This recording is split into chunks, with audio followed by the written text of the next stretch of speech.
This is Audible. You're listening to the audio production of The Hideaway by Lauren K. Denton, published by Thomas Nelson, and read by Carthy Masters. Chapter 1. Mags. March. Sunsets in Sweet Bay have always made me feel a little like a child. I think it's all that vast open water. I expect something to come rising out of the deep at the last minute, something huge and unexpected. I'm always waiting, anticipating, but each night is like the one before, a frenzy of color, the disappearance of the sun, the dusk settling in like an old friend getting comfortable. Earlier this evening, when I left the house to come out here to the garden, Dot was standing by the microwave, waiting for her popcorn, while Bert washed his cast-iron skillet with just the right amount of gentleness. Business as usual. We'd had a pleasant dinner, good food, lively conversation, but everyone knows after dinner is my time in the garden. They stopped asking me long ago to join them in their nightly routines, a television drama, a jigsaw puzzle, Glory laying out her quilt squares. Late evenings belong to me in my memories. I sit here on my old bench, made by hands that once held mine. The bench isn't much, just cedar planks and peeling paint, but it's been a friend, a companion for almost as long as I've lived in this house. My fingers curl under the edge of the bench, a habit formed over the years. I close my eyes and breathe in deep. So much has happened. Sometimes it hurts to think on it all. Other nights, like this one, the memories are sweet. Next to me is the latest issue of Southern Living that came in the mail today. Sarah and her shop are featured on page 50. I like having her photo close. This way I can pretend she's sitting here next to me. Just as I'm about to open the magazine, I get that hitch in my chest again, a tightness, like a little fist squeezing closed, then a fluttering, then it's gone. I reach down and pull off my shoes so I can feel the dirt under my toes. That always makes me feel better. My doctor suggested I wear these ridiculous white orthopedic walkers, even though I much prefer my old rubber boots. Good Lord, I loved those things. They were practical, hard-working. Same with the waders and hats. You can't fix a busted boat motor or change the oil in a truck wearing a fussy dress and teetering heels. My Jenny never seemed to mind my get-ups. She felt right at home in our unconventional life. But Sarah was a different story. I saw how she looked at me, like she wondered how in the world her grandmother, not to mention a house as grand as the Hideaway, could have turned out so strange. I've wondered from time to time whether I should sit Sarah down and tell her my story. By the time she moved in with me, she was already at that tender point in every young girl's life, where friends' opinions mean more than anything else. And I knew my existence in her life didn't help her climb the ladder of popularity. But I always wished I could find a way to help her see the Hideaway in me in a different light. Truth be told, I think she's a stronger woman now because of who I turned out to be. If I'd remained under my parents' thumbs, always worrying about how others perceived me, I would have been a wispy shadow of a real woman. And I have to think that somehow my refusal to bow to the norms helped shape Sarah, even if she hasn't consciously realized it. Maybe the time is now. She's no longer a fickle teenager, but a grown woman, and a smart one, too. She'd do well to know my story, know how it changed me from quiet to bold, weak to strong. I'll tell her. I'll sit her down and tell her everything. One of these days. Chapter 2. Sarah. April. I love the smell of New Orleans in the morning. Even now, the city's detractors say it smells like last night's trash or the murky water dripping into the sewer drains, but I know better. It's the smell of fish straight from the Gulf. Not stinky, but briny and fresh. It's the aroma of just-baked French bread wafting through the quarter from Frenchman Street. It's the powdered sugar riding the breeze from Café du Monde. Sure, there's the tang of beer and smoke and all the sin of Bourbon Street, but when you mix it up together, the scent is exhilarating. I walked out of the front door of my loft at 9:15 and inhaled the crisp air. It was April, which in New Orleans and anywhere else in the Deep South could mean anything from 80 degrees to 40, depending on the whims of God and the Gulf jet stream. This day had dawned cool and bright. Instead of slipping into my Audi, I walked to the corner of Canal and Magazine to catch the bus to my shop. It was more of a walk than I preferred to do in wedge heels, but Alan was always telling me I needed to break out of my routine and do something unexpected. I smiled. He'd be proud of me for ignoring the time and my feet and enjoying the morning. After all, no one would mind if we opened up a little later than usual.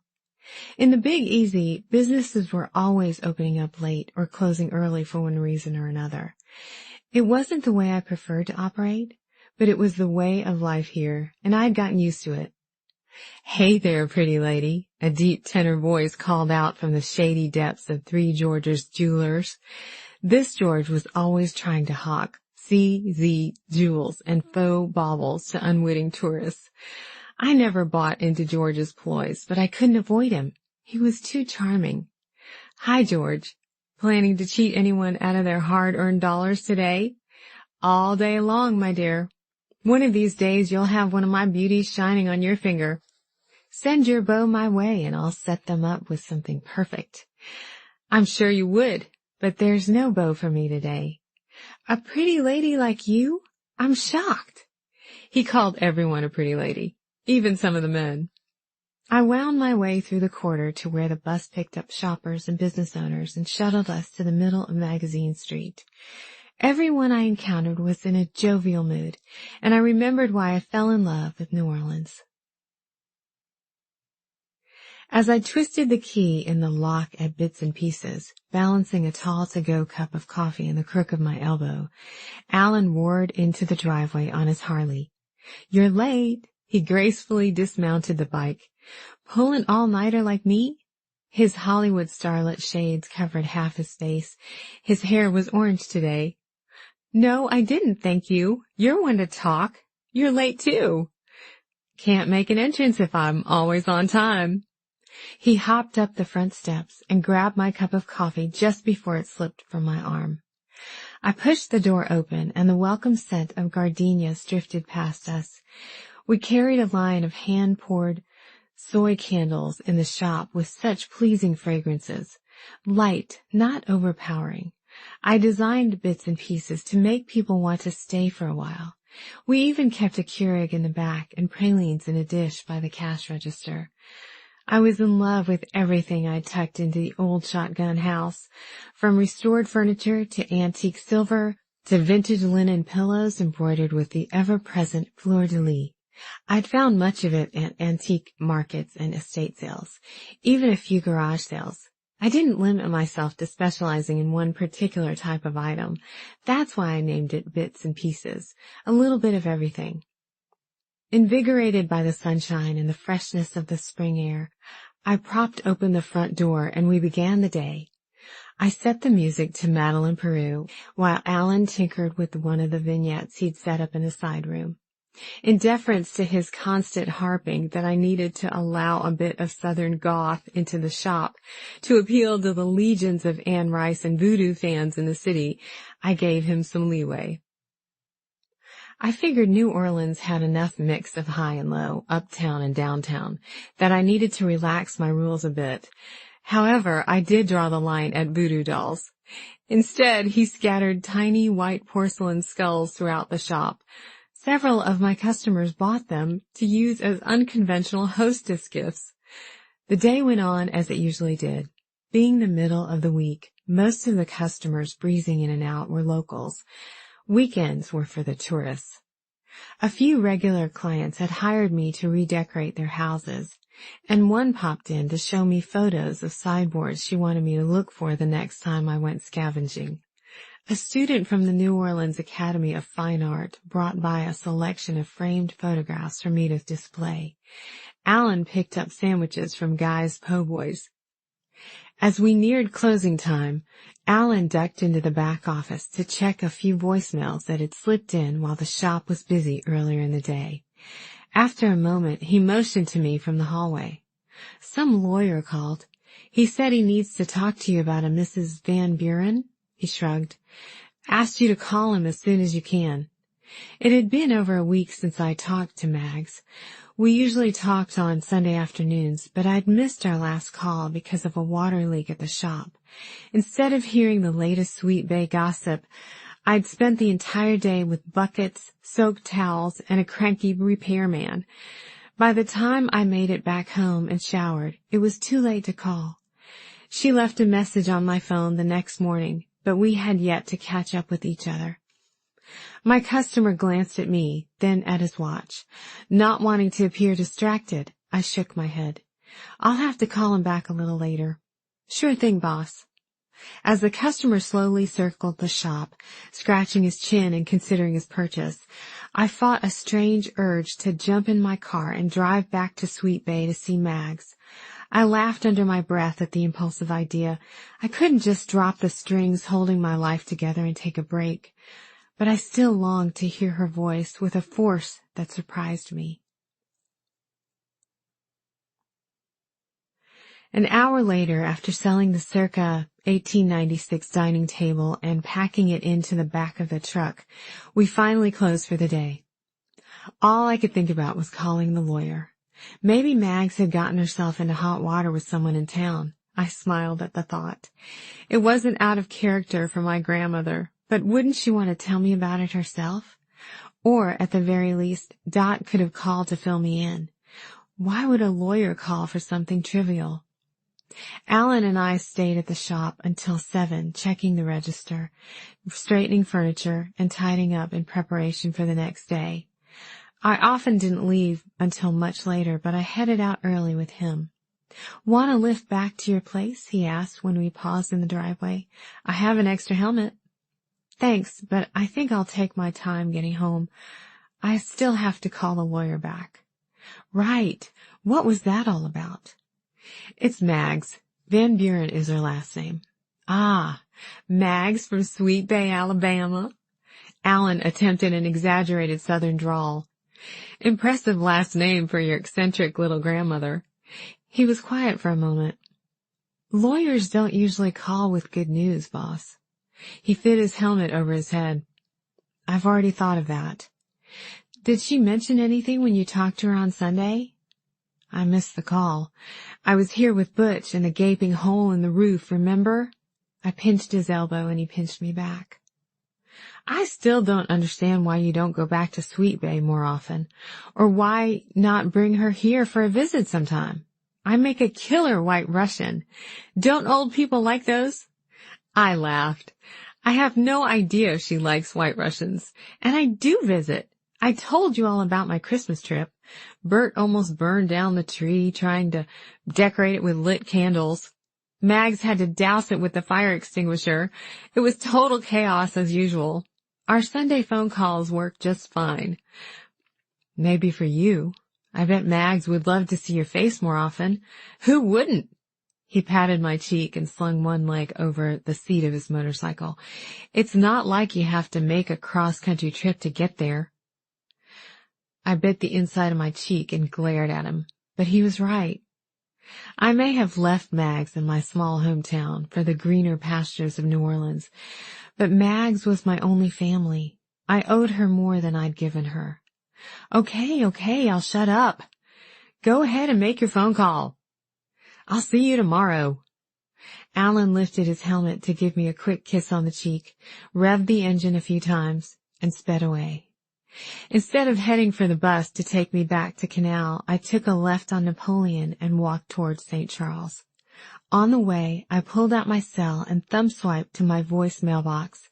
5 or 6 unanswered messages stared up at me from the bright screen, Mags included. She'd rambled on about nothing in particular, so with the ongoing roof problem that week, I hadn't made time to return her call. I touched her name on the screen, and the sound of her voice filled the air around me.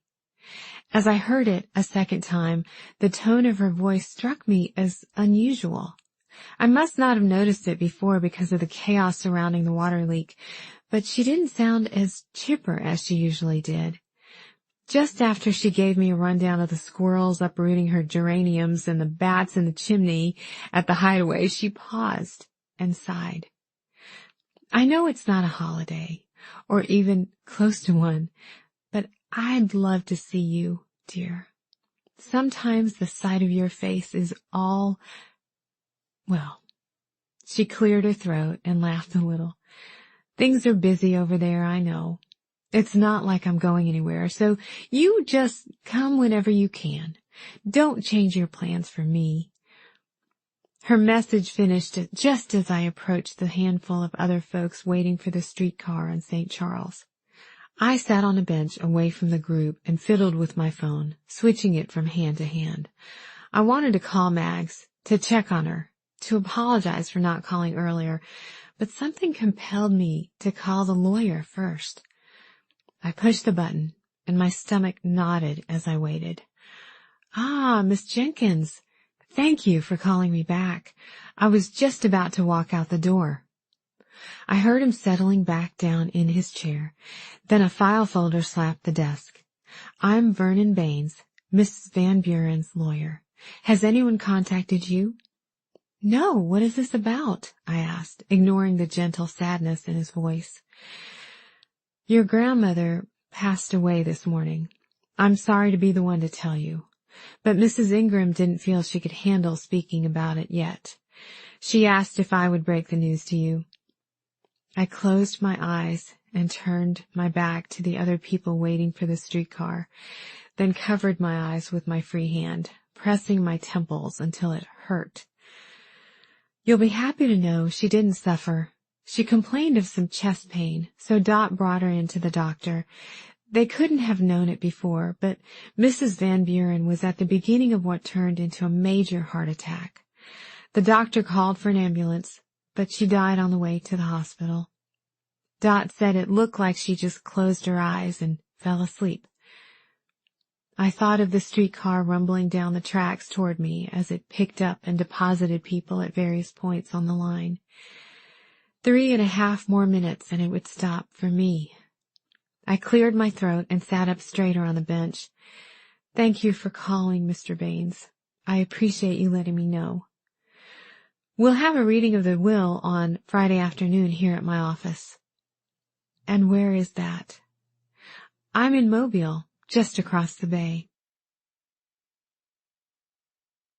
Chapter 3. Sarah. April. That night I took a glass of wine into the courtyard. My building and several others on the block, all duplexes formed out of circa 1850 carriage houses, backed up to a small patio ringed by bougainvillea, sweet jasmine, and palms.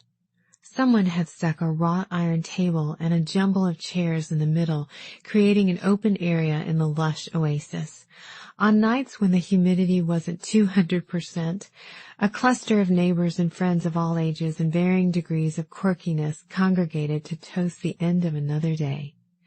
On this particular evening, Millie and Walt, the couple who lived in the other half of my duplex, were staring each other down across a chessboard. Everyone knew better than to disturb them until one, usually Millie, cried, "Checkmate." I settled down into a glider and took a slow sip of Cabernet. I had roughly 40 hours before I needed to head east on I-10 toward Alabama. I'd have to start early the next morning to move appointments, make phone calls, and write notes for Alan. He'd probably resent me for assuming he couldn't do my job alone for the week, but I couldn't help it. The shop was my baby, and I didn't take lightly leaving it even just for a few days. I pulled out my phone to check the time. 8 o'clock, a good time to call. Dinner would be over, and if everything was as it had always been, Bert would be putting the last of the scrub pots and pans away. Dot would gather her crossword book and a big bowl of popcorn and retire to the back porch for the evening. Mags would head out to her garden in her dirt-caked rubber shoes. Mags always spent the late evenings there, sitting on one side of a well-worn cedar bench, not gardening, not reading, just sitting. When I was a child, I tried to keep her company there, but she always shooed me away, saying she needed to be alone with her memories. My finger hovered over the number for the Hideaway.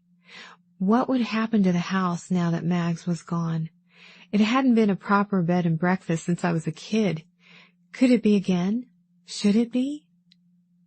When I was young, the house had been a fun, if bizarre, playhouse to explore.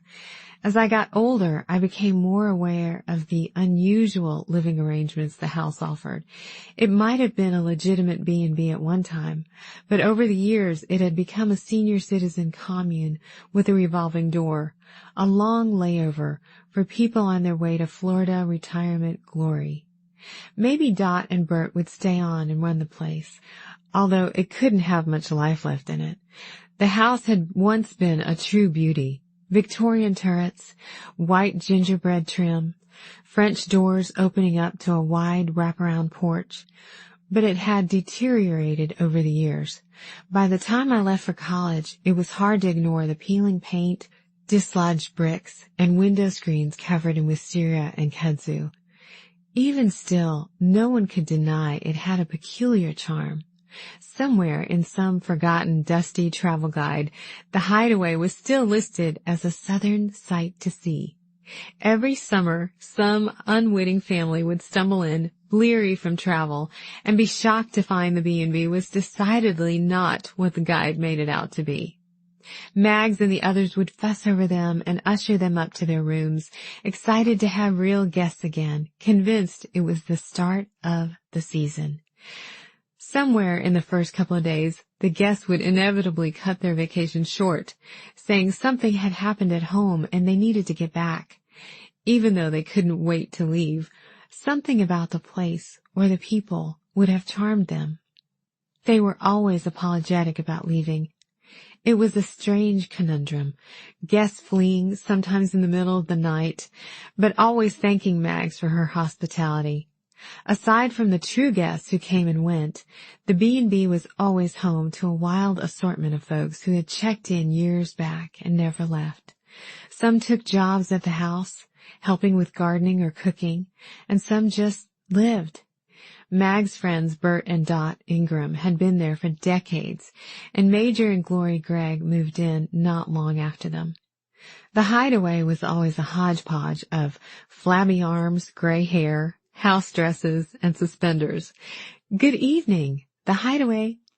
I smiled at Dot's familiar voice. "It's Sarah." "Sarah, hon, I've been waiting for you to call." She put her hand over the phone and called out in a muffled voice, "It's Sarah." Then she said, "Vernon must have called you." I just couldn't bring myself to say it out loud. "How are you?" I sighed and rested my head against the back of the glider. "I'm okay. How are you?" "Oh, it all just happened so fast." Her voice broke and she paused. "You'd think a 72-year-old woman would have had another decade of good living left, if not more. At least a woman like Mags. And her heart, of all things. She was healthy as a horse." "Did she mention anything at all about feeling bad? Had she been having any pain? I didn't have a clue." "Believe me, I've gone over this 1,000,000 times in my head," Dot said. "She did mention being a little short of breath a couple of times over the last week, but I blamed it on those awful cigarettes she snuck every now and then when she thought we wouldn't notice." Dot blew her nose. "She had slowed down a lot since you saw her at Christmas. She just wasn't up to her usual speed, cruising around on her bike and banging through the screen door at all hours. I should have realized something was going on." Mags had sounded a little weary the last time I talked to her, but I chalked it up to normal fatigue. She was 72 after all.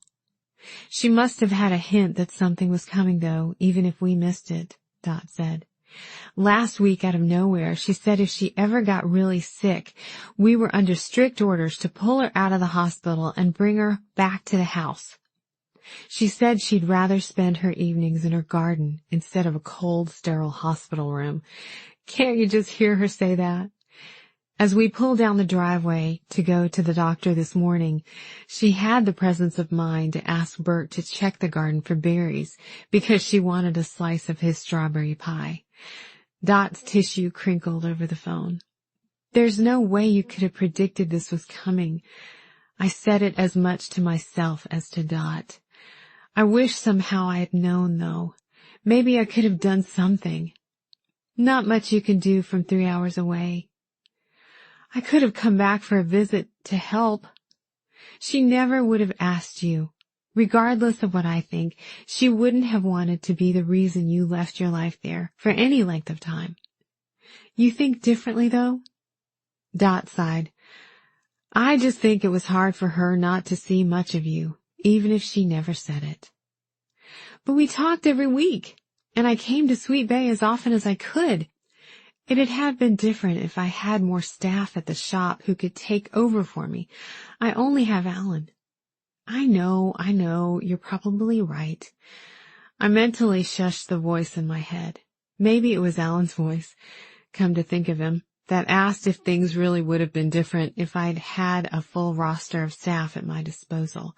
Would I have gone back more often? I wanted to say yes, but I wasn't sure. I had grown comfortable with the distance between Sweet Bay and me. She always told me she understood, I said. Sure she did. She was so proud of you over there. She never wanted to be a burden to anyone, especially you. You know Mags. She hardly ever asked for help, and she was private until the end. Of course Mags wouldn't have called me up and begged me to come for a random weekend. That's not who she is, or was. She wanted me to come on my own terms. I just waited too long. No sense in worrying over it all now, Dot said. How could any of us have known? She was Mags. We took it for granted that she'd be around forever. By the time we finished our call, the courtyard had emptied out. Only Millie and Walt remained, peering at each other and pondering their next moves on the chessboard. I could just barely make out the early evening sounds of Bourbon Street a few blocks away, quiet as a house cat compared to the frenzy that would ensue in the coming hours. You're 1,000,000 miles away, a familiar voice called out. What's going on? Bernard, an artist who lived in one of the duplexes across the courtyard, settled down in the chair next to me. He twisted off the plastic top of a dented Nalgene bottle and took a long sip. Just watching Millie and Walt. Married 68 years and still embarrassingly in love. We watched them in silence for a few moments. Gone out with the fellow from the law firm again? He asked. We've gone out a few times. A slow grin crossed Bernard's bearded face. What's that look for? He held up his hands in mock surrender. I'm not saying a thing. He just appeared to have a fat wallet for someone so young. Mitch was a lawyer at one of the oldest firms in New Orleans. He made partner when he was 30, a record in the firm, maybe even in the city. We'd been out a handful of times since he booked the chef's table at Commander's Palace for our first date, but it wasn't exclusive and definitely wasn't serious, which is exactly how it had been with most of the men I dated in New Orleans, and I was just fine with that. He's nice, believe it or not. He asked me to go with him to some gala tomorrow night, but I have to cancel. I'm going back to Sweet Bay, actually. My grandmother died. Saying the words out loud gave my new reality that I was now familyless, a weight I didn't quite know what to do with. I'm so sorry. Were you close? I hesitated. We were and we weren't. There was always some part of her she kept away from everyone else, including me. So that's where it comes from. Where what comes from? You're a private person yourself. Locked up. You don't lay all your cards out like most everyone else around here. I considered that for a moment. Maybe Mags and I were more alike than I realized. Was she a typical fresh-baked cookies and soap operas kind of grandmother? I laughed. Not quite. Mine made the best potato chip cookies in Butler County, Mississippi. Potato chip cookies? I rubbed my eyes. Now that does sound like something Mags would have cooked up. But no, she wasn't typical, that's for sure. She used to embarrass me like you wouldn't believe. Isn't everyone embarrassed by their grandparents to some degree? Come on, potato chip cookies? No one actually ate them. We just shoved them under our napkins until we could sneak them to the dog. I smiled and thought of the woman who didn't think twice about picking me up from school in a men's smoking jacket and plastic flip-flops. She walked or biked everywhere she went because of constant floaters in her eyes. When Mom and I would drive her to get her hair done, I always slumped down in my seat, with fuzzy gray curls peeking out from under a bird's nest hat, complete with baby blue eggs perched on top. Mags was oblivious to my humiliation. At least she pretended to be. But she was my only true family, probably my biggest fan, and now she was gone. I stood and squeezed Bernard's shoulder. I should get on to bed. Alan will be giddy at the prospect of running the shop for a few days without me. I need to have his instructions ready to go.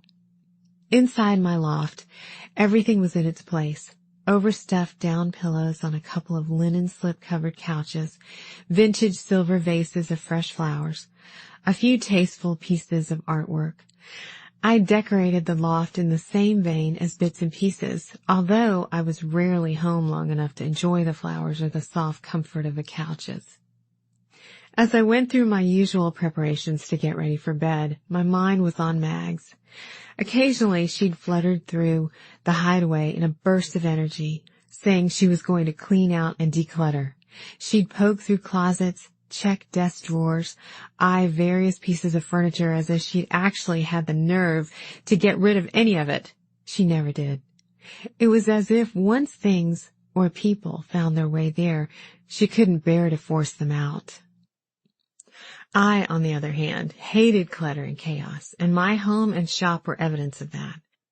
I hadn't consciously developed a taste so different from what I grew up with, but that's how it turned out.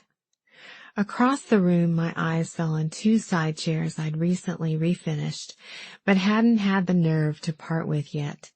I'd run across them on a rainy Saturday trek to an estate sale at a decadent, moss-covered home on St. Charles. Water dripped from the ceiling into silver buckets discreetly tucked around the opulent parlor of the 8-bedroom pre-war home. Mildewed silk curtains covered the 10-foot-tall windows. A tarnished silver-encrusted mirror hung in the downstairs powder room. It was shambles like these that had made me fall in love with the old forgotten things in the first place. I came away from the sale toting a pair of French side chairs with busted cane bottoms that now sat in my living room, proud and beautiful. My shop was full of similar rescued and restored beauties. Maybe I wasn't as different from Mags as I thought. I'd spent years all but running from her and the Hideaway, but there I was, inviting other old tattered things into my life by the armful. I sat up against the bedpillows and gathered my hair into a braid to keep it neat while I slept. On the bedside table was the bottle of Joe Malone hand lotion I'd rubbed into my fingers and cuticles, the last item to check off my list before turning off the light. But tonight I paused with my hand on the chain. Instead of pulling it, I opened the drawer of the small table and reached all the way to the back. The photo was still there, though I hadn't pulled it out in a while. Mags and my mother smiled up from the yellowed Polaroid, while I, a busy 11-year-old, laughed at something outside the camera frame and tried to bolt. My mother's hand on my shoulder was a feeble attempt to keep me in place long enough to snap the shot. I focused on Mags. The ever-present bird's nest hat was missing, and her hair, salt and pepper, heavy on the salt, was loose around her shoulders. It must have been a day with low humidity because her hair fell in gentle waves instead of frizzy curls. Her face was soft, and her eyes crinkled into a smile at the corners. I'd never thought much about Mags as a younger woman, but in this photo, it was easy to peel back the years and see how she must have looked at my age, or even younger. I'd held this photo in my hands many times, but I'd never seen past her 54-year-old face into the person that she may have been before my time, before my mom's time even. As far as I knew, she'd always been the same strange, frustratingly dowdy woman I'd always known her to be. But those eyes and her smile, it was tilted higher on one side, as if a smirk was in there somewhere, trying to sneak out. I held the photo a moment longer, then put it back in its place at the back of the drawer and turned off the light. I could feel the storm brewing. My throat burned and my eyes stung. I'd held myself together all day, but with the room dark and quiet, the tension in my chest and sadness welling in my heart overflowed. Tears spilled over my cheeks unchecked and made damp spots on my pillow. While my chest heaved with quiet sobs, I had a fleeting memory of my grief after my parents' death. It was different back then, not better or worse, just different. A 12-year-old with a grandmother and 4 live-in grandparents grieves much differently than an adult who knows she's now alone in the world. Regardless of how she's tried to tell herself she doesn't really need anyone else. I rode out the storm until it ended. Exhausted and shaky, I reached over and pulled the photo out again. I propped it up against a book on the table and took a deep breath. The murky yellow glow from a streetlight outside my window illuminated Mag's face in the photo. I sank further into the pillows and closed my eyes, content to know that Mags, wherever she was sending that half-smile my way. Chapter 4. Mags. January 1960. I was going to leave him, but he beat me to it. My bags were packed, stuffed into the upstairs closet, ready to go when the right moment presented itself. But then I found his note. I couldn't believe he left a note. Margaret, I have business in Tennessee. I'll be gone a while. Robert. As if I didn't know what his business was. Mother kept telling me to ignore everything. Of course she did. She said if I kept busy at home doing what I was supposed to do, my husband would end up back under our roof where he belonged. I took her advice through gritted teeth for most of the 3 years Robert and I had been married, but I just couldn't do it anymore. And I didn't even get the satisfaction of leaving him because he was already gone. Once everyone found out he'd gone out of town on business again, they'd surely think I left to escape the embarrassment. Eyes rimmed in red, hair a mess, vowing to do better, to be the wife who would keep him home. But I wasn't worried. No one in that town knew me very well anyway. After I read the note, I took a pencil from the drawer in the kitchen and poured myself a gin and tonic from the stash Robert never bothered to hide because he never thought I'd want to drink it. I took the drink, pencil, and note into our tidy backyard. I sipped the cocktail, thinking, massaging Robert's note in my fingers. When the glass was empty, I took the pencil and wrote, "Good riddance," underneath his words. Then I grabbed a box of matches from next to the grill and lit one. I held the note over the fire until the flames licked the bottom edge of the paper and engulfed it. I was just about to pull out of the driveway when Daddy careened down the street in his silver Chrysler, landing like a pinball in front of our house, one tire up on the grass. When he climbed out of the car, he was red-faced and out of breath, as if he'd run the whole 2 blocks from their house instead of driven. "Margaret, I'm so glad you haven't left." I hadn't told anyone I was leaving. "I know you, my dear," he said, as if he'd heard my thoughts. "I knew what you would do as soon as Robert told me he was going away." "You talked to him?"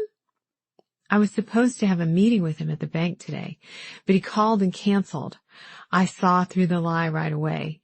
If he had business in Tennessee, I would have known about it." When I opened my mouth to speak, He did instead. I'm not here to talk you out of it. I just wanted to give you this. He handed me an envelope. For whatever you need. I don't even know where I'm going. He nodded. You'll find the right place. When you come back, everything will have straightened itself out. You'll see. Some time away will be good for you. So he didn't know me that well after all, but I appreciated the effort. I took the envelope. I didn't need to open it to know what was inside. Yes, the next time you see me, things will be much different. For one thing, I wouldn't be wearing my wedding ring, although I hadn't had the nerve to take it off just yet. He took a step closer to me, still too far away to put his arms around me, but close enough to warrant some sort of physical touch. In the end, he patted my shoulder awkwardly. We stood there, two statues full of emotion, neither able to make the first move. I was always more my father's daughter than I cared to admit. Better than being my mother's daughter, though. After all, it was Daddy standing there in front of me, concerned about me. Mother was probably at home trying to come up with a reason to call me, a new recipe I needed to try for Robert since he was so tired of my tuna casseroles. I bet a good juicy steak Diane would bring him home from the office earlier. Or maybe she found I'd skipped my camellia ball dress fitting with Mrs. Trammell, and she wanted to call and chide me. Forget the fact that I was a 22-year-old adult with my own home and husband, and I could make my own dress-fitting appointment if I needed one, which I didn't. I opened the car door, tossed my bags in the back seat, and turned to face Daddy. "I'll see you soon?" he asked. I shrugged, smiled. "What should I tell your mother?" I thought for a moment. Tell her the truth. His version of the truth was all she needed to know. "Goodbye, Daddy." I lowered myself into the car. He put a hand on the door and helped me close it. It always stuck, something Robert promised many times to fix. The door shut with a dull thud. Finally. "I'm gone," I said out loud. I rolled my windows down when I reached Mobile Bay. Warm air laced with the scent of just-caught fish and soft, muddy banks whipped around my face. I ripped out my hairband and let the wind have its way with me. Along the edges of the causeway, old men stood in clusters, each holding a cane pole with a line dropped into the marshy waters along the shore. A shrimp boat bearing the name Miss Carolina in sweet cursive pulled away from a dock, while a deckhand threw nets over the side. I pushed the gas down a little farther, even though Robert always cautioned me to stay below the speed limits. There's no need to draw attention to yourself, Margaret. Funny, he never wanted his wife to be the center of attention. On the other side of the bay, I drove through the familiar towns, Daphne, Montrose, Fairhope, until I reached a deserted road lined with pecan trees and open fields. I'd gone over the bay many times with Mother, shopping for clothes or getting a bite to eat at Central Cafe.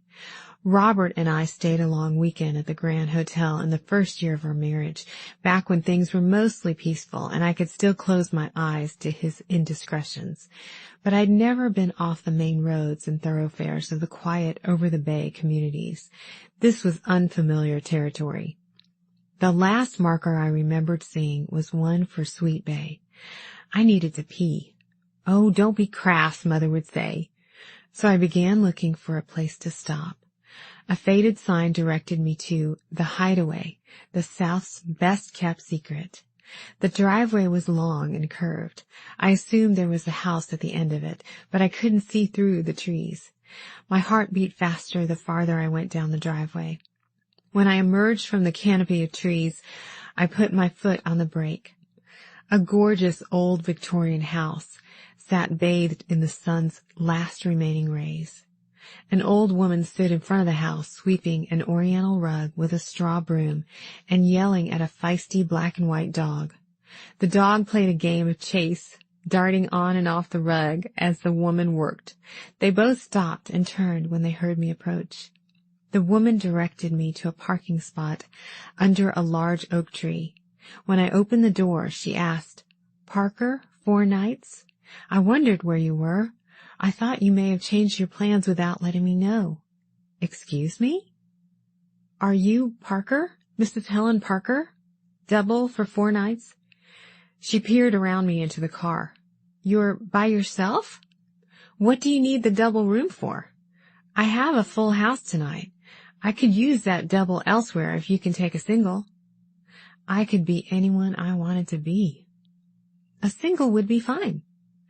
The woman told me to wait in the foyer while she got my key. Inside, people were scattered everywhere. Miles Davis floated from an unseen radio. In the large room to my left, a man sat at an easel in front of a tall window. A few others sat around him, lounging on various couches and chairs. Some smoked. One sipped on brown liquid in a highball glass.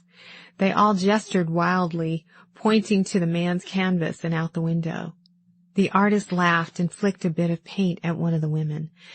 Down the hall in the kitchen, someone stood at the stove singing.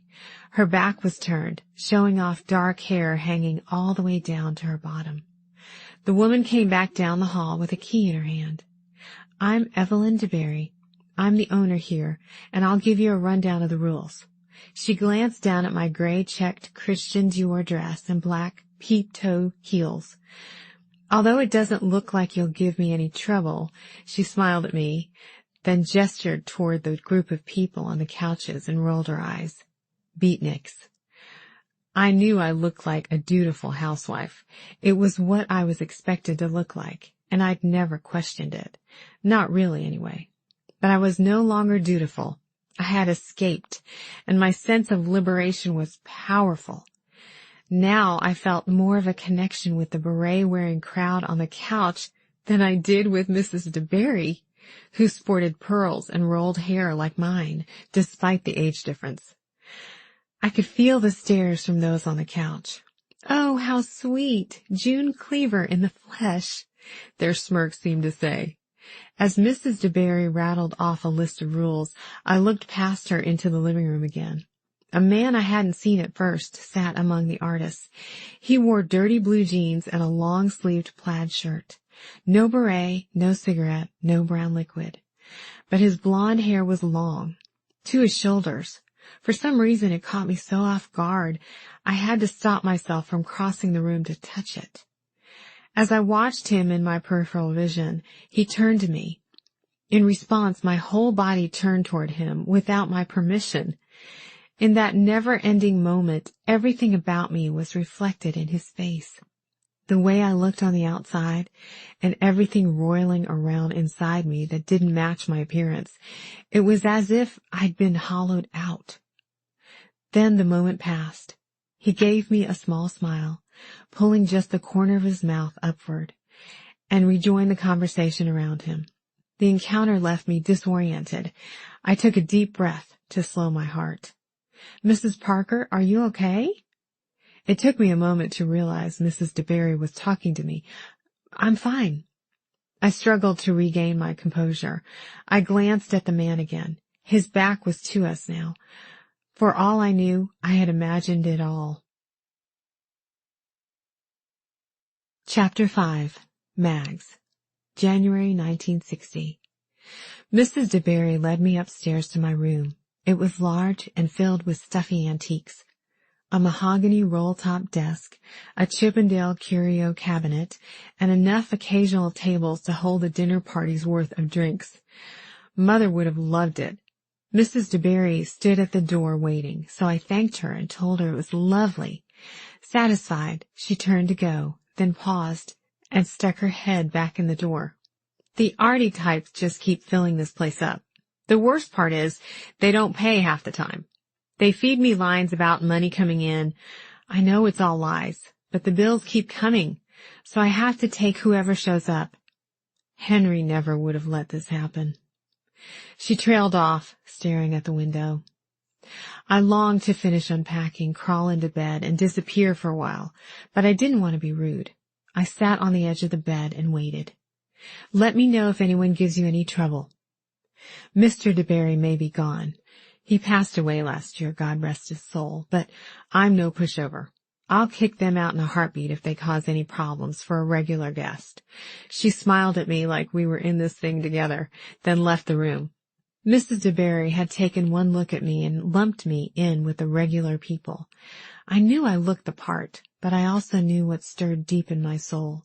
I wasn't regular if it meant socializing only with those who had money and the right appearance and peering down my nose at anyone who fell outside the lines, or if it meant sticking with a marriage that had crushed any dream I ever had about what marriage could be. Not anymore.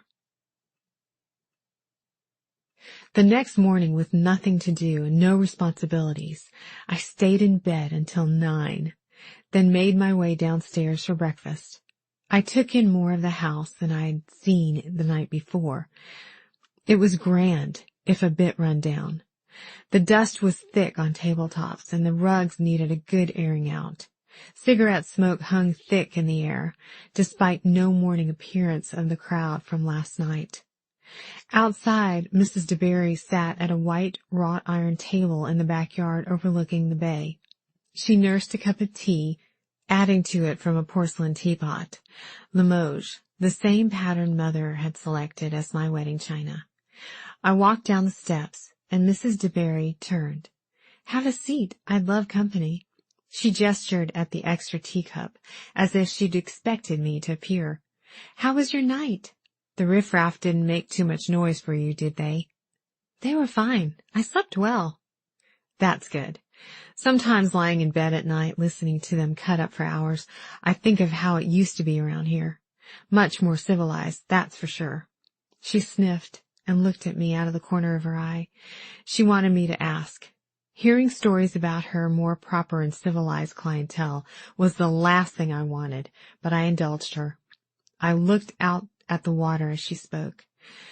"We bought this house as our summer home, but Henry decided to open it to paying guests when we realized its income possibilities.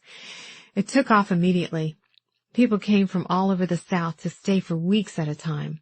Magazines used to send their editors out here at least once a summer, sometimes twice," she sighed. "It was perfect. The lawn dotted with ladies in hats and gloves, and such dashing men. Henry would take them out on the boat, and they'd come back windblown and glowing. And the dinners, oh, the times we had. Guests filled the table, and our staff served gumbo with the most succulent shrimp you've ever tasted. Fresh bread, pies so good they'd make you cry. Mrs. Parker, I wish you could have seen this place then." I smiled, but it felt stiff on my face. It sounded just like dinner parties at Mother's house, the ones she insisted Robert and I attend, if for no other reason than to show her friends we were a happy couple. "What happened?" She shrugged. "Henry got sick, and we had to stop taking on so many guests. He'd long stopped working. The house was our only source of income, and it more than paid for what we needed. But with fewer guests, money got tight. We had to let the kitchen staff go, then our cleaning staff. I'm sure your trained eye could see the state the house is in.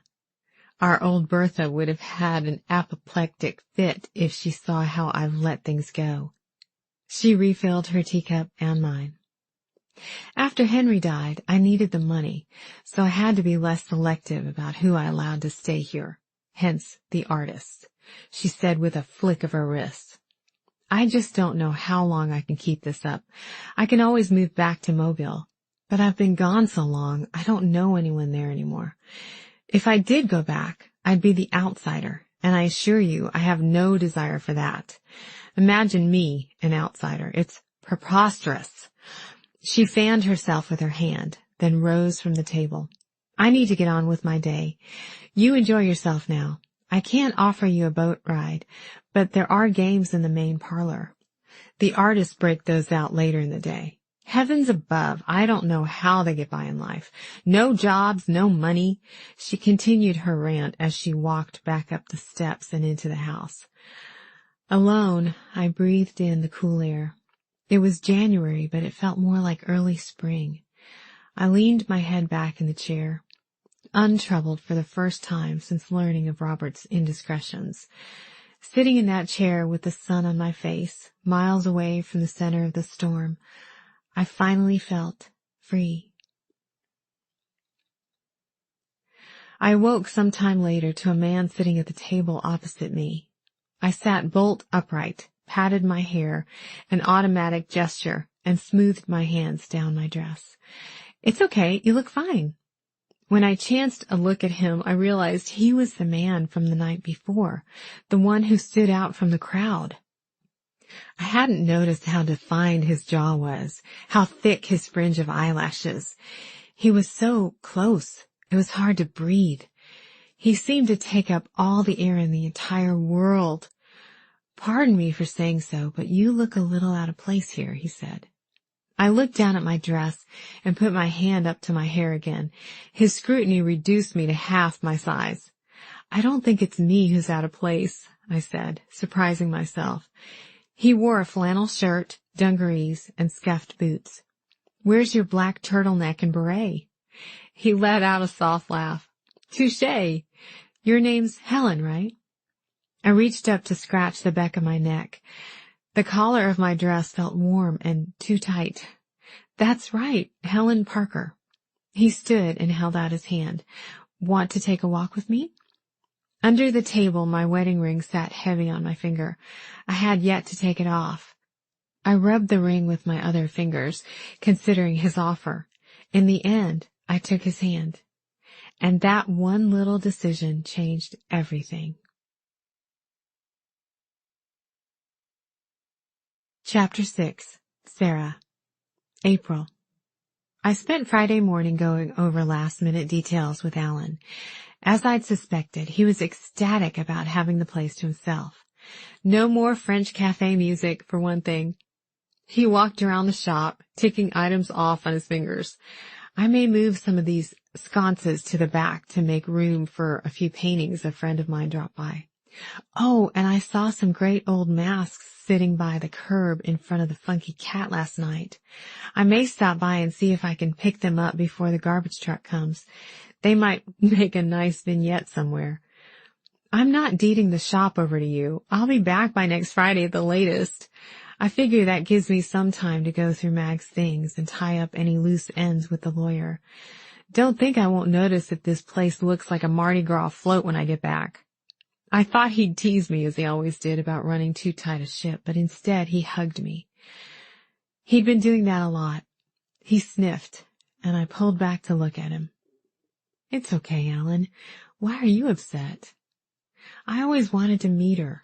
The way you described her, I thought we might have been kindred spirits or something. Her having African-American roommates in the 1960s, in the deep South.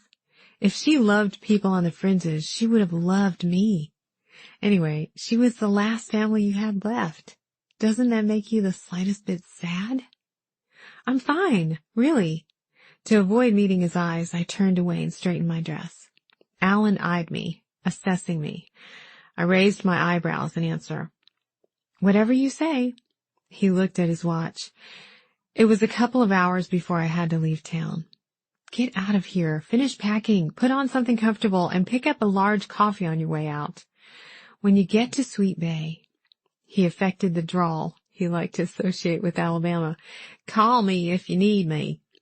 You keep your emotions stuffed in a drawer somewhere, but your grandmother died and you're going home." Home. I hadn't thought of Sweet Bay as home in over a decade. The word unsettled me a bit. "I can get Rick to come and take over if my services are needed," he continued. Alan's friend Rick annoyed me, constantly misting his face with lavender water to keep his complexion young, and boasting about his ability to fit into women's skinny jeans, but he had a killer eye for what customers liked. I took Alan's advice and was now zipping across Lake Pontchartrain, headed toward Alabama. I rolled down the windows and let the breeze play with my hair and soothe my frantic mind, until the car got too warm and my hair began to frizz. On the way, I mulled over what Alan had said about burying my emotions. My first reaction was to blow it off and blame it on his constant attempts to psychoanalyze me. But he wasn't the first person to tell me I had a tough exterior. When I'd called Mitch to cancel our date on Saturday night, he called me unreadable. You break our date to one of the biggest events I have to go to all year, and you don't even seem sorry about it. I told you my grandmother died. I'll be wearing my black dress for a much more somber occasion than a fundraising gala at Galatoire's. I don't mean to slight your grandmother's death, but you've hardly mentioned her to me. We've been going out for, a little while, and I still can't read you. I don't know what makes you tick or what's important to you. Maybe Mitch and Bernard were right. Maybe I was too private, but it didn't bother me. Alan was one of the few people, the only person who knew what I was really like on the inside. And that wasn't even by choice. Early in our friendship, he more or less kidnapped me one night after work and whisked me away to a party in a courtyard much like the one behind my loft.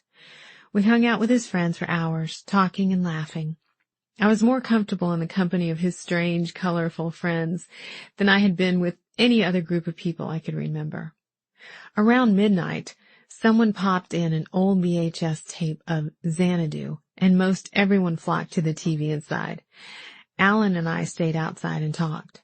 Actually, I did most of the talking, answering every one of his myriad questions about my life and childhood as honestly as I ever had. The next morning, nursing a grating headache, I opened Bits and Pieces an hour late, much to a snickering Alan's delight. He admitted there had been a boatload of vodka, cleverly disguised as pineapple juice, in the punch he'd been handing me all night. How else was I going to get you talking? I had almost no idea who you were until last night. I never would have pegged you as a former Bourbon Street bartender in hot pants. I smacked him on the arm and pretended to be put off all day, but he knew better. You had fun and you know it. You should let your hair down more often. You're much more fun to be around when you're not working so hard to keep all those balls up in the air. Let one fall now and then. The rest of Louisiana and all of Mississippi passed in a blur of concrete, casino billboards, and occasional lingering hurricane damage. When I crossed the state line into Alabama, something clenched in my stomach. I had no idea what the next few days would hold.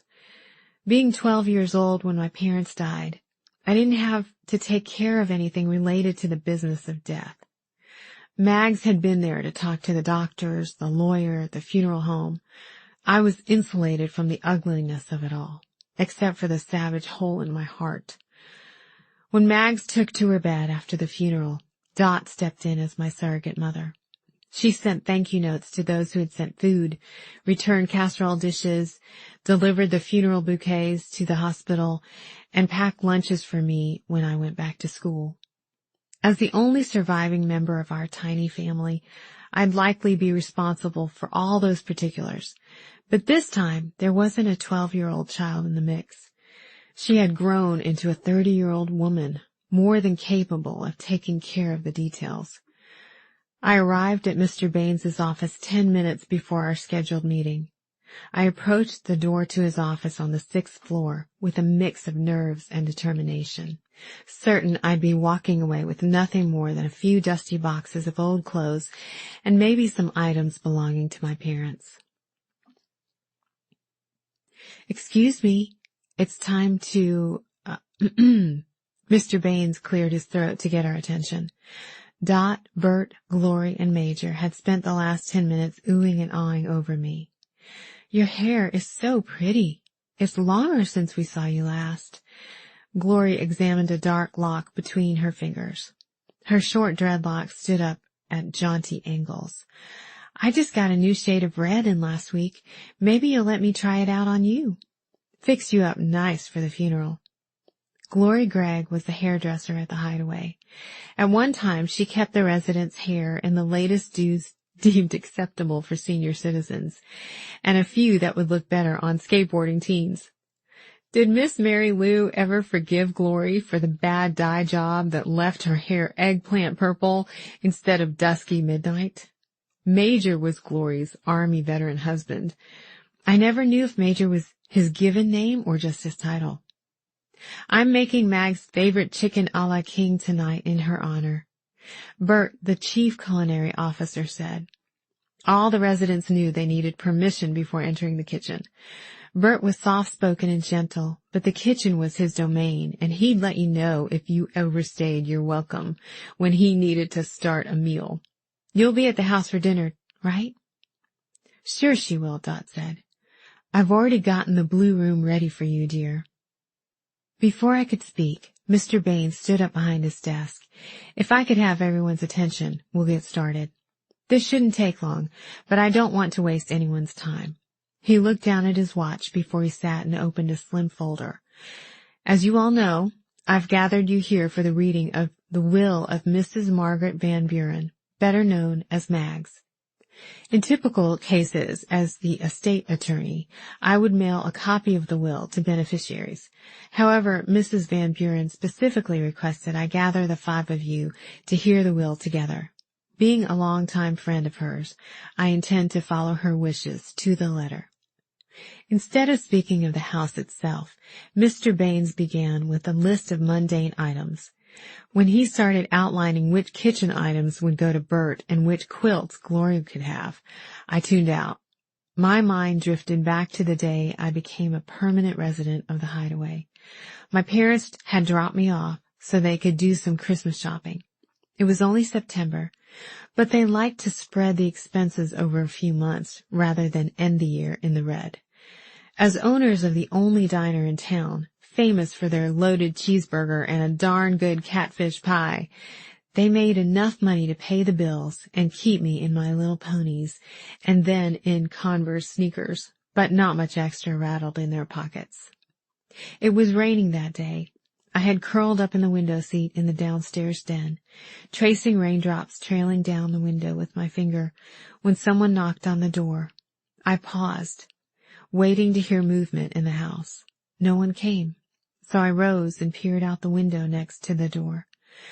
Sergeant Burnside, the chief of police in Sweet Bay, and a frequent Jenny's Diner customer, stood on the porch, shaking water off his cap.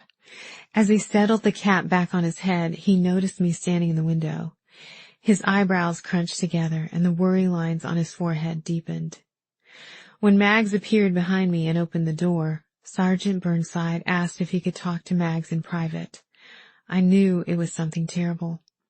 A little while later, Dot found me in my room and gave me the details. The rain, my parents' 1975 Volvo, a huge water oak, slick roads, and flashing lights. The police found a toy store shopping bag 100 feet away, sitting in a horse pasture, like someone had set it down and left it for a child to find, like a present. I hadn't noticed the quiet in the small office overlooking downtown Mobile until Mr. Baines said my name. Now everyone was looking at me. I'm sorry, what did you say? I asked. He looked down at the paper in front of him and read, To my granddaughter, Sarah Margaret Jenkins, I bequeath the Hideaway and all its contents, save for those already specified for other people. She is to take possession of the house effective immediately. I request that she use her talents and skills to renovate the house and property to its fullest potential, hiring help as necessary, and live in the house during renovations to keep a close eye on the work. Don't let anyone bungle this job. Her words, not mine. Mr. Baines looked up at us. My friends can stay in the house as long as Sarah owns it, he continued.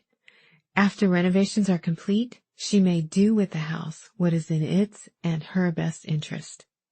Mr. Baines rummaged in a desk drawer, then handed me a manila envelope closed with a metal clasp.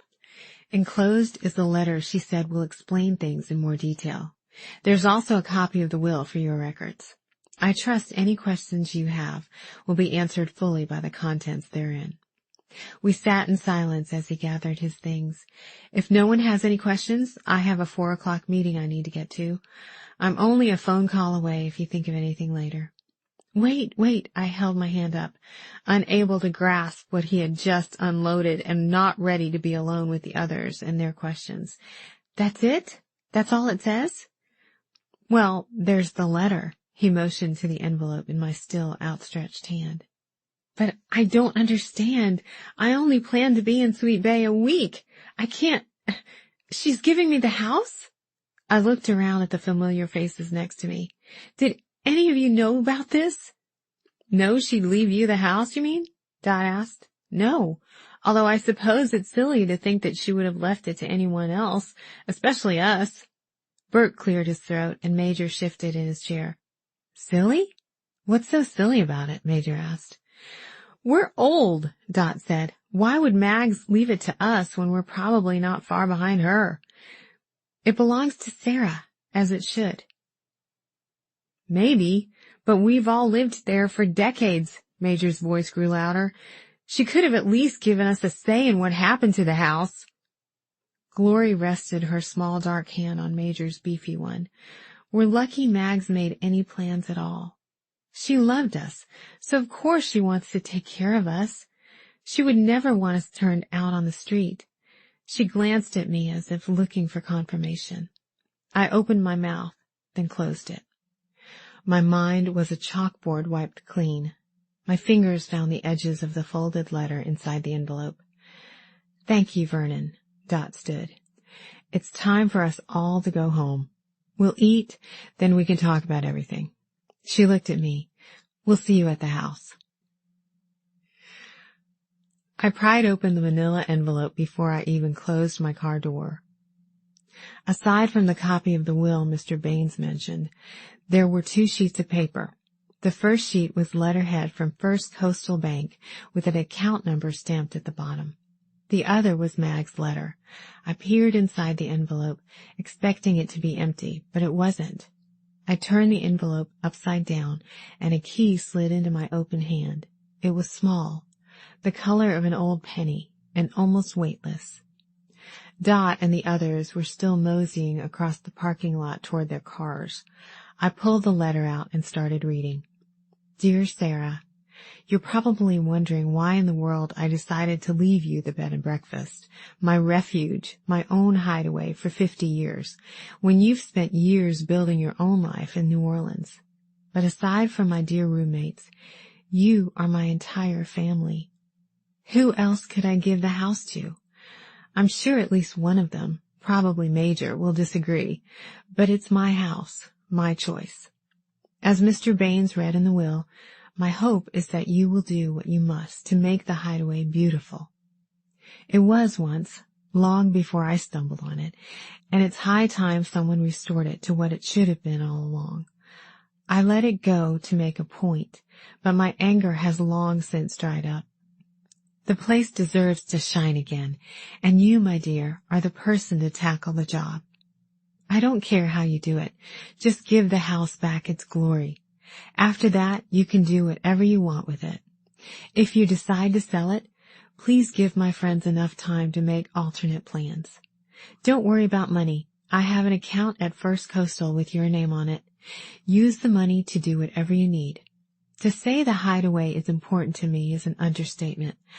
I'll go to my grave carrying memories of both sweet, miraculous love and deep, aching loss in my heart, and the house has been a witness to it all. My highest hope is that somehow it can give you the love and strength it's given me over the years. I trust your vision for the house and for your future. Just remember the 2 don't have to be mutually exclusive. Love, Mags. Chapter 7. Mags. January 1960.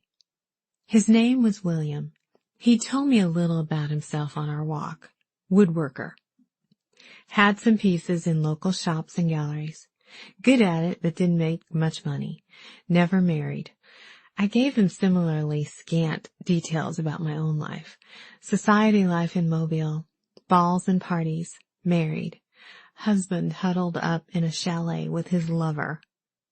Puts you in a bit of an awkward position now, doesn't it? He asked. Awkward? I laughed. Of all the positions it puts me in, awkward doesn't come to mind. He just smiled. What are you doing here? I asked. At the hideaway, I mean. You don't live here, do you? I do, for the moment at least. I've moved around with buddies the last few years. We were up in Asheville for a while, then down to Florida. I landed in Sweet Bay last year, but just moved in with the charming Mrs. DeBerry a couple of weeks ago. We walked on. Down the path in front of us, a family piled into a motorboat, arms overflowing with jackets, blankets, and fishing poles. And you? What brings you here? I told you, my husband left, so I did too. There's more to it than that. There always is. You want to hear the whole sad story? Well, I don't have anything else to do or anywhere else to be.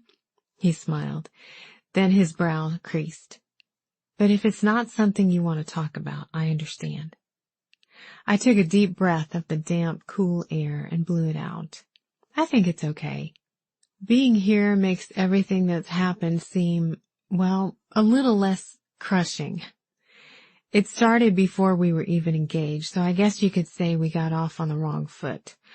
Robert and I had been going steady for a while when he asked me to be his date to the biggest Mardi Gras ball in Mobile. A mutual friend had seen him downtown weeks earlier outside Zeman's Jewelers, shaking hands with Mr. Zeman himself. Naturally, I expected a ring to come soon, maybe even the night of the ball. Just then, the boat with the little family roared to life.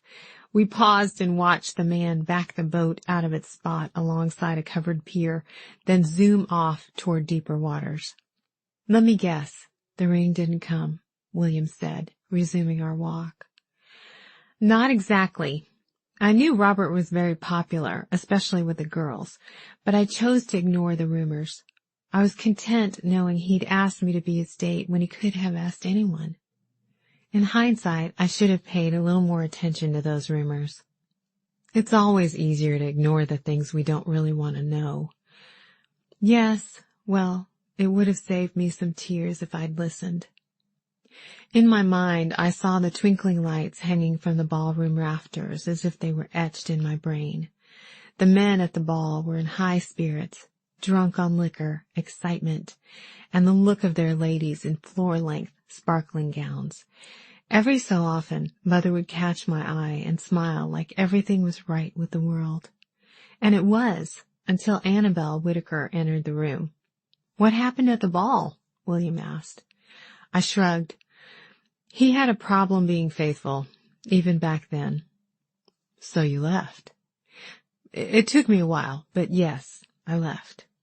"And you could have gone anywhere. Gotten in that car and put 1,000 miles between you and your cheating husband, but instead you ended up here, walking beside me. Life's a funny thing, isn't it?" "Funny?" I asked. I'm not quite sure that's the right word. I married Robert Van Buren, handsome Robert, who came home from Korea and wanted to get to know his neighborhood pal again. But by that time, I was a woman, no longer the childhood buddy. He courted me, romanced me, and asked me to the ball, then humiliated me in front of all of Mobile. But I married him anyway. Then he did just what I, and probably everyone else in town, expected him to do, and I kept staying. After all, good wives didn't leave their husbands, however unfaithful they were. Without warning, a snort of laughter escaped me. William stopped walking and stared at me, but I kept laughing, unconcerned with whether I was being proper. I laughed until my stomach ached and tears dripped from my chin. I wasn't altogether sure whether those tears were from humor or grief. "Feel better?" he asked when my fit was finally over. "Tons," I wiped my eyes. "I think this place will be good for you." He took my hand. I instinctively tried to pull it away, but then I thought of Robert and Annabelle on the dance floor at the ball, his hand on her lower back, both of them oblivious to the open-mouthed stares all around them. William's hand was large and warm, and it felt good. You can hide out while you figure out what to do next, but I should warn you, the Hideaway tends to make people want to stay. He squeezed my hand, and to my surprise, I squeezed back. Life already felt different. Before heading back into the house for dinner, William took me to his workshop to show me a table he was building. "I'd love to know what you think about it," he said as we crossed the grass between the house and the small woodshed where he did his work. I looked up at him in surprise. Robert rarely asked my opinion about anything other than the doneness of a steak or whether the housekeeper had cleaned the kitchen well enough. The simple fact that William wanted to know what I thought about his work sent a spark of longing through my chest. You seem like someone who appreciates nice things. It's not perfect, but I think it's kind of nice. He grinned at me and pushed the door open. A table stood in the center of the room, lit by a single light hanging from a cord in the ceiling. I inhaled sharply. With his rough, calloused hands and joking manner, I had expected something practical and useful, not such beauty. The table was long and slim, with oak boards, stained a rich, dark brown, but the best part was the legs. Delicately carved vines and leaves snaked around each one.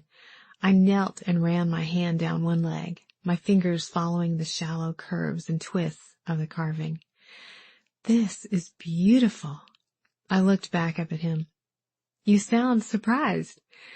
I shook my head. No, He laughed. It's okay. I've heard it before. I learned carving from my grandfather. He used to whittle sticks into little creatures, bears, dogs, cats. I tried it one day on a scrap piece of wood and discovered I was good at it. He shrugged, then looked around the shop. I didn't realize it was so messy in here until now. Sawdust covered the floor like dew, and his tools were in disarray on his work surface. In the corner, broken pieces of wood sat in a jumble. I can help you straighten up if you want. You don't have to do that. I wouldn't want you to get your clothes dirty. I raised an eyebrow. Suit yourself. He reached behind him and grabbed a broom, then held it out to me. You can start with this. We got to work. I swept piles and piles of sawdust.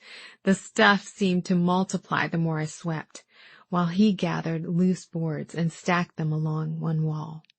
It wasn't long before we both grew warm, and William pushed open the door to allow in a breeze. I paused in the open doorway and slipped my feet out of my heels, kicking them to the side. You'll ruin those in no time, William pointed at my legs covered in pantyhose. You might as well take them off, too. What? My stockings? If you haven't noticed, you're the only one here who wears those things. Well, you and Mrs. DeBerry. I looked down at my stocking feet. I could see the indentations on the top of my toes where the heels had dug into my skin. My heart beat a little faster as I reached down and pulled the thin silk off one leg at a time. Then I dropped them in a pile on top of my shoes. Lord, if my mother could see me now. With the sweeping finished, I helped him organize his tools in his tool bag and on little hooks stuck into the wall.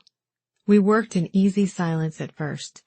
Then we began to talk about his family and mine, about Robert and our marriage. I remember the night he arrived home from the war, I said. My parents and his were having dinner at the Battle House Hotel. Robert had his family's chauffeur bring him to the dinner. Mother said when he pulled her to the side and asked about me, she knew he was going to propose. She burst into my bedroom late that night and told me all about it. She was so excited about the prospect of marrying me off, especially to the Van Buren family. What makes them so special? William asked. The Van Burens own Southern National Bank downtown. My father is an executive in the shipping industry. It helps my family to have a friend in the banking business. Even better if we're married to them. I see. And did the proposal come quickly? Not as quick as Mother would have liked, I smiled. We'd been friends before, but it wasn't romantic. We had to get to know each other again. But something about him was different, more serious than I remembered. I'd imagine war will do that to a man, William said. I don't know if it was the war or just that he decided it was time for us to be together. Everyone knew it would happen. I was never too comfortable with the idea that his parents and mine decided a long time ago that we'd be a perfect match for each other. I guess I just let myself be pulled along by everyone's excitement. And the fact that Robert was quite charming didn't hurt matters either. Was it ever a perfect match? I suppose in some ways it was. Just not in the way I wanted it to be. And what way is that? I laughed a little and smoothed my hair with my hands. My, you are direct, aren't you? I'm just curious about you, that's all. I didn't answer his question. After all, how could you explain true love? The kind that nurtures and respects, that honors and cherishes. That's what I'd hoped for when I married Robert. Even though all the signs pointed to him being unfamiliar with and uninterested in that kind of love. But I hardly knew William, and it felt silly to try to explain my heart. You wanted to be treasured. I guess you could say that, I said, stammering. Instead, I got this life, and a husband I hardly recognize. It's not what I pictured, that's for sure. I looked up to see where he stood in front of the window, framed by the fading light outside. His gaze on me was so intense I had to turn my eyes away. I pushed off from the work table where I'd been scraping spilled paint off the handle of a hammer. I wasn't sure where to look or what to do with my hands. William crossed the floor toward me. When his fingers touched mine, I closed my eyes and exhaled. Big and warm, his hand wrapped around mine. I wanted to close the distance between us with one more step, but propriety held me back. He dropped his gaze to our laced fingers. Just as he opened his mouth to speak, someone called from the house. "Dinner!" He leaned around me and peered through the window toward the house, then sighed and looked back at me. "I think it's time for us to go," he whispered. He held his elbow out to me. "May I escort you?" I raised an eyebrow and smiled, then bit it back. I nodded and slipped my arm into his. Dinner was a loud jumble of laughter and conversation. Dishes passed down the long table, a wine glass spilled, chairs scraping against the hardwood floor. I tried to keep up with the conversations as well as I could, but William's steady presence next to me scattered my thoughts. My fingers still tingled where he'd held my hand earlier, and I both wanted him to touch me again and was afraid of what might happen if he did. After dinner and dessert, guests drifted away from the table, some to the back porch, some to the parlor, where easels had been abandoned almost mid-stroke, and a few to bed. When a couple of women grabbed the remaining plates and dishes and carried them into the kitchen, I pushed my chair back and stood. I should probably go help. I gestured to the open door of the kitchen. I picked up a scraped, clean casserole dish and followed the women out of the dining room. If they thought it strange that a woman they didn't know was helping with the dishes, they didn't say anything. As I washed and wiped, I tried to calm my frenzied mind and racing heart, but it didn't work. Compared to Robert's charm and swagger, William was substantial and strong. Still confident, but there was no boasting, no bluster. But it was more than that. We'd only spent one afternoon together, and already this man knew me in a way Robert never had. I'd been acknowledged, seen, maybe for the first time. The sensation was dizzying. 15 minutes later, I walked out of the kitchen drying my hands on a towel. William still sat at the dining table alone. At that moment, my heart stilled, calm and sure. He smiled and pushed my chair back a few inches with his foot. Instead of sitting down next to him, I turned toward the stairs and began to climb. More than hearing him on the stairs behind me, I felt his presence staying close. When I walked into my bedroom, I left the door open. The next morning, I woke with the sun on my face. I'd left the window curtain open to catch the breeze when the room grew warm during the night. I stretched and smiled, remembering, but I froze when William stirred next to me in bed. "Good Lord, Margaret, what have you done?" But then he wrapped his arms around me and pulled me close to him, whispered into my hair, kissed my neck. Things Robert never did. In that moment, it was easy to forget the previous 3 years had even happened. I felt bold, eager, yet I was scared to speak, scared to break the silence between us that felt almost sacred. I waited, a complicated knot of tension and contentment in my chest. A few minutes later, I couldn't wait any longer. I rolled to my other side and faced him. "I have to tell you something." Hmm? My name isn't Helen Parker. He smiled, his eyes still closed. I know.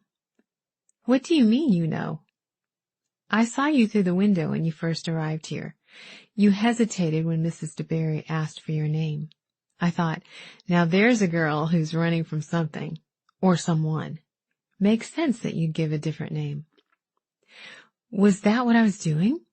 Running? It didn't even feel that way. It felt more like I was arriving.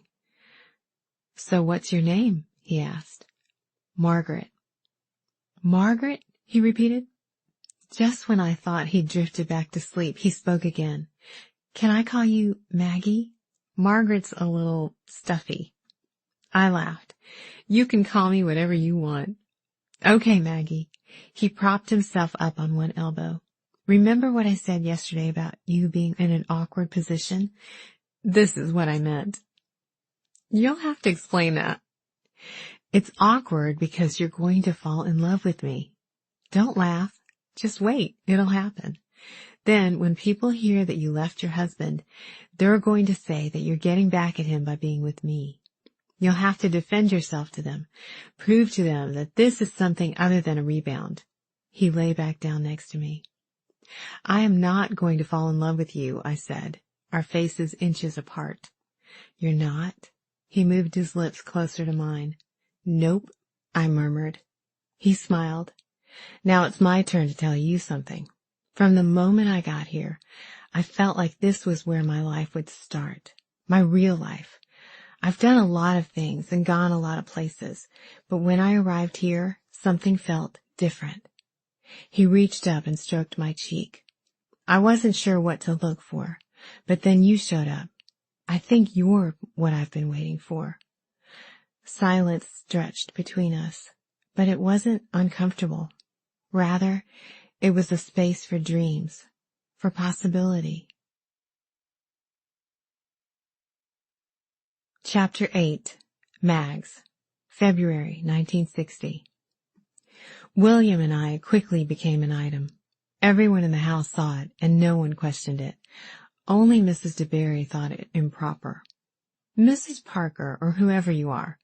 It is Mrs., isn't it? I nodded. Mrs. Parker, he's a bum. They're all bums.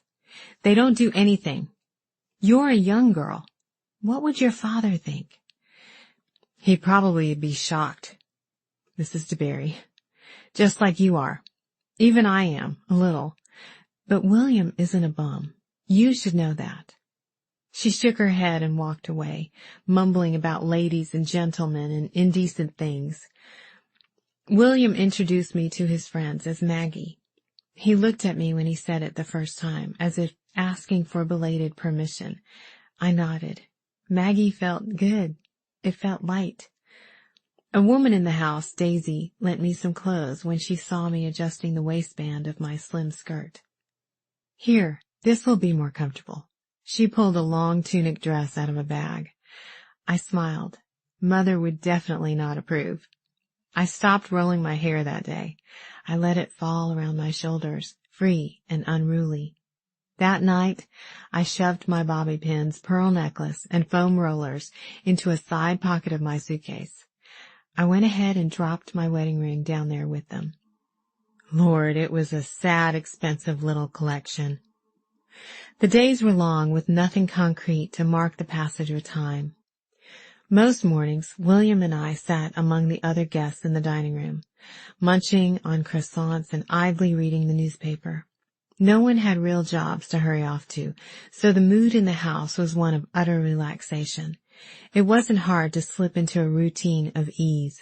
As the painters painted, the sculptors sculpted, and the yogis practiced their moves in the grass, I learned the routines of the house and became a part of them.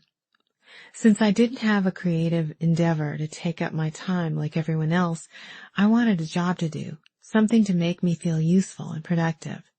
Starla, the woman I'd seen in the kitchen the first night I arrived, asked me to help with food preparations. She just needed an extra hand to help pull meals together. But I took it a step further. I made a grocery list every few days with ingredients for each meal, plus extra items for the house. Toilet paper, matches, soap. I organized the pantry by food type and size. I scoured the oven and cleaned out the refrigerator. As a wedding gift, Mother had hired a woman to clean our house in Mobile twice a week, so I rarely had anything to clean or straighten at home. The hard work felt good, and I relished my sore muscles and dirty fingernails. William and I spent most evenings sitting on the back porch, huddled together on the glider. He'd massage my feet and tell me stories of working in orange groves in Florida and selling his tables and benches from a roadside shack in Asheville. My privileged prior life was sedate and sheltered compared to William's hard-earned wisdom and tales from the road. I soaked him up, every word, laugh, and touch. He knocked on my door early one morning before the sun was up. He stuck his head in the room when I answered. "Come with me," he whispered, holding up a mug of coffee. "Outside, 5 minutes." Curious, I dressed quickly. Following the aroma of coffee outside, I found him waiting in his truck, the passenger door open for me. "Where are we going? It's still dark." "I know. You'll see." He drove fast down Highway 55. When he turned onto a side street, I grew lost in a maze of dirt roads and creek beds. Finally, we went around a bend, and the path opened into a cove overlooking Mobile Bay, isolated except for a blue heron standing on thin legs in the shallow water. It was still dark beneath the cover of trees, but directly in front of us, the sky had exploded in streaks of orange and pink, with violet clouds scattered like pebbles. Just above the waterline, the horizon remained a deep indigo blue. Seagulls gliding in the air provided the only movement other than the quiet waves creeping forward and back along the shore. We watched the sky change colors without speaking.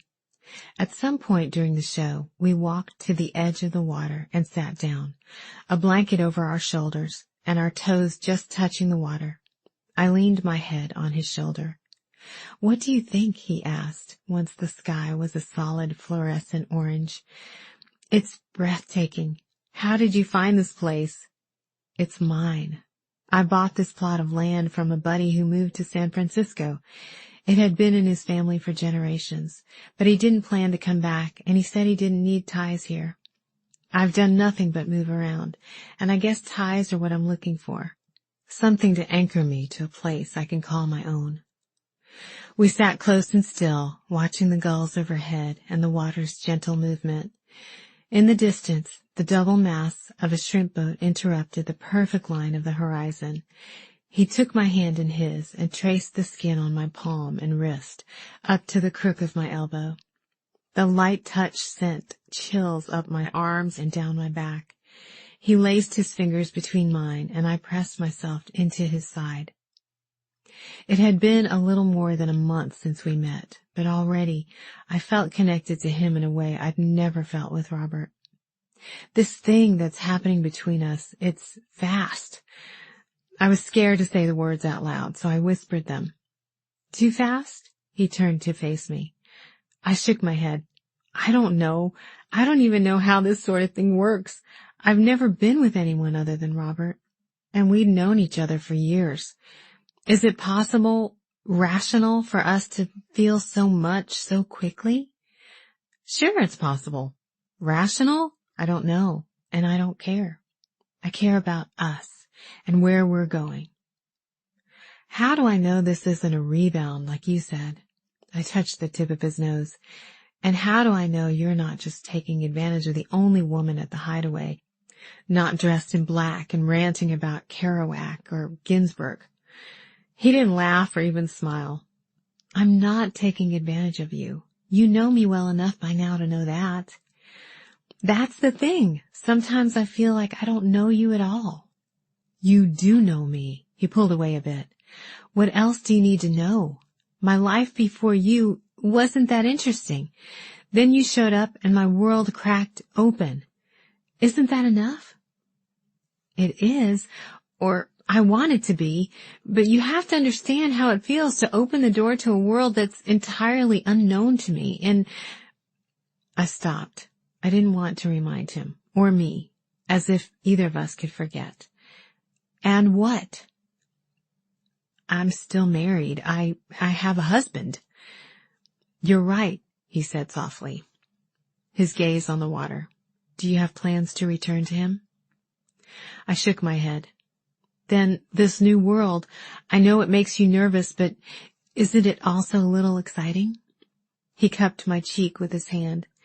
We can make our future anything we want it to be.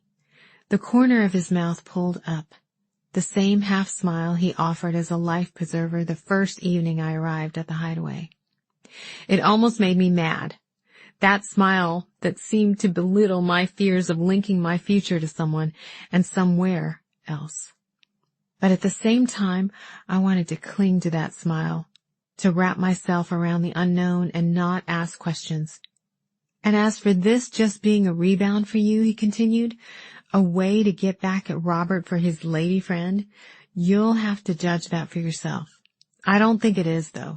I think this is something else. I nodded and he took my hand. Let's not mention Robert again. I don't want him to be a part of this, I said. Suits me just fine. I nestled back down beside him under the blanket. He pulled me closer and kissed me. I told you were going to fall in love with me, he said with a grin. I pushed him away and laughed. What makes you think I'm in love with you? You are, aren't you? I was a new woman, risky and adventurous. It felt foreign and perfect at the same time. I guess you'll have to wait and see. Chapter 9. Sarah. April. I pulled down the long gravel driveway in front of the Hideaway and began the slow trek through the trees. When I reached the house, I parked my car under the big oak. Nerves stalled my hand on the car door handle. My parents' death and the lonely years after had left a wound deep in my heart. Although the wound had healed, it was still tender. I didn't let myself think of their deaths often. It was too painful, like pressing on a bruise. Thankfully, my scrambling to open bits and pieces and make a name for myself in New Orleans occupied almost all my mental energy. Their absence was always present, but most of the time I was able to keep it tucked under the surface of my life. I was comfortable with that. I could live with that. But here I was, back at the place where it all happened. When I finally exited my car, I stood in the driveway holding my suitcase and picking rocks out of my open-toed sandals. I heard the crunch of gravel and turned around to see Major's car slowing to a stop behind me. I waited by the door while the four of them climbed out. Go on in, Major said. You don't need to wait for an invitation. I still can't believe y'all leave the doors unlocked. It's not New Orleans, honey, Dot said before kissing me on the cheek and walking past me into the house. I took a deep breath before following them in. Major pulled out my chair at the table before I sat down. Dot and Glory must have done a number on him on the ride over from Mobile. He seemed calm, but I could only imagine the rant he probably unleashed in the car. I glanced around, trying to gauge the tension level, as Bert filled our glasses with iced tea. We're real glad you're here, Glory said to me, spooning out a serving of green beans. I laughed a little, but her calm, delicately lined face told me she was serious. I thought y'all might fight over who got to kick me out the door first. You're like a daughter to us, Glory said. Kicking you out would never cross our minds. All we can do is look to the future of the house, whatever that may be. 4 pairs of eyes shifted in my direction. I took a long sip of tea. I meant what I said earlier, Dot said as I set my glass down. The house belongs to you now, as it should. Mags asked you to take care of this place, and no one could ever argue with her once she got an idea in her head, regardless of what you decide to do with the house in the end. She's not going to sell the thing, that's for sure. Major's deep voice burst out. It needs to stay in family hands. He shot to his feet, his chair squeaking on the hardwood, and stomped to the other side of the room. So much for him cooling off in the car. He stood at the window overlooking the driveway for a long moment before he turned back to us. When he did, most of the anger had drained from his face. I know we don't deserve the house. Blood's thicker than water and all that, but after living here so long and being with Mags every day, I'd say we're a little more than just water. Now she's gone and given our house to someone who only visits a couple of times a year. He lifted his glasses and rubbed the bridge of his nose. He sighed. I know it's not our house, but it feels that way. It does feel that way, but Sarah grew up in this house, Dot said. It's more hers than ours. Mags let us stay here so long out of the kindness of her heart and because she loved us. But she's not forcing us out. She wouldn't have given the house to Sarah if she didn't trust Sarah to make the best decision. I agree with her on this. Silence fell in the room as Major shuffled back to his chair and we all started eating. Forks clinked against plates and a breeze from the open window ruffled the curtains. Dot looked at Bert and tilted her head toward the kitchen. Bert raised his eyebrows and nodded. I'll be right back. A moment later, he returned carrying a bottle of wine and a tray of glasses. Nothing like a little wine to loosen the lips and calm the nerves, right? I think someone's lips are already loose enough, Glory said. Bert started to laugh but stopped when Major glared at him. Okay, let's all just enjoy our dinner, Dot said. We need to speak words of love to each other and celebrate who Mags was, not second-guess her actions. It's her life, her house, her decision. I looked down at my lap and smiled. Dot was Mag's best friend in the world. It made sense that she would echo what Mags had said in her letter to me. Everybody agree? We all nodded. Glory winked at me from across the table. I smiled back at her. Everyone watched as Bert uncorked the bottle and poured a couple of inches into each glass. His calm movements soothed our frayed nerves. One by one, everyone reached over and took a glass, even Major. I waited until everyone had taken a sip before I spoke. It means a lot that Mags trusted me with her home. In all of our conversations, she never said anything about leaving the house to me. If she wanted to surprise me, she did it. I have a lot going on with my shop and— Yes, your shop, Glory said. Did you see the binder by the couch when you came in? She always kept it in her bedroom, but we brought it out so you could see it. She has every magazine article that has ever mentioned you or bits and pieces. She showed that binder to everyone who came through the door. She was so proud of you. I always told Mags when a magazine writer or reporter came into the shop with a voice recorder and a notebook, telling me we'd been noticed again by another editor somewhere. Sometimes I worried she'd think that I was flaunting my success, but she always celebrated with me. I had no idea she'd gone to the trouble of tracking down the magazines and clipping the articles. Sarah, you have quite a talent, and we— Dot bored a hole in Major with her eyes. Think you'll be the perfect person to whip this place into shape. I, for one, am glad for it. A few cans of paint and a hammer or two are just what we need around here. From the little I'd seen before dinner, painting and hammering were the least of my concerns. If I decided to sell the house and living 3 hours away, did I have another choice? I'd have to do a lot of work just to get it ready for the market. Talking about selling right now was premature, but finding a good contractor wasn't. I'll check everything out, put a plan together, and start calling around, I said. I'm good at cosmetic updates, but I'm no expert on plumbing, wiring, or any of that. Now don't get too ahead of yourself, dear, Dot said. The house doesn't need that much work. She's still a beauty, much like your grandmother. She just needs some spit and polish. We'll start there and see how it goes, I said carefully. And have you thought of your plans for the house aside from the renovation, Gloria asked. I knew what she was really asking. I haven't thought about much, honestly. It's been a quick couple of hours. Just give us some warning if you decide to pull the rug out from under us, Major said. Mags specifically asked me to do that. Even if she hadn't, you know I wouldn't do that to you. With dinner mostly over, Bert stood to get the dessert. Someone dropped off a hummingbird cake this morning. I've been holding myself back all day. So many people have been bringing food by, Glory said. Such kindness.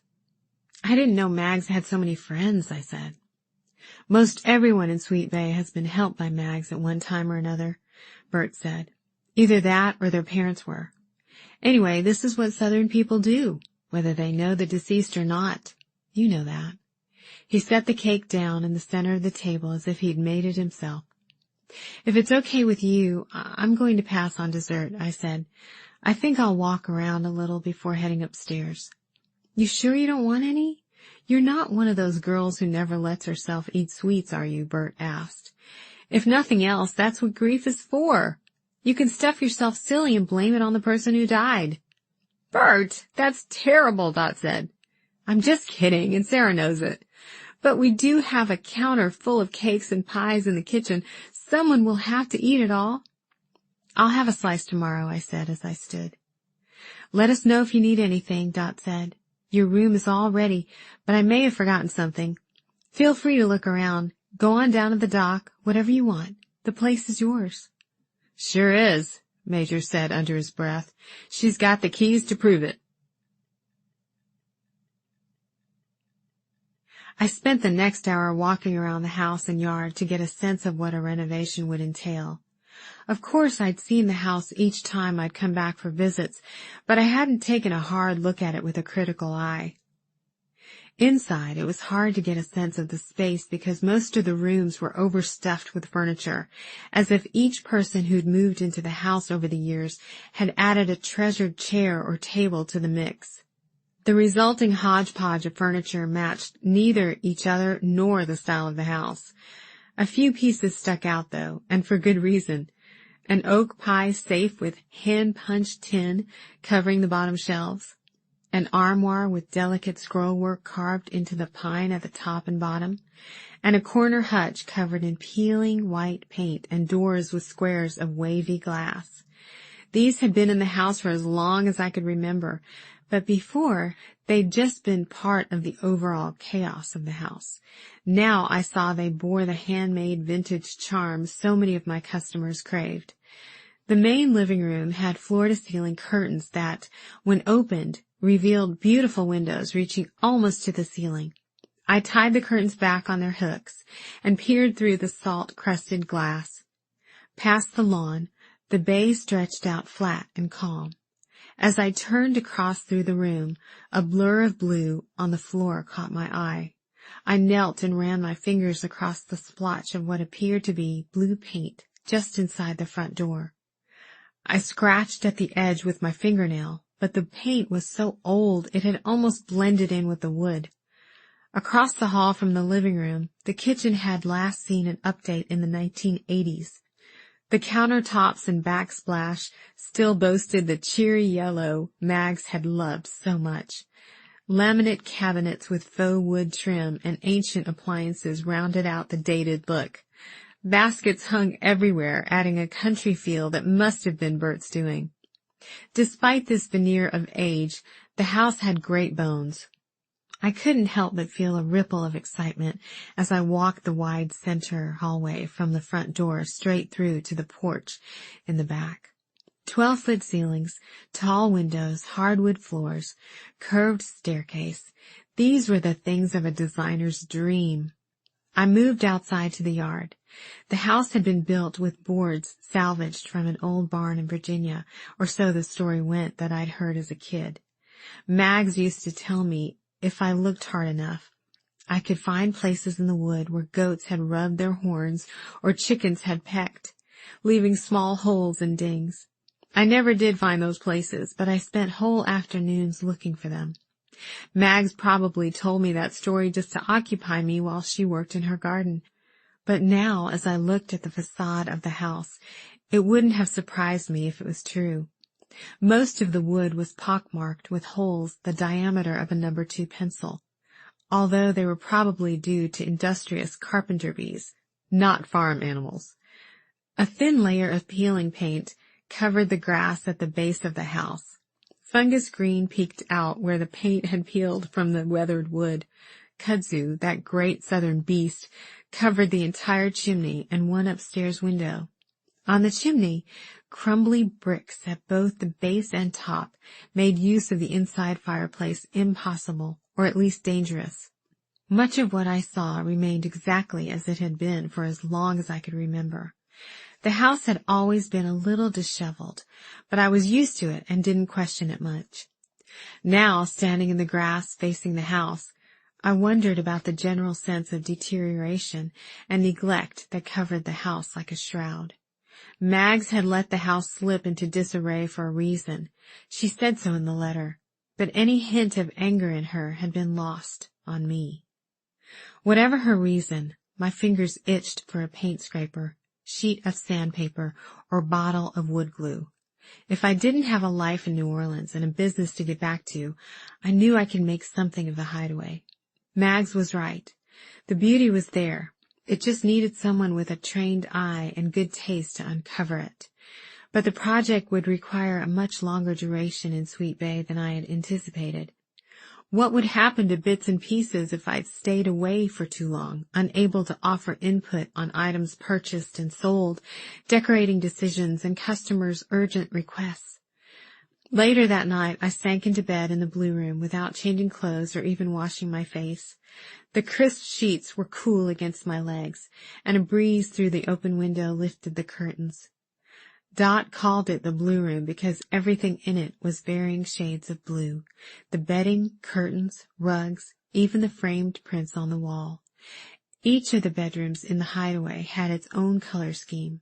My blue room, the yellow room, the pink room, and a red room that I'd always thought was a little creepy. I bunched up the pillows behind my head and surveyed the room where I spent so many nights as a kid. It still felt familiar despite having spent only a handful of nights here over the last several years. I'd already checked the closet. It still held some of the clothes I hadn't gotten around to packing up and taking back to New Orleans with me. Earlier, I'd run my fingers across the polo shirts and 2 small blue jeans. Despite making a life for myself elsewhere, I felt like the last 8 years in New Orleans hadn't even happened. Except now I was Sarah Jenkins, owner of Bits and Pieces, with a client list as long as my arm. I wore Nanette Lepore and Tory Burch instead of cutoffs and flip-flops. I'd been intentional for nearly a decade, working my butt off to be successful, but back in the blue room, it felt like nothing had changed, like all my hard work had just been spit and polish. Alan will know what to do. He loved to dole out advice to anyone within earshot, whether she asked for it or not. Occasionally, his words of wisdom were too risky or downright scandalous for my taste. But underneath the sass, his pointers were always spot on. Working together for 4 years, 6 days a week, 8 hours a day gave him the ability to home in on all my insecurities, insufficiencies, and flaws. In a loving way, of course. Alan had been with me since the very beginning of Bits and Pieces. He breezed through the door the day before I opened, and all the revelry and cheekiness of New Orleans blew in with him. Honey, you better be doing something special here because there are 1,000,001 home decor shops in this city. What's your hook? I was busy typing on my laptop, trying to get a press release out to New Orleans Magazine when he entered. I'd spent the morning rearranging furniture and dusting in the heat. The AC repair guy was late, and I was sweaty. Sorry, we don't open till tomorrow. I barely looked up from my work. You may open tomorrow, but you won't have any customers with this boring old stuff. You need my stamp on the place. My fingers paused on the keyboard, and I looked up. I'm sorry, can I help you? If you're looking for a job, I'm not hiring yet. And this stuff isn't boring. It's tasteful. What's that you're working on? He sat next to me and peered at the screen. The smell of his cologne was thick as cake batter. A press release, if you must know. Like I said, we open tomorrow. Who's the we, if it's just you? It's a figure of speech. I closed my laptop and stood. I knew enough of New Orleans by then to know he didn't necessarily mean trouble, but I was still a little wary of this colorful stranger in my shop. The place was full of small items I'd picked up here and there, and he could grab something and run off with it in a heartbeat if he wanted. I'm Alan. He extended his hand with a Y. Sarah, no H. And the shop isn't officially open yet, so if you could come back tomorrow. I stood by the front door and gestured through it with my free arm. You need me. I can make this place sing. It looks pretty good already, if you ask me. I glanced through the front rooms I'd so carefully decorated. It needs something, more Southern Gothic flair. I'm your man for the job, or I can be your woman for the job, whichever you prefer. I raised an eyebrow. Just kidding, he said. But seriously, I'm an out-of-work hairdresser waiting for Hollywood to call, and I have time on my hands. He paused and looked down at his feet. People used to live in this house, you know. A lot of people. I was one of them, and I know every nook and cranny of the house and the neighborhood. I can help you. I started to speak, but he continued, confident again and grinning. And anyway, seeing as you're the one writing press releases and shopping for inventory, you're going to need some help. Who's going to make coffee runs? Get the air conditioner fixed. Open up in the morning when you have a late night, he said with a smirk. First off, I've already called the repairman. He's just late. And second, I don't have many late nights, except now that I'm trying to get this place up and running. I would have opened quicker, but it's been a chore getting people to show up on time and do the work, like this AC. I fanned my gauzy top away from my body in an effort to stir up a breeze. It was June and the heat was already intense. You must be a transplant. We natives know how to get things done. Just give me a shot. For the first time, I took him in from top to bottom. Movie star sunglasses perched on his head, acid green hair with blonde roots showing, red tank top tucked into black skinny jeans, black Chuck Taylors. You look like a Christmas nightmare, I said. I can get the AC fixed in an hour. I hired him on the spot, and it was the best decision I could have made. I discovered early on that he was being truthful when he said he'd lived in the house. A decade before, when he was young, scared, and desperate to figure out who he was. He'd run with a slew of other kids from the dirtier parts of the city. Without welcoming homes to return to, they'd lived in the empty house on Magazine Street for months. It became their refuge, and Alan still felt welcome in the space, hence his attitude of ownership the first day he'd strutted into my shop. I never would have thought we'd still be together 4 years later. He may have been flamboyant, keeping odd hours and even odder company, but he was a true friend to me. Backed into a corner, I did the only thing I knew to do. I picked up my phone from the nightstand and called him. I had to shout so he could hear me over the pounding house music. Just a minute, Alan said. Let me go outside. Where are you? That music is terrible. No, it's great. You should see the people here. It's Margaritaville meets Marilyn Manson. I told him about the will, the house, and what Mags had done. He wasn't as shocked as I'd been. Who else would she have left it to? The old folks? You're her family. You obviously care about the place, or you'd have stuck a for sale sign in the yard the minute you got there. I guess so. I just wasn't prepared to come here and start the biggest house rehabbing project of my career, especially not in Sweet Bay. It doesn't have to be that big, does it? Make a few tasteful changes and bring it up to date. Why the drama? A few tasteful changes wouldn't even scratch the surface of what's necessary to turn this place around. Plus, it is Mag's house, and she loved the place. I wouldn't feel right doing it halfway. She said it deserved to be beautiful again, and I have to honor that. Then there's your answer. But I don't live here, I said. My life, my job is in New Orleans. I can't stay here and direct a renovation. Dot, Bert, and the Greggs would all be under my feet, trying to micromanage everything. Plus, I miss you. Are you done? First, your life here in the city isn't going anywhere. Just because you stay there a little longer than you'd originally intended. A little longer? This could take months. Lots of them. That doesn't mean you can't pick right back up when you get back, he continued, undeterred by my outburst. I can manage the shop, and Rick can help when things get busy. Plus, it's not like you'll be across the country. Sweet Bay is, 3 hours away? You can come back for an afternoon or a whole day if necessary. It's not a long drive. Second, you always talk about how you set people up with beautiful houses and things, then you leave and never get to enjoy the beauty of what you created. The house is yours now. You won't have to hand the keys over and never come back unless that's what you want to do. Regardless, you'll own the results and you won't have to bow to what anyone else wants. Sounds like a no-brainer to me. What am I going to do with a bed and breakfast in Sweet Bay, even if it is beautiful again? If I keep it, I'll have to hire people to run it, and if I sell it, I'll have my head on a plate carried by Major Gregg. Even I could hear the petulance in my voice. I don't know who Major Gregg is, but Mags left the place to you, no one else.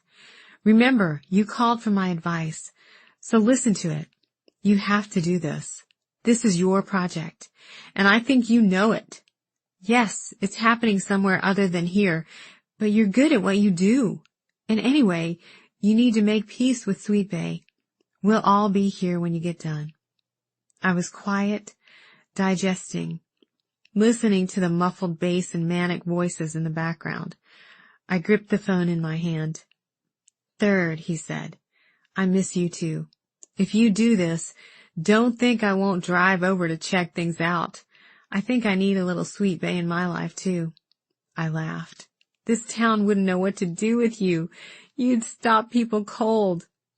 Darling, I'd be offended if I didn't. After the call, I didn't feel total relief, but I did allow that tingle of excitement and anticipation to bubble back up to the surface.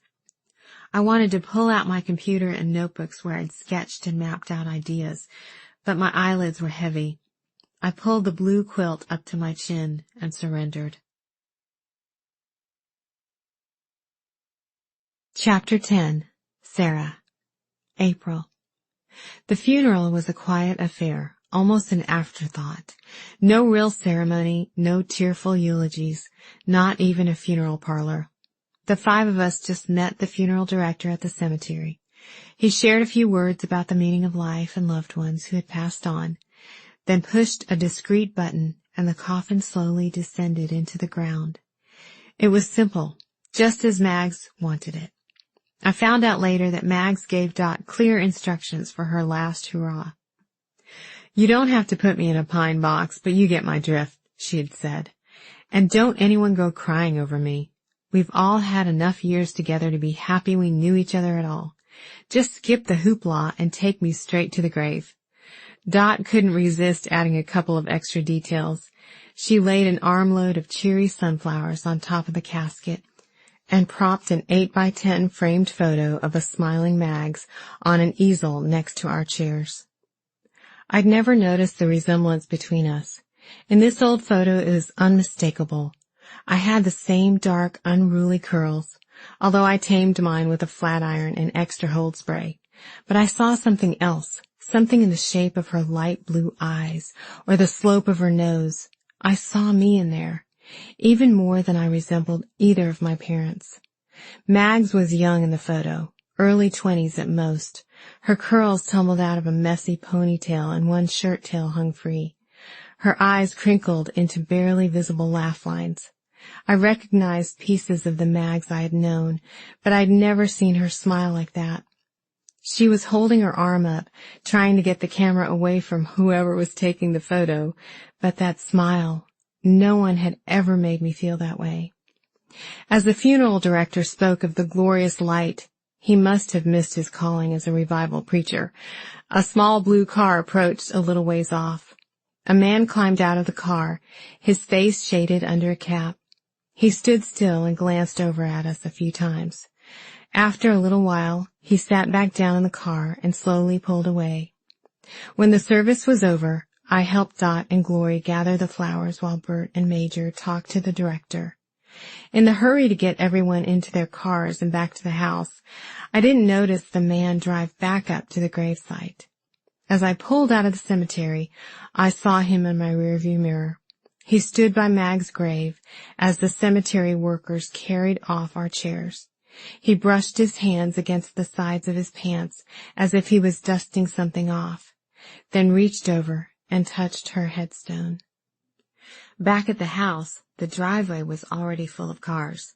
Word had spread quickly, and old friends of Mag's, some neighbors, mostly former guests, had come to pay their respects.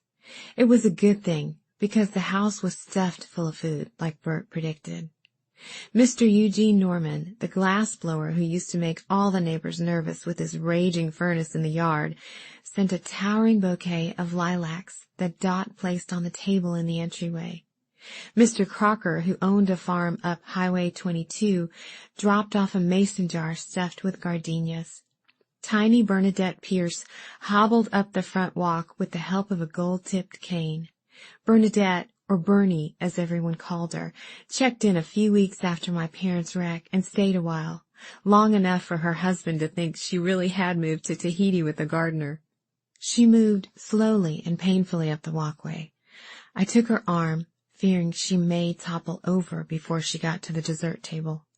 The grin on her face when she turned to see who I was proved me wrong.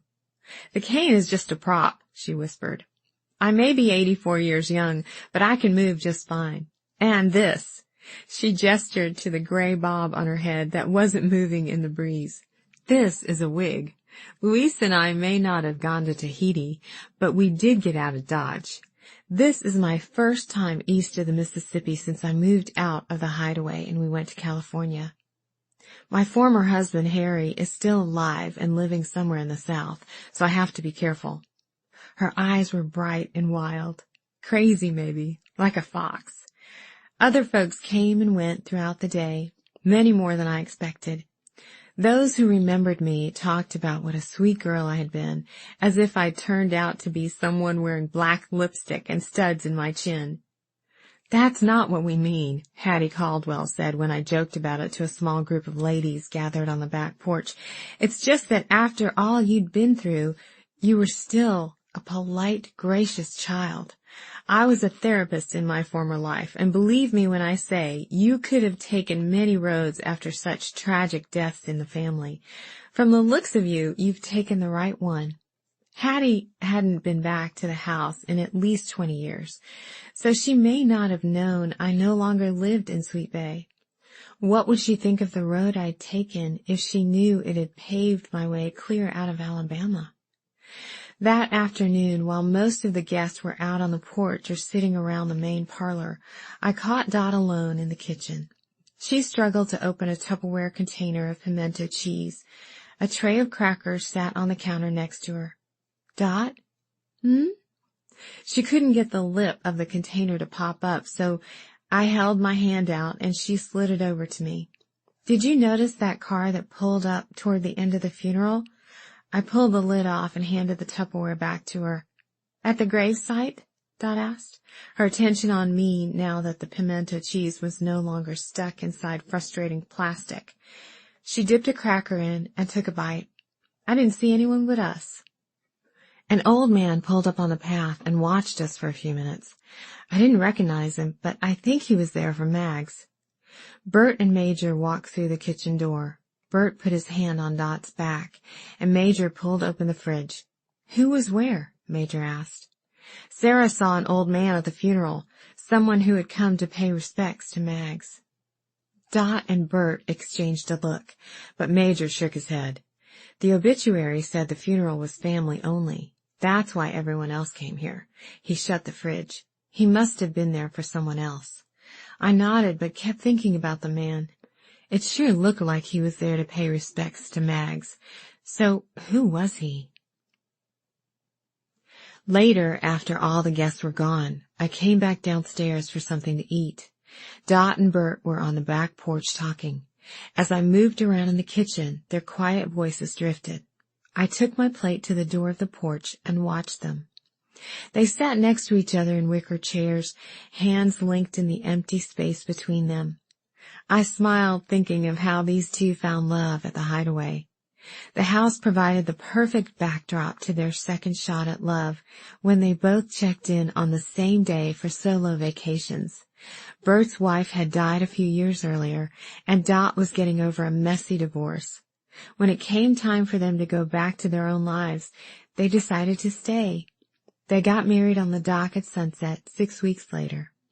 I turned, not wanting to disturb their moment, but my foot bumped an overlooked plate from earlier in the day. Dot turned. "Hi, dear. Come join us. We were just telling old stories." She wiped her eyes with a tissue. The funeral seems to have dragged up all kinds of memories. "Are you sure? I can take this upstairs." "Nonsense. Come sit. This will give us a chance to talk. The day got busier than I expected. I knew Mags had admirers all around, but I didn't know so many would show up. Many of them were older than she was. Not that 72 is old." "If it is, I'm ancient," Bert said. Dot sniffed and swiped his shoulder. "You're not ancient, just well-aged." "Doesn't make it sound any better," he smiled. I settled into an adjacent chair and took a bite of my ham sandwich. "We were just talking about Bernie Pierce," Bert said. Dot still had tears in her eyes, so Bert gave her time to gather herself. He gently tipped his rocking chair back and forth. The wooden boards on the porch floor groaned and squeaked. "Do you remember her?" I nodded. "She's a hard one to forget. The situation always seemed a little scandalous to me. Mags harboring someone who left her husband. Did Bernie actually run off with her gardener?" "In a nutshell, yes," Bert said. "But it wasn't that simple. Bernie's husband, Harry, was a bully. He used to knock her around, and one day Mags happened to be outside their house when she heard a ruckus inside. Mags claimed that she'd been out delivering tomatoes to some of the neighbors, but I think she was just sneaking one of her cigarettes," Dot said.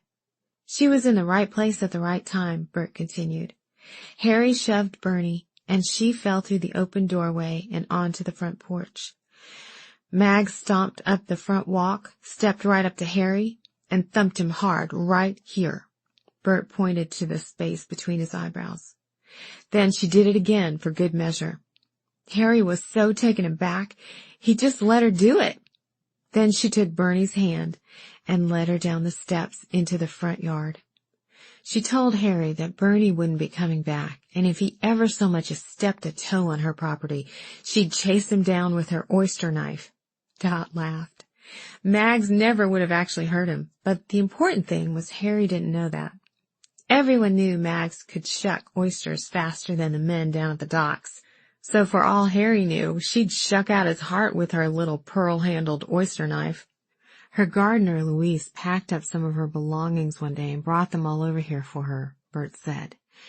He handed her the bags and a pink rose he'd plucked from someone's yard on the way over. "We saw him a lot after that, and they finally left for California together. We didn't hear from her again, not until she walked in here today." "Sounds like Mags was a good friend," I said. "Sure was," Dot said. "She was the best." We were quiet a moment until Dot spoke again. "Have you thought any more about your plans for the house?" "I've had a chance to look around. I have a few ideas, nothing too drastic yet. I just hate to see it change too much. Mags liked it the way it is," Dot said. "I'm sure she did in some ways, but she left me with specific instructions to fix it up. You have to admit, the house has seen better days. I'm good at my job, but it won't be worth it if I only use a hammer and a can of paint." I said as gently as I could and waited for Dot's reaction. She had become the mouthpiece for the 4 still living in the house. I wasn't looking for permission, but if I had her blessing, I knew the others would fall in line. She took a deep breath and looked at Bert. He raised his eyebrows and held his hands up in surrender. "It's your call, honey." "We all know I don't have a real say in this," Dot said. "The house is yours now to do what you like. Me, I'm partial to the old place being a little rumpled, just like Mags was, but I understand most people wouldn't agree. You do what you need to do to spiff it up, whatever that means. If you think you might sell it when you're done, just try to give us as much warning as you can. I know you have a life to get back to in New Orleans, but remember we have a life here in this place." "You took your first steps out here on this porch, did you know that?" Bert asked. I shook my head. "That's right," Dot said. "Jenny brought you over here one afternoon before the evening rush at the diner. You'd been on the verge of taking off for a few weeks. She wasn't gone 10 minutes before you put one foot in front of the other and toddled clear across the porch. I still remember the look on your little face when you realized what you'd done. I've never heard that story, I said. An old house can hold on to its memories for only so long, Bert said. We may hold you hostage at night and spoon-feed you old stories. Bert, Dot said firmly, she does not want to sit around here with a bunch of old folks all night. Dot turned to me. Mags did ask you to stay at the house while you're in Sweet Bay. Is that your plan? Sure beats the value in on Highway 6, Bert said. I smiled. I think I will stay here. Judging by how much work there is to do, it'll be easier if I'm here to at least make sure things start off right. If that's okay with all of you, I said, not wanting to sound, well, like I own the place. Dot smiled. I was hoping you'd stay. She looked at Bert. Not so we can smother you in old stories, but so you can get a real sense of the life here. This was your home too. It still is. We all need a place to escape real life sometimes. My life felt fine to me. No need to escape, thank you. But maybe there was something to what Alan said about making peace. Chapter 11. Mags. March, 1960. Just before I left for one of my trips to Grimerson's grocery for weekly supplies, the doorbell rang. I left my list in the kitchen and walked to the front door. Mrs. DeBerry came out of the living room just as I arrived at the door, and I stood by as she opened it. A man in a dark suit and sunglasses stood on the porch holding a briefcase. Are either of you, he looked down at the piece of paper in his hand, Mrs. Henry DeBerry? I looked at Mrs. DeBerry. I am, she said, turning to me. Could you put the kettle on the stove for me, dear? I'd love a cup of tea. Of course. I started down the hall, though curiosity paused my feet by the staircase where I could still hear them talk. I've already asked you people to stop coming to the house. The money is coming if you can just give me a little more time. Mrs. DeBerry, this is your second notice. You won't be getting a third. I understand you have several people living under your roof. I'm sure they wouldn't appreciate. Can you step out on the porch, please? She asked a little too brightly. Let's just talk out here, why don't we? She pulled the door behind her, closing me out of the conversation. Another man like this one had come to the house the week before, but I hadn't thought much about him. I'd asked Mrs. DeBerry later if we were going to have a new guest at the house, and she laughed. Oh, no, he won't be staying here. I opened the envelope of cash I was about to take to the grocery store, then ran back to the door. I flung it open, only to find the man climbing into his car and Mrs. DeBerry pressing her hands to her flushed cheeks. I held the envelope out to her. We can do without a trip to the store this week. We have leftovers, and Starla and I can rework the meals around what we still have in the pantry. You can use this. Don't be silly. Everything is fine. I told Mr. Curtis that he must have written the wrong name down. Simple as that. You go on to the grocery and be sure to pick up a box of tea bags for me. Mrs. DeBerry ambled down the hall to her bedroom and closed the door behind her. I went on to the grocery and tried to put the thought of Mr. Curtis out of my head. When I wasn't helping Starla in the kitchen or cleaning up after the artists, I sat in William's workshop while he worked. His hands carved rough planks of pine and oak into smooth, practical pieces. Kitchen tables, pie safes, armoires, buffet tables, things Mother would display proudly at the front of her house. I told him so. He nodded as he pushed a piece of sandpaper down the length of a table leg. Up and down, slow and steady. Your life at home sounds a lot different from mine. What do you mean? I asked, not as innocent as I sounded. I make the furniture people like your mother show off at parties, but I don't actually go to the parties. You're not missing much. He laughed, just a puff of air from his nose. What are you doing here? You know why I'm here. I've already told you. He put the sandpaper down and slapped his hands against his pants to rid them of dust. He marched over to me, grasped me firmly by the shoulders, and lowered his head so we were at equal height.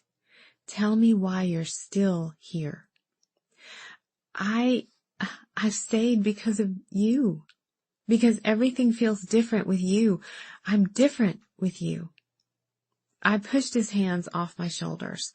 Why are you asking me this? You were the one who said your life began when you saw me at the front door. Have you changed your mind? I paced to the other side of the room to escape the uncomfortable intensity of his gaze, but then his hands were on my shoulders again. He turned me around to face him, his face close to mine. I smelled wood dust, turpentine, and something else distinctly, William. I'm not going to change my mind. I just want to make sure you know what you're doing. You're giving up a lot to be with me. I'll never be able to give you what your daddy has or what your husband could. Do you understand that? I gave up my old life the minute I packed my bags and shoved them in the closet of the house I shared with Robert. I did it again when I closed the car door, peering at Daddy from inside the quiet cocoon, and again when I pulled away from the house without a last look over my shoulder. I knew what I was doing, and now that William was a part of my new life, it all made perfect sense. I nodded. I understand.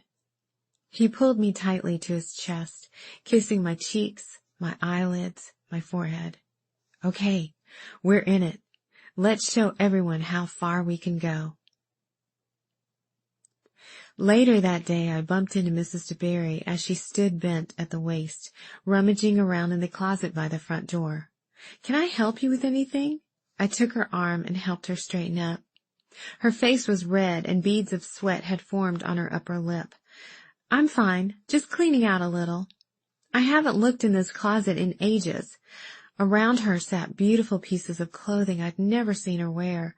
Impractical things, like Chinese satin-soled shoes that would fill with water the first time they touched the dew-saturated grass, and a chocolate-brown floor-length mink coat. I ran my hands up and down the coat. Mother had a mink she only wore during Mardi Gras season. It could be 65 degrees on Fat Tuesday, and she'd still pull it out. Luxury is luxury, Margaret, regardless of something as temperamental as the weather, she'd say. You can have that old thing, Mrs. DeBerry said when she saw me touching the mink. Henry brought it back from a trip to Russia years ago. It's too warm to wear it in Alabama, but maybe you'll make a trip up north someday. I'm too old to be making trips anymore. She stopped rummaging and glanced around the house, her gaze pausing on a pair of artists painting at easels in front of the large living room windows. She shook her head. Henry would turn in his grave if he could see what our B&B has turned out to be. Maybe not. It still has a charm. It must. After all, you're still here. It's been a couple of months now. How long do you plan to stay, dear? She tossed items into a box at her feet, but her gaze remained on me. I picked up the red satin shoes from the floor. The fabric was worn away near the soles, but the embroidery on top was still perfect. I tossed them in her box. I don't know. Can I let you know a little later? She exhaled. Stay as long as you want. That's what everyone around here seems to do anyway, and it'll probably continue long after I'm gone. Are you going somewhere? She glanced around the room again. I'm getting old. I'm probably not the best proprietor for a place full of young folks such as yourself, but here I am. Next to losing Henry, giving up this house would be the hardest thing I could ever do. She hoisted her box and took a deep breath. She'd avoided my question, but her face was still flushed and damp, and I worried for her. Are you sure I can't help you with that? I could take it to your room for you. No, I'm fine. She turned toward the hallway, but paused. Mrs. Parker, you've been good for this house. You straighten up, clean what needs to be cleaned, help organize meals. You even shooed the artists out of the living room and outside into the fresh air. And you've done it all without being asked. You're taking care of this old place, and I want you to know I appreciate it.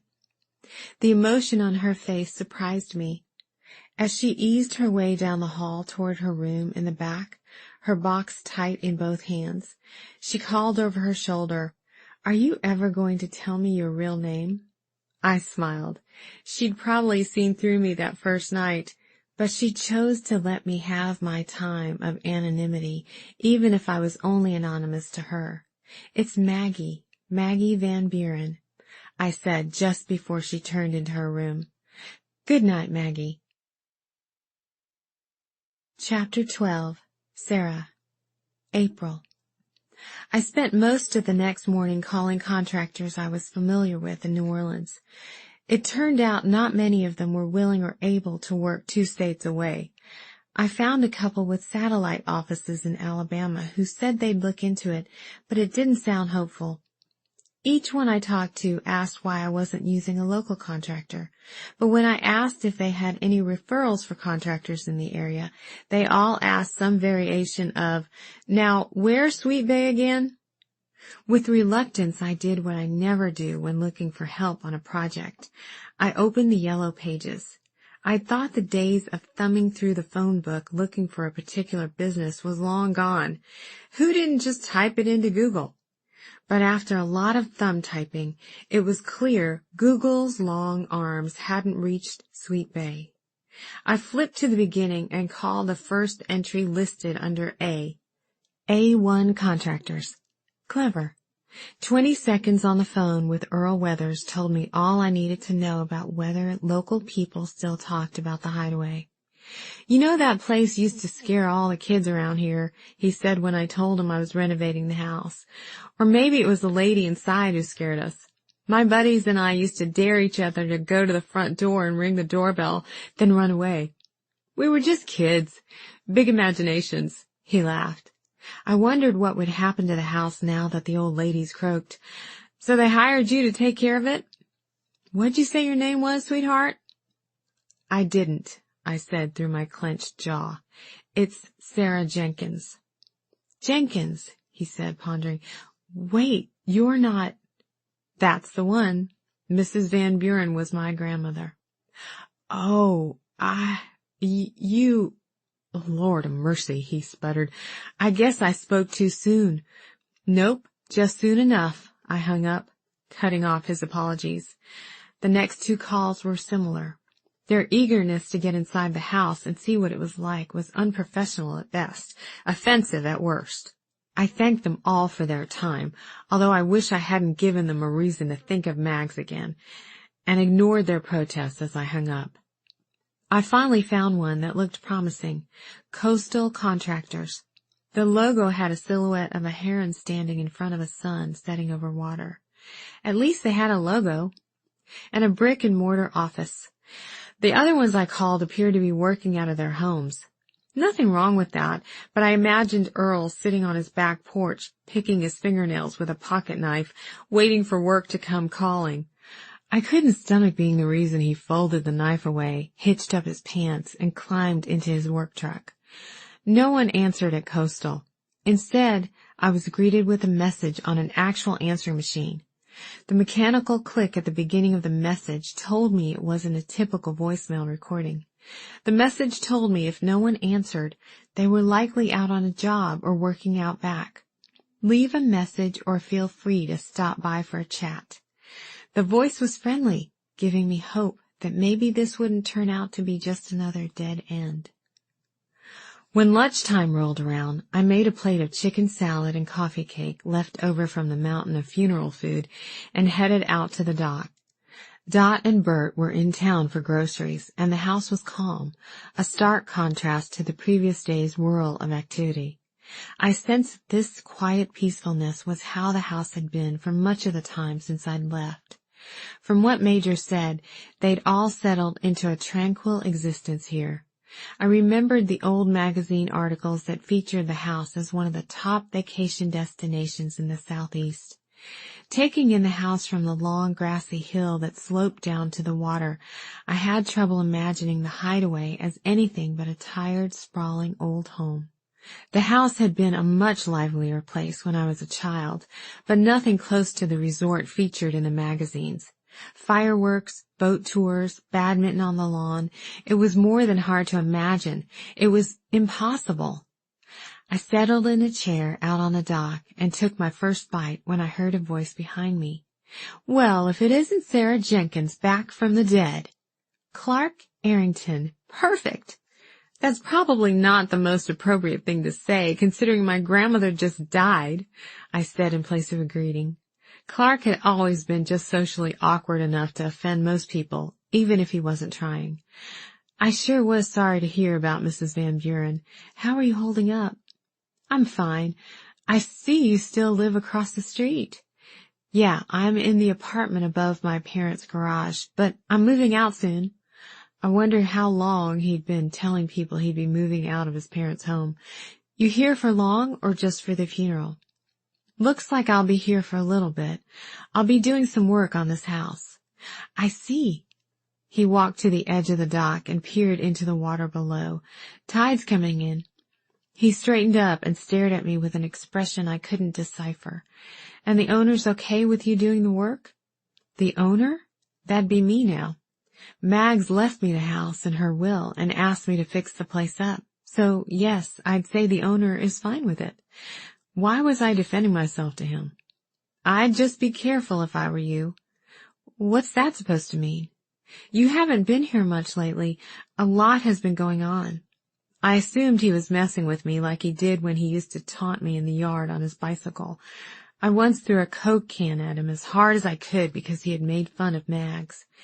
The can fell short, landing feebly in the water at his feet, adding embarrassment to my anger.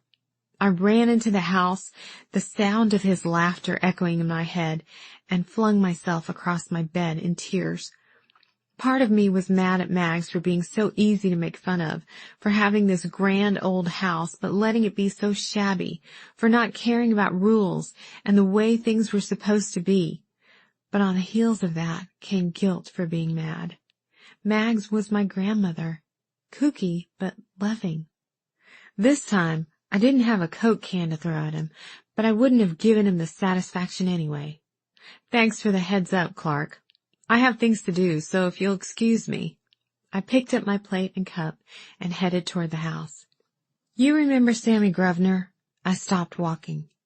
Sammy was a well-known Baldwin County developer. He'd been sticking his nose into waterfront property owners' business for decades. He used to knock on Mag's door, reeking of body odor covered with strong cologne, mopping his forehead with a damp rag. Each time he'd say he had been out walking around and admired the property, and each time Mags told him to get lost. It's a lot of money, Mrs. Van Buren, he'd say. You could turn in the keys and spend your golden years with your feet up and a drink in your hand. Do I look like someone who wants to snooze the rest of my life away, Mr. Grosvenor? She'd spit out his name like it tasted bad. This is my home, and I'm not selling it. If you were smart, you'd stop sniffing around here. Sammy was the one thing on which Mags and many of the other townspeople agreed. No one liked the way he scoped out homes and businesses as if he imagined a theme park in their place. Dot always told Mags she should be careful with Sammy, but Mags was never too concerned. If she didn't let wind blowing through a broken glass pane in the kitchen bother her, she definitely wouldn't be bothered by a land developer who had so far been all talk. Clark's name-dropping let me know Sammy was still on the prowl, still trying to get his hands on the property. I wasn't worried, though. Mags could be a bear when she wanted to, but I had more professional ways of making him get lost, starting with a court order if necessary. Yeah, I ran into him a while back, Clark said. He started babbling about this old house here. Something about his time finally coming. I don't know what he meant, but it smelled fishy to me. He was excited, though. I'll tell you that much. I kept walking toward the house. This was nothing more than Sammy attempting another dead-end scheme and Clark trying to get in the middle of it all. However, deep down in some small hidden part of me, something squeezed. Sammy could be ruthless if he wanted to be. I walked up the porch steps and made sure the screen door slammed shut behind me. Chapter 13. Sarah. April. The office of coastal contractors couldn't have looked more opposite than what I had imagined. The mental image of Earl sitting on the porch in his dirty overalls quickly dissipated as I turned off County Road 1 at the sign bearing the now familiar heron and setting sun. The cottage overlooking the water was quaint, its cedar shake siding weathered to a relaxed gray, the kind of gray that sent people back for paint chips again and again, trying to get the same shade on their walls. I collided with a mess of black fur and a wet tongue as soon as I walked through the open door. "Popcorn down," a male voice said. "Sorry, she just gets excited. It's been a quiet day, so you're the lucky recipient of all her pent-up attention. Here, try this." A towel, dry and mostly clean, appeared in my hand as I held my now damp dress away from my legs. I wiped at my arms and right cheek, trying without success to remove all traces of the sticky slobber. I had never been much of a dog person, too much wet, not enough manners. Giving up the futile attempt, I looked up to see a man pushing the dog out the back door. "Crawford, she's headed your way," he yelled before closing the door on Popcorn's protests. "Sorry about the commotion." He wiped his hands on his shorts. The room smelled strangely like raw fish. "I'm Charlie Mack. How can I help you? Or do you need directions somewhere?" His gaze drifted down to my dress and sandals, a few notches too dressy for an afternoon on the bay and the affections of an exuberant Labrador. "Actually, I do need some help. I'm an interior designer in New Orleans, but I'm in Sweet Bay working on an old bed and breakfast. Is it a teardown? No, it's an old house and not in the best shape, but its bones are good. It's probably best to consider everything suspect, wiring, gas lines, the whole bit. It'll need a thorough inspection first. From there, I'm thinking about taking down a couple of interior walls, updating the kitchen and baths, and a whole lot of painting."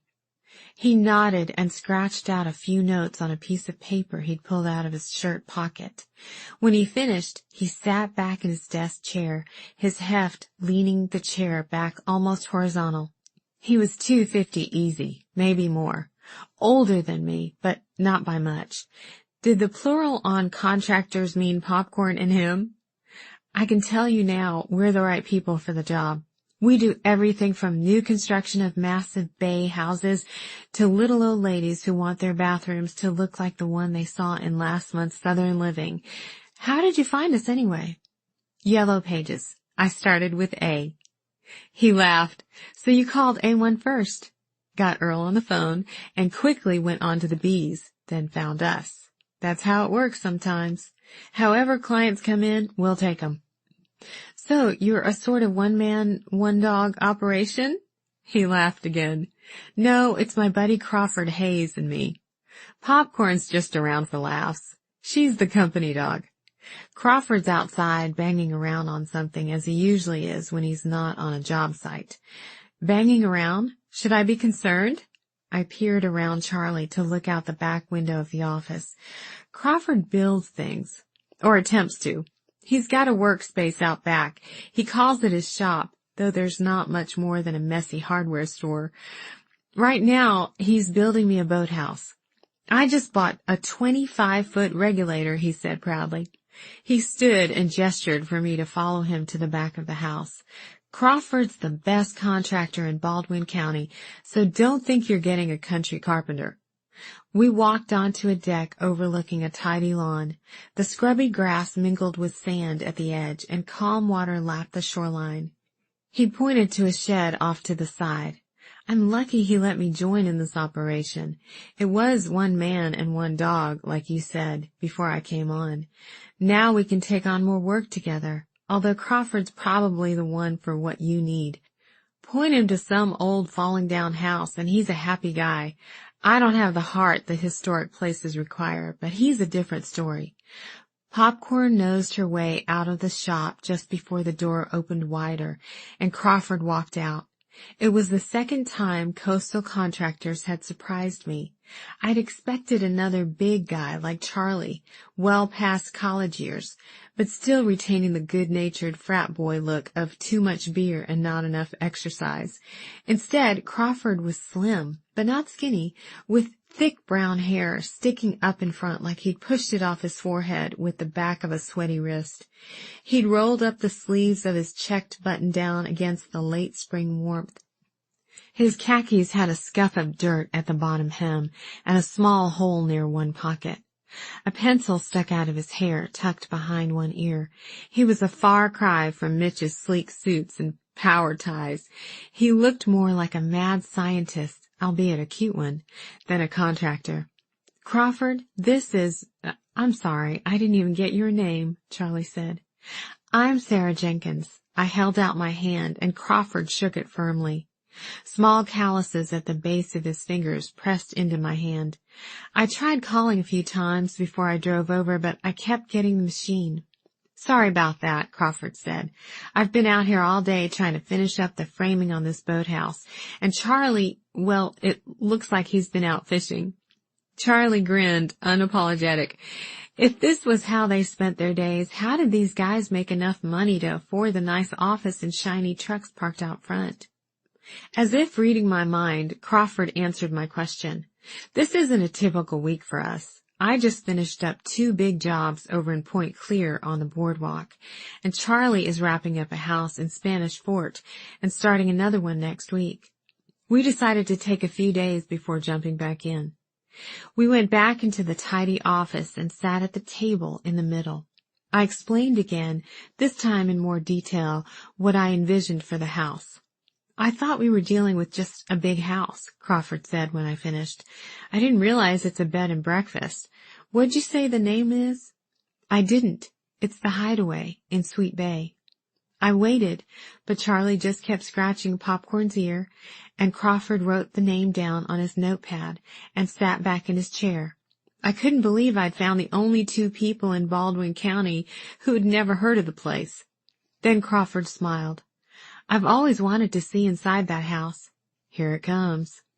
I saw it a year or so ago by accident.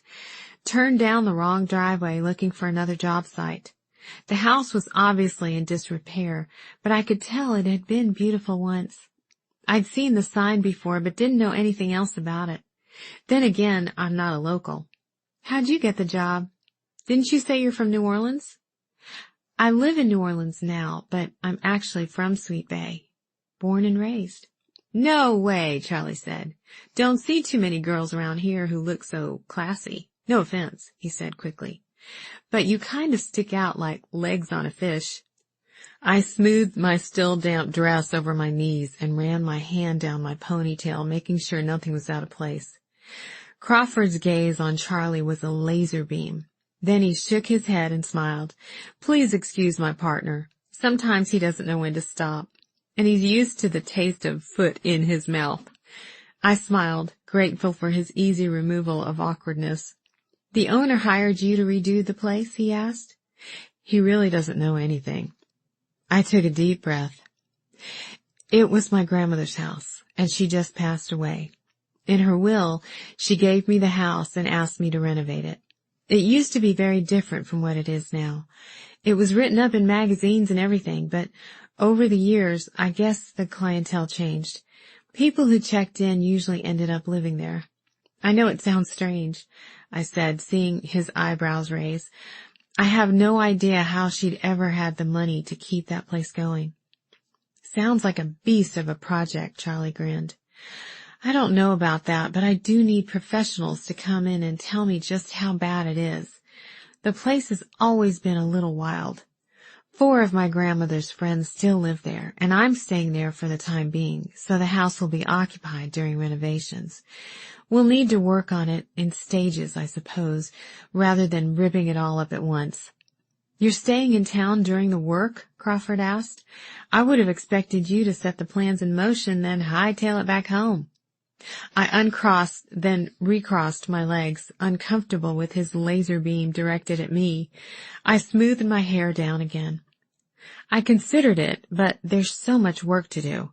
Rather than spend the next several weeks on the phone checking on things here, I'm treating it like a normal job.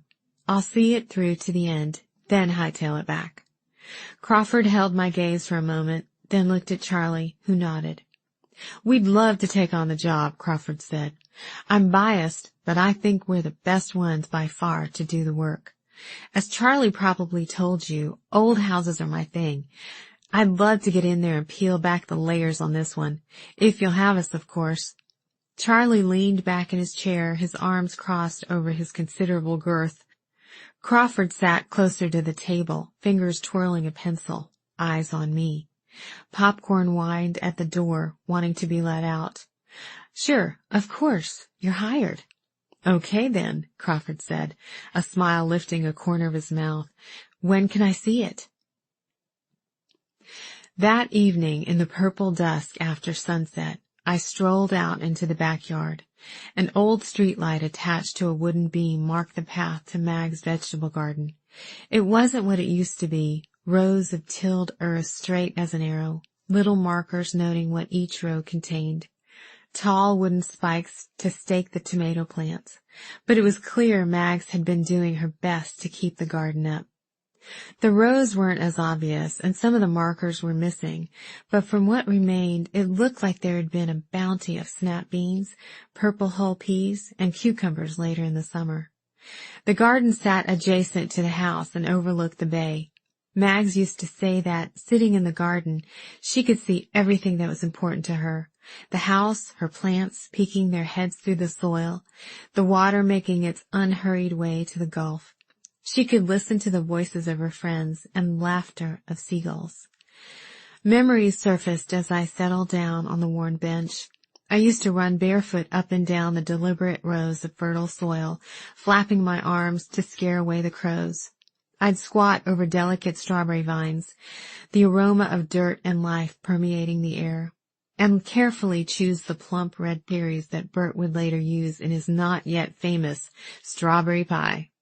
Even as a teenager, I welcomed the chore, eating at least as many berries as would end up in my basket.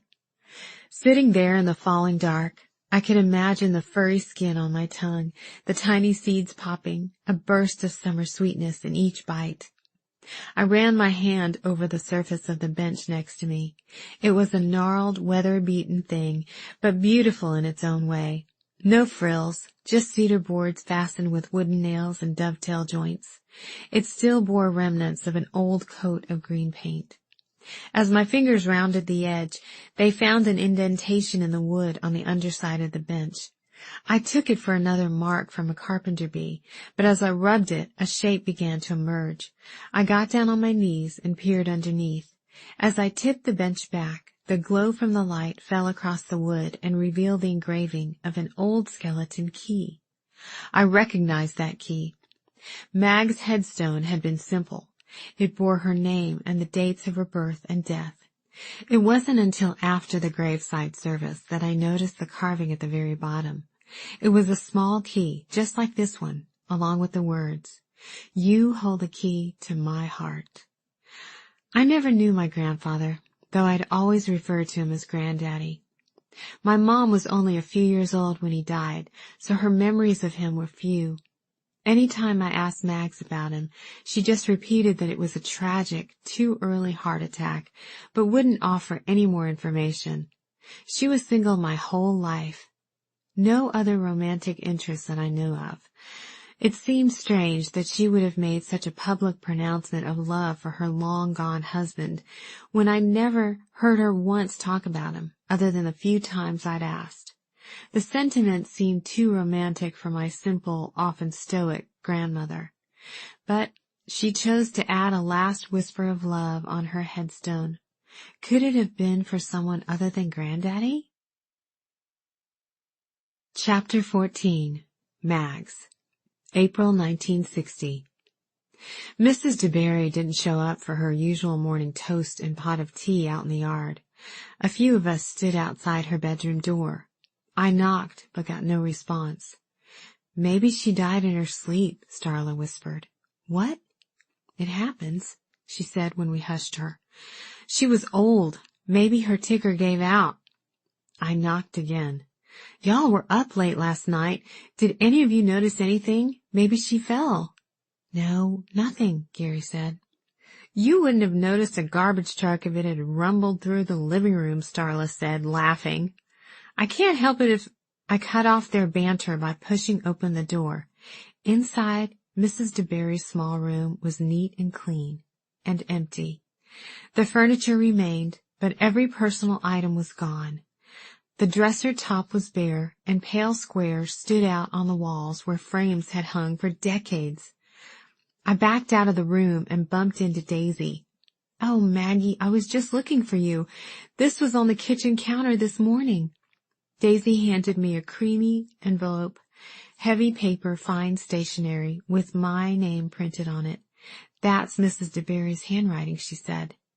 As Starla, Daisy, and the others talked over each other, trying to decide what exactly had happened, I retreated up to my room.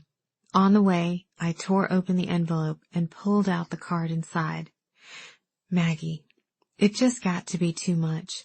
I hope all of you people will understand. I can tell you come from good people, and you'll take care of the house as it deserves. The spare key is under the pansies on the back porch, and 6 extra sets of sheets are in the closet in my bedroom. Call Ned Lemon if the pilot light goes out. I sat on my bed and dropped the card on the quilt next to me. Mrs. DeBerry had said her goodbye to me the night she gave me the mink, and I hadn't even realized it. She'd gone through the house, taking what was important to her, and left everything else for us to figure out.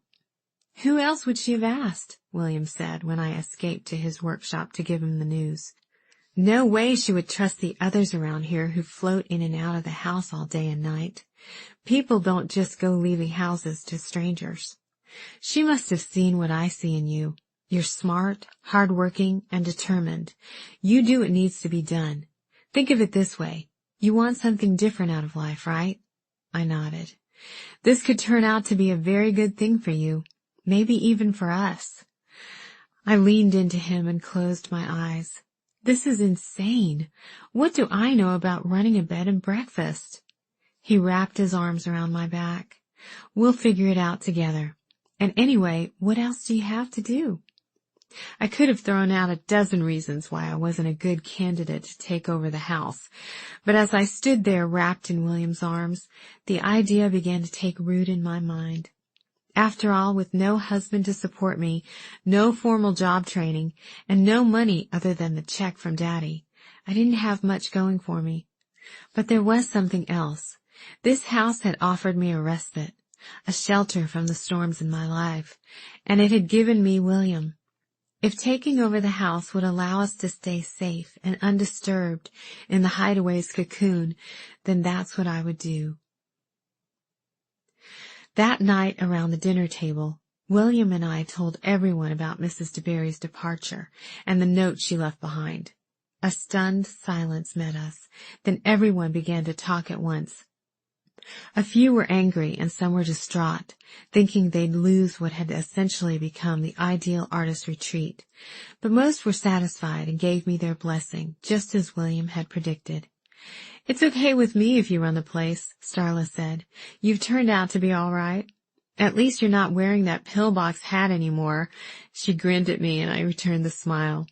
I don't exactly have experience running a business. You'll be fine, Starla said. How hard can it be? As the conversation around the table grew lively, I saw what the Hideaway could be under my care. Mrs. DeBerry likely hoped I would be the one to turn it back into the pillar of Southern hospitality it used to be. True, it would be a place for hospitality, but not the kind she had in mind. No ladies in hats and gloves, and no dashing men, not unless they bore wood dust on their legs or carried a paintbrush in their hands. William carved a new sign for the house. He worked hard on it, making sure each letter was smooth and perfect. This could be your ticket to fame and fortune, he said once we pulled off the side of the road next to the old faded sign. People will come from all over just to see your Hideaway. You just wait. I helped him heft the enormous wooden sign out of the back of his truck. I'm proud of you, he continued.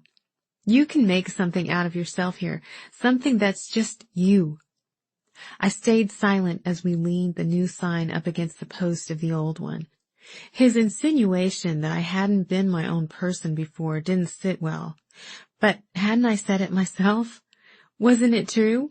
I'd been fit into a mold before, and I was only now experiencing life with full breaths of air and space to move. We stood back against the truck to admire the sign. It was perfect. It would guide just the right kind of traveler to the Hideaway. Not those looking for a resort or a game of badminton on the lawn, but those folks who needed a place to stay, a place to call home. Chapter 15. Mags. April, 1960. The warmer spring temperatures allowed us to finally stow our blankets in heavy soup pots. When I wasn't working in the house or helping William with odd jobs in his wood shop, we made light meals of sandwiches or grilled fish, listened to music, and spent long afternoon hours in the cove, our pale limbs stretched out on a towel to soak up the spring sun. One evening I found a can of bright blue-green paint on a shelf in his workshop. On a whim, I grabbed the can, a paintbrush, and a box of sandpapers, and carried it all to the front porch. Using a firm hand and long strokes I'd learned from watching William, I sanded the peeling paint off the shutters and door, then covered them with fresh paint. Later, I blew my damp hair out of my eyes and stepped back into the driveway to examine my work. A woman walking around the side of the house paused and backed up a few steps. She cocked her head and stared at the porch, then turned to me. "Did you do that?" I nodded. Not bad." Over the span of a few weeks, William carved a house for me, intricately detailed, but small enough to fit in the palm of my hand. He presented it to me at the cove on a blessedly warm Saturday. He pulled me away from dinner preparations that afternoon, saying he needed to show me something. I'd been chopping peppers and onions for pasta. I wiped my hands on my apron and followed him, thinking we were headed to his workshop. Instead, he led me to his truck and opened the passenger door. "I can't leave right now. The pasta." "Yes, you can. Starla can take care of it. This is important." I shook my head, frustrated with his spontaneity, but good Lord, he was handsome and so earnest. I abandoned the dinner and climbed into his rusty old truck. At the cove, he took my hand and led me to the water's edge. "I'm going to build a house in this cove one day, just for us." He held the delicate carving out to me. "Hold on to this for now, and our real house will come." "Is this your way of proposing to me?" I turned the house over in my hands, trying to cover my smile with a frown. "No, when I propose, you'll know. This is just my way of saying, hang on, there's more to me than what you see. I can give you more than sawdust-covered hands and an old truck that won't even play the radio for you. I can't build it right now. It might not even be soon, but one day I will. Right now, you're enough for me. Just you." His eyes searched me, as if trying to decipher something written on my face. Whatever he saw must have satisfied him, because he smiled and retrieved a camera from the bag he'd brought with him. I held my hand up, but he snapped a picture anyway. "What was that?" I asked, as he placed the camera back in his bag. "Just want to remember this day." "Come on," he said, and began to remove his pants. "What are you doing?" I laughed and turned away. "What are you doing? I'm going swimming." William built other things for me, a sideboard buffet for the dining room, several small occasional tables, and a corner armoire with glass doors to hold dishes. On each of these pieces, just out of sight so no one noticed but me, he carved an old skeleton key. It became his trademark, and he carved it into each piece he made, even the ones he sold to other people. My favorite piece was a simple cedar bench with practical, sturdy legs and a coat of moss-green paint. I'd started a vegetable garden in a sunny patch of grass next to the house, so he placed the bench there where I could keep an eye on things as they grew. We often went out to the garden together after dinner and sat on the bench while the sun went down, listening to the late-day sounds around the house. I imagined us sitting on that bench at the end of the day for the rest of our lives, listening, watching, loving. As life with William was smooth and easy, the situation at the house was deteriorating. I didn't know just how poor the Hideaway's finances were until I spent some time in Mrs. DeBerry's account book. It was a mess, but even I could see that she had fallen behind on house payments the last several months. The bank had sent 2 letters, the second less friendly than the first. The men in suits must have come after Mrs. DeBerry ignored the letters. With only a couple $100 left in the account at First Coastal Bank and not much coming in from the guests, it wouldn't be long before we had no money to keep the lights on, much less satisfy the bank. I still had the check Daddy gave me the day I left home, but I hadn't even looked at it. It was buried in the pocket of my suitcase, along with my wedding ring and pearl necklace. In a way, that check was tied to Robert, and until now, I'd wanted nothing to do with it. I planned to save it until it was really needed. Now, it was. With the possibility of losing the Hideaway right in front of me, it made the most sense to use that money to pay down what Mrs. DeBerry owed to the bank. When I cashed the check at First Coastal and asked to deposit the money into the account to pay the house payments, the teller smiled. "I don't know where you got the money, but I'm glad for it. I would have hated to see that lovely house shuttered. It seems like a nice place." I smiled back. "It is." I held a meeting one afternoon, a family gathering of those living in the house at the time. I stuck notes under everyone's doors, asking them to meet me in the parlor at 4 p.m. sharp. I wanted the note to express authority and the gravity of the situation. "Thank you, everyone, for coming," I said, once they all settled down on chairs and couches. I willed my voice to be strong. "As you know, Mrs. DeBerry is gone, and she has left the Hideaway with me. You all have an invitation to stay on as guests in the house as long as you like, but I need you to be able to pay somehow." Most answered me with grumbles and whispers. "We had an understanding," someone piped up, "with Mrs. D." It wasn't exactly an understanding from what she told me. She needed the money, but she didn't have the heart to ask. Now I need your money, and I'm asking you to pay. Before you all get mad, I understand your professions as artists dictate that your financial statuses may not be steady. I get that.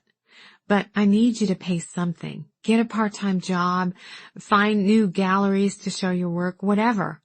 The bottom line is room and board can no longer be free. We'll all have to pull our weight here or we'll sink. As it is, we're behind on several bills, and sinking may not be far behind. This house is all we have right now. We need it to work.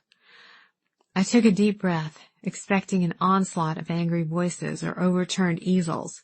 Instead, there was silence.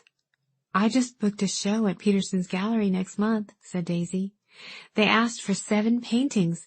It'll be my biggest show yet." "I've been hired to teach yoga at a studio in Fairhope twice a week," said Starla. "I'm working on 2 armoires for Tom Grimerson," came William's smooth voice. "He stopped by last week and asked to see what I was working on."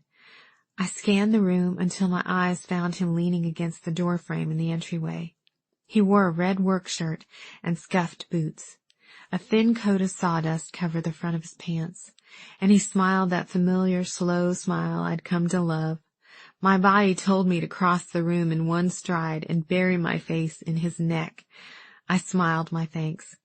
"He has a friend who may be interested in some of my work too," he said, as if just to me, although everyone in the room watched us. "Good things are coming."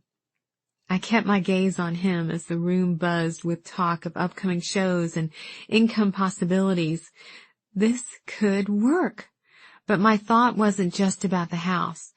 It was about William, me, a new life, all of it. Good things were coming, indeed. Then Daddy showed up.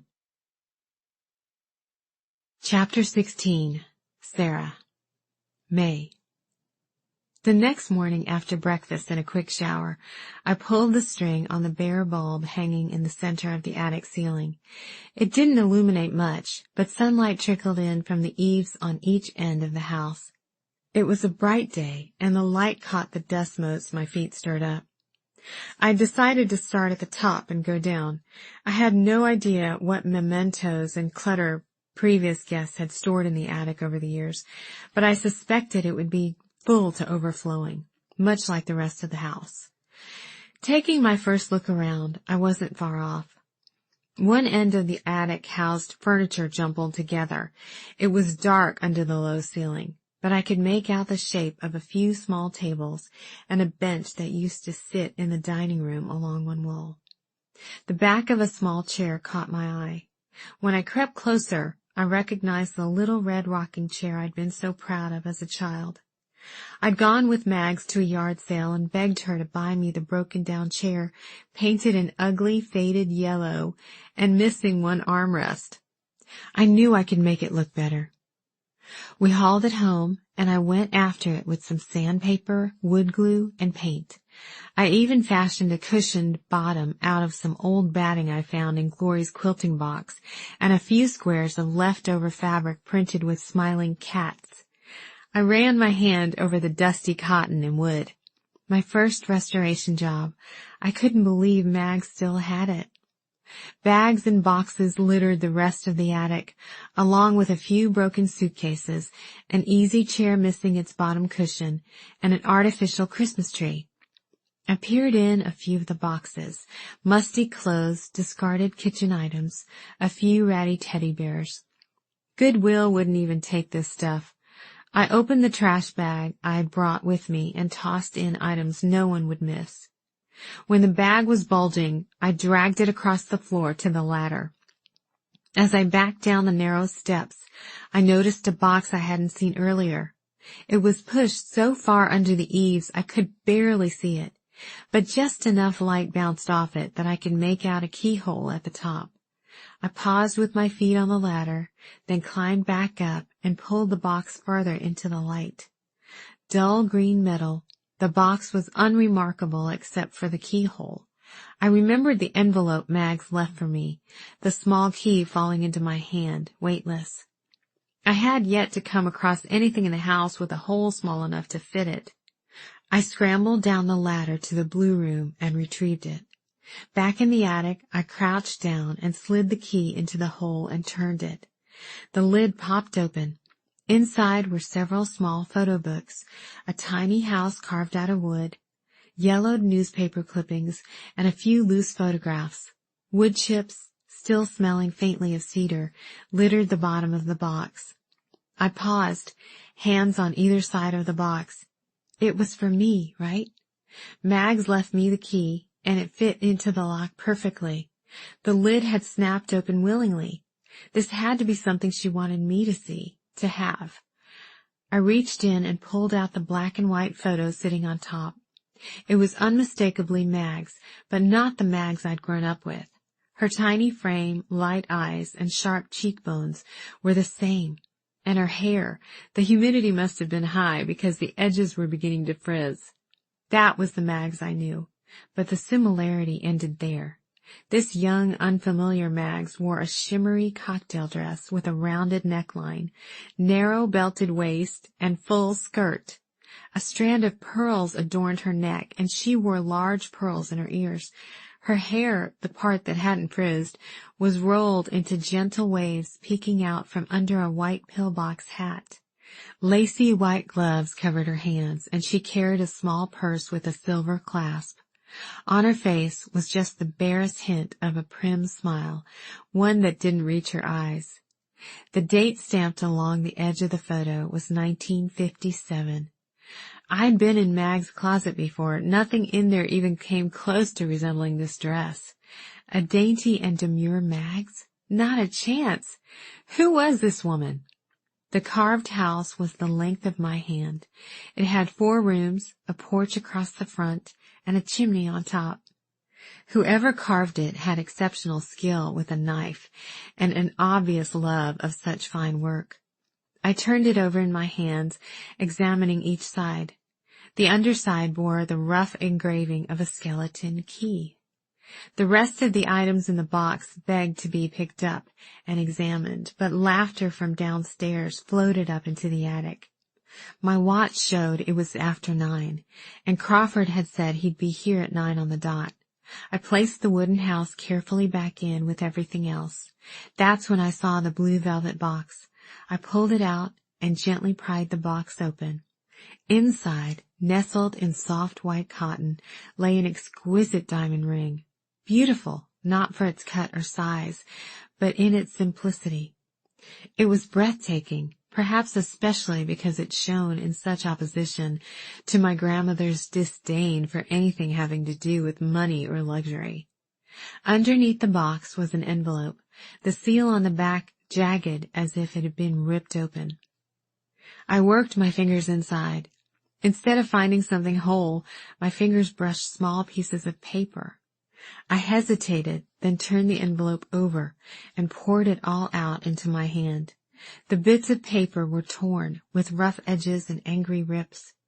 The pen had faded, but words written in a steady, sure hand were still legible. Maggie, discomfort, your finger, cove, seen together. Maybe they would have meant something, but in my quick scan of the words in the dim light, they meant nothing. The last bit of paper stopped me, though. Love, William. My grandfather's name had been Robert. The words from Mag's headstone floated back to me. You hold the key to my heart. William, who are you? My heart thumped, and a bead of sweat trickled down the center of my chest. I carefully slid the bits back into the envelope, then pulled the ring from its home in the box and held it in my palm. I had no way of knowing how long it had been tucked away in the attic, but it sparkled as if it had been cleaned just yesterday. After glancing at my watch again, I reluctantly put the ring back in its place. I closed the lid on the box and climbed down out of the attic. I'd come back as soon as I could to retrieve the treasures. When I reached the first floor, I stopped to brush the dust off my skirt and pull down my shirt sleeves I'd rolled up. I gathered my hair, still damp from the shower and starting to curl, into a neat bun, took a deep breath, then followed the voices into the dining room. Crawford sat at the table with Bert, slices of chocolate pie in front of them despite the early hour. They were laughing like old friends. I hesitated at the doorway, not sure how to break up their camaraderie, and still trying to slow my hammering heart. Bert noticed me first. There you are. Come on in and have some pie. My friend here says it's his favorite. It's true. Chocolate pie makes me lose all rational thought, Crawford said with a smile. He forked the last bite into his mouth and dropped his napkin on his plate. Thanks for the treat. I'd love to talk some more, but I imagine Sarah is ready for me to get to work. You two have fun. Bert's smile dimpled his cheeks. He picked up their plates and forks and moved toward the kitchen sink. Let me know if you need anything while you're poking around.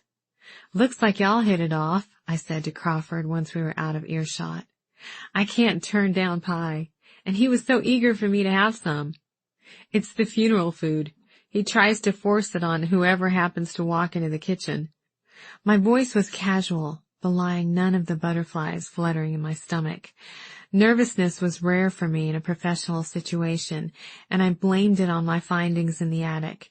Even still, something about being near Crawford made me feel flustered. He laughed as he walked into the hallway, his hand barely brushing mine on his way past. Why don't you show me around? We spent the next hour scrutinizing each room of the house. He made notes in a small notebook as I outlined my ideas. Since the funeral, I'd formed a clearer picture of the new Hideaway. Mag said I could do whatever I wanted with it. And after Alan assured me everything at the shop would go on without a hitch, I'd begun to enjoy the feeling of freedom, both the time away from my hectic work schedule and the anticipation of diving into a new project. The house had 6 rooms and a kitchen on the first floor, each room separated by walls to create choppy, awkward spaces. I wanted fewer walls, more open areas, and more light. both in color palette and in natural light flowing in from the tall windows on the south and east sides of the house. Upstairs, the bedrooms were spacious, but dated and plain. Fine for Mags and her friends, but not for a more modern B&B. With only 3 bathrooms, guests, the few who ever came, had no privacy. I wanted the rooms to be luxurious, each with its own private bath and cozy dining space. A small table, a couple of chairs, a microwave, and a mini fridge would appeal to out-of-towners coming for a relaxing stay. How I'll get those out-of-towners to come, I have no idea, I said as we descended the stairs. My first point of business is to get the house ready for them. Then I'll figure out the rest. Or if I end up selling it, someone else can figure it out. Crawford was quiet as we walked out onto the back porch. I opened the screen door to head out into the yard, but he didn't follow. I turned and saw he was still standing in the doorway. You know, I've seen a lot of houses in the work I do, he said. A lot of old houses. I'm not going to say I'm jaded, but I'm also not often blown away by what I see. This one is different, though. For one thing, look at these floors. He gestured down the wide center hallway. These are heart pine planks. They probably came from a single tree, cut, planed, and sanded by hand. No one makes houses like this anymore. Charlie was right. Old houses were Crawford's passion. I could see it in the way he stared down the hallway, the way he ran his hand up and down the time-smoothed door frame. Even if you do decide to sell, at least you're not tearing it down. A lot of people buy property down here on the water just for the sunset views. They tear down whatever house sits on the land, often before they've even walked through it, and then build an Italian villa in its place. I get it, modern conveniences and all that, but there's something to be said for the character a century of life can bring into a house. I'm not much for new. I sat on a wicker chair and tucked my legs under me. Right. I knew what he was thinking. My trendy silk blouse, slim skirt, and J. Crew ballet flats hardly screamed vintage charm. I'm serious. Most of what I work with every day is old. I thought you were an interior designer. Don't most people want new things when they redecorate their houses? Not always. I am a designer, but I also sell vintage furniture in a shop on Magazine Street. I go to estate sales, yard sales, whatever I can find, and buy gorgeous old things for pennies. Usually the owners don't even know what they're selling. They're just trying to clean out Grandma's house after she died. Crawford glanced down and my words hit me. I rubbed my forehead with my fingertips. Well, that wasn't very nice of me, was it? I do a little of the same thing, he said, taking a seat in the chair next to me. But I make the old furniture instead of looking for it. I pick up old wood, mostly scraps I find on job sites, and turn it into tables, chairs, that sort of thing. It's all pretty haphazard, to be honest, but my mom likes it. He smiled.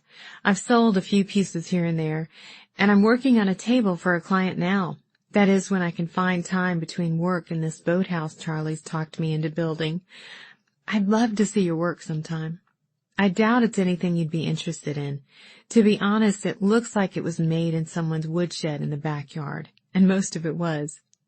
Trust me, if it looks in any way like it's had a past life, I have customers who will eat it up. Glory stuck her head out the back door then. Can I get y'all anything? Iced tea? More pie? Crawford stood. No, ma'am. Thank you, though. Don't leave on account of me now, she said. It's time for me to head out anyway. I have a stop to make in Fairhope before I go back to the office. I walked him back through the house to the front door. He said he'd be in contact soon about prices and materials.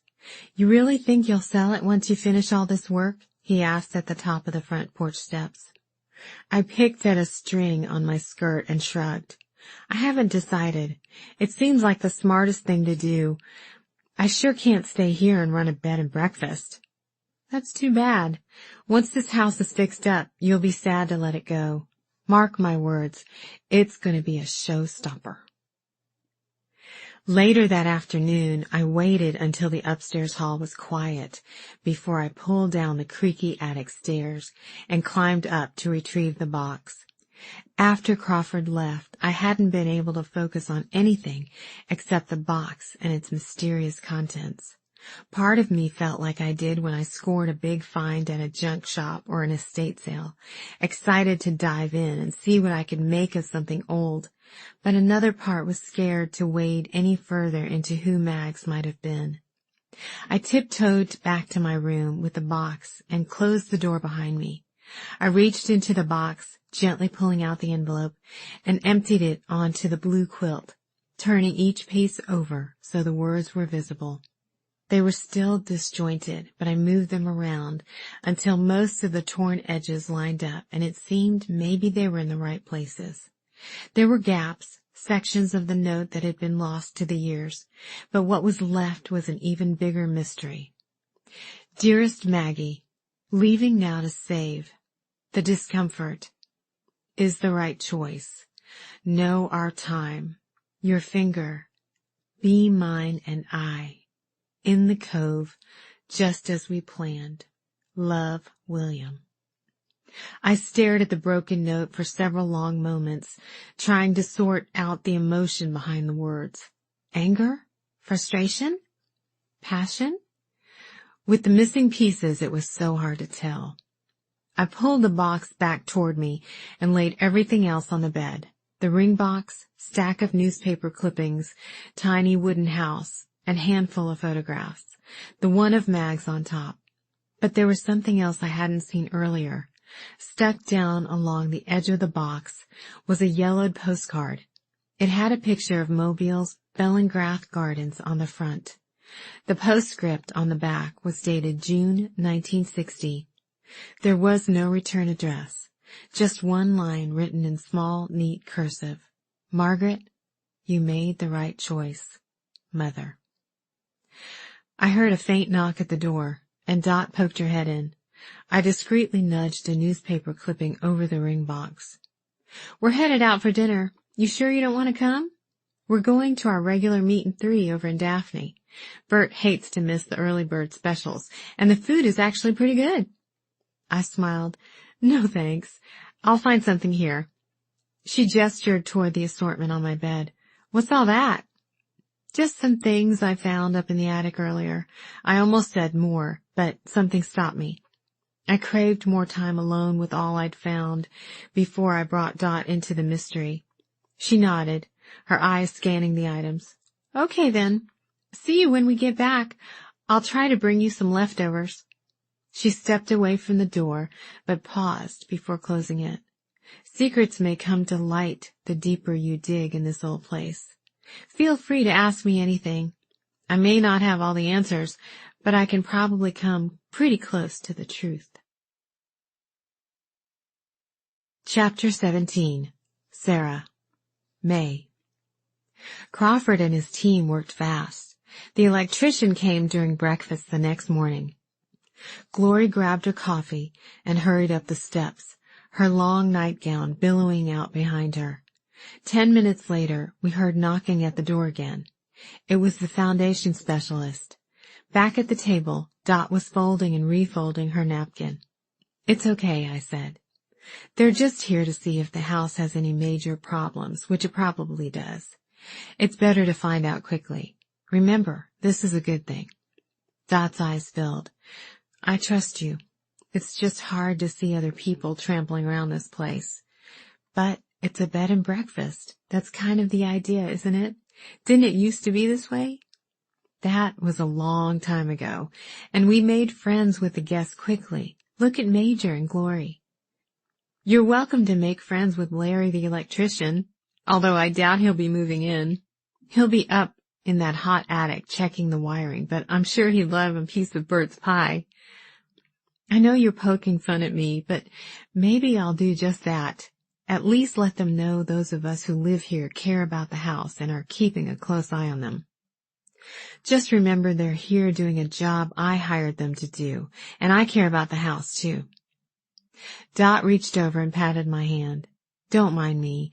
I'm old and set in my ways. I'm sure whatever you have in mind for this place will be just fine. I'm going to check on that pie. I hadn't planned to say anything just yet about my findings in the attic, but since no one else was around, I took advantage of our privacy. Dot, did you ever know Mags to be well-dressed? She paused in the hallway. Well-dressed? She laughed a little with her back still turned. Not unless you count those hideous hats as formal attire. What in the world makes you ask that? It's probably nothing. I just found this old picture of her up in the attic yesterday. She was much younger and looked, well, different than I ever saw her. Mags was very pretty. Dot walked back to the table. Even as she grew older, she still had that beauty. But when I first moved in here, she was a knockout. I nodded. Mags had been pretty. The photo beside my bed in New Orleans showed that. But mentally peeling back the layers to the woman she might have once been and actually seeing that younger woman were two very different things. I wanted to ask about William and the ring too. The words danced on the end of my tongue, but just then the front door banged open, followed by the sound of work boots on the hardwood and a tinny radio belting out a Spanish love song. Dot pulled her belt on her robe tighter. It's okay, I said. Go on and get changed. I'd love to talk more about this, though. Could you show me the photo later? I nodded. It may be nothing. I just thought I'd check. You never know. Mags wore some get-ups in her life, that's for sure. Dot glanced left and right in the hall before hurrying to the stairs, the pie for Larry the electrician long forgotten. I sat there a minute longer. Dot's reaction seemed innocent enough, but that hesitant pause before she turned around spoke louder than her casual dismissal of the photo. I'd said it may be nothing, but Mag's neat hair and prim smile told a different story. I spent the rest of the morning taking inventory of all the furniture in the house. So much of it had to go. Lazy boy recliners, a velour couch with cat scratches along both arms, at least 15 water-stained occasional tables, even a strange orb-shaped plastic chair that shouldn't have been allowed out of 1972. Hidden among the ugliness were a few pieces I could work with. Mag's chair for writing letters sat in a corner of the main living room. It was an old Chesterfield with nail head trim, its leather in surprisingly good condition, even after the invention of email, not to mention texts. Mags kept in touch with former guests by writing letters to them. She always used thick, creamy Crane stationery embossed with a breezy, swirly M in the upper left corner. Such traditional stationery always seemed out of character for her, but she said it was a sacrilege to use anything else.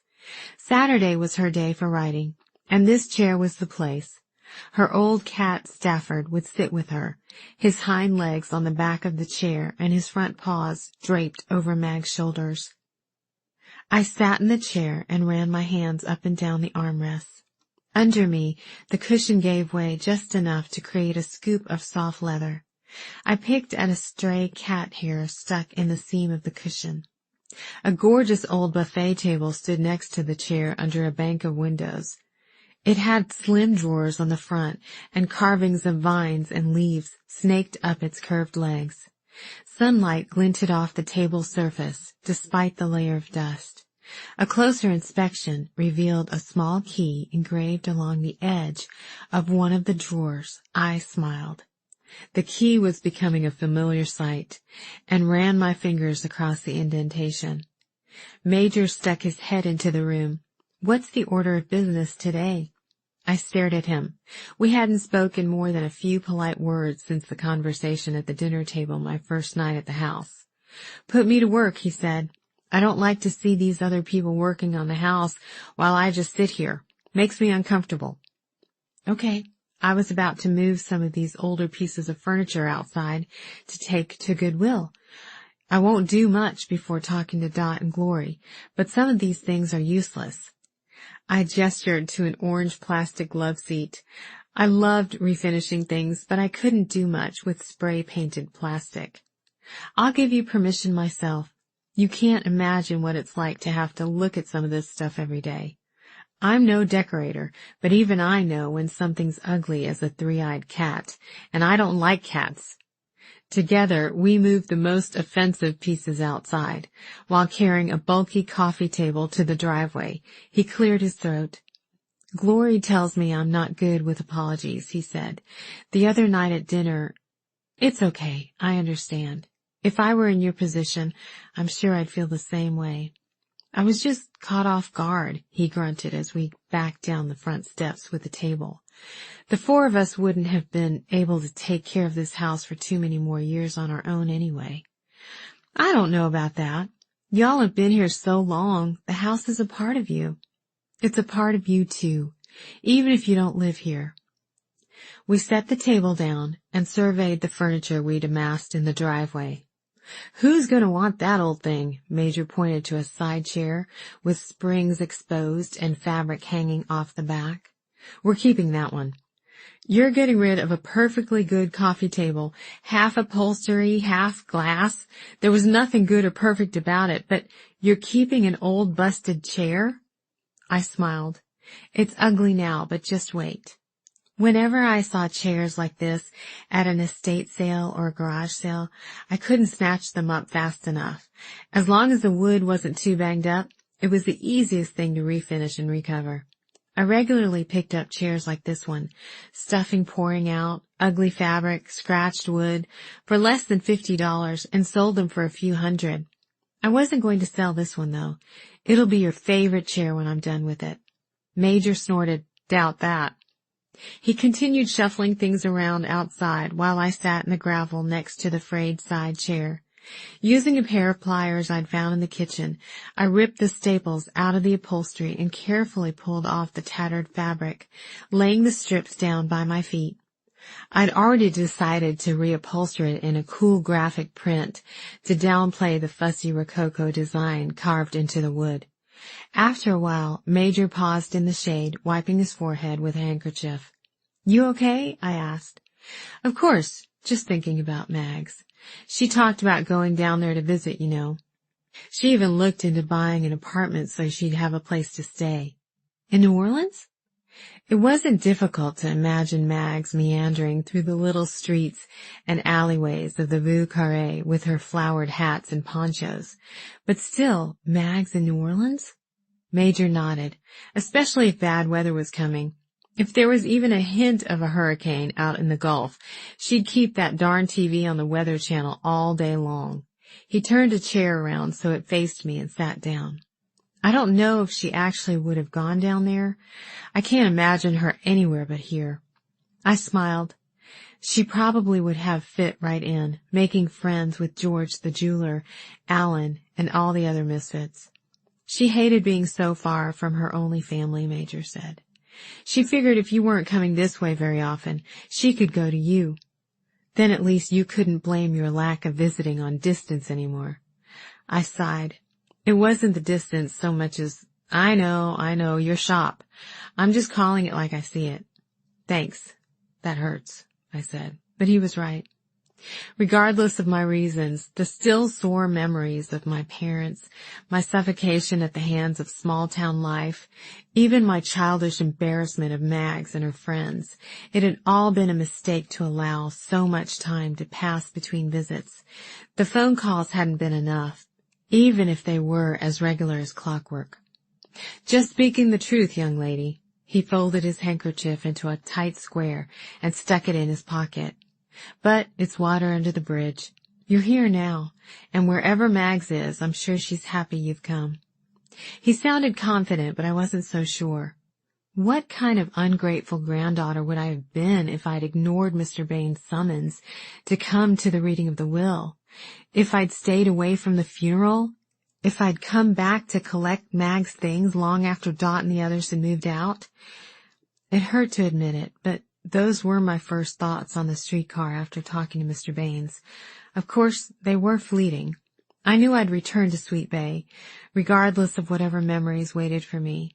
And now, back at the house, I thought I'd left for good. I no longer yearned to leave. New Orleans still beckoned. But Mags, the one I never knew, beckoned too. Later that day, I went into town to buy a few items for Bert. "Teriyaki? What in the world for?" Major asked when Bert asked me to pick up a bottle for him. "You getting adventurous in your old age?" "I don't want Sarah to think all I can cook is chicken, butter beans, and cornbread," Bert said. "She's used to better things in New Orleans.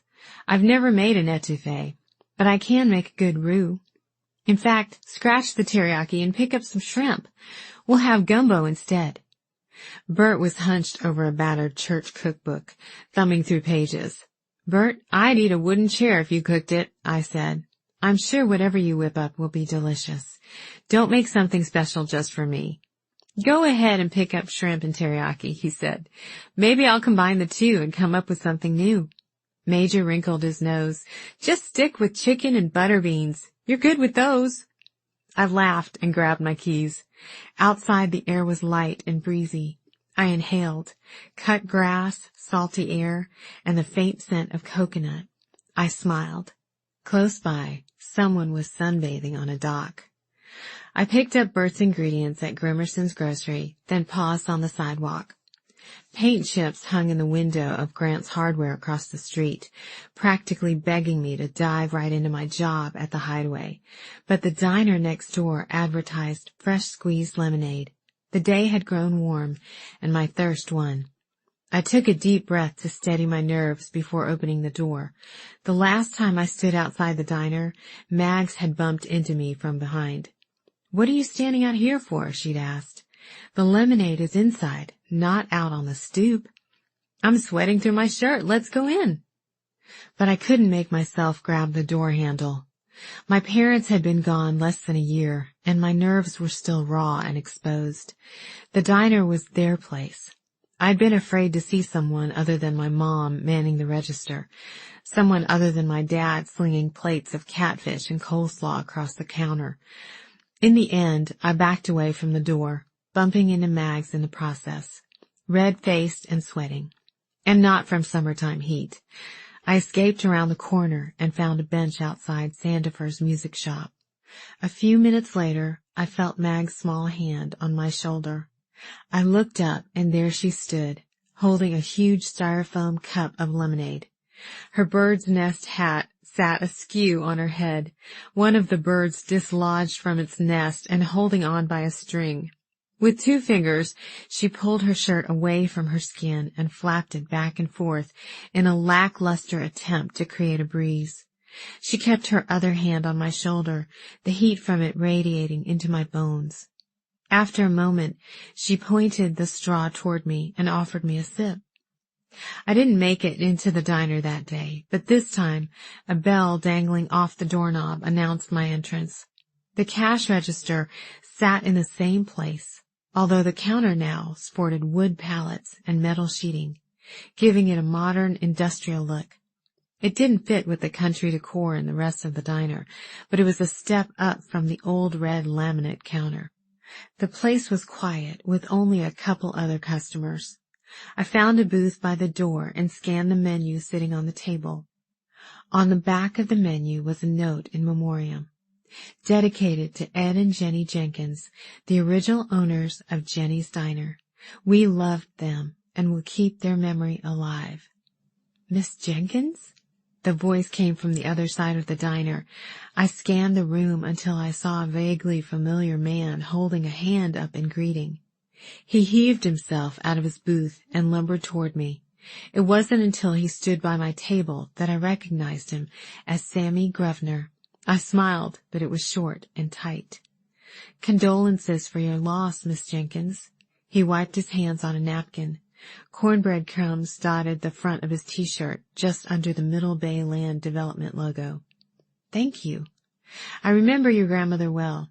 Was she still living in that delightful little bed and breakfast on the bay?" "She was, and I'm the owner of the bed and breakfast now, although I feel certain you already know that." He nodded. "Ah, yes, that's right. I do remember hearing that ownership had changed hands.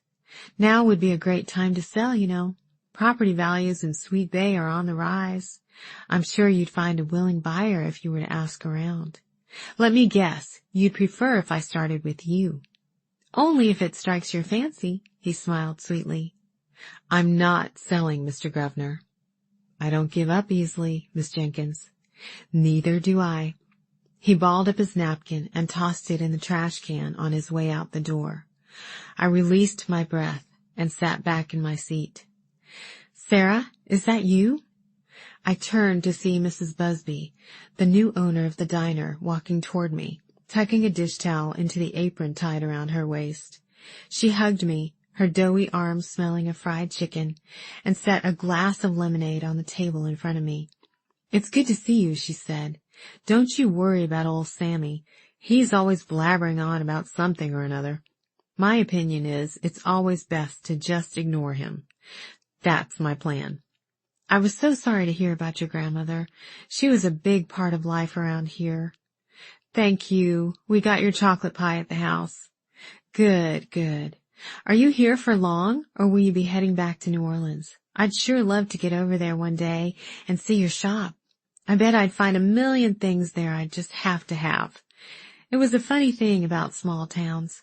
People knew too much about me when I lived in Sweet Bay, so I left. Years later, people still knew my business, but now I didn't mind as much. It was kind of nice to hear the pride in Mrs. Busby's voice. I'm sticking around for a bit. I'm doing some renovations at the Hideaway that'll keep me in town for longer than I'd expected.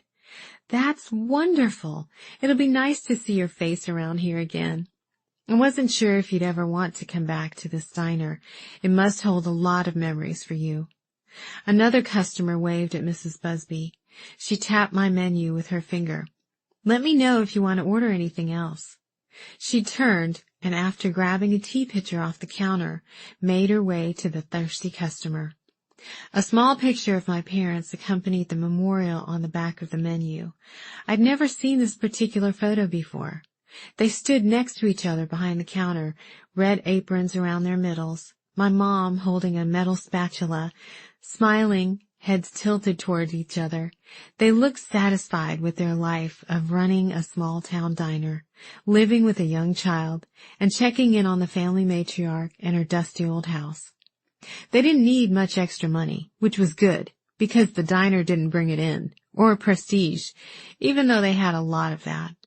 Everyone who came through Sweet Bay, especially tourists on their way to Gulf Shores, stopped at Jenny's for a bite to eat.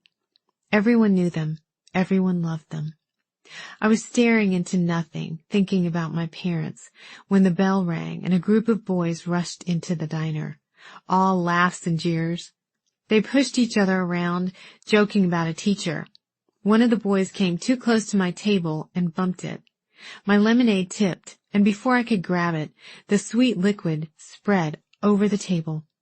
Oh, sorry, the boy mumbled, before sprinting to his group at the counter. I scooted to the side, but not before some of it dripped onto my lap. I moved farther over and tried to wipe the liquid from the seat. You don't seem too upset about it, said a voice from the edge of the table. I looked up. Crawford Hayes stood next to my table, eyes crinkled and smiling. Not much I can do about it now. I pulled at the napkin container to keep him from seeing the pink flush creeping up my cheeks, only to find one napkin left in the box. Here, let me help. He swiped a box from a neighboring table and dried the table, then grabbed a clean towel from Mrs. Busby. For your pants. He handed it to me. Thanks. I can't be too mad about it. Aren't kids always jumpy after being cramped in school desks all day? He smiled. Yeah, I remember that. You probably do too. Not really. I glanced at the boys now congregated at a booth in the back. I was more of a homebody, even though my home was, well, you've seen it. You've lived there? I didn't realize. I nodded. Not always, but I did for a while. My parents died when I was 12, and I moved in with Mags. Living in a house like that with a bunch of old people is a great way to alienate yourself from people your own age.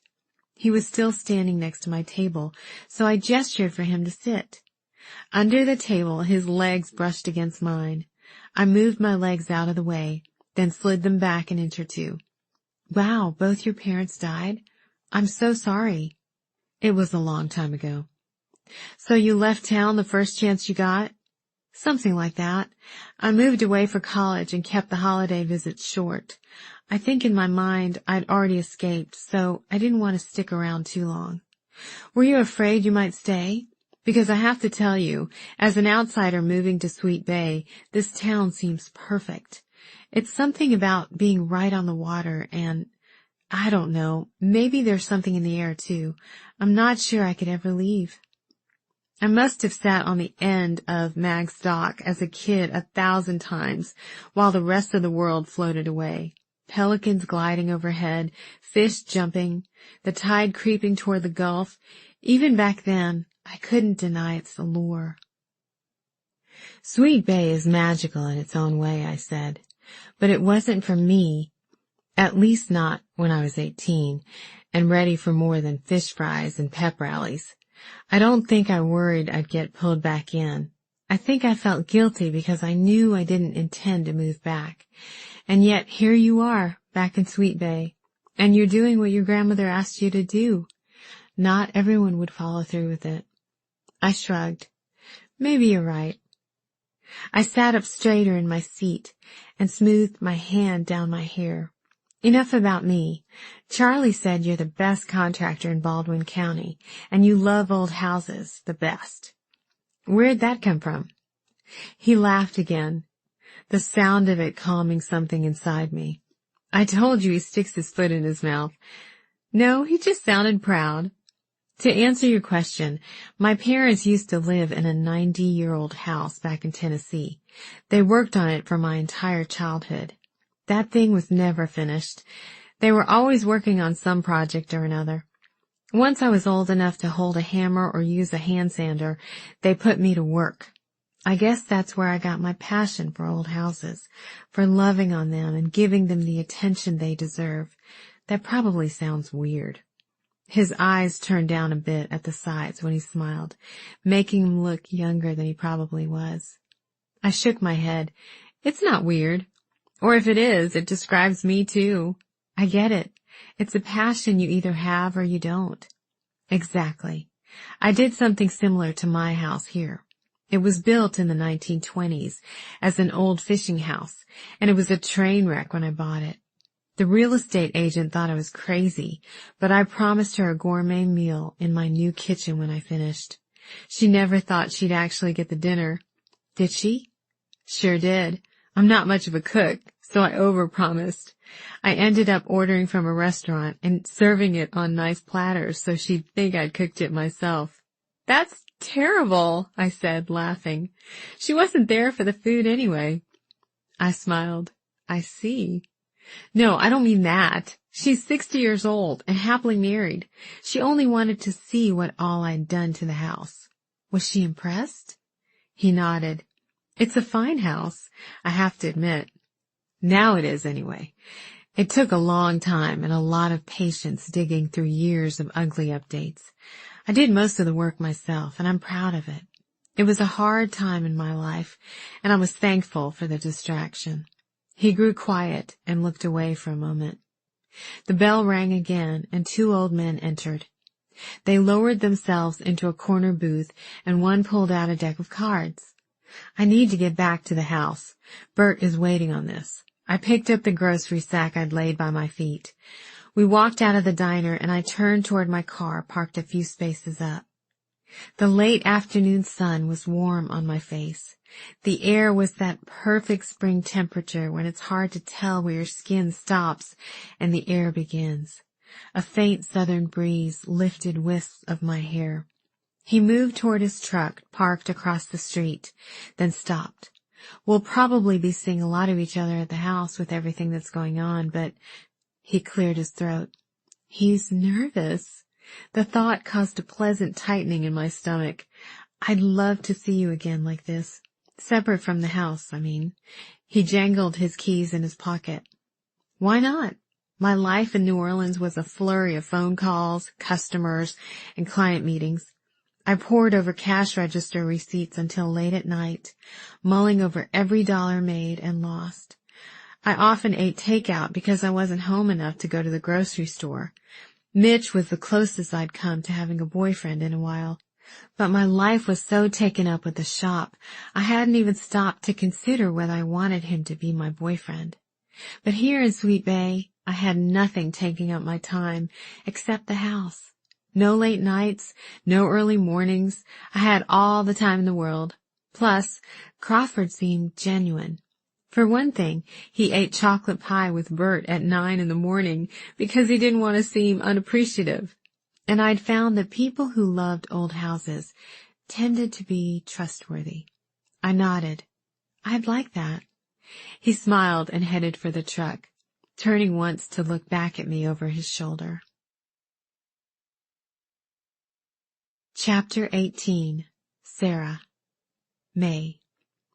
Bert still couldn't decide what to make for dinner even after he spread all the possible ingredients on the kitchen counter. He waffled so long, Major put his foot down. Gumbo minus the teriyaki. There's your decision, old man. Oh, and use chicken.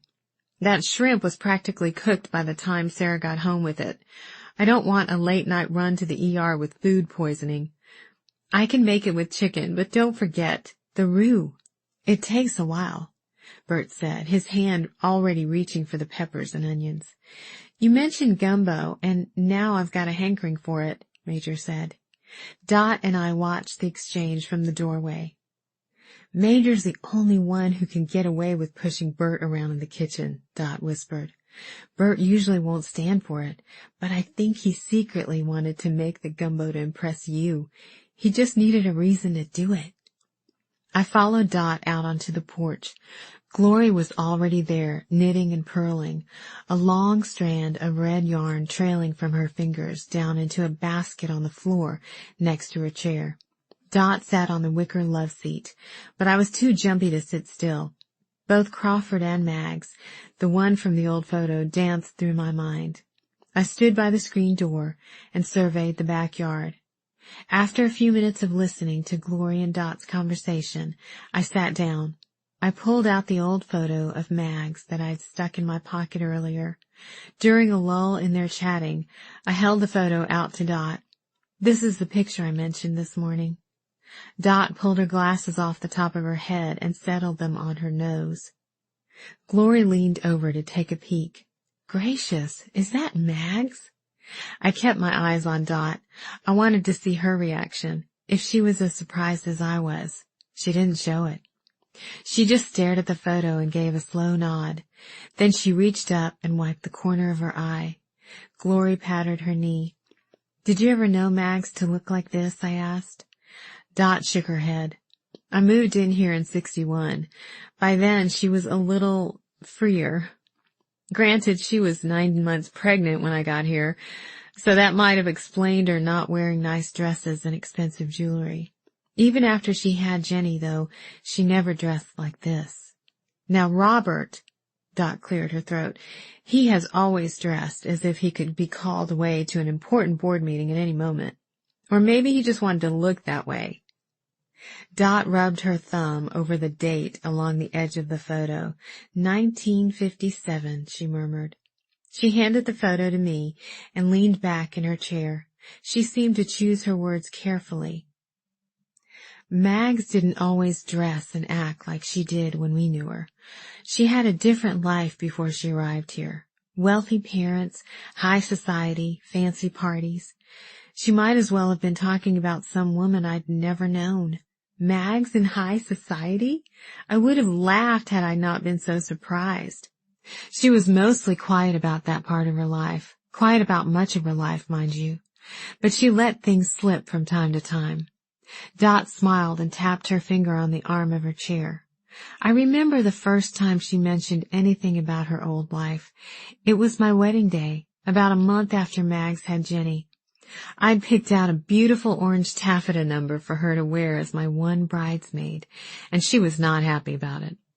She had a hard time zipping up her dress in the back, so I helped her get it up the last couple of inches. She moved and twisted, trying to get comfortable in the dress. Finally, she flopped down on the bed and said, "Lord, I've always hated tight dresses." I laughed, thinking she was kidding. I'd never seen her wear anything other than baggy blue jeans, big tops, and wool socks. What in the world would she have to do with tight dresses? So I asked her. "Oh, I used to wear them," she said. "Formal dresses, pearls, and an embarrassingly large diamond ring. You can imagine my shock. Probably much like yours now," Dot said. I nodded. I thought of the ring in the box in the attic. It was a diamond, but it wasn't large or embarrassing. She lay on the bed, fiddling with the boned bodice of that frilly orange dress. She said, "I thought I was done with these things for good. No offense, it's a nice dress." Then she hopped up off the bed and pulled me out the door, saying I wouldn't be late to my own wedding on her watch. Did she say anything else? I wanted to hear more. Later that night, after everything had died down, she told me it had been a perfect wedding. Now, it wasn't much, just the other guests in the house, a few friends from the neighborhood, and Bert's brothers from Florida. I wore a dress from Irene's Dress Barn on Main Street, and Bert and I exchanged rings we bought at an estate sale. I didn't need any more than that, but I was a little embarrassed in light of what Mags had said about that large diamond ring of hers. I figured such a ring would have called for a rather large wedding, much fancier than the one we had just had. I told her as much, but she laughed and said, "Dot, you can't imagine the wedding I had." I started to defend our little wedding, but I'll never forget what she said next. I never knew how much I wanted uncomplicated love and a simple wedding until the chance was gone. I don't know what her wedding was like, but she was so wistful it made me appreciate what I had with Bert even more. I picked up the photo of Mags again. It was hard to imagine her life had ever included fancy parties and an elaborate wedding. The ring from the box would have fit perfectly with a simple wedding and uncomplicated love. Why didn't she get what she wanted? I pulled the postcard out of my pocket and handed it to Dot. This was in the box, too. She read the words on the back, her lips barely moving. "You made the right choice." Dot cut her eyes over to Glory, who leaned forward to see. Dot handed the card back to me. "I don't know what that means," she said, but her eyes said something else. Somehow Mags had gone from wearing fancy dresses and pearls to a bird's nest hat and rubber waders. Did it have something to do with her parents? Her mother? I wanted to ask, but Dot stood and called back into the house. "Bert, I'm coming in, and I want to taste a roux that will make Major's head spin." She looked at me over her shoulder as she walked through the doorway and disappeared into the darkness of the hallway. Chapter 19. Mags. May 1960. I was out on the dock, staring at the decrepit motorboat suspended by fraying ropes in the boathouse. The hand crank wouldn't budge, so I was trying to figure out how to lower the thing into the water to see if it would still float. There were no obvious holes in the hull, but I knew even pinpricks could sink it. Years before, Daddy gave me boating lessons on summer mornings. He spent a small fortune on a wooden Chris-craft and stored it in Point Clear. In the absence of a son to teach these things to, I was going to be his sportswoman, only I wasn't very good. The first time I took a turn at the wheel, I ran straight into a sandbar in Mobile Bay, damaging the motor so badly that Daddy had to jump in and pull the boat back to shore. "I need rubber boots," I said under my breath. If I stood in the shallow water right under the boat, I'd get a better look at the bottom, as well as the motor, a rusty Evinrude. "Don't tell me you're going to try your hand at boating again." I spun around. Daddy stood on the grass at the edge of the dock, shielding his eyes from the sun. It was as if I had conjured him up out of the still, sweet bay air. I waited for his image to float away, but he walked down the dock toward me, smiling. "I've missed you. Your mother made shrimp cocktail last night. Since you weren't there to share, I had to finish them off myself." He patted his round stomach. I didn't mind so much. "Daddy, So this is the Hideaway, huh?" He looked behind him at the house overlooking the bay. "I've read about it, but never actually seen it. Looks like it could use a paint job or two, but it's nice. Can I have a tour?" He sounded friendly, but there was tension in his casual smile. I had no way to tell what he knew, and I didn't want to give too much away before I figured that out. Sure, let's take a walk. I led him around the house to the front door. When we walked up the front steps, a group of 3 black-clad women passed through the door on their way out. Daddy turned to watch them climb into a waiting car, driven by yet another woman in black, this one sporting sunglasses and a black and white knit scarf. She waved at me and I waved back. Daddy raised his eyebrows but didn't comment. Inside was surprisingly quiet, and I was thankful. Gary stood at an easel at the front window, his paintbrush suspended in air, apparently waiting for the muses to tell him what to paint. Starla was in the kitchen humming under her breath, preparing the evening meal. I walked him around, showing him some of the artwork hanging on the walls and propped up against door frames. He nodded and smiled when appropriate and poked his head into each room. "Oh, this is nice," he said when we got to the back porch. He sat in a glider facing the lawn. "I can see why you like it here. It's peaceful." We sat silent a moment. Daddy settled into his seat, his arms stretched over the back, a picture of relaxation. I waited as long as I could. "How did you know where to find me?" "I didn't at first. When you left, I thought you'd bunk with a friend for a week or so, then get back home where you belonged. But when the weeks kept coming with no word from you, I grew concerned. I was going to call. Then I remembered the check I gave you." I inhaled sharply. The check. "After a couple of weeks, I called my bank and asked them to alert me the minute you cashed it. I was relieved you were still close by. A simple call to First Coastal in Sweet Bay told me you were here. The teller I spoke to was terribly complimentary about this place. I wanted to wait for you to come home on your own, but it's tearing your mother apart not knowing what's going on with you."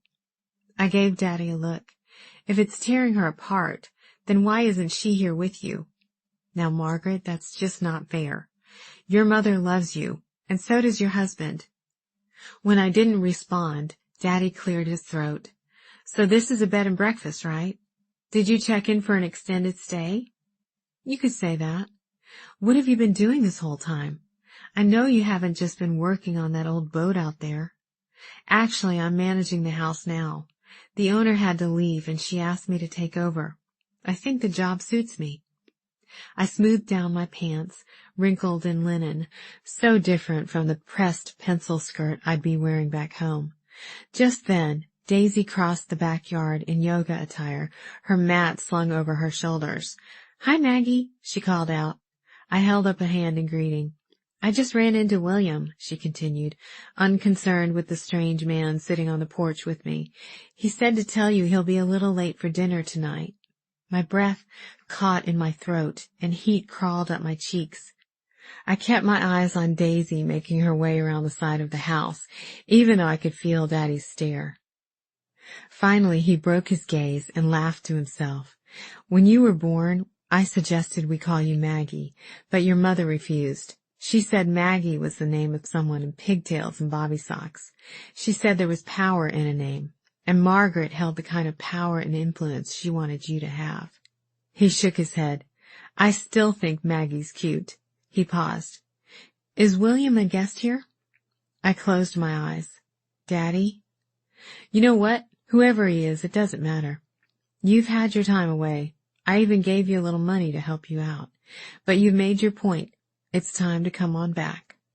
"What?" "People are starting to talk, and you know how your mother feels about that. I don't particularly care for it either. I know you've had a hard time with Robert, but we've let you stay gone long enough." "You let me stay gone?" I fought to keep my emotions under control. "You didn't let me do anything.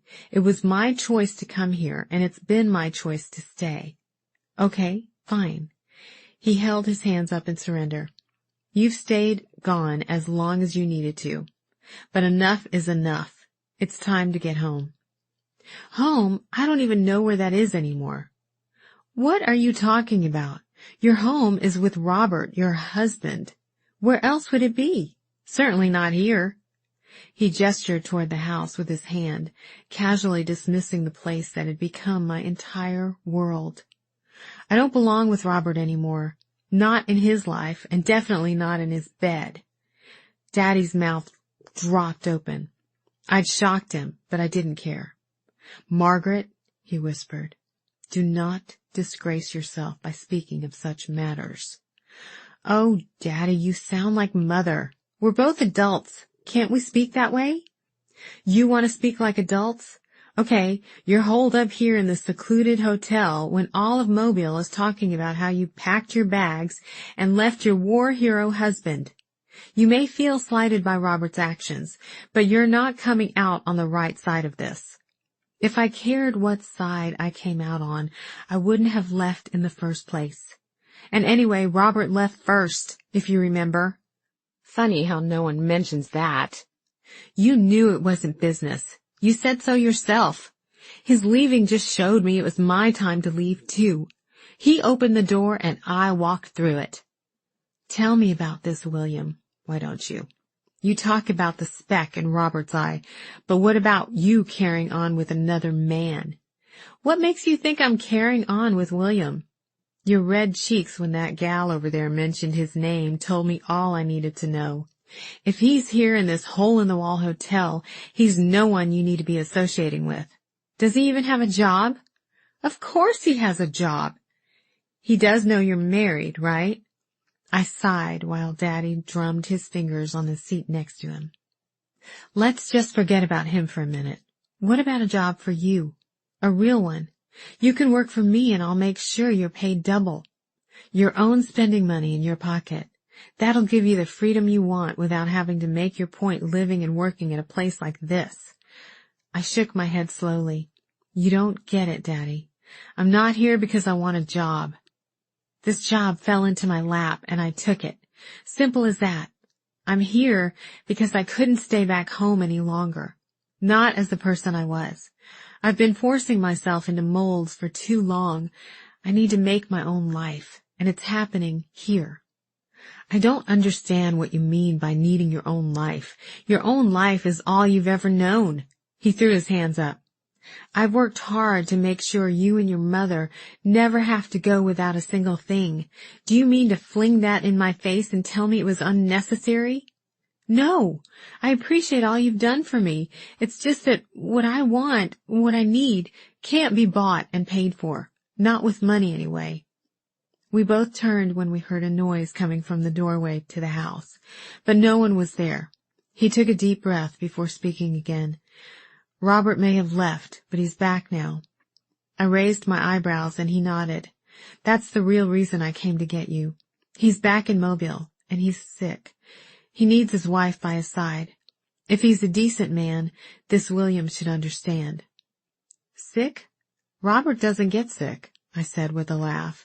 He's never even had a cold in the 3 years we've been married. I don't know why you're laughing. Death is not a laughing matter.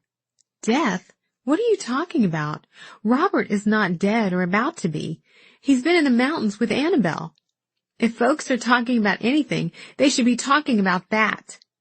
He may have started there, but he's been in a hospital these last few weeks. He had an episode, some sort of shock or mental break from the war. He's home now, and he needs you. I shook my head. This is crazy. If he's really sick, then all he needs is someone to nurse him back to health. That could be any woman with a cool washcloth as far as I'm concerned. He doesn't need me. Listen to yourself. You said in sickness and in health. Yes, he did wrong, but Margaret, you have to understand that sometimes men do things to test those marriage vows. If you stand firm, he will see your strength and integrity and renew his commitment to you. It will happen. Believe me, I know. I wanted to question him, but I was also afraid that it would take us down a path I wasn't sure I wanted to go. This is one of those times when you need to put aside your differences and your stubbornness and just be his wife. For the sake of your family, your future family. He tilted his head, then looked down at his shoes and sighed. I know nothing is perfect, but it's worth a shot. If something happens later and you still want—" He raised his hand and gestured to the house. "What comes is what comes. But right now, you need to stand behind the vows you took. I've talked to Robert, and he sees the error of his ways. I believe him. He's ready to give you 100%. I heard a rustle in the hallway again. I got up to look, but by the time I got there, the hall was empty, and the front door to the house was just closing. Probably just someone going out for the day. I took a deep breath, my hand shaky on the smooth door frame. "This is a life-changing decision you're asking me to make," I said. "I've already changed my life once by coming here. Why would I do it again when the end result isn't a sure thing? Is what you have now a sure thing? This house? This William? You've only been here a short time, and you've been married to Robert for 3 years. Has your time here had that much of an effect on you?" I thought of William moving his hands expertly across pieces of wood, wiping the dust from them before crossing the workshop to push my hair out of my face and kiss my lips. I thought of the tiny house he carved for me. Then I thought about Robert's and my house back in Mobile. The gleaming countertops, the perfectly manicured lawn, the cushioned window seat in the living room that looked out over our tree-lined street of full antebellum homes. He stood and smoothed the creases out of his pants. "I think you've already made your decision. You need to get home to it." He nodded, then walked down the hallway and passed through the front door. Chapter 20. Sarah. May. Over the next week, renovation work started in earnest, and stress levels in the house increased accordingly. When the team arrived to repair the cracked and water-stained ceiling in the parlors and dining room, Major and Bert were hard at work at the dining table. Bert looked up new recipes and Major balancing his checkbook. Bert hopped up and moved his cookbooks onto the back porch when the men brought out the plastic sheet to cover the dining room table. Major, in keeping with his nature, grumbled. "This is my home, people. Why does no one understand this but me?" "We all understand it," I said, trying to soothe his irritation. "I know it's inconvenient, but it won't last forever." He slapped his checkbook closed and pocketed his calculator. "I don't know what I'm even going to get out of all this." He trailed behind Bert toward the porch. "You'll thank me for it later, Major," I called after him. I surprised myself by assuming Major would still be living in the house after renovations were over. In truth, I didn't know what would happen with the house when everything was finished, so I hoped I hadn't lied to him. If I had to ask him and everyone else to move out, no one would be thanking me. On Friday evening of the first full week of work at the house, Crawford picked me up 20 minutes late for our first date. When I answered the door, he held out a creamy white rose as a peace offering. "I'm sorry," he said. His still damp brown hair curled around the bottom of his ears. He smelled faintly of cedar and fabric softener. Oddly, a splotch of mango yellow paint stained the front of his khaki pants. The edges of paint blurred, like he'd tried to wipe it off, but only made it worse. Don't laugh, I had to go to a client's house in Daphne before I came this way. The woman said it was an emergency, so I dropped what I was doing, thinking my guys had taken out the wrong wall or something. Turns out the painter used the wrong color on her dining room wall. He held his hands up. She was mad. "Looks like it," I said, biting back a laugh. I ducked inside and found a vase for the rose, then followed Crawford out to his truck. He opened my door for me, then closed it gently once I settled in.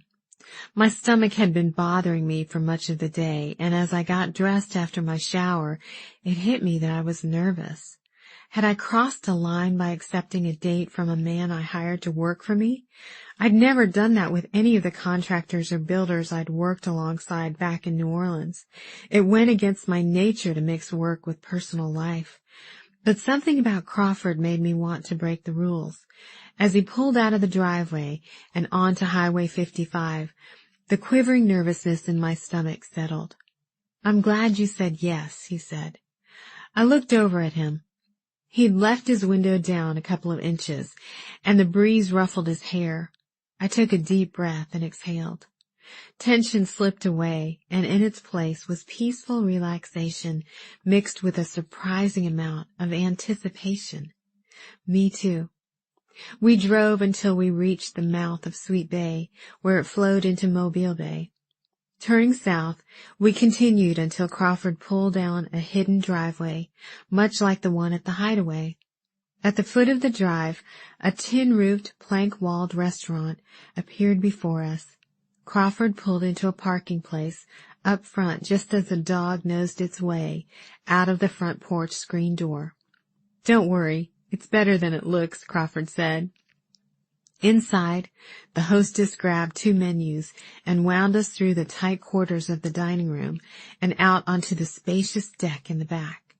Settled at our table, I leaned back in my chair.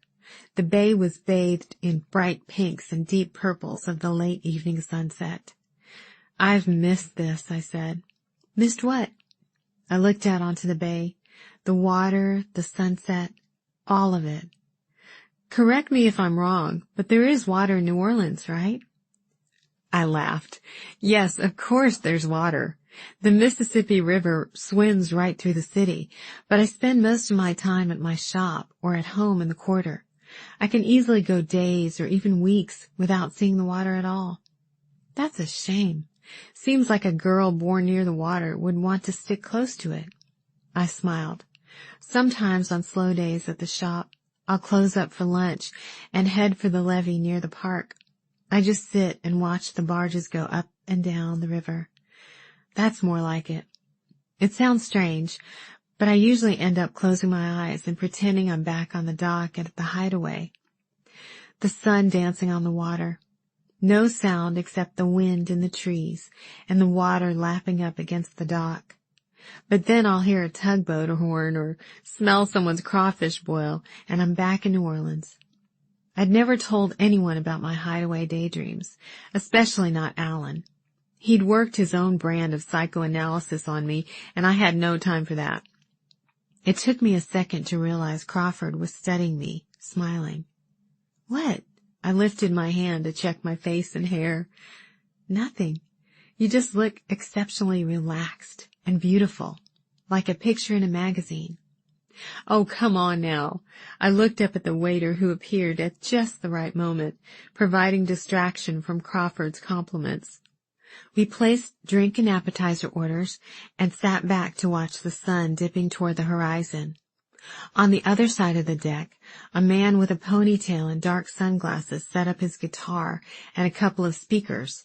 Around us, couples and small groups filled the tables, as if everyone in Sweet Bay recognized the perfection of this South Alabama evening. With fried crab claws and cocktail sauce on the table in front of us, we dug into both the food and the typical first date chit-chat. Instead of boring, it was comfortable, fun even, a stark contrast to most of the first dates I'd been on with lawyers and businessmen in New Orleans. We talked about our childhoods and professional lives, dream vacations, and things we'd do for $1 million. I told him about Alan and asked him about his partnership with Charlie. I knew Charlie in college. He was always the guy drinking too much at parties and ripping his shirt off at football games. "You can see it, can't you?" Crawford said when I laughed. "We ran into each other down here a few years ago after we graduated. I had a lot of jobs going on at once, and I needed someone to man the office while I was out on site. I hired him just hoping he wouldn't burn the place down, but he's been great." He looked down at the table for a second. He took over for me when I needed to bow out for a little bit. He's a true friend, and I don't take that lightly. He'd have to mess up pretty badly for me to let him go. Even then, I don't think I could do it. "He must have really saved you."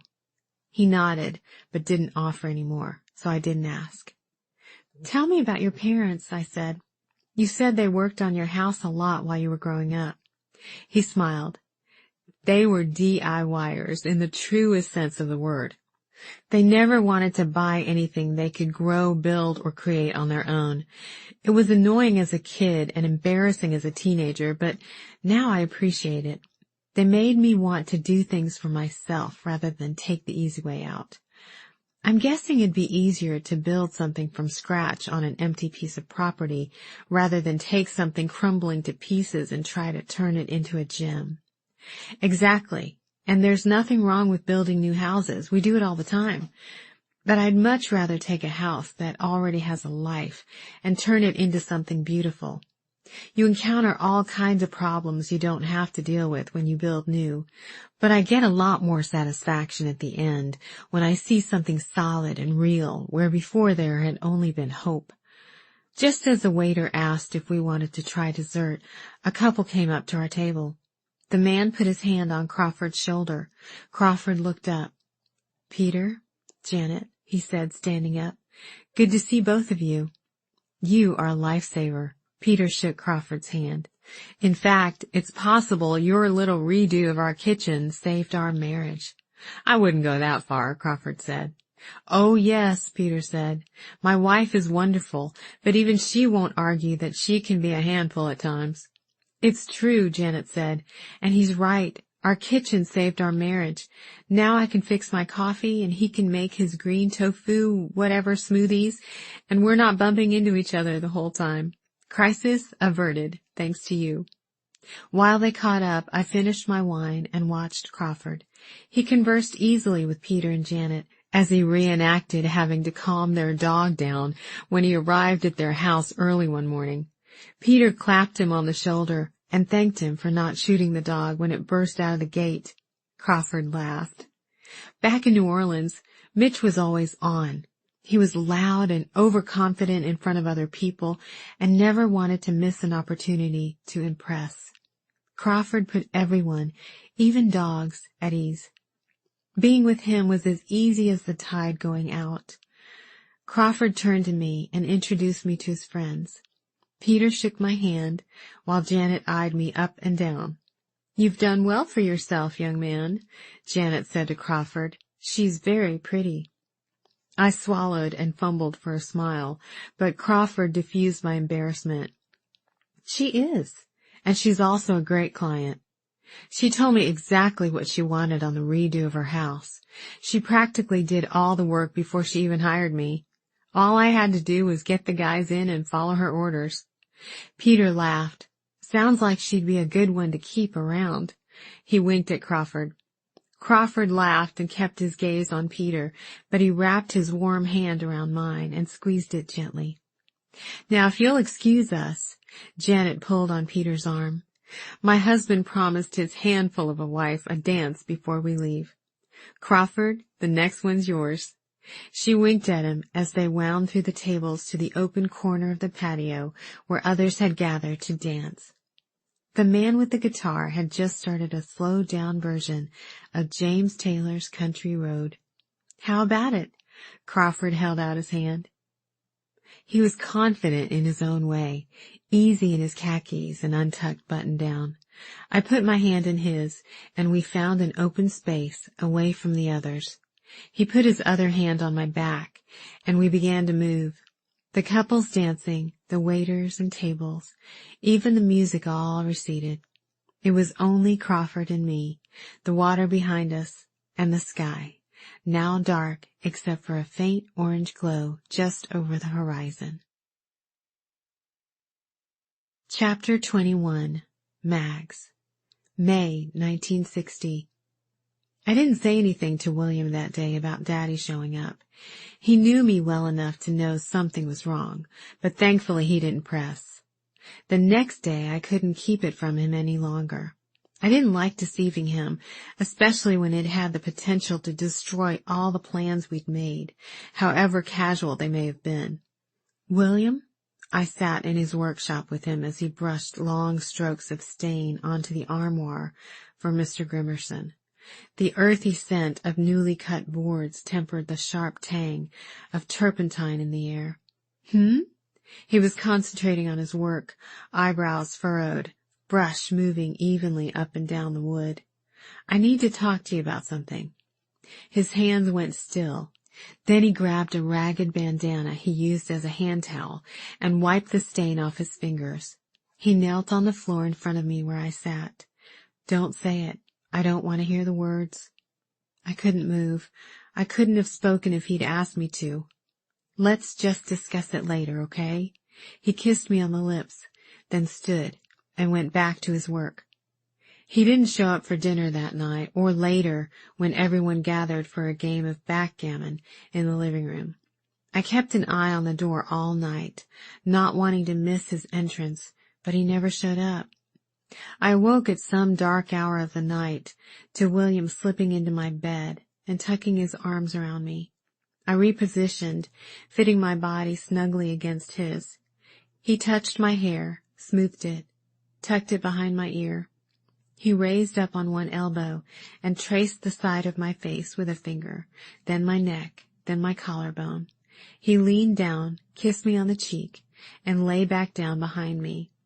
A breeze kicked up the curtain at the window, and a touch of fresh air caressed my face. The next morning he was gone. In his place on the bed next to me was an envelope with a note inside. My dearest Maggie, I'm leaving now to save you the discomfort of having to explain yourself to me, or maybe it's to keep from hearing you say the words. But you are a good woman, and this is the right choice for now. I'm not worried. I know our time will come. When it does, I hope you'll wear this proudly on your finger, for then you will be mine and I will be yours. We'll spend our years in the cove just as we planned. Love, William. Next to the note was a small blue box. I cracked it open. Inside was a perfect ring, a small solitary sparkling diamond on a simple gold band. I thought of the ring Robert had given me when he proposed, 6 diamonds clustered busily together on a gold filigree band. The comparison between the two and the obvious perfection of the one that came from the man who understood the real me would have been laughable had the moment not been so heartbreaking. I threw the covers off and raced downstairs, still in my pajamas. Voices in the kitchen grew quiet as I hurried down the hall in my bare feet and slammed open the screen door on the porch. I crossed the grass to his workshop and found what I already suspected. All the wood was gone, all the tools. The only thing left in the room was an empty sandpaper box.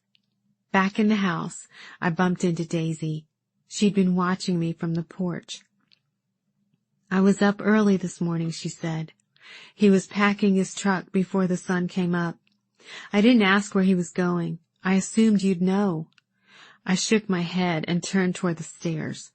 Back in my room, I crawled under the covers, my feet still wet from the grass. I laid my head on his pillow with his note clutched in my hands, trying to detect any of his scent. I stayed there the rest of the day. Chapter 22. Sarah. June. Crawford stopped by frequently after that first date, adding a sense of humor and order to the blur of paint fumes, trash bags, and plastic sheeting in the house. One afternoon he showed up with the plumber to check on the sewer line in the backyard. When he parked his truck in the driveway, I was on the front porch in a rocking chair going through some of Mag's mail, trying to decide what was junk and what was important. "Do you have big plans for the morning?" Crawford asked, climbing the porch steps. When he got to the top, he walked over and squeezed my knee. "Just deciding whether to go on a Caribbean Disney cruise or order this turbocharged commercial-grade juicer." I held up 2 brochures from the stack of mail on my lap. He laughed. "Mickey Mouse or spinach juice? That's a tough call. Think I could pull you away from all this for a bit?" I think I could be convinced. I need to go over a couple of things inside, but my next appointment isn't until 3. I could show you what I've been working on in my shop, if you're still interested. I'd love to. Great, he said, exhaling. When he finished up in the house, I retreated to the blue room to find something to wear.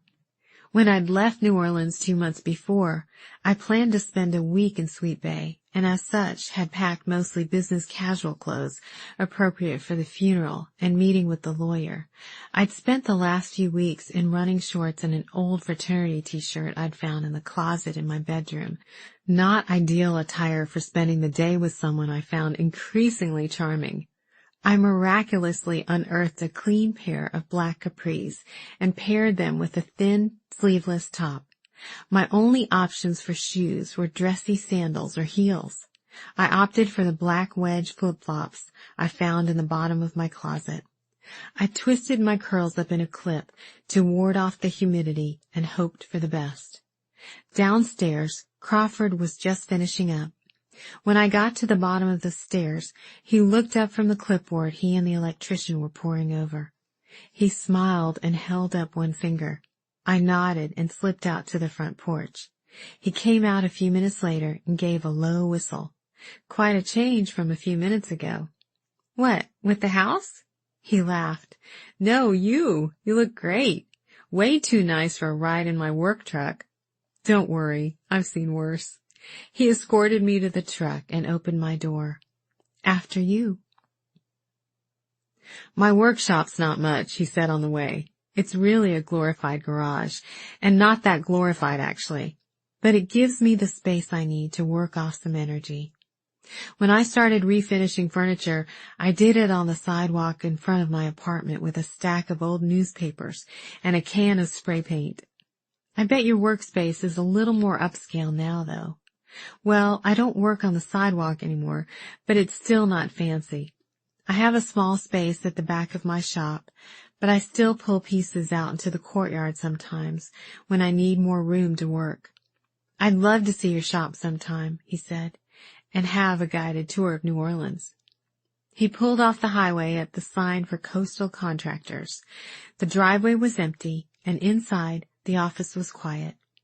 In the small kitchen area, Crawford pulled a small bone from a box under the sink for popcorn.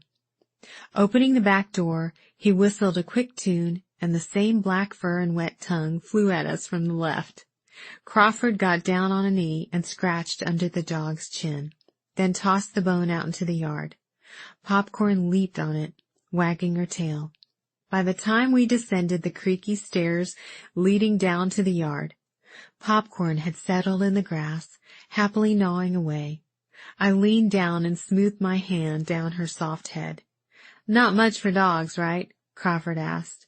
"They're fine as long as they're not directing their wet mouth at me." I massaged Popcorn's ears and snout, her fur soft as velvet. I stood and Crawford gestured to his shed. We crossed the small yard, and he pulled the door open for me. Inside, the still air was laced with the scent of turpentine and fresh wood. This smell is so familiar. When I was younger, there was an old shed off to the side of the Hideaway. It always smelled like this. I walked to the other side of the workshop, trailing my fingers along the top of his work table. A couple of old doors were propped up along one wall, and various electric saws and routers lined another. A bookshelf in the corner held how-to books mixed with well-worn paperbacks. He reached over and pulled a window open, allowing salt-scented air to trickle in. He pointed out some of his unfinished work, then took me out to the dock and showed me the boathouse he was building for Charlie. The morning had been overcast, but the clouds were just beginning to part, letting bright sunshine peek through the haze. It was quiet on the dock. No sounds but the water lapping at the pilings and a sailboat at a neighboring dock creaking on its lines. When his cell rang, it cut through the quiet and startled us both. He checked the screen and groaned. "I'm sorry, I've got to take this. I'll be quick." I nodded and walked to the end of the dock where a hammock was strung up under a covered section. I kicked my shoes off and leaned back onto the thick strings, listening to Crawford's side of the conversation, something about not being able to move a garage to the other side of the house once it was already framed out. Before long, the gentle movement of the water against the pilings and the call of the gulls overhead lulled me. I hadn't been able to stop thinking about the box in the attic and its treasures, not to mention the key engraved on Mag's headstone and everywhere else. They remained at the edges of my mind, and I pondered the mysteries in every idle moment. I was sure Dot knew something about the postcard from Mag's mother, but it was clear she hadn't wanted to say anything in front of Glory. What choice had Mags made that so pleased her mother, and could it have anything to do with the words on the headstone? It seemed the longer I stayed in Sweet Bay, and the more I uncovered of Mag's life before she came to the Hideaway, the more confused I was. Soon I heard Crawford's footsteps approaching. "I'm so sorry. This client calls me every time she opens another issue of Southern Living. If she doesn't stop changing her mind, her house is going to be a mashup of every house they've featured in the last year. Don't worry about it. This hammock was about to put me to sleep." "Yeah, it'll do that to you. You look pretty relaxed."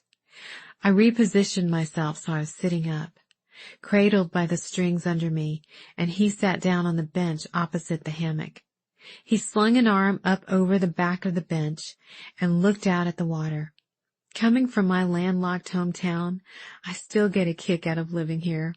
I don't think I'll ever be able to live anywhere I can't see the bay from my back door. I breathed in. It is special. I'm glad to be back, for however long I'm here. I surprised myself, but it was true. I was very glad to be right where I was. We were both quiet a moment before he spoke. "Tell me about your grandmother. What was she like?" I smiled. She was a character. She was her own woman and didn't care a thing about what other people thought of her. That must be one of the perks of getting old, just not caring what people think. "I guess so," I laughed. Mags had the craziest collection of clothes, things like huge embroidered caftans and floppy hats embellished with flowers she'd picked up at the craft store. But she also had this gorgeous long mink coat. I never knew where she got it, but it always seemed a little magical to me, like it came from another era. As you know, it rarely gets cold enough in Sweet Bay to actually need something like that, so she'd wear it as a bathrobe instead. "She sounds like someone I'd like to have met," Crawford said. I nodded. People who knew her well, her friends, folks in town, really thought a lot of her. But back when I was young, I just saw her as my strange little grandmother. There was this one incident. It probably won't sound like much, but at 17 it felt like the end of my world. "What happened?"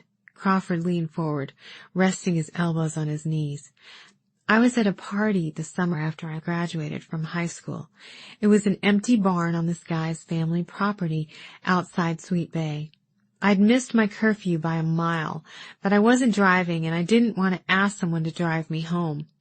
It must have been 1 or 2 o'clock in the morning, tailgates down, music blaring from every truck, a huge bonfire. I was talking to this guy I'd had a crush on for all of high school when here comes Major's rusty orange van rumbling down the driveway." "No way," Crawford said. "It gets better. The van stopped before it got to the barn, but then it pulled right up next to where I was sitting. Mags hopped out of the van and walked over to me. I remember being so glad she'd skipped her bird's nest hat and boots, but the 4 gray heads peering out of the windows of the van was spectacle enough." Crawford buried his face in his hands. "Stop," he said, laughing. "That's terrible. If you've never been the one whose grandmother and her friends shut down your party, it's a special feeling." "I can only imagine." His laughter died down. "So, were you and Mags close? Or did you just bide your time until you could move out?" "We weren't on bad terms by any means. She was my grandmother, and I loved her, but it was complicated. It was hard to be really close to someone who seemed to try to be as eccentric as possible. I just didn't understand her." "Is that why you left?" I stood and walked to the edge of the dock. Out in the distance, a dolphin fin sliced through the calm water. It was a lot of things. My parents' accident, then living with Mags and her friends, The barn party was just the last straw. Plus, I knew if I did stay in Sweet Bay, the only designing I'd be doing would be helping Stacy at Tips and Tans decide the best layout for her tanning beds and foot baths, or maybe decorating the principal's new office at Baldwin County High if I was lucky. I wanted to design houses and beautiful spaces, and I didn't feel I could do that in Sweet Bay, where everyone saw me as just Mag's granddaughter. After college, I moved on to New Orleans and started working 2 jobs to save money to open my own shop. I came back often at first, at least every couple of months, but as I got busier, the amount of time between visits got longer. Once I opened bits and pieces, all my time went into the shop. I always came back around the holidays, and maybe once in the summer, but that's all I've been able to manage. But you have a business, you know how busy it is. How often do you get up to Tennessee to visit? He shrugged and gave a half smile. Honestly, as often as I can. It's a long drive, but my mom's alone, and I don't like to go too long without checking on her. I looked out at the water and sighed. I'm sorry, he said. That's probably not what you wanted to hear. No, there's no reason for you to hide that. You're a good son, and you take care of your mom. I should have done the same thing with Mags. It hurts to think. I turned my head when my eyes started to fill. He stood and crossed the wood planks toward me. When he put his hand on my shoulder, I leaned into him, and he wrapped his arms around me.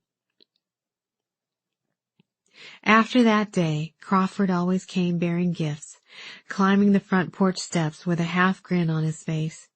He'd offer up a box of cinnamon rolls from the diner or a bag of cleaning supplies once I started tackling the years of grime on the porches and dock. Dot and the others loved it. Whenever he'd stop by, especially if it was after work hours, they'd make a big show of leaving the room. We'll give you two some privacy, they'd say, tripping over each other to get out of the way. One night, when Crawford had a late meeting in Mobile, Bert requested we all gather around the coffee table after dinner for a game of Monopoly. You only like that game because you cheat, Major said as Bert set up the board and divvied up the silver game pieces. I don't cheat, Bert said, aghast. Is it even possible to cheat at Monopoly? If there's a way, you'll find it, I'm sure. Major, Glory said, that's enough. No one cheats. You're just not very good. But that doesn't mean you can't close your mouth and indulge the rest of us. We were an hour into the game when a car pulled up out front. Dot lifted a corner of the window curtain and peered into the dark night. It's a truck. Let's see. It's black. The door is opening now. It looks like a man. Thanks for the play-by-play, I said, hiding a smile. I think it's Crawford. Oh, heavens, my hair's a mess. Glory shot like a dart toward the stairs. Wait, Glory, you don't have to go, I said. Crawford probably won't even notice your hair. Well, why not? She asked from the bottom stair. It's a new color, and I think it's quite lovely. Dot joined her on the stairs. I opened the door so Crawford could see their frantic exits. Where's everyone going? He asked. I have no idea. We're old and in the way, Bert said. You two don't need us cluttering up your evening. He stood up from his place on the couch next to Major. Come on, Major. Major didn't budge. I don't see why I have to get up and ruin a perfectly good lead in Monopoly just because this young fella decides to show up. Don't quit on my account, Crawford said. I'll just join in. Major narrowed his eyes. Or sit and watch, Crawford said. Don't you worry a thing about it, Bert said. We'll continue our game another time. Major, you're coming with me. Bert bumped Major's outstretched legs with his knee, urging him to get a move on. Major grumbled and stood. All right, I'll go, but I don't like it. We watched helplessly from the front door until the room was empty and quiet. Crawford started laughing, then I did too, relieved that everyone's swift escape hadn't rendered the evening too awkward. What do you say? He gestured to the game still spread out on the coffee table. I've been known to win a game of Monopoly. You're on. He settled down on one side of the table and waited for me. Getting involved with a man in Sweet Bay was the last thing on my mind when I left New Orleans. In fact, I was almost embarrassed at the thought of telling Alan about Crawford, not because anything about him was even remotely embarrassing, but because I'd been so focused on doing what needed to be done in Sweet Bay, then getting back to New Orleans. Now, not only had I met someone, but I actually craved his company. More than that, I missed him every time he closed the door and walked away from me. Well, he patted the floor next to him. We picked up the game right where the rest of us had left off. Crawford took over Major's spot in the lead. Amid conversation, walking through the house to look at odd mementos and souvenirs and occasional game playing, I beat him by $5,000 and 3 hotels. Chapter 23. Mags, May 1960. I let Robert move into the Hideaway. Maybe it was the shock of William leaving. I actually preferred to think that was it, and not that I was still able to be swayed by my parents' wishes for my life. Whatever it was, I agreed to my father's plan to keep us together, although I knew it would only be an illusion. I did put my foot down at the idea of returning to our home in Mobile. It was out of the question. If they wanted us to have the look of a happy marriage, he had to come here because I wasn't leaving. The day he moved in, I sat him down in the living room when everyone else was out. Margaret, it's Mags. I hadn't planned that, but it worked. I was no longer Margaret. But I also couldn't bear to hear William's nickname for me coming from Robert's mouth. I shortened it to the least proper thing I could come up with on the spot. Mags, he laughed, then went silent when he saw my face. Don't speak. If you're going to live here, we will have rules. He nodded and waited, a grin still struggling to escape his lips. First, you are never to mention Annabelle's name, or any other woman you may have met since we married. I won't have the guests in this house thinking I'm a ridiculous woman for taking you in. They know nothing about you or where you've been. They'll believe me when I tell them you've been away on business, because that is where you've been, right? He rubbed a hand over his face. I held a hand up. 2, you are not to ask any questions about how I've spent my time since I've been gone. Not a word of it. It is mine and mine alone. 3, you'll have your own bedroom and I'll have mine. Wait a minute. You mean to say I'm sleeping alone every night? When my wife is in the same house? I'm your wife in name only. I know how this works. It benefits both our families for this marriage to work out, or at least look that way. I'll hold up my end of the bargain, but don't expect me to forget everything that's happened. And not just Annabelle, all of them, for all 3 years. He drummed his fingers on the armrest. Suddenly exhausted, I sat in the chair behind me. I sighed and rubbed my temples with my fingers. Also, I'm pregnant, I said with my eyes closed. If this is a problem, you can go ahead and leave. I'd known for a few weeks, ever since I vomited in the kitchen sink one morning, not long after William left. I'd just reached for my usual cup of coffee, but the smell left me reeling and retching into the sink. Starla's eyes had widened as she handed me a dish towel. Gary had it last week. She backed away from me. I can't get sick. I have yoga to teach. Sorry. Let me know if you need anything. She hurried for the door of the kitchen. I began. Oh, you have the bug all right. Either that or you're pregnant. I was carrying William's child.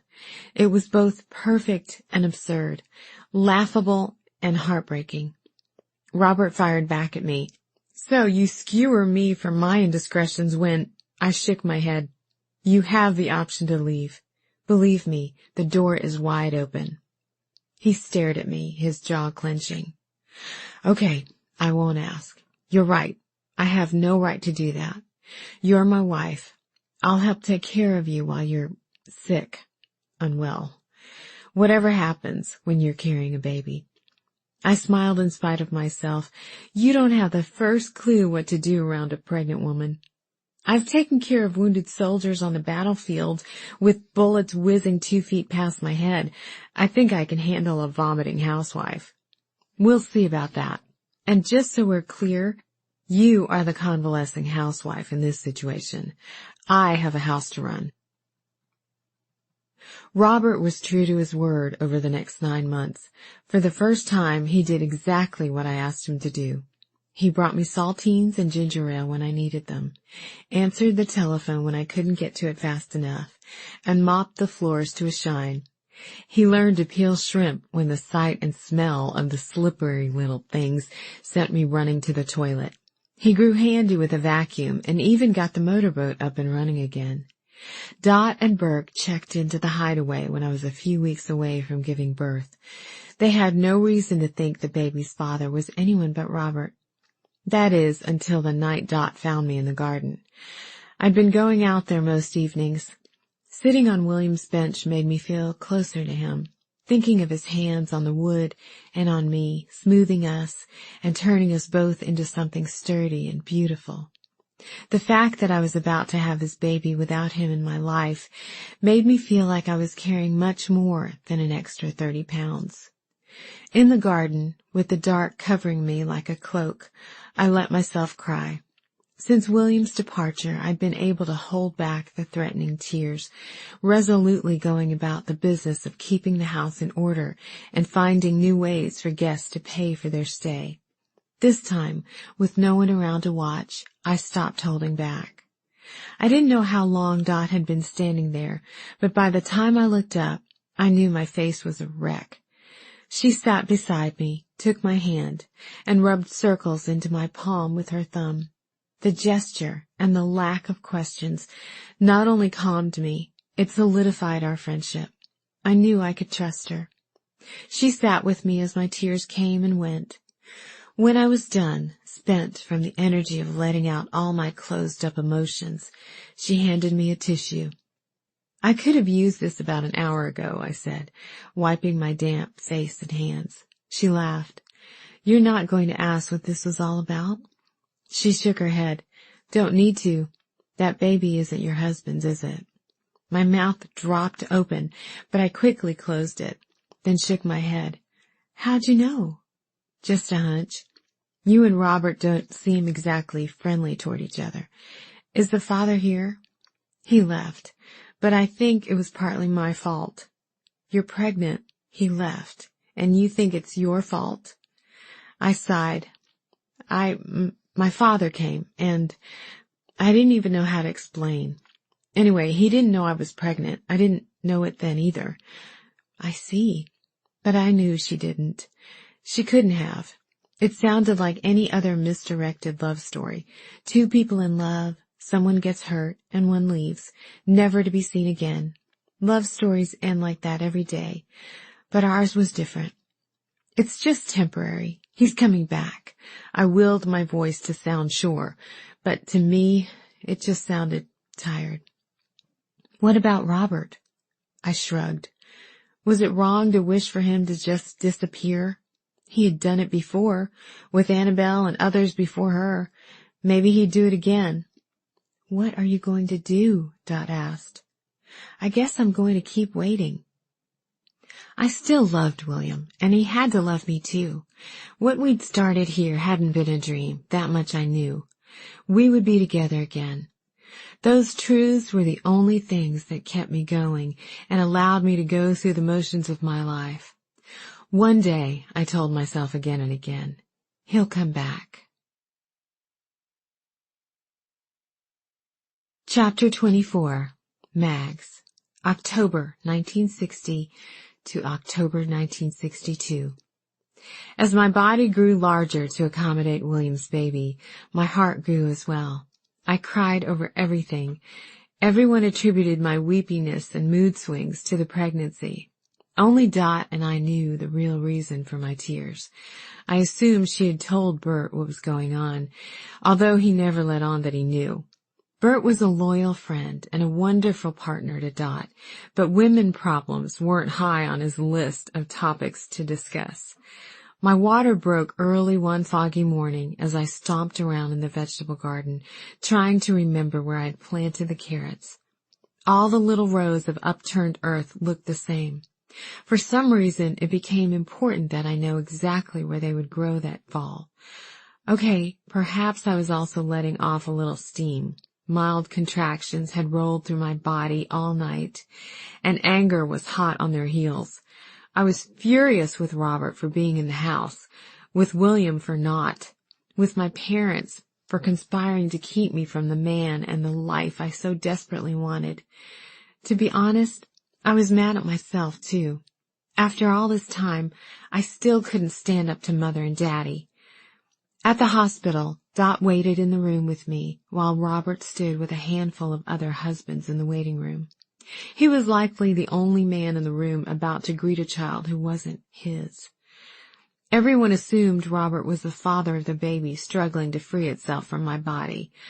A nurse by the name of Yolanda was the only one who found out the truth. Dot had left the room between contractions to find me some ice chips, leaving me alone with Yolanda. In a burst of pain, I cursed Robert with all the strength I had in me. Yolanda murmured and patted my hand. "Baby, I know it hurts, but you can't lay all that blame at your husband's feet. Sure, he put that baby in there, but this little one will make it all worth it. You'll be kissing Robert's face in no time. Robert may be my husband, but he did not put this baby in me," I spat out between clenched teeth. Finally, the contraction released its grip on me and I exhaled. I should be raising this baby with William in our little house in the cove.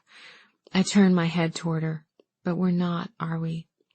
Lord have mercy. Yolanda had no idea what hit her. That man out there didn't father this baby? Yolanda's eyes grew wide. I shook my head and wiped sweat off my face, waiting for the next contraction. Where's the baby's daddy? I don't know. I didn't have the energy to explain. Jenny was a sweet, beautiful baby, and I took easily to mothering. Perhaps it was because so many people had warned me of colic, diaper rash, and every other potential pitfall of a new mother's life. Jenny had none of that. She offered only gummy smiles, infectious laughter, and plump cheeks and fingers. It was hard at first, having Robert around without William, but there were good times, too. We had a picnic in the backyard for Jenny's 2nd birthday. It was a sparkling fall day, brisk and sunny. Starla and I set up the long picnic table next to the house, and we scattered various toddler toys on the grass for Jenny to play with. The adults sipped apple cider and laughed at Jenny's antics with a 2-foot-tall plastic Mickey Mouse. Bert found it on the side of the road, in perfect condition, he said. Dot disagreed, but Jenny loved her new Mickey. After gifts and cake, everyone went back inside except the 3 of us.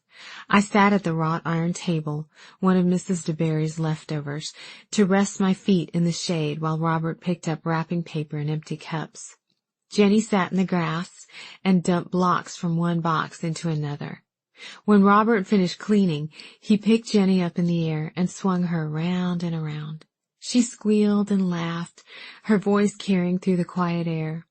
As soon as he put her down, she ran to me and threw her arms around my neck with the force of a tiny hurricane.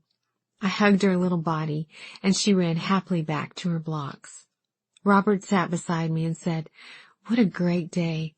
Jenny's happy. You seem to be happy. At least you have a smile on your face. I'm happy as a lark. See, we can make this work." I looked over at Jenny. With her blonde hair and her small round nose, she looked so much like William. I closed my eyes and pretended he was there. Chapter 25, Mags, January 1963. I reread William's letter, trying to find something I'd missed. He said he'd come back for me, but I didn't know how to reach him to tell him I was ready. Lord, I'd been ready since the day Robert arrived, since I discovered just how wrong it felt to share a house with a man I didn't love, regardless of any sense of duty or obligation. But life didn't slow down for my wounded heart. and our big, strange family at the Hideaway, cobbled together by circumstances, accidents, and varying degrees of luck, charged ahead. Robert needed care, as Daddy had said, but not all the time. I didn't know exactly what was wrong with him, but he'd have these nightmares. I never knew when they would strike. He'd wake up screaming, sweating, and rolling in his bed, but I was never able to calm him down. It'd take a while before he was fully awake enough to hear me telling him it was just a dream. When the nightmares came, he usually spent the next day in bed. He wouldn't eat, wouldn't shower, and definitely wouldn't talk about it. The following day, he'd hop out of bed as if nothing out of the ordinary had happened. If I asked him about it, he'd respond with, "What do you mean?" Or, "I just didn't feel well. No big deal."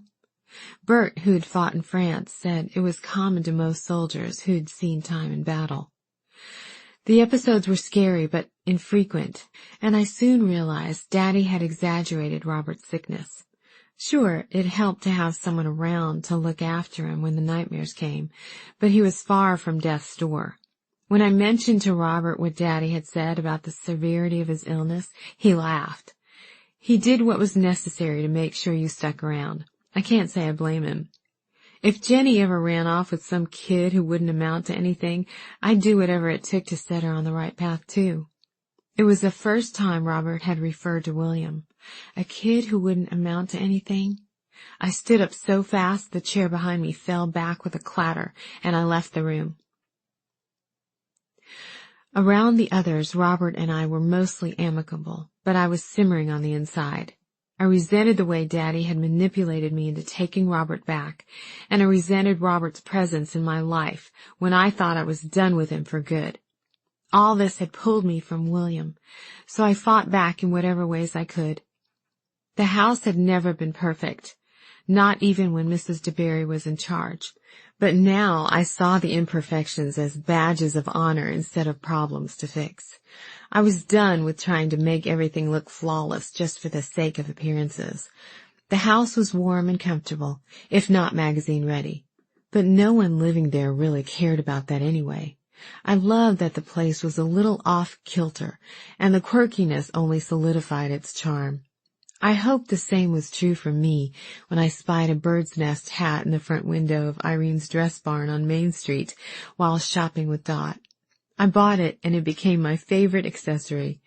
My new eccentricities bothered Robert, especially since I'd been neat and organized before, but he knew better than to speak of me or the house like he owned either of us. He wisely took it as a trade for me allowing him to live in the house. This allowed him to keep up appearances to his friends, who thought it terribly romantic that he and his wife ran a bed and breakfast in Sweet Bay. He never bothered to give them the correct facts, and for some reason I let him keep that bit of his pride intact. Anyway, I didn't care what his friends thought of him or us. Chapter 26. Sarah. June. I was taking framed photos and prints off the walls and stacking them in a back bedroom for safekeeping when Alan called. I'd been meaning to call him for days, but something or someone interrupted me every time I sat down to do it. "I see how it is," he said when I picked up the phone. "You get back to your roots and forget all about me." "That's not it, and you know it." I was out of breath from carrying too large a load with the phone sandwiched between my shoulder and my ear, so I paused and sat on an ancient couch. This one had escaped a fatal trip to Goodwill because of its clean lines and still firm cushions. "So what's going on?" he asked as I stretched my sore neck muscles. "Are you becoming a permanent Sweet Bayite?" I laughed. "That's not how you say it." "Well, what is it then?" "I don't know, but it doesn't matter. I'm not becoming a permanent Sweet Bay anything. It's just a big job, and it's taking a while. You were the one who said I needed to relax and dive in." "I know, and I'm glad you're there. Things are just fine here. Thanks for asking." I smiled. "Tell me, how are things going with you and the shop?" "Everything is still in one piece, if that's what you mean." "It's not." "I know. I'm just kidding. Everything is good. We had a busy weekend. Oh, we sold the grandfather clock." Really? I wasn't sure that thing would ever find a home. Whatever. You find perfect homes for even the strangest little trinkets. Anyway, a man came in Saturday looking for something for his study. I showed him the clock and told him it would make him look professorial. Professorial? I asked. I don't know where it came from, but apparently it was the right thing to say. He took it home that afternoon. I laughed. Alan could sell the shirt off someone's back and make him glad to see it go. Now tell me what's going on with you, he said. I know something's up. The last time we talked, you drilled me with questions about every item in the shop, and now you've hardly asked a thing. Spill it. It's funny you should ask. I've sort of met someone.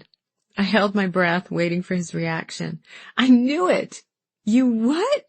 I just had a feeling you'd get down there and meet someone. You're away from your rigid schedule and routines. You have time on your hands. It's the perfect situation. And it's the only reason I can think of that would make you loosen up and actually trust me with your shop. Now you just have to convince him to come back to New Orleans with you. Hold on, we're not that far along. We've only been out a few times. I'm glad for you, he said. You need something like this. What's his name? Crawford. Sounds sexy. I'd hit you if you were sitting here next to me. I know, that's why I said it. Because I'm over here and you can't do one thing about it. The bell on the doorknob in bits and pieces jangled in the background. I need to run. Gotta go make some money from my absent boss. You sure do, I said, ignoring the drop in my stomach at the thought of life at bits and pieces carrying on without me. Thanks for calling. I'm glad to hear your voice. Have fun with Crawford. Call me soon and give me more details. Or better yet, maybe I'll pop over there for a visit soon. We hung up and I stared at the dark screen before dropping the phone on the couch. I tried to keep my mind from drifting to all I was missing at the shop as I scanned the wall across from me. Several small prints still hung on the wall, along with a huge map framed in wood trim with no glass. I stood and walked over to take them down and place them with the others, but the map was too big for me to carry. Closer up, I could see it showed the eastern shore of Mobile Bay, from Fort Morgan all the way up to the Tensaw River Delta. I scanned the shoreline, taking in the familiar towns, rivers, and bays. My eye stopped at a tiny hole pricked into the map, just south of Sweet Bay, probably from a thumbtack. But something else was there. A small hand-drawn arrow pointed at the little hole. I quickly scanned the rest of the map for other holes or marks, but it was clear. The map showed no specific town or park at the marked spot, just a stretch of green along the shore where Sweet Bay met Mobile Bay. I tried to visualize that area but came up blank. The restaurant where Crawford had taken me on our first date was near there. We must have passed right by that point, but nothing stuck out in my mind as particularly noteworthy. But it must have been important to someone. It could be nothing, just a piece of real estate someone was interested in at one time, or maybe a prime fishing location. I chewed on the end of a fingernail and stared at the map. Since finding the box in the attic and learning about Mag's previous life of privilege, I was curious about her in a way I'd never been before. It seemed like everything I found in the house was part of the mystery of Mag's. I'd always taken for granted that she was exactly who she appeared to be and nothing more, but I was beginning to see there had been much more to her beneath the surface. I headed toward the kitchen to find someone who might be able to help. Dot and Glory were out for the afternoon, but I thought Bert or Major might be around somewhere. A quick trip through the first floor and a call up the stairs from the landing proved me wrong. The only other person in the house was a man kneeling on the floor in the upstairs hallway, patching a spot on the wall with spackle and singing along with the radio. Then the front door opened and Crawford breezed in, a binder of paint chips under his arm and his cell pressed to his ear. I hadn't realized how dusty and quiet the air in the house was until the open door ushered in a wave of fresh air tinged with the smell of new blossoms and freshly cut wood. I stopped where I was on the bottom step and smiled. He finished his phone call and looked up at me, returning my smile. "You look happy," he said. "It's a good day." I motioned for him to follow me, then showed him into the room where I'd found the map. "What do you make of this?" He stepped closer and squinted. "It's a map of Mobile Bay and Baldwin County." "Why?" "No, not the map itself. Look at this little hole." I pointed to the spot marked by the arrow. "What do you think that is?" Sure looks like someone wanted to remember this place." He scratched at the faint stubble on his chin. "I think I may know where this is. I could take you there sometime if you want." I looked at my wrist, but I hadn't worn my watch in weeks. You don't have time to take a drive now, do you?" "With you? Absolutely. Let me just drop this stuff off in the kitchen." A few minutes later, I walked with him toward his truck, then stopped. "Wait, don't we need to bring the map?" "I may be able to get it out of the frame." He chuckled. "Don't worry about the map. I can find my way there." All I knew was the spot was just south of where the two bays met, but Crawford seemed to know exactly where to go. I know most of the landowners around the mouth of Sweet Bay, but I've always wondered about this one stretch of empty land. It's not marked from the road, just a long, twisting driveway like all the others. He peered through the trees on either side of the road as we drove. He'd taken my hand as we pulled away from the house, and it was still wrapped in his. His hand was sturdy and warm, and I liked the sensation that our hands fit together like two paired objects that had found their way back together again. "It's hard to believe there's still undeveloped land around here," he said. "Most people wouldn't dream of letting a coveted piece of property by the bay sit empty, you know." He slowed as he approached a dirt road leading toward the water. "I think this is it." We went around one bend, then another.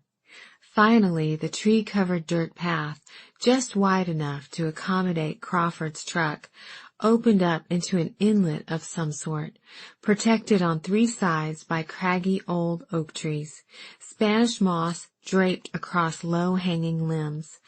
The place was more than undeveloped. Nothing marred the mix of sand and grass, except a pair of seagulls picking through a clump of wet seagrass next to the shoreline. The sun shone overhead and reflected off the water, a brilliant prism. I pulled my sunglasses down from the top of my head. Crawford parked the truck along the path, and we stepped out into the soft sand. I tossed my sandals on the floorboard before I closed the door. "I can't believe no one has built here," he said, as we picked our way through the prickly grass and then sand to the water's edge. "It's gorgeous. I don't know anywhere else around here that's so private and tucked away like this. The owners probably field offers left and right from people wanting to buy. If they haven't wanted to build, I wonder why they haven't given in and sold it. They'd make a fortune. Who knows? Maybe some things are still more important than money." He turned and walked back toward his truck. "Maybe they're hanging on to it for a reason," he called over his shoulder. He opened the passenger side door and pulled out a drop cloth from behind the seat. Back on the sand, he spread it out next to me as a makeshift blanket. "So what's the deal with the map?" he asked. "Was this the first time you'd seen it?" I shook my head. I vaguely remember seeing it on the wall when I lived at the house, but I never paid much attention. I was taking pictures down earlier today when I noticed the little hole in the arrow. If this is the right place, it makes sense someone would want to remember it. It could be a great private retreat, and it's off the main roads. You have to know where you're going to get here. I ran my fingers through the sand next to me. If this even was the right place, had Mags been the one to mark the location on the map? So many other people had come through the Hideaway's doors over the years. That map could have belonged to anyone. But the place where it hung, centered on the wall and directly across the room from the couch, made me think she put it there so she could keep an eye on it. Like a tiny speck on a map could get up and walk out of her life. As if reading my mind, Crawford asked, "Do you think this has anything to do with your grandmother?" I inhaled and blew the air out slowly. Maybe I was reminiscing about things so long forgotten they didn't even matter anymore. Mags was gone, and whoever else knew anything about this stretch along the bay was probably long gone too. I don't know. I'm wondering if this place played a role in her life before I was born, maybe even before my mom was born. I feel like I'm trying to put a puzzle together without all the pieces. Isn't that always the case? Especially with grandparents, he said. Maybe so. We tend to know a lot about our parents' lives, but our grandparents? The big events of their lives happened long before we were born. By the time we're old enough to be curious about what made them who they are, they're old and forgetful, or not even around anymore. Sounds like you're speaking from experience. My grandfather died when I was 10. I was sad when he died, but the sadness passed, as everything does when you're that young. It wasn't until much later, after college even, that I began to wonder more about his early life. But by then, I'd long missed any chance to ask questions. That sounds about right. I thought of the ring and the jumbled note from the mystery William. One part of it stuck out to me more than the rest, something about a choice, and that it was the right one. It was similar to the postcard from Mag's mother, which I still knew nothing about. I wanted to know what the stakes had been. What effect did this choice have on Mag's life? Her mother and William were of the opinion that it was the right choice. Did Mags think so? And why couldn't I have found these bits of information while Mags was still alive? But I knew the answer. Everything I needed to know, including Mags, had been right in front of me my whole life.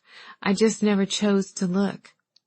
I think Mags may have dealt with a lot more in her life than I ever gave her credit for. I always knew she was self-sufficient and determined, but I never gave much thought to what made her that way. The kicker is I had almost 30 years to ask questions, and now, like you said, I've missed my chance. Maybe just the fact that you're here matters, that you're even trying to figure some things out. Not everyone would care. Most people would sell the big house they'd just inherited, make some money, and get back to real life. I shifted my legs. My real life in New Orleans had beckoned so loudly when I first arrived in Sweet Bay. It had been a siren call until I met Crawford and Mags. But you're still here, he continued. I bet that wouldn't be a small thing to your grandmother. It's definitely not a small thing to me. He tucked my hair behind my ear and traced my cheek and jaw with the back of his fingers. This thing with us has, well, it's caught me by surprise. He laughed a little. I wasn't expecting someone like you to show up in my life. Someone like me? I smiled. I can't tell if that's good or bad. It's good. I know you have a life, not to mention a business, to get back to, but for some reason, I'm not worried about that. Am I crazy, or do you feel the same way? You're not crazy. We sat near enough that his leg pressed against mine. His warm breath was so close, and the wall around me was falling down, brick by brick. He traced long strokes down my arms with his fingers, and my skin prickled in response. When his lips met mine, something inside me landed. I hadn't been aware that part of me hung loose and disconnected, but now it slipped into place, anchored and safe. The heat that started in my belly flooded my brain and escaped into the air, becoming part of the water, the sky, and the sunshine. Crawford forgot about any work he had to do at the Hideaway, or anywhere else for that matter. We stayed on the beach all afternoon. Our only company the occasional skittering sand crab, or stilt-legged heron. Only when the sun began to descend did we shake the sand off the drop cloth and make our way back. Chapter 27. Sarah. June. The workers were packing up for the day when we arrived back at the house from our trip to the Mystery Beach. Crawford stayed a bit, going over checklists with the workers and double-checking the position of recessed can lights planned for the kitchen ceiling. After he left, I took a glass of wine out to the garden and sat on Mag's bench. The evening air felt cool on my skin, which was still a little pink from our afternoon in the sun. I'd been there a few minutes when the screen door slammed on the back porch. I turned to see Dot strolling across the yard toward me. Good heavens, from behind you look just like a young Mag sitting out here on this bench. I do? She nodded. You sure do, except that smile on your face is brighter than a light bulb. She sat next to me. I could see it even with your back turned. I bit my lips, trying to wipe away the smile. It's okay, she said. You have permission to be happy with that boy. He seems like a good one. I nodded. I think he is. Did the two of you have a nice afternoon? You were gone when Gloria and I got home. We took a drive. Have you ever noticed that big map on the wall in the front parlor? Of course, it's been there for decades. Why do you ask? I noticed a hole in it today, a place near Sweet Bay that someone had marked with a thumbtack or something, and there was a little arrow drawn on it, pointing toward the hole. What in the world? I've never noticed that. I saw it when I was taking the pictures off the wall. Crawford and I drove out to the spot to see what was there. Or at least I think we were in the right place. What was there? She asked. Nothing more than sand, grass, and water. It's beautiful, though. I'd love to know what was so important about that little cove. Cove. The word triggered a memory. Someone else had used that term, but I couldn't remember who it was. You think it was Mags who marked it? Dot asked. Maybe, I said, my mind in high gear. All afternoon I hadn't been able to shake the feeling that the stretch of beach was more than just empty sand. Something about the seclusion and the barrenness of it felt significant. We sat in silence a few moments. I was about to ask Dot again about the postcard I'd found, but she spoke first. Her voice trembled in a way I'd never heard from her. Now that we're alone, I have something I need to tell you. She paused before continuing. I've held it in a long time out of respect for Mags, but with her gone, I think I'm the last person around who can tell you the truth. I exhaled. I have some questions too, but you go first. She smiled. I told you earlier you reminded me of Mags sitting here on this bench. I came out here one day a long, long time ago and found her crying. She wasn't making a big deal about it. No drama, just big tears making tracks down her face and dripping onto her shirt. What was she crying about? Did Mags ever say anything to you about a man named William? My heart started to pound. No, she didn't. But there was a note. That was it. William was the one who mentioned the cove. It was in the note he wrote to Mags. In the cove, just as we planned. I still didn't know what it meant, but at least it validated my feelings about the place. A note from William? Dot prompted. I nodded. Pieces of it, at least. It was in a box up in the attic. I found it when I was cleaning. The box was full of all these little mementos. That's where the postcard from Mag's mother came from. The note was in pieces, like someone had torn it up, but I put it together as best as I could. I couldn't bring myself to mention the ring. It felt too sacred. It was signed, Love William. She nodded. Yes, I do think a lot of love was involved. Who was he? Dot put her hand on top of mine. Her skin was thin, the back of her hand and her wrist speckled with brown age spots. William was your mother's father. No, my grandfather's name was Robert. You know that. Wasn't he here when you moved in?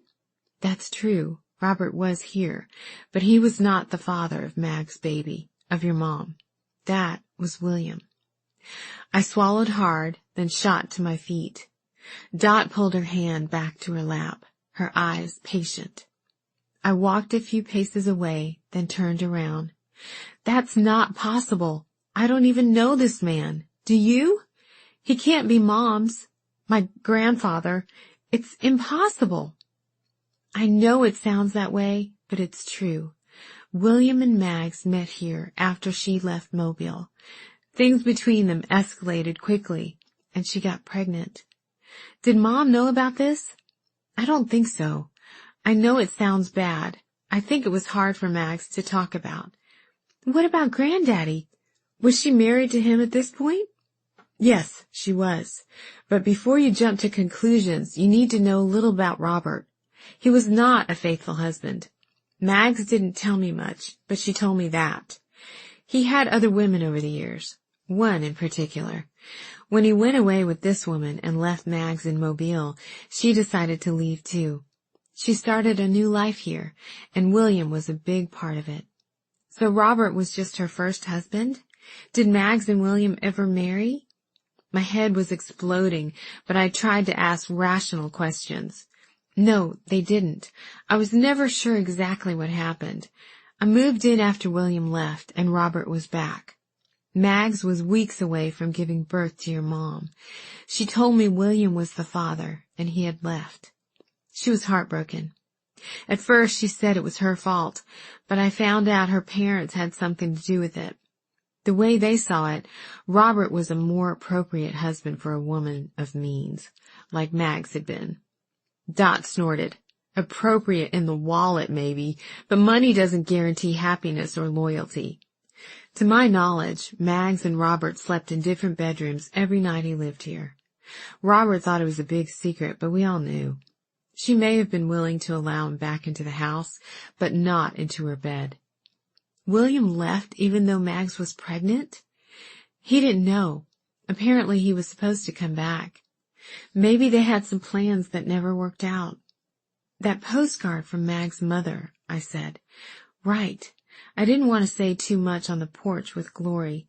She and Major moved in well after your mom was born. They don't know anything about William. I'd never seen that postcard before, but her mother must have been talking about Mags choosing Robert over William. Although I'm not sure it was exactly a choice, her mother was likely the one pulling the strings. It was very important to her that her daughter marry the right last name. Pictures flew through my head like an old movie reel. The photo of Mags at the funeral, her smile blazing, so unlike the photo from the box in the attic, with her hat and pearls and forced smile. The unspoiled sand and beauty of the cove, hidden among the trees and moss, safe from a world of rules and propriety. The little hand-carved house, complete with a porch, fireplace, and bedrooms for children. Mags had ended up with a cheating husband over what sounded like an uncomplicated love that had produced my mother and, in a way, me. Why?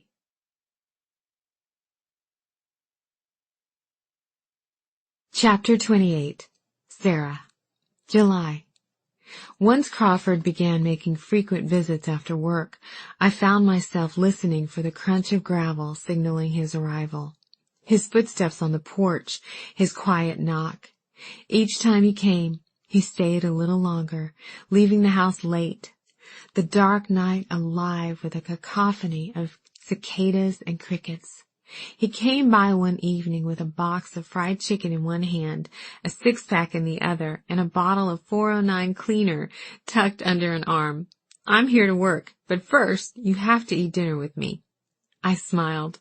Let me run upstairs and get cleaned up first. Don't do a thing. I looked down at the dirt-smeared t-shirt and blue jeans I'd found in an upstairs closet. My usual neat ponytail was now a messy bun at the back of my head, curls escaping everywhere. He reached over and rubbed a smudge of dirt from my cheek. You're kind of sexy right now. I laughed. And you're kind of crazy. He took my hand and led me to the kitchen. I put the chicken on paper plates while he searched for a bottle opener. So have you discovered any more mysteries we need to decipher? He rummaged in a drawer of kitchen utensils. Another old map? Maybe a hidden door? I poked him with a plastic fork. Very funny. Balancing our plates and beer bottles, we walked down the back steps towards the dock. Actually, I have found out a little more about Mags, I said, unable to keep quiet about it. Really? Fill me in. We settled on the dock with our makeshift picnic. Crawford took a sip of his beer and looked at me expectantly. How much should I tell him? Would he be interested in the life of my eccentric grandmother? What I'd found out had the potential to change the foundation of my entire world. But to anyone else, it would probably just be stories of an old lady's life. I hesitated. We can talk about it later. Let's enjoy our dinner first. No, tell me. He leaned toward me. I want to know. Back in New Orleans, Mitch's eyes would glaze over any time I tried to talk about something deeper than city politics or the New Orleans Saints. His hand would fumble in his pockets until he found his phone and pulled it out, at which point he'd relax. Go on, he'd say, his fingers busy tapping on the screen. I'm listening. But Crawford kept his eyes on me. He seemed sturdy enough to take on the murky waters of my life without buckling, and I wanted to let him in, to push open that iron door in my heart that Alan always bugged me about. So I told him everything I knew about the Mags I'd known my whole life and how I'd gotten her wrong all these years. He shook his head when I finished. That's a lot to take in. I picked at the cold chicken on my plate. I know. All I ever knew about the man I thought was my grandfather was that he died of a heart attack. I wish I could ask her about everything. She was a lot tougher than I ever knew. Do you think things would have been different if you'd known this part of her life all along? I'd already asked myself the same thing. If I'd known the Mags who had the courage to leave her home and a bad husband to search for something better, who had such a deep capacity for love and heartache, would my life have been different? Would I have still left? Or would I have stuck close by her side to absorb that rebellious iron will and courageous strength? When we finished our chicken, Crawford ran back up to the house to see if Bert had left any pie on the counter. He returned a few minutes later with half a cheesecake on a silver pie plate. It's not chocolate, but it'll do. While we finished the cheesecake, I told him about Clark and the Coke can incident in the backyard, and the short period in middle school when I wanted to be a rock and roll singer. You can sing? He asked. Not a bit. I just thought Eddie Vedder was sexy. I figured if I wanted to snag a guy like that, I needed to sing in a band. Did you wear plaid and stop washing your hair? I laughed. Well, I didn't go that far. I had too much polite Southern girl in me to go full grunge. Plaid didn't look good on me anyway. While you were singing to Pearl Jam, I was the biggest Garth Brooks fan in Tennessee. No, I laughed. Oh yes, I was proud of my Thunder Rolls concert t-shirt. I wore it until it fell apart and my mom threw it away. Probably best that we didn't meet back then. We would have been oil and water. He sat back in his seat and propped his long legs on the railing at the edge of the dock. So you have a hidden love for Garth Brooks, and your business partners include a slobbery dog and a fisherman, and a bad fisherman at that. Tell me something else, I said. You mentioned that Charlie took over for you at work for a little while. What happened back then? I couldn't help myself. I wanted to know.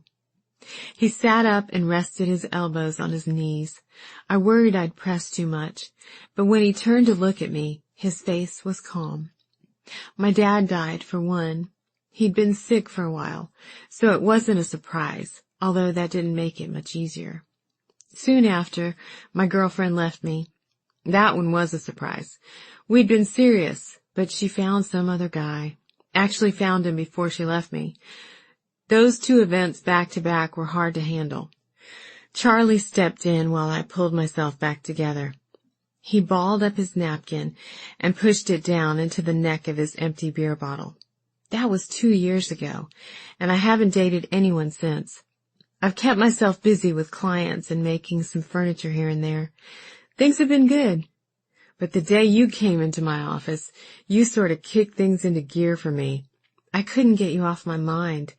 I realized I hadn't thought about that old girlfriend in ages, and the old wound doesn't hurt anymore. He let out a small laugh. Something about you makes me want to spill my secrets. He leaned back in his chair and turned to me. What about you, though? Me? Look at you. You must have had a trail of broken hearts in your wake. Nah, I'm too busy to break hearts. Sure, he said. I'm at the shop all day and usually don't leave until at least 8. If I have a client appointment at the end of the day, that pushes me getting home even later.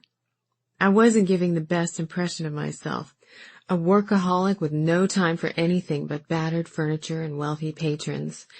Crawford owned his own business too, so I couldn't use that as an excuse. What about now?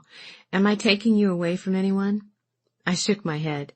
Mitch and all his inconsistencies and indifference didn't count next to Crawford, the first man who'd made me feel anything in so long. I would have figured you'd have all the single men in New Orleans lined up at your door. Alan would love that. If it were up to him, I'd go on dates every night of the week.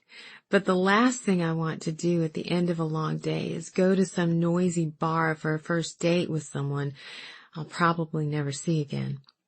Good thing this isn't some noisy first date, he said. Yes, very good thing. I leaned over and rested my cheek against his shoulder. I breathed in. The scent of the water was always the same. I imagined Mags and William on the same dock, planning for a future that never came to be. You know, you're different from the girl who walked into our office and wiped dog slobber off her fancy clothes. I picked at a string on my cutoffs and shrugged. Now look at you. You're covered in dust and dirt, and you have fried chicken grease on your fingers. I looked down at my hands, my last manicure a distant memory. I bet Mags would be proud. Crawford was right. I was a different person here. I liked having bare feet most of the time. I didn't mind wearing clothes I'd picked up from the 5 and 10 store in town. I had no use for my suitcase of silk tops and skinny pants, and I hadn't pulled out my flat iron in weeks. I missed the shop and Alan, but I was getting used to being back in Sweet Bay. When we thought we saw a dolphin fin cut through the water, we moved to the end of the dock and sat on the edge to get a closer look. The wooden boards were still warm from the day's heat. After a moment, I looked over at the man sitting next to me. Moonlight trickled across the water and grazed his cheek. His shoulder rubbed against mine as we dangled our legs over the edge of the dock. When I arrived in Sweet Bay, I was counting the minutes until I could leave. Now the leaving part wouldn't be so easy. We'd both avoided talking about what would happen when the house was complete, and I had to get back to my real life in New Orleans. Maybe now it was time. As fast as your workers are going, the house will be finished soon, I said. And? He waited for me to continue. If we try to pursue this, we'll be stuck with a long-distance thing we haven't even figured out, and too many hours spent on I-10 wading through coastal Mississippi. I hated the words, even as they left my mouth. Crawford raised his eyebrows and pushed my hair back from my face. I looked down. I could just save you the trouble now. Trouble of what? Of leaving later. Of finding out that the driving back and forth isn't worth it. That I'm too busy, too remote, too attached to my work. I'd heard all the lines before. That won't happen. Why not? He took my chin and turned my face toward him. It won't happen because you won't be too busy. Not for this. And I won't be either. If making the drive is the way I get to see you, I'll do it. I spend a lot of time in the truck anyway. Might as well make it worth my while. And as for pursuing this thing, we've passed the point of choosing not to pursue it, don't you think? I nodded, and he kissed me. It was soft but urgent, all traces of hesitation gone. I thought I'd be in and out of Sweet Bay in a week, and now here you are, and the house, and Mags. I thought I was done with this place. Mags and I were conspiring all along. We wanted to mess up your plans so you'd come back where you belong. He kissed me again. We'll figure it out, he whispered. We stayed on the dock long after the last lights had gone off inside the Hideaway and on down the bay. We finally picked up the remains of our picnic and walked around the house to his truck parked in the driveway. I would have made time for you, I said, pushing that heavy door in my heart open even further. If I'd met you in New Orleans, I mean. Even if you'd stumbled into bits and pieces on a day with clients swarming all over the place and deadlines staring me in the face, I wouldn't have been able to say no to you. That's good to hear, because I sure don't want to hear you say it now. He stood with his back against the truck and took my hand to pull me toward him. I'm all in, and I want to see where this can take us. I nodded. Me too. Okay then. He put his forehead to mine and kissed me, then climbed into the truck and rolled the window down. We're not going to talk again about what happens down the road. Let's get the house finished. Then we'll discuss the impossibility of you leaving. Deal. And anyway, these guys work for me. I can slow them down as much as necessary to get you to stick around here longer. He winked and pulled away. Chapter 29. Mags. November 1963. Jenny turned 3 in October, and we were cruising toward Thanksgiving when the breaks hit. Everyone in the house gathered around the television to watch the newscasts about President Kennedy's assassination. Even the men were emotional. The women cried in clusters, but I tiptoed around the sobbing as much as I could. Robert found me standing in front of the kitchen sink one night after dinner. The only light in the room came from a small lamp sitting on the telephone table. I didn't realize I was crying until he walked over and brushed the tears away from my cheeks. At the rare physical touch, I leaned my cheek into his hand, then remembered. I shrugged his hand away and turned off the faucet. I just wanted to help, he said. Thanks, but I'm okay. I busied myself by drying a few cups sitting by the sink. I'm sorry. I just thought after all this time. Do you think we'll ever be able to go back to how it used to be? We have Jenny now. How it used to be, I said softly. You must remember that time more fondly than I do. I don't mean all that. I know I made mistakes, but you've stayed with me. It must mean something that you haven't kicked me out. He chuckled as if he'd lightened the mood. Maybe I should have done that a long time ago, I said, my back still turned. What's that? I turned around to face him. You're right. I haven't kicked you out, although sometimes I wonder why. You've been great with Jenny and with the house, but I still can't forget everything that happened before, everything that drove me here in the first place. But I still love you. I wouldn't be here if I didn't. He said it so simply, as if the fact that he loved me, or thought he did, erased everything else. It had been almost 7 years since Robert got down on one knee and proposed to me, promised me it would never happen again, that he wanted me and me only. He was still as sharp and handsome as he was back then, only now he had some gray at his temples and a track record of breaking promises. You only think you love me, I said. I understand it. Being married to me makes sense. Our families together make sense. But I could never trust you again. Don't you see that? I've been here 3 years now, and I'm still trying to make it up to you. You can't see that? We could make this work. I'll never want anyone else, I promise. My composure burst like a delicate bubble on a sharp blade of grass. You promise? Your promise to love and cherish me was still rattling around the church the first time you decided to sneak off with God knows who. I'm not the same woman who sat at home waiting for you to walk back in the door. Good, he said, surprising me. I don't want you to be her anymore. You're different now, and I like it. You're strong and focused. You have opinions, and you're not afraid to let people hear them. Do you know what made me this way? This strong, opinionated woman you like so much? This house. And William. Neither of us had spoken his name, at least not around each other, since Robert moved in. If I'd stayed with you, I'd still be that sad, passive woman standing in the kitchen, waiting on her husband to come home and eat her chicken dinner. Margaret, I will never cheat on you again. There will never be any other women. How many ways can I say it? His voice rose along with the color in his cheeks. I don't see why you won't just forgive me. Because you're not him, I yelled, fresh tears spilling over.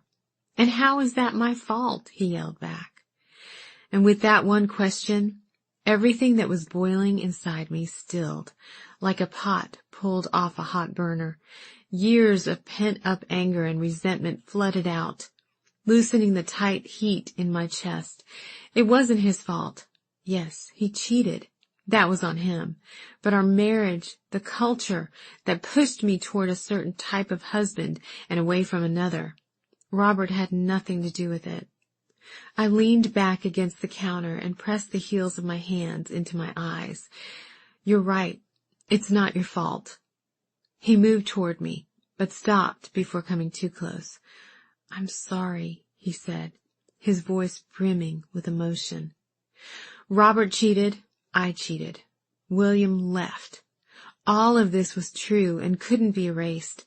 But even still, the three of us had been mostly innocent bystanders, caught up in a society that dictated the who, what, and when of young people's lives. He took a step closer, and I leaned my forehead on his chest. I wish it had all gone differently, he said. If I could go back. I know. I straightened up and looked at him full in the face. And my forgiveness, you have it. On his way out of the kitchen, he paused with his hand on the doorframe. For what it's worth, I'm glad you came here. This house, this mysterious place, it turned you into a different woman, and we're all the better for it. I'm just sorry I don't get to be the man who... He looked out the window, then back at me. Well, anyway, good night. He let his arm drop and left the room. I remained in the kitchen with my arms hanging loosely at my sides. Then I folded the dish towel I'd used to dry the dishes and turned the lamp off. The soft glow from the light in the garden filtered through the windows and made everything look watery. We were all floating in the semi-darkness, me, Robert, maybe even William, wherever he was. Chapter 30. Mags, 1964. Significant exits in my life are always preceded by me finding a note, a small handwritten piece of paper, either hurriedly scrawled or carefully written. Either way, a note was a note, and it meant someone was leaving. This time, the departure was inevitable. 4 long years after moving into the Hideaway, Robert left a note saying he couldn't stay. He gave some details, but I didn't pay much attention. Deep down, I knew the day would come. He'd spent all that time promising he'd never leave again, but in the end he was never a man of his word. After Robert's exit from my life, joy came a little more frequently. William was still a barren place in my heart, but I had Jenny. I had my own slice of waterfront paradise, and I lived with my best friends. Things could have been worse. While part of me still longed for William to come back, another part of me, the part I showed to everyone else, was willing to move forward into whatever my life would hold. I heard on the 6 o'clock news one evening that a vet in Daphne had rescued a flock of Canada geese from a pond between 2 busy highways, and I knew they were meant to live at the Hideaway. For some reason, the vet let me take them home in Major's orange van. I expected him to put his foot down and demand that I find a more suitable vehicle, but I think my yellow rain slicker and captain's hat threw him for enough of a loop that he just watched me waddle the geese out of his office and into the van. He held his hand up for a moment, like he was going to wave me down before I pulled away, but he let it drop, so I tooted the horn and drove off. Those geese saved me from irritating solicitors and salesmen peddling everything from pen lights to kitchen knives. They'd take one look at those birds walking around, unchecked by gate or fence, and take off in the other direction. Lord, it was funny to see them run. Eugene Norman, a self-taught potter, moved in not long after the geese arrived. His only request was that he be able to practice his trade while living in the house. He pulled his potter's wheel out to the backyard and made all sorts of odds and ends while staring at the water. He probably should have kept a closer eye on what he was making. After presenting me with several sets of misshapen and unusable dinner plates and coffee cups, he hung up his potter's apron. Next, he tried glass blowing. He and Bert constructed a furnace on the empty lot next door, where he built fires so hot the flames turned blue. He'd found his niche, though. He made green glass paperweights by the dozen and actually sold some at a gallery in Fairhope. Less than a year after Robert left, I got another note, this time from Annabelle. I wondered if she still fit into that tight Mardi Gras dress. She wrote to tell me Robert had died at her house in Tennessee. She heard him yell out in his dreams, which wasn't unusual, so she shushed him and went back to sleep. In the morning, he was dead. As his wife, I was asked to write his obituary. His parents tried to change my words, but I'd already sent it to the newspaper to be printed by the time they read the proof. Mr. Van Buren died in the arms of his lover, Annabelle Whitaker, in Tennessee. His wife, Mags, can now rest in peace. Chapter 31. Sarah. July. As the days went on, I dug through drawers and closets, cleaning out forgotten cardboard boxes, duffel bags, and file folders. Drywall dust, paint thinner, and wood polish swirled around me to create a headache-inducing fog, but I kept searching for anything that held meaning. Someone had saved stacks of newspapers and crates of plastic egg cartons, but I didn't care about those. I wanted to find things that would show me more of who Mags had been. While sorting through the drawers of an old roll-top desk in the parlor, I found a thin photo book in the back of the bottom drawer. When I pulled it out, a portion of the back page disintegrated in my hands. The swirly vintage script on the front read, "Picture-wise Vantone prints are better." A sticker on the back said, "Man's Photo Supply, the Gulf Coast top photo finishers." The photos showed random people in various states of work and relaxation. Each black and white photo bore a date stamped along a white edge, June 1960, and a handwritten name. There was a young and handsome Mr. Norman standing next to a rock-faced furnace built into the grassy slope next to the house.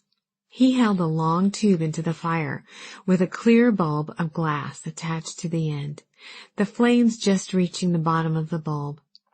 Nella sat in what appeared to be her bra and sturdy underwear out on the dock. A bottle of Johnson's baby oil next to her on the chaise. Daisy stood before an easel in what I recognized to be the front parlor, her paintbrush poised over the canvas. Several pages of the book had been torn out, leaving just jagged edges behind. Who had filled those pages?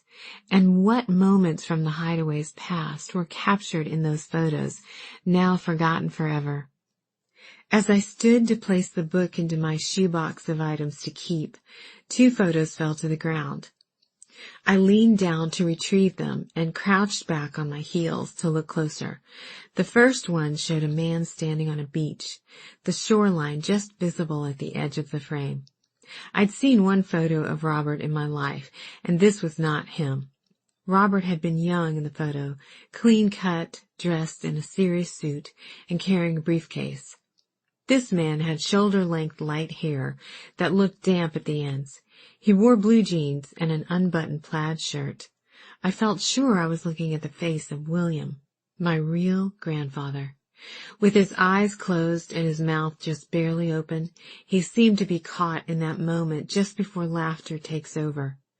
I brushed my fingers over the photo, trying to find bits of me in his face. A wave of longing pulsed through my chest. The second photo was similar to the funeral photo of Mags that Dot had placed next to the casket. It had the same huge moss-draped oaks in the background, and she wore the same button-down shirt, one tail hanging free. Her eyes were still crinkled in happiness, but her angle was different. In this photo, she didn't hold her hand up toward the camera, as she had in the photo at the funeral. She crossed her arms lazily in front of her body, and her stance was confident, flirtatious even. I held the two photos next to each other. Even though the images were gray and blurred with age, their faces spoke of love and desire. The front door opened, and Dot and Glory's animated conversation filled the house. Glory walked past the living room toward the kitchen without seeing me, but Dot paused in the doorway. "Finding anything interesting in here?" I held up the two photos. She walked closer and peered over my shoulder at them, then fumbled a hand on top of her head, searching for her glasses. "Never have 'em when I need 'em," she said under her breath. She took the photo of Mags and held it out at arm's length. "This one I've seen, or at least one like it." She tilted the photo to look at the date. A little 3x5 of Mags smiling. This same unbelievable smile was in the junk drawer in the kitchen for as long as I can remember. Whenever I'd ask Mags about it, she'd just say it was a long ago happy day. That's why I wanted to use it at the funeral. I didn't know there was another photo from that same day. Now this. She took the second photo. "I'm guessing this is William. I've never seen a picture of him." She rubbed her thumb over William's face. I can see why she was so smitten. I stood and stretched my sore legs. Dot patted my shoulder and moved back toward the hallway, then stopped. "I know I told you a lot the other day, William and Robert and all. Are you disappointed? Do you wish I hadn't told you?" "No, I'm glad you told me. It was shocking and still is, but I'm glad to know the truth, or at least parts of it." "Good. I was so worried I'd ruin the picture you had in your mind of who Mags was." "Well, you did, but the picture I had in mind wasn't the right one. I'd rather know the truth than forever think she was just a woman who liked to wear caftans and weird hats and poke fun at the neighbors." "She was all those things," Dot said, "but it was just her armor. Underneath, she was tender. Not as unbreakable as everyone thought. But why did she keep it all such a secret?" "You know how most women tend to talk a lot about feelings and emotions?" I nodded. "Mags wasn't that kind of woman. I was her best friend, and she didn't even give me all the details. She told me a little, but I had to string most of it together as best I could. I think it was too hard for her to talk much about William." She paused for a minute. "William's shadow followed her all those years. She never fully admitted it, but I could see it. Even as an older woman, his presence was still very much a part of her. Those nights she'd sit in the garden. Oh, yes, William made her that bench. He made a lot of the pieces in this house. I'm not exactly sure which pieces, but I know he made some of them." She squeezed my hand. "I'm not sure I answered any of your questions." "You did. Thank you." She padded away to the kitchen, leaving me in the parlor with the photos in my hand. I placed the photo book in the shoebox, but stuck the two loose photos in my back pocket. Those were staying with me. I continued my rummaging that afternoon. In the downstairs coat closet, I found a black leather jacket with laces on the arms and braided tassels hanging off the bottom. It had been pushed all the way to the back for who knows how long, hidden by more useful raincoats and light winter jackets. Alan would snag something like this from a cluttered vintage shop and wear it until it fell apart. I laid the jacket across the back of the couch and picked up my phone. He answered on the first ring. "Bits and pieces, how may I help you?" "It's me." "Hello, you." I could hear the smile in his voice. "Checking up on me?" "Nope, just calling to check in. I'm following your orders." "We're doing fine. I got that order of linen pillows we ordered months ago. They got a piece of my mind, and we got a 10% discount on our next order. Good for you. Go ahead and call. I'm all over it. Mrs. McMurphy has already picked them up. I can't talk long, but fill me in. How's it going with Mr. Sexy?" "It's Crawford, and he's wonderful." I couldn't say it without smiling. I know that voice. You're happy." "So what? I'm always happy." "Not like this, you're not." "So, you two have been out again?" "We're not exactly going out. He's just spending a lot of time at the house, after work." You scandalous woman, sneaking around with the boss after hours. He's not my boss. I hired him. Even better, sneaking around with a hired hand. I love it. Alan, I love you, but you're making this sound dirty. Of course I am. I'm happy you found someone. Now don't screw it up. And before you get all testy, I just mean don't let your head get into the game too much. That's when you start to back off. Let it go and see what happens. That's my plan. I could hear commotion in the background, so I hurried. I found some of Mag's things in the house as I've been cleaning out. What kind? Oh, hang on a sec. I waited while Alan answered a customer's question. I could hear the soft hum of voices in the shop, the tinkling of Alan's music of the day coming from the speakers. Things were just fine, as he'd said. I need to run, he said when he picked up the phone. Barb here is interested in the sofa. The sofa? I asked. Over the winter I'd refinished a Victorian-style sofa from the 1800s with curved walnut arms and a tufted back. It was in mint condition and the most expensive item in the shop. That's the one. I'll let you know how it goes. But I do want to hear about Mags. We'll talk soon. With a click, he was gone. I put the phone down on the desk and sighed. My presence at Bits and Pieces wasn't as necessary as I thought. Everything was running like clockwork, even in my absence. Chapter 32. Sarah. July. I had just sat down on the front porch after dragging a trash can to the road when a car approached. The small blue sedan came to a stop in the middle of the driveway. I couldn't see the driver's face through the shadows of the trees overhead. The man who eased out of the car had a full head of thick white hair under a plaid cap, and he stretched each leg out in front of him as if relieving them of stiffness. I'd seen that same white hair and plaid cap in my rearview mirror when I drove away from Mag's grave.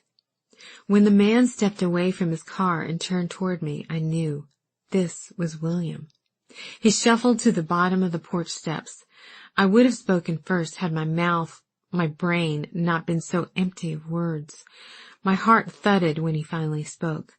My name is William Cartwright. I'm looking for, well, I'm not sure what. I'm Sarah Jenkins. This is the Hideaway. He nodded and looked up at the house. I couldn't forget this place, he said, before turning to me again. I knew Margaret Van Buren. It was a long time ago. I read her obituary in the newspaper. It took me a while to get up the nerve to come back here. He ran a hand across his stubbly cheek. It was hard to speak over the lump in my throat, full of both affection and sadness. I'm her granddaughter. My voice broke, but he was so caught in his memory, I wasn't sure if he noticed. I swiped my finger under my eyes. He offered a small smile. I thought you might be. You look a lot like she did. The paper said her one survivor was a granddaughter, but I didn't think I'd have the luck to run into you. I don't mean to be presumptuous, but would you have a few minutes to talk to me? I gestured to the rocking chair next to me, and William began the climb up the steps. When he settled into a chair, he took a deep breath and seemed to relax a little. I couldn't take my eyes off him. Even in his old age, it was obvious he had been handsome once. He had an angular jaw and chocolate brown eyes framed by still full lashes. I tried to imagine him with hair to his shoulders, as it had been in the photo of him at the Cove. His hands, large, dotted in age spots, and mottled with purple veins, pulled at the zipper of his jacket. They were strong, useful hands. Thank you for talking to me. You probably haven't even heard my name. William ran his hand over a small Band-Aid on his chin. A dot of blood showed through the bandage right in the center, as if he'd nicked himself shaving. I have, I said quietly. I didn't know how much to tell, so I went with the truth. I found a note you wrote to Mags. He raised his eyebrows and gave a slow nod, but didn't speak. It was in pieces in a box with some old photos and a few other things. I didn't understand what it meant. I still don't, really, but I've been piecing bits together. Mag's best friend Dot still lives here. She's told me what she knows. I wasn't ready to mention the biggest fact I'd discovered, that William was my grandfather. It was still outlandish to me, and I suspected it would be even more so to him if he didn't know, and according to Dot, he didn't. "Then maybe you can tell me a little of what I've missed," he said. "Again, if I'm not asking too much. I know she must have had a full life after I left. She has a granddaughter after all," he smiled. "So life must have treated her well. I don't want to pry, but I've always been so curious." "It's okay. She lived here until the very end. She was always surrounded by friends. The ones who live here now lived with her for years. The house made her happy. I think she had a good life, despite the fact that you left her heartbroken and pregnant." I couldn't argue the facts, but this gentle man didn't seem like the kind of person who would have done that. I wanted answers, but I didn't know how to venture into those waters. Turns out I didn't have to. William dove right in. I came back a year or two after I moved out. He took his cap off and placed it in his lap. I saw her sitting at the table where I first spoke to her, a fussy little wrought iron table Mrs. DeBerry left behind, and she was laughing. A man was swinging a little girl around in a circle in the grass. When he put her down, she ran and threw her arms around Maggie's neck. William paused. I knew it had to be her husband, and the little girl was theirs. I couldn't bring myself to barge in, especially not when I saw the girl. "I suppose that was your mom?" I nodded, even though he didn't have the story right. "Why did you leave?" The question tumbled out before I had a chance to censor myself.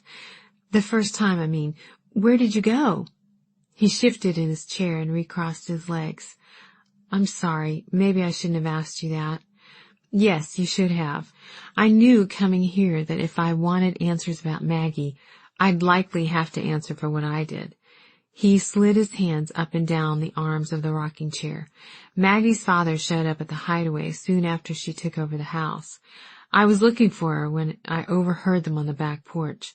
Her dad was scolding her about staying here instead of being back home with her husband." He stopped and looked at me. "Forgive me. I don't know how much you know, and I don't want to be the one to, I don't want to change your view of your grandmother." "It's all right. I know about you and Mags. Some of it, at least. I need to know the rest." He nodded. We fell for each other quickly. I knew what we were doing. All I had planned for us was wrong, but I couldn't help myself. That is, until I heard her talking to her father. I realized then that he was right. "And you just gave up? If you really loved each other, couldn't you have made it work somehow?" "Not then, we couldn't. I saw exactly what I was up against. Who was I to be carrying on with another man's wife and trying to plan a future with her? Aside from the fact that what we were doing was wrong, I was nobody. I couldn't pay to put gas in my truck half the time, and her husband was a wealthy socialite with a steady job. Maggie was used to nice things, even if she had turned her back on her old life. I wasn't sure she'd really thought of what it would mean to stick with me and turn down a life of money and ease. I knew I had to get myself together and make a real plan before expecting her to stick with me. I thought of Mag sitting on her bench crying to Dot, missing William. I shook my head. Knowing Mags and who she turned out to be, she probably wouldn't have cared about the money. You have no idea how many nights I've laid awake thinking that same thing. I made a mistake leaving like I did, but I always planned to come back for her. I thought I'd spend some time away, make a decent amount of money, and then return to whisk her away like a knight in shining armor, he chuckled. What happened? I came back a few weeks after I left. I'd wanted to give her time to settle things with her parents and her husband, but it was so hard for me to stay away. I stopped at Grimmerson's first to pick up some flowers. I'd made some furniture for Tom, and he knew Maggie and I were, together. He sold me the flowers, but advised against taking them to her. He told me her husband had moved in. I didn't go see her that day, but I was just young and headstrong enough to not give up. He shook his head. I did stay away for a while then. I worked hard, made some money, and I came back again. But I guess I waited too long. When I saw them in the backyard, I didn't have the nerve to wreck what she'd built with Robert and their little girl. My heart caved inside of me. I closed my eyes and worked the tension out of my forehead with my fingers. I wanted to tell him the truth about that little girl, my mother, but I couldn't. Not yet. I didn't see any mention of Robert in her obituary, he continued. Did they stay together? He died of a heart attack when Mom was just a few years old, but I paused, unsure of how much to explain. I think their situation was complicated. I see, he said quietly. You don't seem surprised. He shrugged. I just worried about her is all. He'd already left her once. Seems a lot of people left her. The only ones who stuck by her are the ones who still live here. So she never remarried? There was never anyone else. We rocked in silence for a few moments. What about you? I asked. Did you ever get married? He nodded. Twice. I raised my eyebrows. I tried to forget her, but no one could ever measure up. In their defense, they were good women. Both times it was my fault it didn't work. I compared everyone to Maggie. I was 28 when she arrived here with a red coat draped over her arm. She was stunning. I've been in love with her ever since. In the photo of Mags at the funeral and the other one I'd found in the desk, she'd had such a radiant smile. Her hair was messy and free, and even the sand and sky around her seemed ripe with life. William had been the man to make her so happy. He'd been her heart and soul. Regardless of how he and Mags had ended, I felt a sudden closeness to him, an appreciation that he'd drawn so much life and joy out of her, even if I never got to see that side of her. I've taken up enough of your time. He straightened in his chair. I appreciate you talking to me. I'm glad you came. I wanted to say more, but it was still a little strange to be sitting next to my grandfather. 1, he wasn't named Robert, and 2, he wasn't dead. But despite the oddity of the situation, we had an undeniable connection, and I wanted to know more about him. He rose from his chair and began the walk back to his car. I stood and walked to the top of the steps. Would you mind if I called you? Maybe we could meet again. He smiled. I'd like that. I put a hand on the door behind me. I'm going to get some paper and a pen. Don't go anywhere. He chuckled and stopped on the bottom porch step. Don't worry. I'll stick around this time. I sat in the rocker watching the taillights on William's car disappear in the trees. Not a minute later, the front door opened and Dot's gray head popped out. Is your friend gone? He is, although he wasn't a friend. Well, I wondered. She sat in the chair William had just vacated. I didn't take you for a woman with gentleman callers as old as Bert. Aren't you and Bert the same age? She waved the thought away. Don't tell him that. So who was the visitor? It was William. Her rocking chair creaked to a stop. William? I nodded. He saw the obituary in the paper. Remember me telling you I saw a man at the cemetery after everyone else left? That was him. The thought crossed my mind, but it seemed unlikely. It's been so many years. We rocked in our chairs, each lost in our own thoughts. Around us, crickets practiced for their evening serenade, stretching their legs and testing instruments. What was he like? She asked. Amazingly still love-struck. He's been married twice, but he's still in love with her, or at least who she used to be. It was sad to hear him talk that way about her, especially since she's not here to see him again. Do you think she still loved him at the end? She shrugged. On the one hand, Mags was a smart woman. I'd like to think she wouldn't have let her heart stay tied to a man she met in her early 20s, but the head and the heart rarely agree. A woman never fully forgets her first love, and I'd imagine that's especially true if she never finds love again, not to mention if she carried his child. I know she loved him, but I always had a hard time swallowing the fact that he left and never came back. I told her about William overhearing Mag's conversation with her father and how he planned to come back with the means to compete against Robert's wealth and status. Then why didn't he? Mags would have gone back to him in a heartbeat, especially after Robert died. That's the thing. He did come back, but he saw Mags and Robert in the backyard with a little girl, Mom, and he assumed it was Robert's and her child. He didn't want to disrupt their life or hurt the child. My goodness. It's terrible, isn't it? It would have been so easy for them to be together again, but neither of them knew. I sighed. I wish Mags hadn't held on to her secrets for so long. I wish I had known all of this. I cradled my chin in my hand. I wish I'd known her. Chapter 33. Sarah. July. At the house, the construction team took out the wall dividing the kitchen and the dining room, and the one between the foyer and the main parlor. Even with everything covered in dust and plastic tarps, I could tell the decision to remove the walls was a good one. Despite the noise and dust, it was easier to breathe in the house with the rooms opened up. The new bathrooms upstairs were framed out, and the old ones were updated to include spa baths and separate showers. Major was the biggest fan of the new bathrooms. "Have you seen those bathtubs?" he asked Bert one morning over cowboy coffee on the back porch when the electricity had been temporarily turned off. "They're huge. I'm not too keen on men soaking in tubs, but these may change my mind." Downstairs, the kitchen floors went from yellowed tile to hardwood, and the counters from ugly linoleum to butcher block. I walked in the kitchen one day to find Bert leaning over the new counter, his ear an inch from the wood and his eyes closed. Major stood in the corner of the kitchen, just out of Bert's line of sight, doubled over in quiet laughter. I gave Major a stern look and walked over to Bert. "Bert," I whispered, "are you okay?"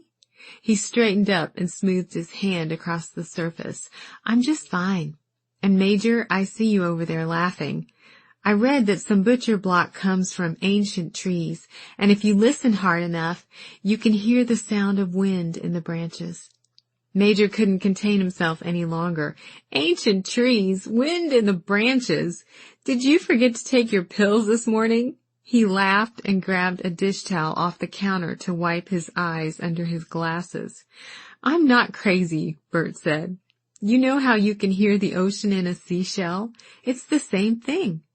"I do know about the seashells," I said, hiding my own laughter.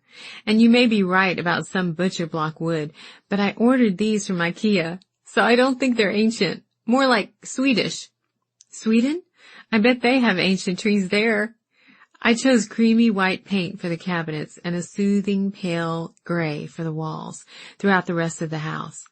It would make the spaces feel even larger and pop against the new white crown moldings. Everything was coming together just as I had imagined. My favorite change was in the center hallway, which had previously been lined with built-in bookshelves, making it seem slimmer than it was. I asked Crawford to rip them out, and what a change it made. The hallway was now 10 feet across, and when I opened the front and back porch doors, the breeze floated through the house like a cool whisper. I ended each day a hot, sweaty mess, but I was satisfied. Exhausted and bleary, but satisfied. It was early evening on such a day when a car pulled up in the driveway. I smiled. Crawford was coming over for dinner, and he must have decided to come early. The last of the workers would be out of the house soon, and he'd said we'd needed to celebrate my victory. "Victory?" I said, when he asked me about dinner. "The house is incredible. I may have coordinated the actual work, but it's all your plans. You made this house what it's becoming. Your phone is going to be ringing off the hook with people wanting to book their vacations when it's finished." "What vacations?" I asked. "No one even knows about this place anymore, other than the neighbors who probably don't care. You know how word spreads. Once it gets out that there's a fancy new bed and breakfast in Sweet Bay, they'll start coming. You haven't said it, but I think this is what you want. Otherwise, why go through with the renovations?" "Is that what I want?" "It's settled," he continued. "I'm bringing dinner and wine, and you don't need to do a thing. I'll be there by 7. "Okay, then, as long as you don't mind hanging out with a girl who's spent all day cleaning the bathroom floors." There's no one I'd rather spend my evening with, as long as you keep your hands to yourself. I laughed. Thanks. On second thought, forget I said that. I'll just need to check them for germs first. I was still smiling when I heard the crunch of gravel in the driveway. I welcomed the pleasant clench in my chest as I thought about Crawford, his warm eyes, his slow grin, his rumpled clothes and hair. How was it possible that in this small space of time in Sweet Bay, my life had changed so remarkably? Every time my mind crept back to New Orleans, I forced myself to focus on what was in front of me rather than what waited for me in my real life. It was a trick I'd learned since I'd been back at the Hideaway. Pretend to be the spontaneous, go-with-the-flow person I wished I was, and I could almost forget that I was going against the grain of my cautious, orderly life. He knocked, and I jumped up off the couch. When I got to the front door, I pulled it open and held my hands out. They're so clean you could eat off them. But it wasn't Crawford.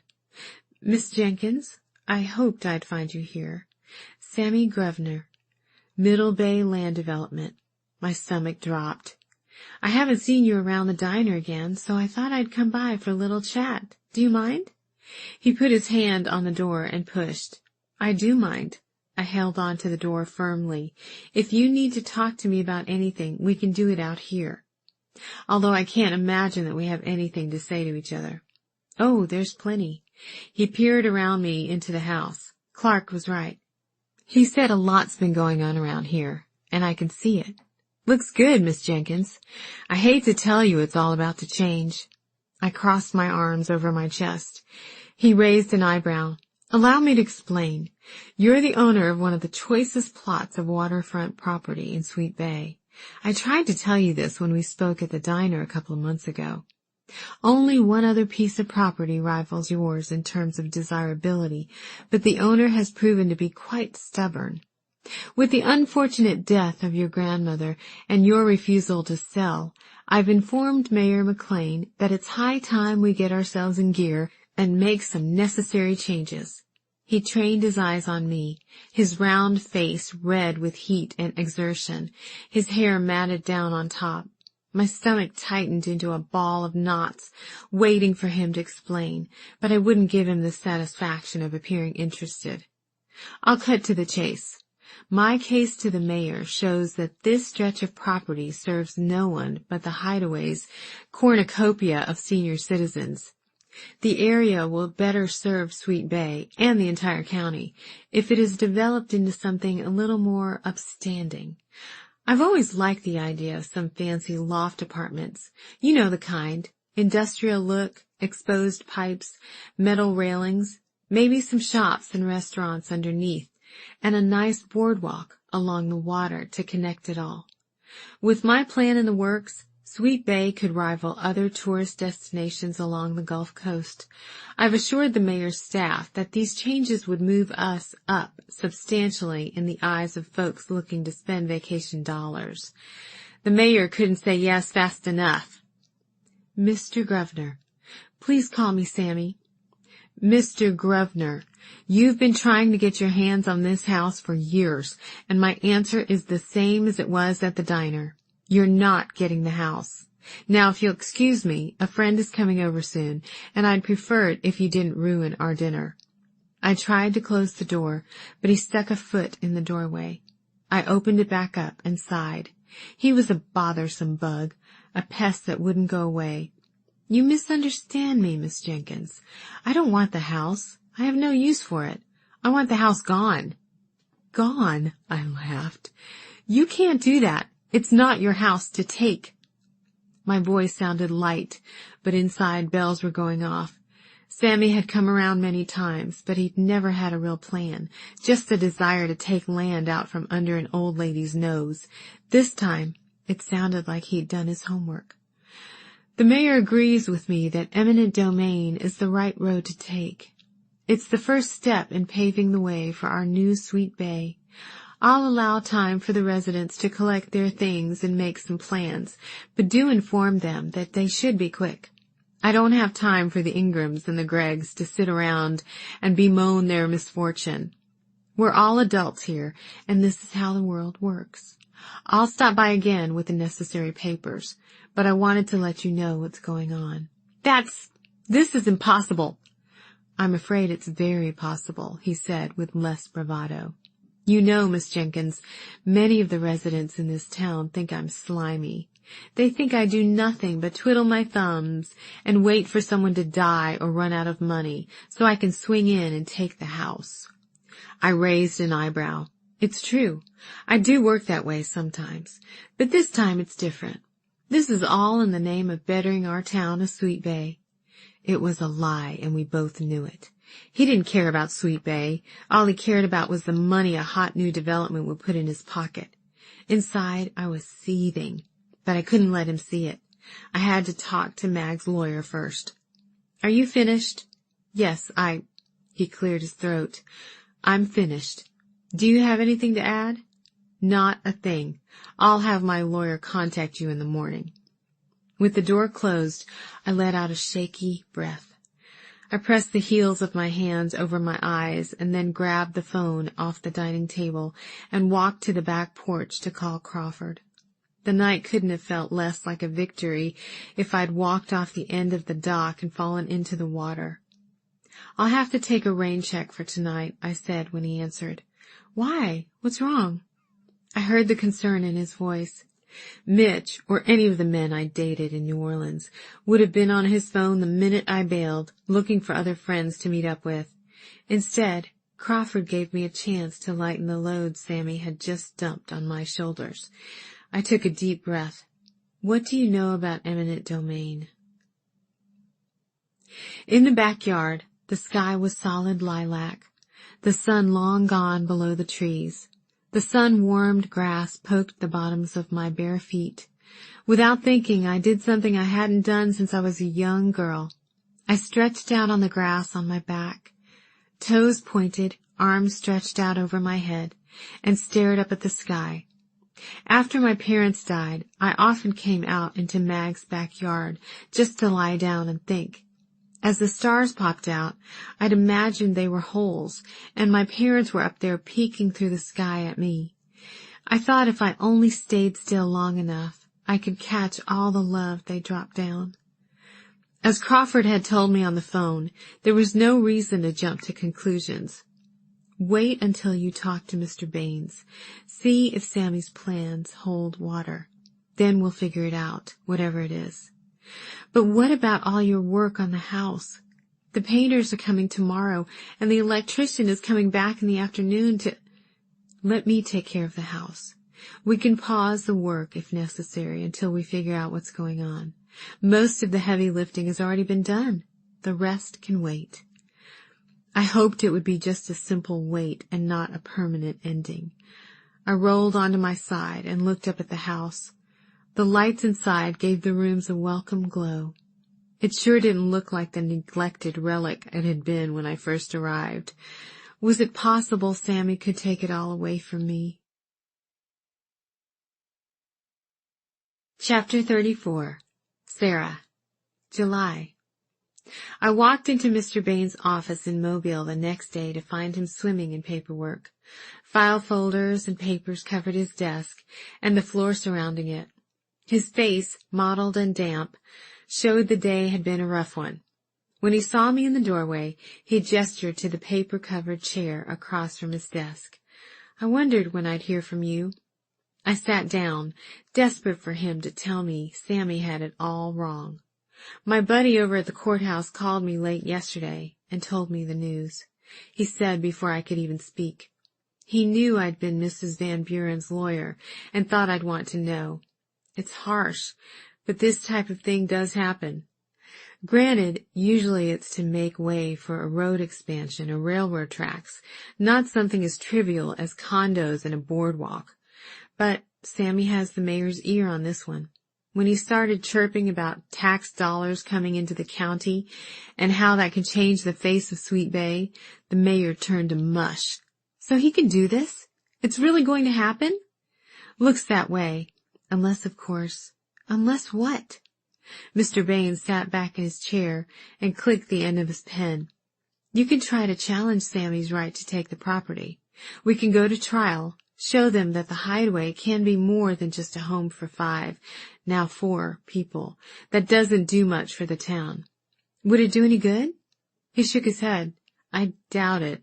It sounds like Sammy's nailed down all the loose ends. He's acting on the mayor's behalf, so it's legal for him to do it. His plan is to use the property for the good of the public, which always sounds good to a judge. Is making Sweet Bay a tourist destination a good thing for the public? Is that what the people want? I couldn't imagine Sweet Bay becoming glitzy and high class, any more than I could imagine Mr. Baines sprouting horns in his head. He shrugged. People in small towns like to talk about keeping things the way they've always been, but when you start talking about what the influx of money could mean, better schools and parks, a beefed-up police department, things like that, you'd be surprised how quickly some people can give up that idea of small-town charm. Now, if you're up to it, he continued, you could try to convince them that the work you're doing on the house could better the town in similar ways, attracting vacationers from around the South or what have you. That doesn't have quite the same punch as multi-unit condos and high-end boutiques, but it's something, and it would appeal to the residents who will stand against anything Sammy tries to do just on principle alone. I must say, though, I was under the impression at the will reading that you were less than thrilled at being named the beneficiary of that place.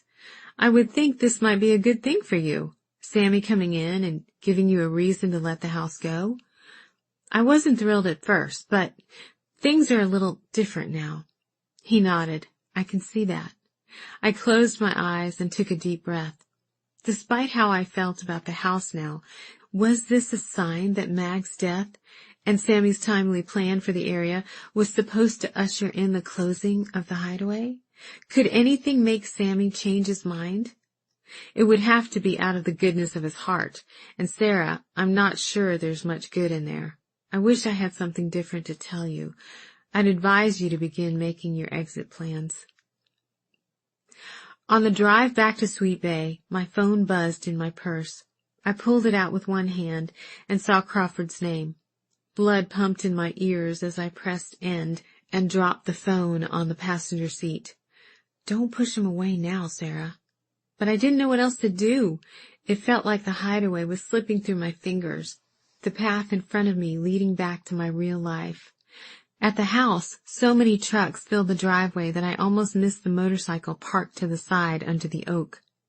2 men with Sears stamped on the backs of their sweat-stained shirts struggled to fit the new stainless steel refrigerator through the front doorway. They'd taken the door off the hinges, but it still wouldn't fit. I avoided the commotion and walked around the side of the house. I found Alan reclining in a wooden Adirondack chair on the dock, a drink in his hand, his black boots and socks in a pile next to him. He'd propped his pale, skinny feet up on the railing. Glory sat next to him, laughing. Alan turned when the boards on the dock squeaked under my feet. Remind me why you ever left this place. It's so relaxing.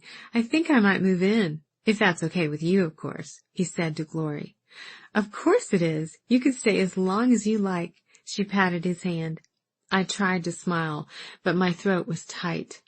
Oh, dear, Glory said, noticing. Alan stood to get a better look at me, and I hugged him hard. I'm so glad you're here, I whispered. He took a step back, then tightened his arms around me. Whoa, what's wrong with you? I let him go and wiped the corner of my eye. Nothing, I'm fine. I'm just happy to see you. What are you doing here? At the moment, Gloria and I are getting acquainted. She told me a fascinating story about cutting Dolly Parton's hair back in Georgia. Glory held her thumbs up. I'll let you 2 kids talk. Let me know if you need anything, Alan. I'll be right inside. She walked back to the house and held the screen door so it wouldn't slam behind her. I turned back to Alan. I can't believe you. You've already got her eating out of your hand. It's the hairdressing bond. We're 2 of a kind. He sat back down in his chair and picked up his glass. Tell me what's going on. You tell me what's going on. If you're here, who's manning my shop? You didn't just close up, did you? I wouldn't do that to you. Don't worry, it's all taken care of. Rick was more than happy to hold the fork down until I get back tomorrow. Now, spill it. You're not a hugger, so something's up. Plus, you're about to cry, and you don't do that either. I sighed and sat down in Gloria's chair. I just left the lawyer's office. It appears the VIPs of Sweet Bay feel that some fancy condominiums and a shiny new boardwalk would serve the people of Baldwin County better than the Hideaway. So much better that they actually want to take the land and the house from me. VIPs of Sweet Bay? He shook his head. Who are they, and how can they make that kind of decision? It's called eminent domain. The government, in this case acting under the urging of a land developer, can take this property, no questions asked, and turn it into something else for the good of the public. Alan waved his hand around until I stopped talking. Way over my head. I'll ask Jackson about it. Jackson? Who's that? He's a new friend. I raised an eyebrow. He's a lawyer. Very smart. Maybe he can help. I pinched the bridge of my nose with my fingers. Unfortunately, I think it's a slam dunk for the developer. Legally, he can do this, although ethically, it's pretty dirty. Plus, Mr. Baines has already looked into it. I don't need another lawyer. What I need is something to make this guy go away. He's actually taking the house from you? And what, tearing it down? I nodded. How long do you have before all this happens? I don't know yet. We sat in silence. Alan handed me his glass of tea and I took a sip. Everything was going so well. I laughed, but it was only to keep the tears at bay. The house is coming along and it's going to be gorgeous. The thought had even crossed my mind that I might be able to run this place as a B&B. I'd keep bits and pieces, obviously, and I couldn't move here, not fully anyway, but maybe I could do both. Crawford and I, well, like you said, Sweet Bay and New Orleans aren't that far apart. I leaned back in the chair and tilted my face toward the sun. So much has happened here. I just can't imagine it all ending now, and at the hands of Sammy, which makes it even worse. I closed my eyes and forced my thoughts of William, the house, and all those pieces of furniture engraved with a skeleton key into a deep pocket in the back of my mind. It's probably a good thing this happened now, I said, willing my voice not to shake, before I make any big changes in my life to accommodate this house. Sammy will raise it, throw up some atrocious condo building, and that'll be that. I'll head back to New Orleans and do what I'm supposed to be doing, and things will go on in Sweet Bay like they have been for years, except now it'll be filled with snowbirds and spring breakers. Even with my eyes closed, I could feel Alan staring at me. I sat up and took another sip of tea, forcing myself to look calm. What about Crawford? He asked. He said we'd figure it out. Alan waited, but he dropped the subject when I didn't offer more. It's beautiful here. A little quaint, he glanced around, but I could sit on this dock all day. It's so quiet I think I can hear the fish breathing. That's just because the construction guys are wrapping up for the day. Construction guys? He grinned. Maybe you need to show me around.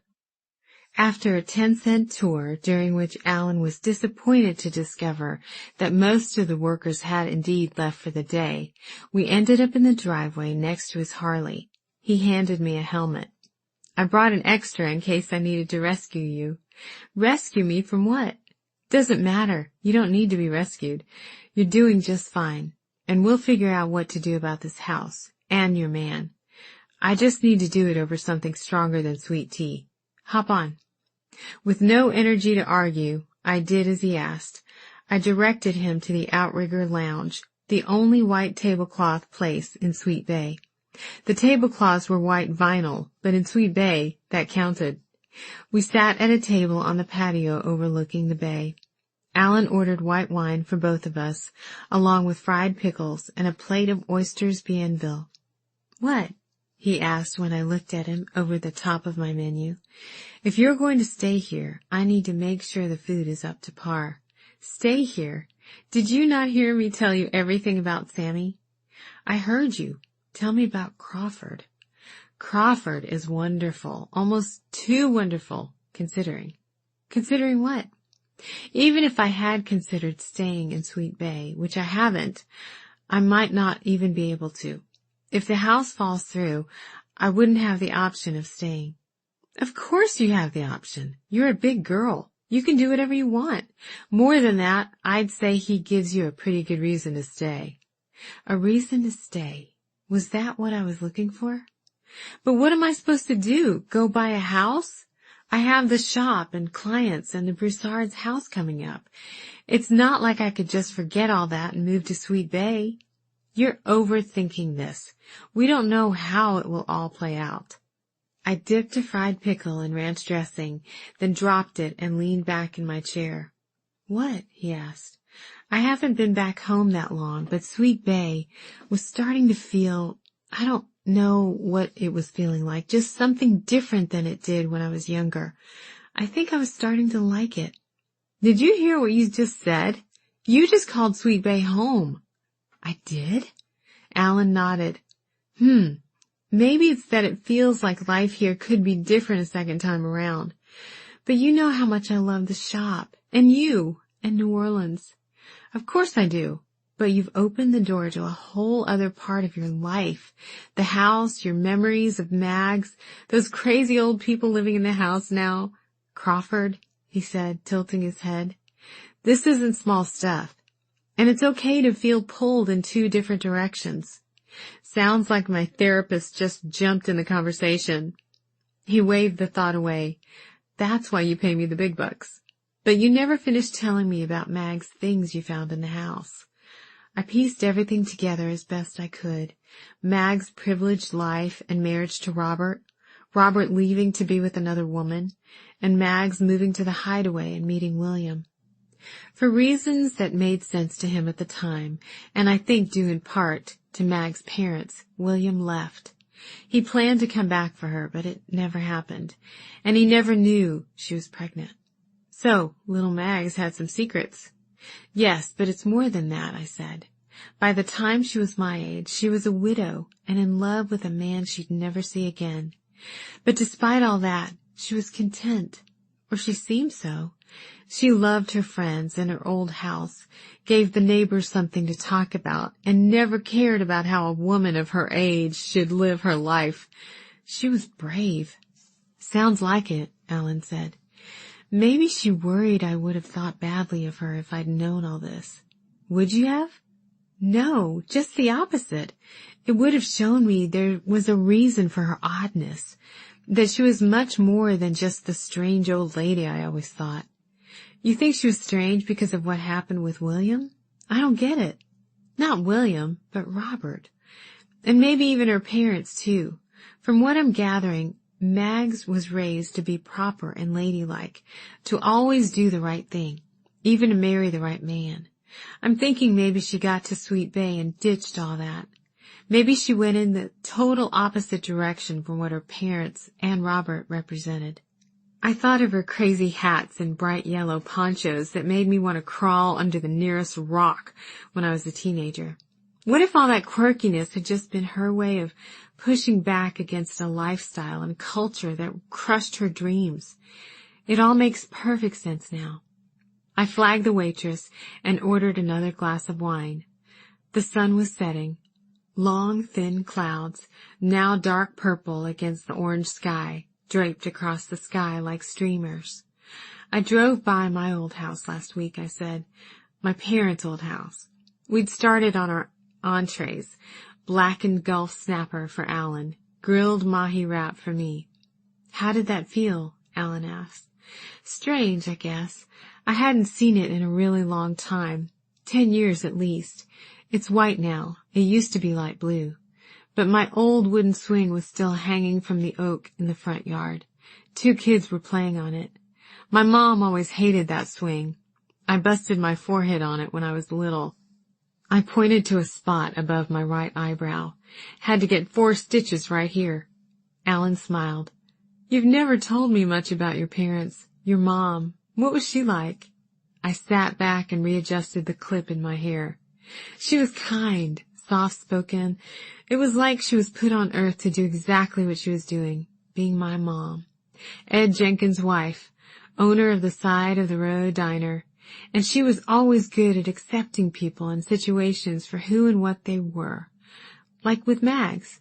She had to have known her own mother led an unconventional life, but she took her for who she was without being bothered by any of it.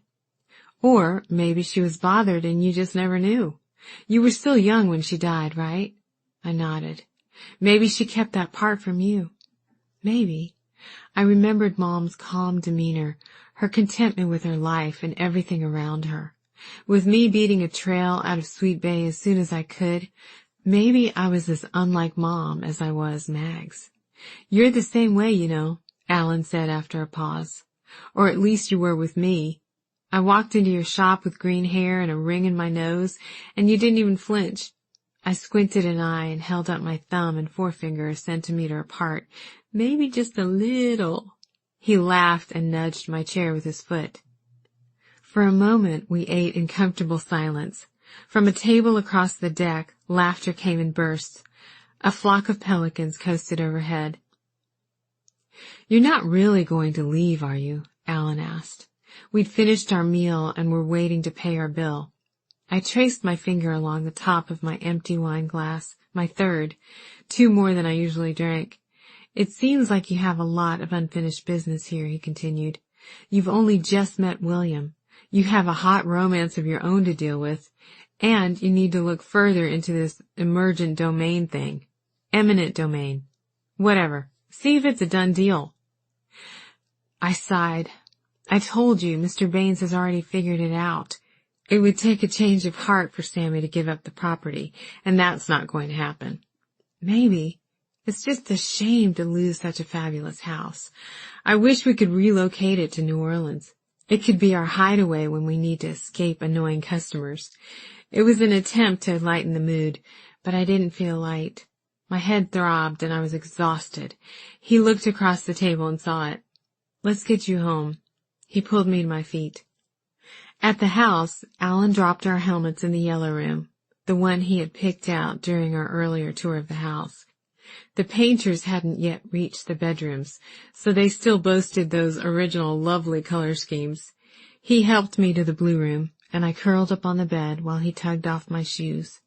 Just before he turned the light off, my cell phone rang. He fished it out of my purse and looked at the screen. "Crawford," he said. "Not now. I'll call him in the morning." He sighed. "Does he know about the house?" I nodded, my eyes already closing. "I told him last night." "You're going to involve him in all this, right? If this thing between the two of you is as meaningful as you say it is, you can't just ditch him and slip out of Sweet Bay. That would be the easy road, and you can't take the easy one this time." "This time?" I opened my eyes. My brain was foggy, but his words cut through the muck. "Something has changed in you since you've been here, and it's more than just Mags. I think Crawford is part of it. Don't cut him out yet." "But what did you mean about this time?" He shook his head and stood up from the bed. "Look, you left Sweet Bay a long time ago when things were hard. Believe me, I'm glad you did. But you do have a tendency to skip out on the rough parts. It'll be messy if Sammy goes through with his plan and you have to figure out what to do with everything you've started here. But don't cut and run." I pulled the sheets up tighter under my chin, fending off his words. It annoyed me to admit it, but he was right, as usual. "One more thing," he said from the end of the bed. "You shut your heart down too much, which is infuriating. But when you do open up, all of us, me, Crawford, Glory, and her gang downstairs, we can't help but love you. You're magnetic in your own twisted little way, and I think you got that from Mags. These people attached themselves to her and her house, and all these years later they're still here because they still love her. Listen to Mags, to who she really was, before you make any decisions about the house and about your life." He patted my feet under the blankets, then clicked the light off and closed the door behind him. Chapter 35. Mags. August 1970. We rented cabins at the state park in Gulf Shores after Hurricane Lorraine blew through. Lorraine didn't hit us dead on. She rolled ashore in Biloxi, close enough to call for evacuation notices in our area, which we ignored as usual, and to take down much of the electricity in Sweet Bay, but far enough away that the beaches were back to normal after a few weeks. We were all exhausted after the cleanup efforts in Sweet Bay, what with all the downed trees and closed businesses. When we got our heads above water, I suggested the vacation. There were 7 of us, Jenny and me, Dot and Bert, Major and Glory Gregg, who checked in for an extended stay not long after Robert died, and Eugene Norman, the potter-turned-glassblower. Starla, Gary, and Daisy had long since moved on. After a quick call to secure the cabins, we packed a few things and piled into the Gregg's orange van to drive the half-hour it took to get to the sugar-white sand of Gulf Shores. It was late August, the last weekend before Jenny started 3rd grade. Jenny and I were in the back row of the van with Glory. Dot and Eugene sat in the row in front of us, with Bert and Major in charge of getting us to the beach in one piece. Jenny had just finished telling us a long story of how she and her friend from school, Doreen, had slipped an earthworm into the school bully's desk during recess. Jenny laughed out loud and looked back and forth at Glory and me until we laughed too. It was hard to be around Jenny and not feel lighter. Glory took Jenny's soft face in her hands and smoothed her hair back. "Child, you are a beautiful creature, but I must say you look nothing like your mother." Glory looked at me. She must have her father's look. Was he as blonde and fair as this?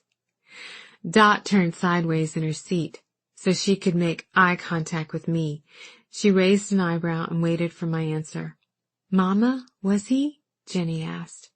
The first time Jenny asked about her father, I couldn't have forced the right words out even if I'd wanted to, which I didn't, because she was too young. I gave her the same easy answer I gave everyone, that he died from a heart attack when Jenny was only 3. I'd tell her the truth one day when she could handle it, or maybe when I could handle speaking of it. What Glory said was true. My child looked nothing like me. She was the spitting image of her father. She had William's fair coloring, wheat-colored hair, and full eyelashes. She also had my daddy's tall forehead and mother's strong nose. She deserved to know the truth about her father and her family, but not at the tender age of 9. He sure was, sugar. I patted Jenny's hand. My eyes turned out the window, looking at nothing in particular. We arrived at the park to discover there had been a mix-up, and only one cabin was available for rent. Several had been damaged in the storm, and it seemed lots of other people had the same idea we did. It was the weekend before Labor Day, after all. "It's a fine cabin," the woman at the front desk told me. "It's one of our larger units, so you won't feel too cramped." She eyed our ragtag group as if she didn't believe the words she was saying. "Cramped? 7 people in a 2-room cabin will be more than cramped." "Major, don't make a scene," Eugene said. "We drove all the way here. We can't turn around and go home now." "Home is 30 minutes away. We'd be back before Columbo starts." Before Major and Eugene could continue arguing, or worse, compare the merits of Columbo with those of Hawaii Five-0, a favorite pastime at the Hideaway, I spoke up. "Enough! We already live together, so what's the problem with sharing tighter quarters for a few days? We won't be in the cabin much anyway. Mark it down," I said to the clerk. "We're staying." Once the decision was made, everyone got into the spirit of vacation. Bert emptied the coolers of food supplies he'd brought for the weekend and set out ingredients for a feast. Glory retrieved her suitcase of board games and beach toys, and everyone relaxed enough to enjoy the last real weekend of summer. At some point during our stay, I took a notebook and a plastic lounge chair to the edge of the shoreline. I nestled the chair down in the sand, pushed my toes under the thin layer of seashells, and started to write. A little later, 15 minutes or an hour, I couldn't be sure, Dot appeared and sat in a chair next to me. Baby oil glistened on her shins, and she smelled like a coconut. She'd brought her bathing suit, a perfect yellow polka dot bikini, especially for this trip, and she'd hardly taken it off since we'd arrived. She felt good in it, and it showed. "Does that have anything to do with Jenny?" she asked. I looked at her. "It's a letter. How'd you know?" "I knew that conversation in the van got to you. Then here you are writing away in your little notebook. I just put two and two together. When are you going to give it to her?" I shrugged. "One day, when the time is right." I could feel her stare, but I kept my eyes on the water. "She's the best part of us. He would have loved her so much." "You sure about that? Why hasn't he come back?" "I don't know, but he must have a good reason." Dot didn't believe me. I could see the pity in her eyes despite the oversized sunglasses. I knew what she was going to say before she said it. "What if he met—" I cut her off quick. "Don't say it. You didn't know him. You didn't know us." "Okay, fair enough." She took a breath as if to speak, but paused. "What if he's dead?" "He can't be. I'd feel it." Dot held up her hands in surrender. "I'm just trying to help you figure this out. You say the two of you were in love, but I still see a man who abandoned you for no good reason." I sighed. "And I still say it wasn't totally his fault." "Right, your parents and all that. Then where is he?" "Who knows?" I shrugged again. "Do you regret loving him?" "No," my voice was firm. "The only thing I regret is that I never actually told him I loved him. I never said those words. If I had, maybe he would have stayed and fought for me. That was the truest thing I'd said about William since he left, and the admission left me sore in my chest and a little angry. Regardless, it's been more than 10 years. I slapped my notebook closed. Whatever the reason, he hasn't come back, and I have no way of knowing if or when he'll return. I have to make sure Jenny doesn't go through her whole life thinking her dad was a fine chap who just happened to die of a heart attack. Are you going to tell her about Annabelle?" "No, there's no reason. Robert's actions don't affect her. He wasn't her dad, and at this point she hardly remembers anything about him. Her real father is kind and good. That's what she needs to know. He never would have wanted to do anything to hurt his family. But he did. He hurt me." I pushed that thought away, just out of arm's reach. The water lapped farther and farther up our ankles each time it rolled in. To our left, a cluster of gray and white sandpipers nibbled at tiny clams as they burrowed into the soft, wet sand. The sun had inched down in the sky while I'd been writing, and only a few brightly colored umbrellas dotted the beach. Dot leaned her head back on the chair and stretched out her legs. She was long and lean and brown as a berry. "So, when are you going to let Bert get you pregnant?" Dot let out a half laugh, half snort.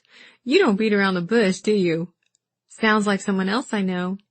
I flicked a few grains of sand at her with my fingers. "Anyway, it's about time. You've been married a while, and we could use some more little ones running around the house again." "What? And ruin my good figure?" Dot wiggled her hips. Grains of sand stuck to the baby oil shimmering on her skin. I laughed and handed her a towel. "What about you?" She brushed sand off her legs and repositioned herself on the chair. "You could quit with those crazy hats and outfits, and men would line up out the door for you. You know they would."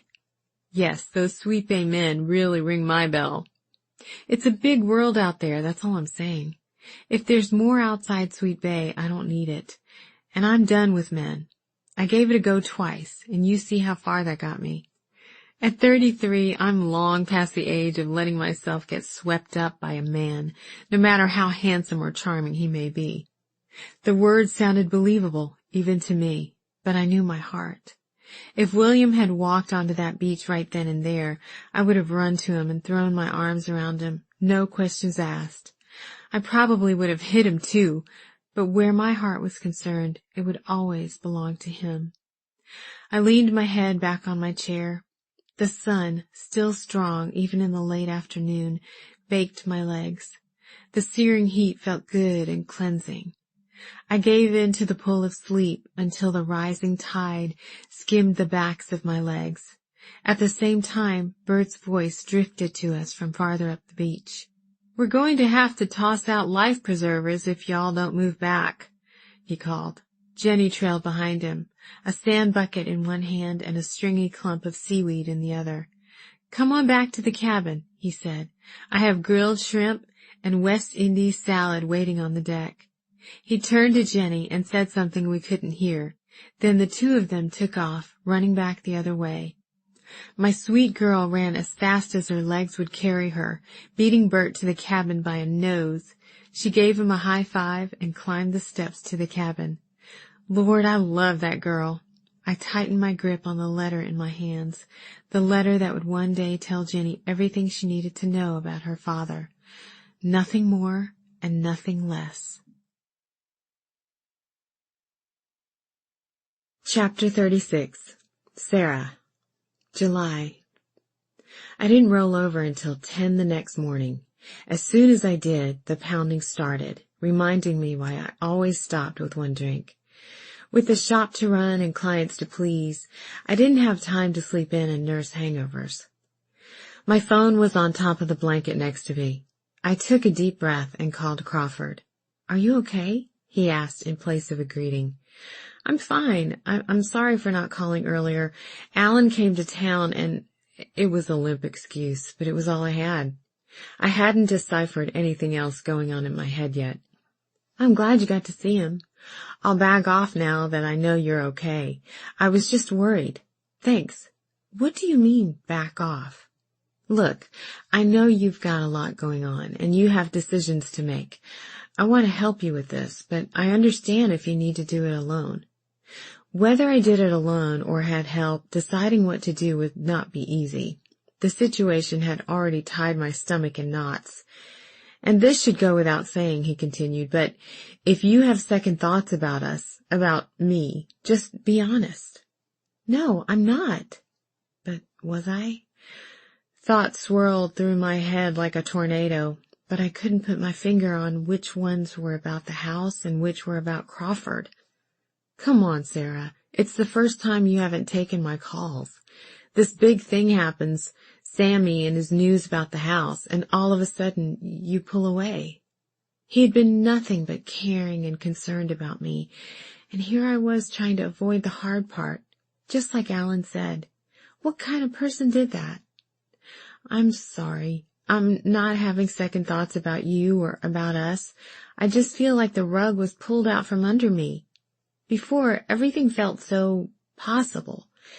Now, I don't know. If I'm not here in Sweet Bay, how would we—" He exhaled. "We'll figure it out, just like we said. Sammy may have pulled the rug out from under you, but I'm still here, and I'm not going anywhere. And that will stay the same whether or not Sammy goes through with his plan, okay?" I couldn't speak over the lump in my throat, so I just nodded, even though he couldn't see me. "Can I come see you?" he asked. "Yes, please. I don't want to do this alone." After we hung up, I turned over to find a glass of water and 2 Tylenol on the nightstand. As I swallowed them down, the sound of laughter found its way up the stairs and into my room. Downstairs, Alan was holding court in the kitchen, while Dot, Bert, Major, and Glory all drowned in laughter. Major laughed so hard he spilled his coffee. Alan grabbed a dish towel and helped him clean up. Bert clapped him on the back, not the side I expected to see. "Good morning," Dot said to me quietly when I entered. She put her arm around me and I patted her hand. "Your friend fits right in. Mags would have loved him." "You're right. She never would have let him leave. Can I talk to you for a minute?" I gestured into the adjacent dining room. "Sure, hun." We sat down at the table. In the middle was an arrangement of small vases. I reached over and ran my finger across the thin porcelain lip of a vase with tiny painted flowers. Mags loved having fresh flowers in the house. Dot picked up one of the vases and turned it over in her hand. "I found a box full of these in the mudroom the other day. I was going to add them to our Goodwill pile, but I thought better of it. These happy things deserve to be displayed." She wiped the dust off the vase with the hem of her skirt. "You wanted to talk to me about something?" "Yes," I took a deep breath and then let it out slowly. "I have some bad news." She waited, all the lightheartedness from the kitchen gone from her face. Sammy Grosvenor visited me a couple of days ago. Good grief, what does he want now? I didn't want to overwhelm her with the details, so I just gave her a brief rundown of Sammy's plan. But I don't understand, she said. He can't just swoop in and take the house, can he? I shrugged. I've already talked to Mr. Baines, and it sounds like my options are slim. Dot stared absently out the bay window, her chin propped in her hand. Her bottom lip trembled, and I had to look away. Finally, she reached over and took my hand. What are you going to do? I don't know. I'm not sure there's much I can do. I keep asking myself what Mags would do if she were here. How would she deal with Sammy? Dot smiled. Mags always knew just what to do in difficult situations. When it seemed there was no way out, she'd always find one little sliver of daylight and scratch herself out. But I'm not sure even Mags could get out of this one. All this work, I said, looking around. The room smelled like fresh paint and wood polish, and through the hall I could see a worker in the parlor, coiling an extension cord around his arm. The renovations were turning the Hideaway into a pearl instead of a crusty shell. Well, Dot said, if nothing can be done, this may force Bert and me to grow up after all, she chuckled. It's probably time anyway. We've been talking for ages about needing to make the move down to Florida where his kids are. I know Major and Glory have family back in Georgia. Maybe it's time for us all to move on. Her words were confident, but her eyes were sad. She patted my hand again, then rose and walked back to the kitchen. I followed her.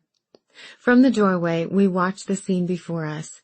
Bert mimed Major struggling to reel in a fish, while Glory narrated for Alan an episode that included Major falling in the water, only to discover it was an alligator on the end of the line. No one had ever seen him swim so fast.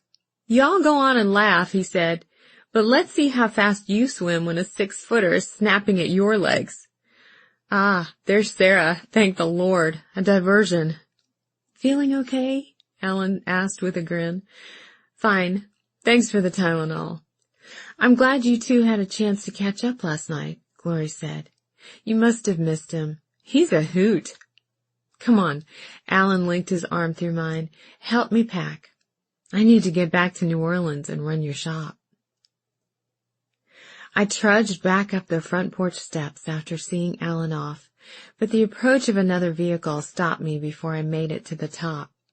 I turned as Crawford's truck rumbled down the driveway toward me. Tension slipped off my shoulders like silk. He parked, crossed the gravel to the steps, and folded me into his arms. I pressed my cheek into the soft space under his ear and tightened my arms around him. When we pulled away, he smiled. Better? I took a deep, cleansing breath. Yes, thanks for coming. I want to be here. We have work to do. I can make some phone calls and see if we can dig up anything that would make Sammy rethink his decision. There has to be something. I nodded. Tears threatened to fall, so I turned away. Crawford tipped my face back toward him. It's all going to be okay, whatever happens. It almost feels like everything would have been better if I hadn't come here. I fixed the house up and got everyone's hopes up for a great future for the house. Now I'm letting them down. You're not the one letting them down. It all would have happened the same way whether you were here or not. But by coming back, you got to know your grandmother, the real one. And you've reconnected with the folks here in the house who love you like you're their own granddaughter. But the house and all our work, don't give up on it yet. The Hideaway is a part of you, he said. It's your past, regardless of what Sammy tries to do. And who knows, it could even be part of your future. I nodded, and he took my hand. Now let's get to work. Chapter 37. Sarah, July.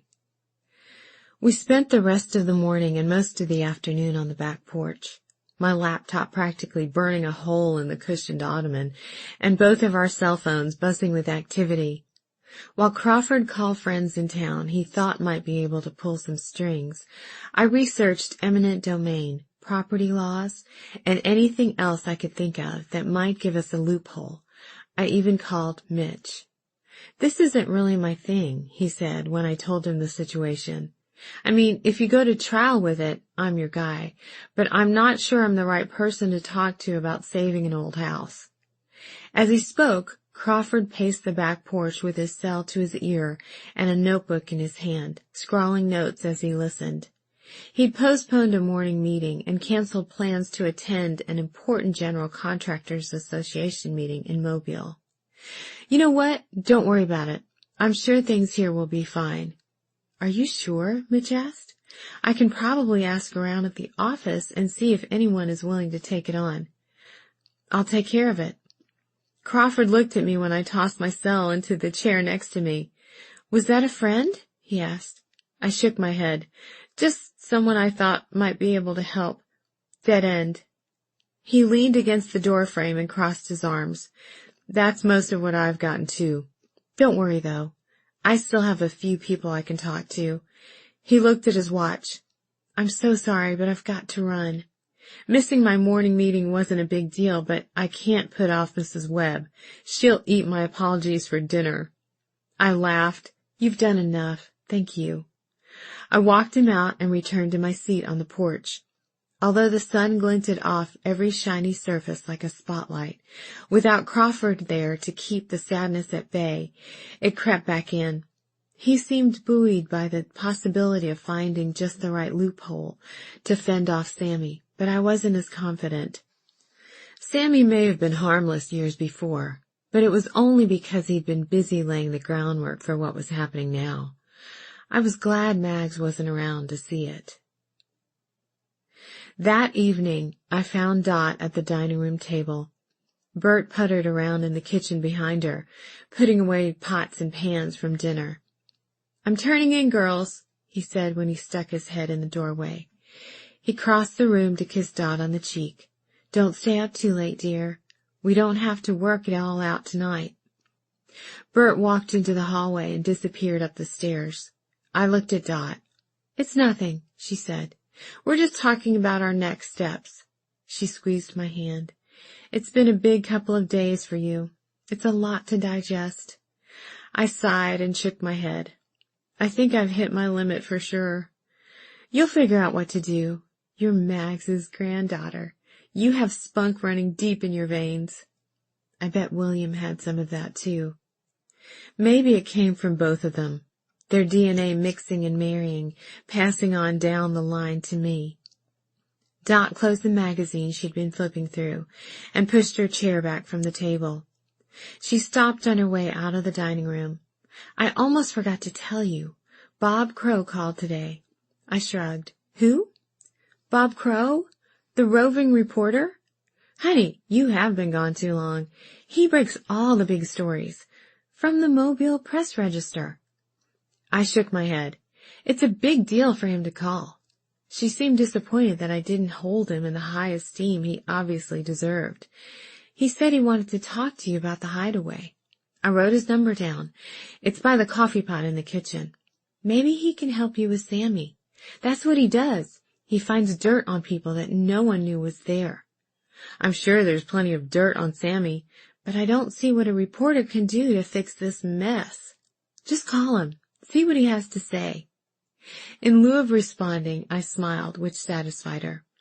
After she left, I picked up a few stray mugs from the dining room and carried them into the kitchen, the weight of the last couple days bearing down hard on my shoulders. I made my way toward the stairs, but stopped when I saw a light coming from the reading room in the back of the house. I walked to the doorway and peeked in. Gloria was asleep on the couch, her legs propped up on an ottoman. Her glasses had slipped down her nose, and she held a half-empty mug of tea that tipped precariously. I reached over and took the cup from her hand, careful not to wake her. I picked up the magazine lying face down on the cushion next to her, and saw the title, Georgia Land and Real Estate. She'd underlined several houses for sale and made notes in the margins. Could make this work. Part-time job at the armory. Everyone in the house was scrambling. I thought of what Crawford said earlier, that the Hideaway was in me. It was my past, maybe even my future. Something clicked, and the heaviness in my brain and body receded for a moment. I grabbed Bob's phone number off the counter in the kitchen and took it upstairs with me. Before crawling into bed, I called and I left a message at his office. "Mr. Crow, this is Sarah Jenkins from the Hideaway. I'd like to talk."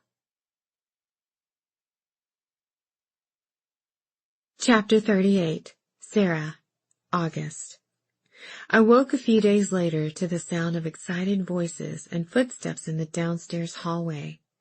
The house didn't usually have that kind of activity until at least mid-morning, when Bert would flip through recipes for the evening meal, and Major would chide him for whatever choice he made. I dressed quickly and headed for the noise, but the doorbell rang before I reached the first floor.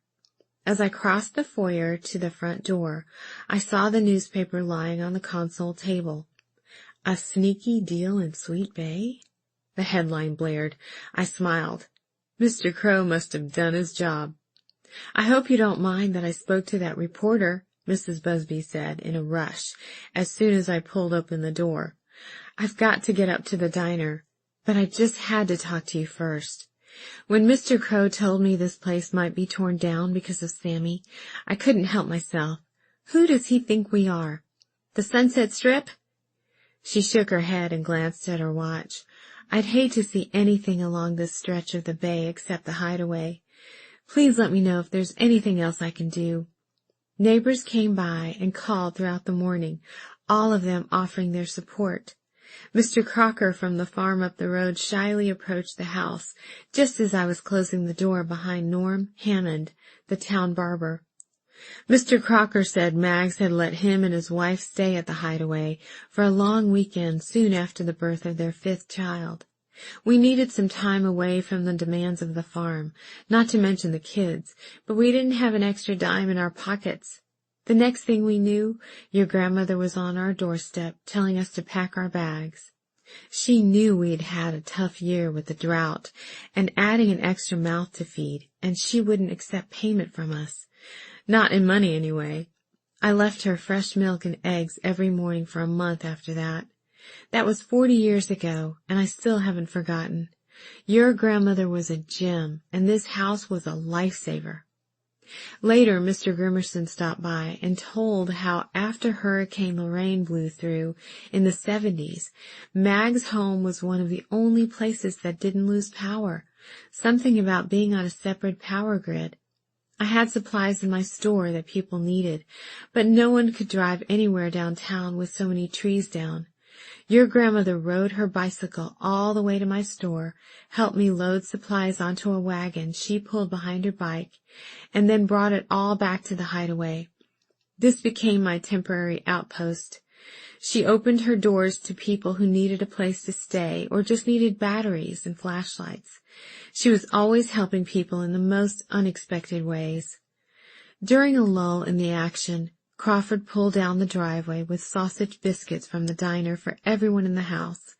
"I figured you'd be busy, being famous and all," he said to Dot and Glory as they helped him clear the dining room table of newspapers so he could set out the food.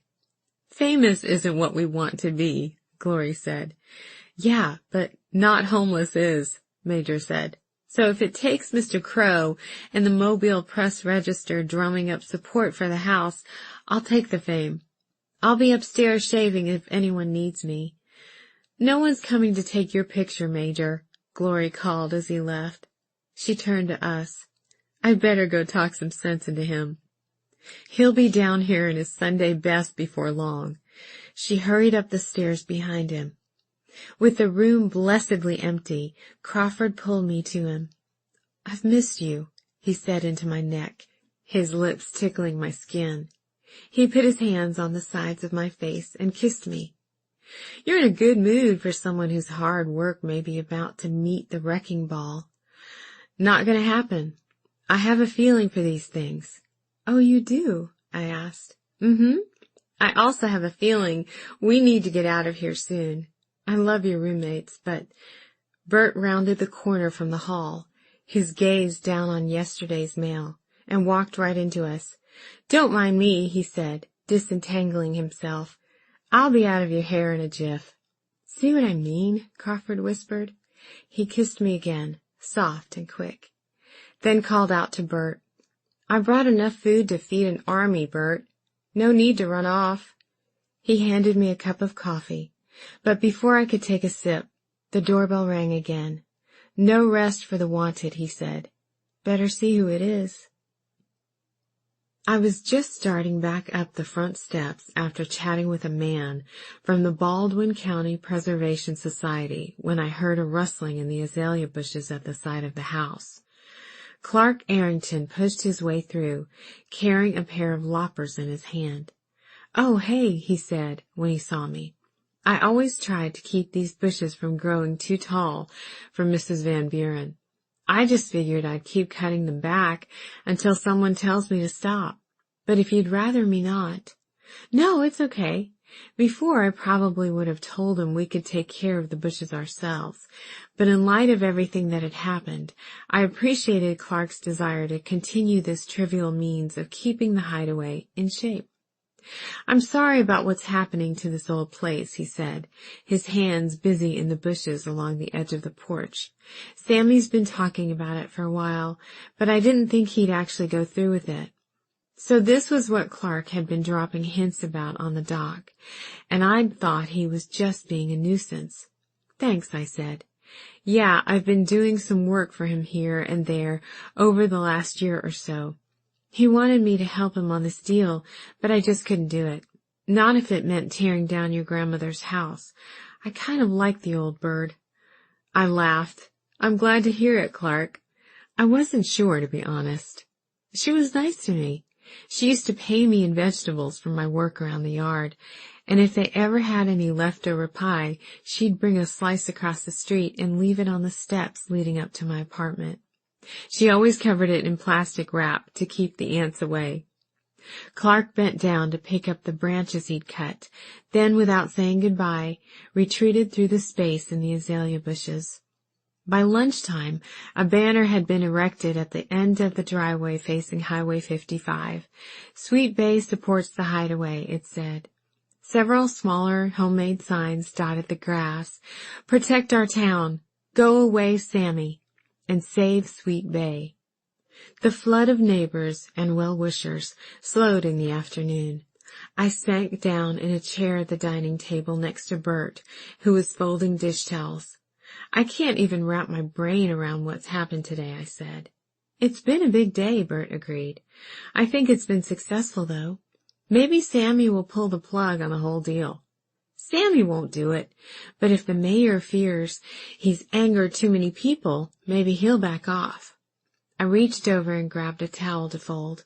I never thought people in Sweet Bay cared anything about this place, or even liked Mags that much. So many people made fun of her. I can't believe they're stepping up now and giving her support. "You don't have it quite right," Major said from the kitchen. He walked into the dining room. "If you hadn't been stuck inside that teenage head of yours all those years ago, you might have figured that out." I opened my mouth, but he continued, "I'll be the first to say Mags was a little odd. She wore strange clothes, never picked up a mop for as long as I knew her, and she had a strange affinity for sitting in the garden late at night. But she left her mark on Sweet Bay, and people won't soon forget that. Take me in glory. We arrived here in South Alabama at the height of the 60s, 2 black faces and a whole town of white. She didn't bat an eye about opening her doors to us. Not only that, she talked us out of leaving when we thought we'd overstayed our welcome.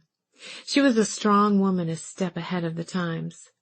Sure, some people made fun of her. Small-minded people will do that. And kids laugh at anything different from them. But most of the adults in town knew that she was a necessary part of life here in Sweet Bay. A necessary part of our lives, for sure. "Major's right," Bert said. And like Mrs. Busby said in that article, Mags was the town matriarch, and she took care of people. She never seemed to have extra money to put into the house, but money would show up when someone needed help. I stopped trying to figure her out a long time ago. She is who she is, or was, and we loved her for that. End of story. That was just it, though. They had all known there was more to Mags than she let on, and the townspeople respected her for her help in times of need. I, on the other hand, took her for exactly who she was on the surface, never bothering to consider that a full, rich life had been waiting just underneath. I realized I loved her life, her spirit. I loved who she had been all along. Chapter 39. Mags. 1976. I wasn't normally a church-going woman. Back in Mobile, we attended the Episcopal Church, although I always got a feeling it was more because of the beauty of both the stained glass and the congregation. The Methodist church right down the street would have been fine, but it didn't have glass brought in from Europe, and couldn't claim the mayor of Mobile and the head of Bay Imports as members. Dot and Bert had been going to Baldwin Baptist since they moved in, and they asked me to accompany them every Sunday, and every Sunday I declined. The house was quiet on Sunday mornings, and I usually spent those hours on the dock or in my garden.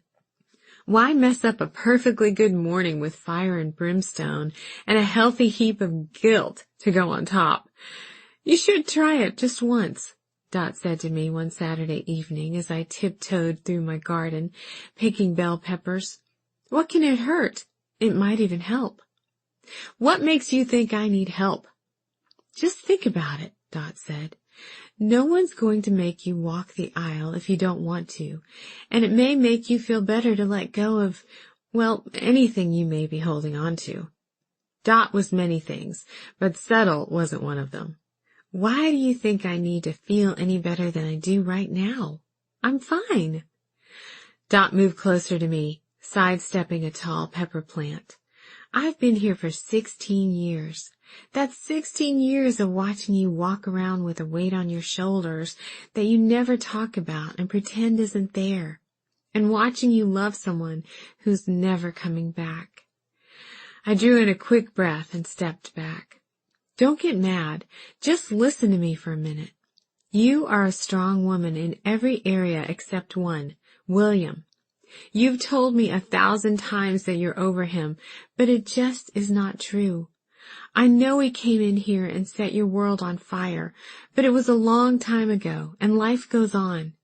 After all these years of being your best friend, I think I've earned the right to say this. You need to let him go. So much for trying to look strong. I wasn't ready to give up. But would it free me if I did? I wasn't sure I even wanted to be free. What if, miracle of miracles, he did come back one day? If I'd already shut my heart off and let him go, I might not be able to kick it into gear again. I put my arm around Dot. I'll think about it. Surprise crossed her face. I thought you'd slap me for sure.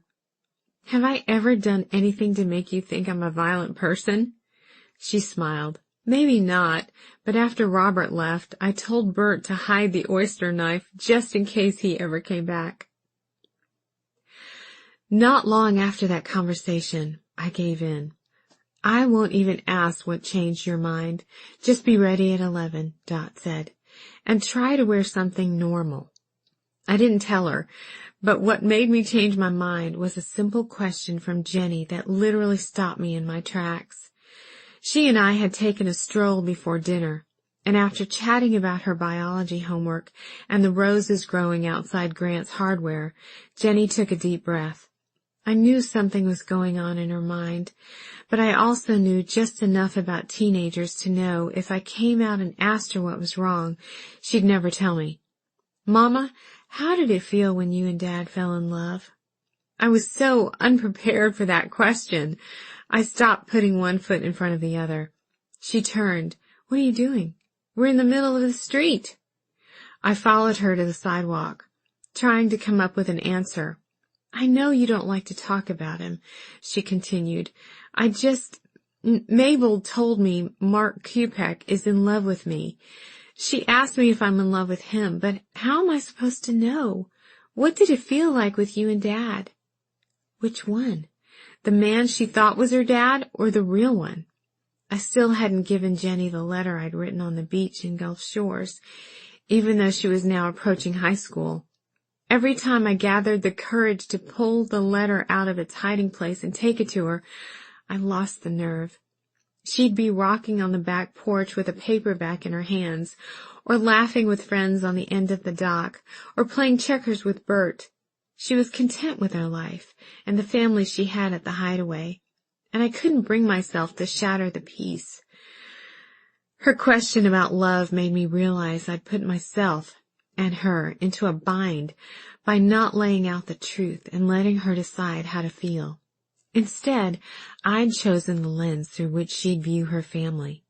But my daughter had asked me about love, and the only true love I knew was William, so I told her the truth. It was electric, like 1,000 butterflies in my chest or 1,000 balloons flying free. Sometimes being apart was even better than being with him because I could anticipate seeing him. When we'd finally see each other again, the air between us would crackle and snap, and I couldn't cross the room fast enough to be next to him. It had been a long while since I'd thought of those first weeks with William. Was that all love was? Electricity, excitement, anticipation? No, not at all. That's how it felt. But love is a choice you make in your head, too. I knew I was in love with your father because I couldn't imagine my future without him. I didn't want to imagine it. He became such a part of me that I knew if he wasn't there, I'd lose a part of myself, too. Did you lose a part of yourself? A small part, I said, but I had you, and you opened my heart up in ways I never expected. You, my dear, were a balm for that wound. So were our house and our friends.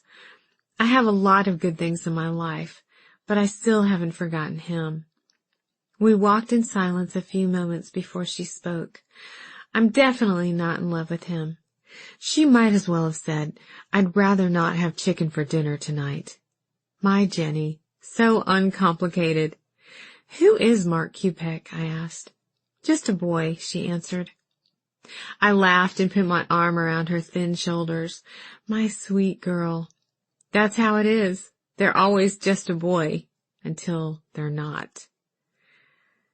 The church service was much like I'd expected it to be. Lots of flowered hats, big smiles, hand-clapping hymns, and a good old fiery sermon peppered with and preach it from the congregation.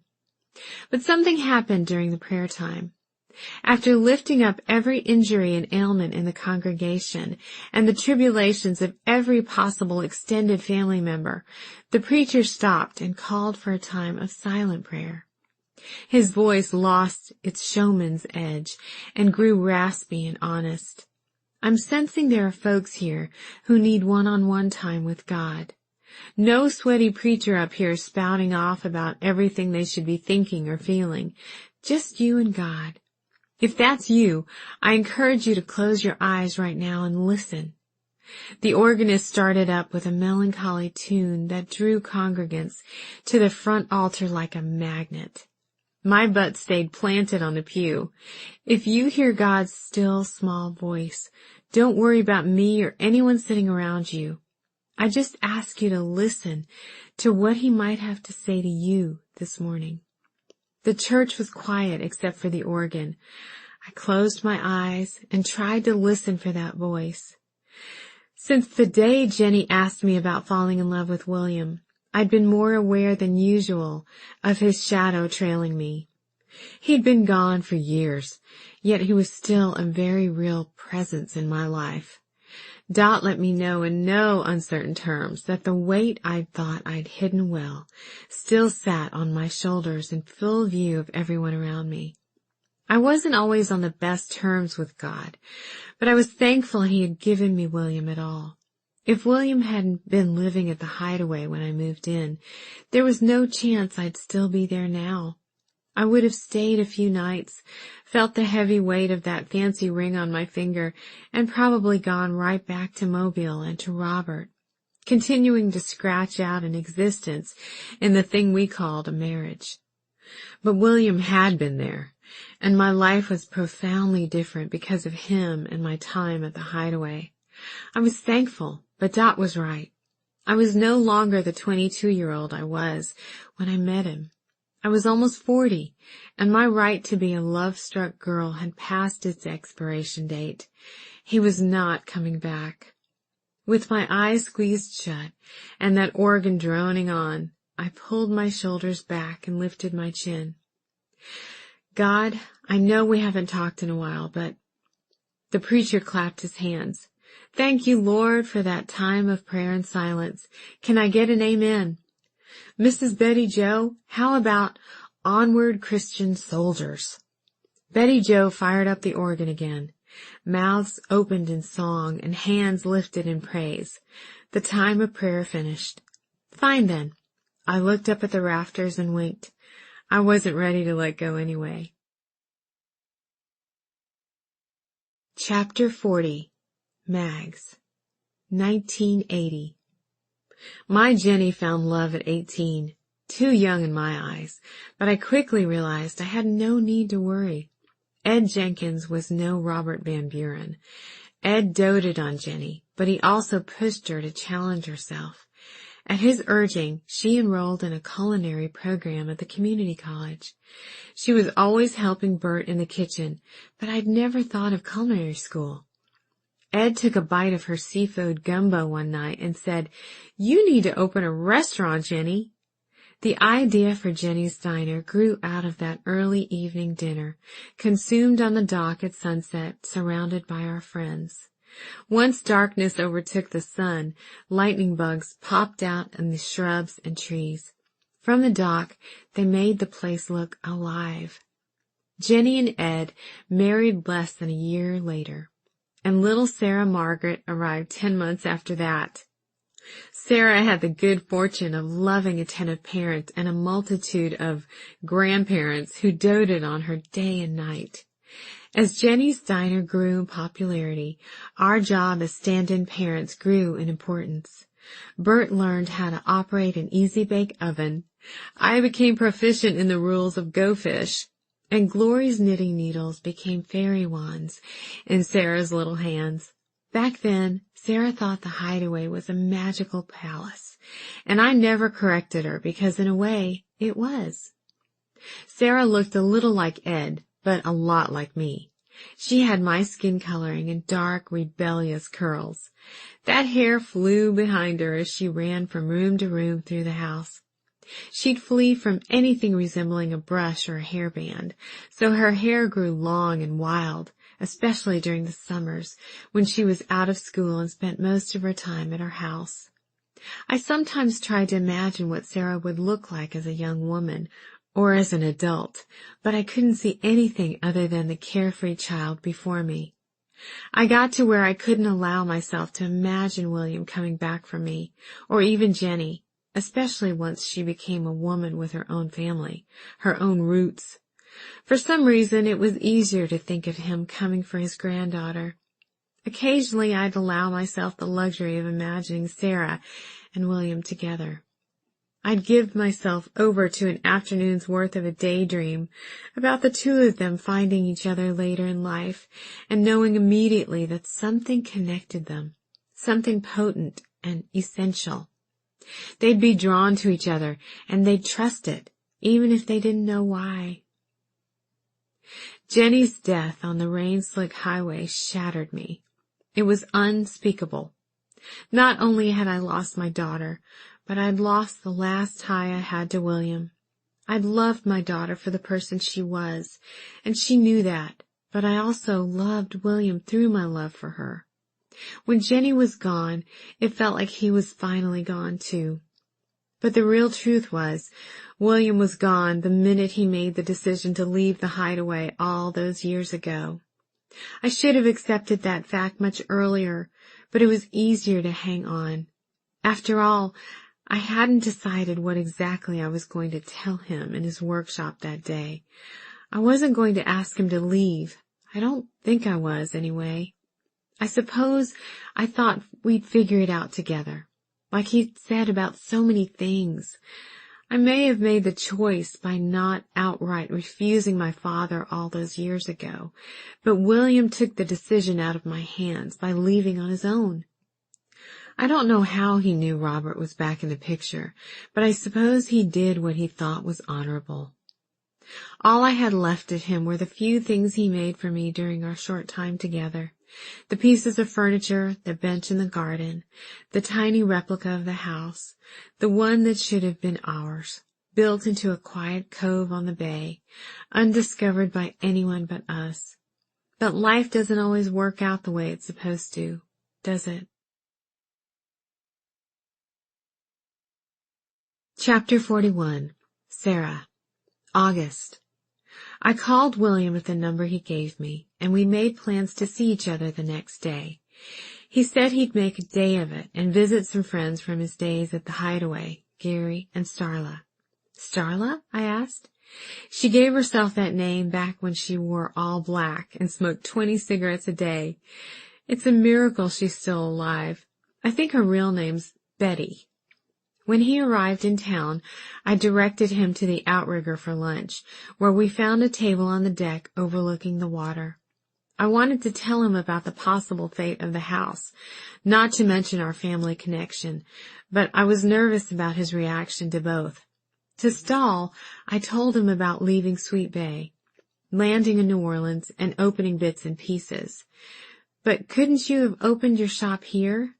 I've dreamed about Sweet Bay since I left 50-some years ago. It's a special place, you know.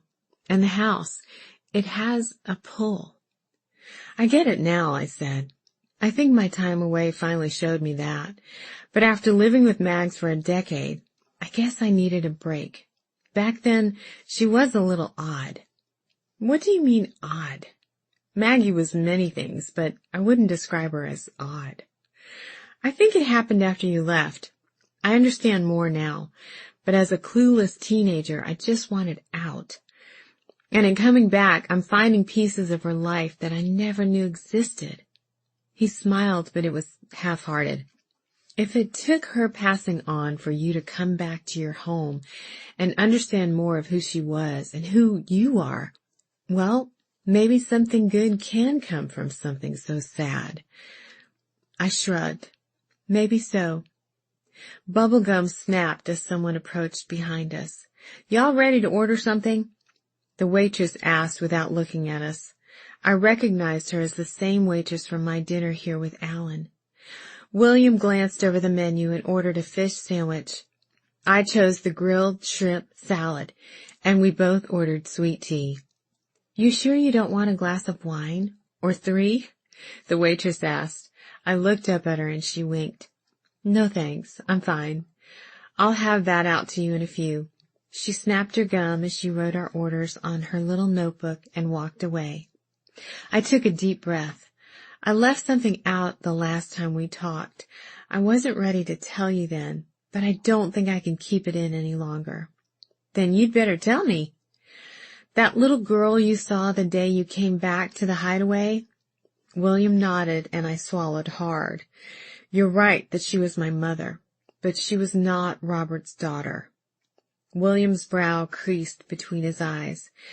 Mags and Robert never shared a bedroom once he moved in, I said, making my point clear. Then who? He turned his eyes to the water and clenched his jaw. That little girl wasn't mine, was she? I nodded. His mouth opened and closed. Then he shook his head as if shaking away a dream. Are you sure? Yes. In those last couple weeks before I left, something about Maggie was different. William dragged his hand across his face. She looked and sounded the same, but she felt different to me. I even wondered. He shook his head again. So all this time, and that day behind the house wasn't... He exhaled, blowing the air out with force. I looked away. Whatever his feelings were, they were private. When I glanced back at him, his head was down and he'd put his hand over his eyes. Finally, he sniffed and pulled a handkerchief out of his pocket. "I'm sorry," he said. "This is such a surprise. Where is she now? The little girl." I hated to deliver another blow. Her name was Jenny. She and my father died in a car wreck almost 20 years ago. William took off his cap and held it in his hands, pulling at the edges with his fingers.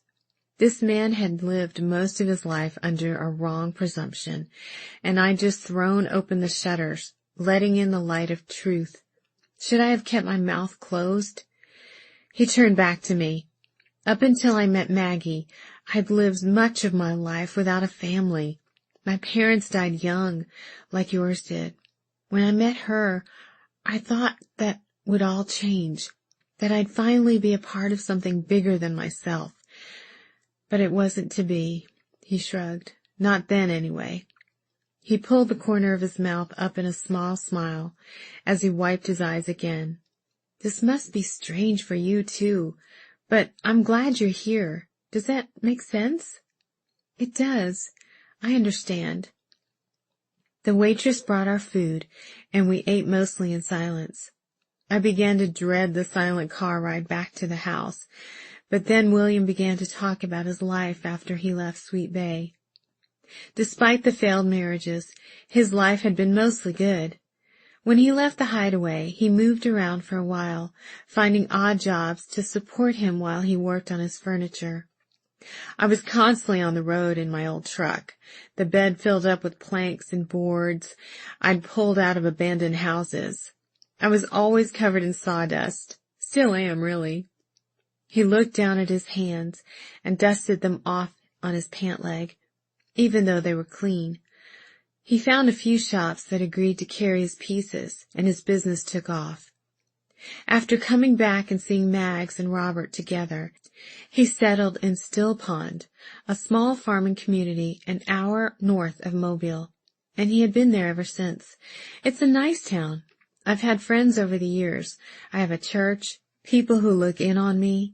Most of the town eats at a dining table or sits on a bench I made for them or their parents or even grandparents. I know most everyone there. It's been a good life, he said, nodding. Lonely at times, but a solid life. Sounds a lot like mine. You mean you don't have a fellow down in New Orleans waiting on you? I shook my head. Not in New Orleans. Here? For now, I suppose. I don't have much recent experience dealing with young people's relationships, but I can listen if you want. I wasn't in the habit of talking much about my relationships. Alan knew most of what was going on with me at any given time, but it had taken a while for me to feel comfortable sharing my life with him. For some reason, I felt okay telling William about Crawford. Talking about Crawford naturally led to talk of the house and how beautiful it was becoming. I rounded it out by giving him the blow-by-blow of Sammy's plan. Sammy Grubner. The name rings a bell, but he shook his head. Can he do it? Can he take the house? I wish there was a way out, but Mags's lawyer has gone over it and checked with the mayor's office. Sammy has had his eye on the property for a long time, so once he convinced the mayor the time was right, he jumped on it. William sighed. All in the name of progress, I suppose. I nodded. So much life in that old house, he said. Sammy used to come around the Hideaway every once in a while. He'd tell Mags he could set her up nicely for the rest of her days if she'd only sell. Every time, she'd practically chase him off the porch. I don't think Sammy ever understood what kind of woman Mags was. William chuckled. So she wasn't interested in passing her time with shuffleboard and Sudoku? Not quite. The only time I ever saw her sit down and relax was when she went to the garden at night to sit on your bench. Otherwise, she spent her time working on something. The boat motor, her vegetables, replacing a missing board on the dock. Sounds a lot like me, William said. Keeping busy, making things with my hands, is the only way I know how to live. It's the only way for me to keep Maggie with me. Well, that and the keys. The engravings, I said slowly. You made those. He nodded. It's my trademark. I've carved that key into everything I've made since I met her. But it's more than my mark. It's my inspiration. Or more accurately, she's my inspiration. She held the key to my heart back then, as well as now. As much as it meant to me, though, I didn't think she'd ever thought about it again. Seeing it carved into the marble on her headstone, well, I wasn't sure what to do with that. I guess that's why I finally made myself come back and ask some questions. I sure am glad I found you. I am too. We were both quiet a moment. Can I ask you a question? I asked. Of course. Why do you call her Maggie? He smiled. It seemed like she was making a fresh start in her life, so I gave her a new name to go with it. And you call her Mags? I nodded. I guess somewhere along the way it was shortened. He sat back in his chair and crossed his hands over his middle. So Sammy is taking the house. I looked out at the water, but kept an eye on William. Memory is a powerful thing, he said. My memories of Maggie have kept me going all these years, even though I hadn't seen the house, much less her, in decades. But the house isn't the keeper of memories for me. Mine are up here. He tapped his forehead. You're different, though. Losing the house will be a bigger blow for you, I imagine. A year ago, 6 months ago even, losing the house probably wouldn't have even registered on my radar.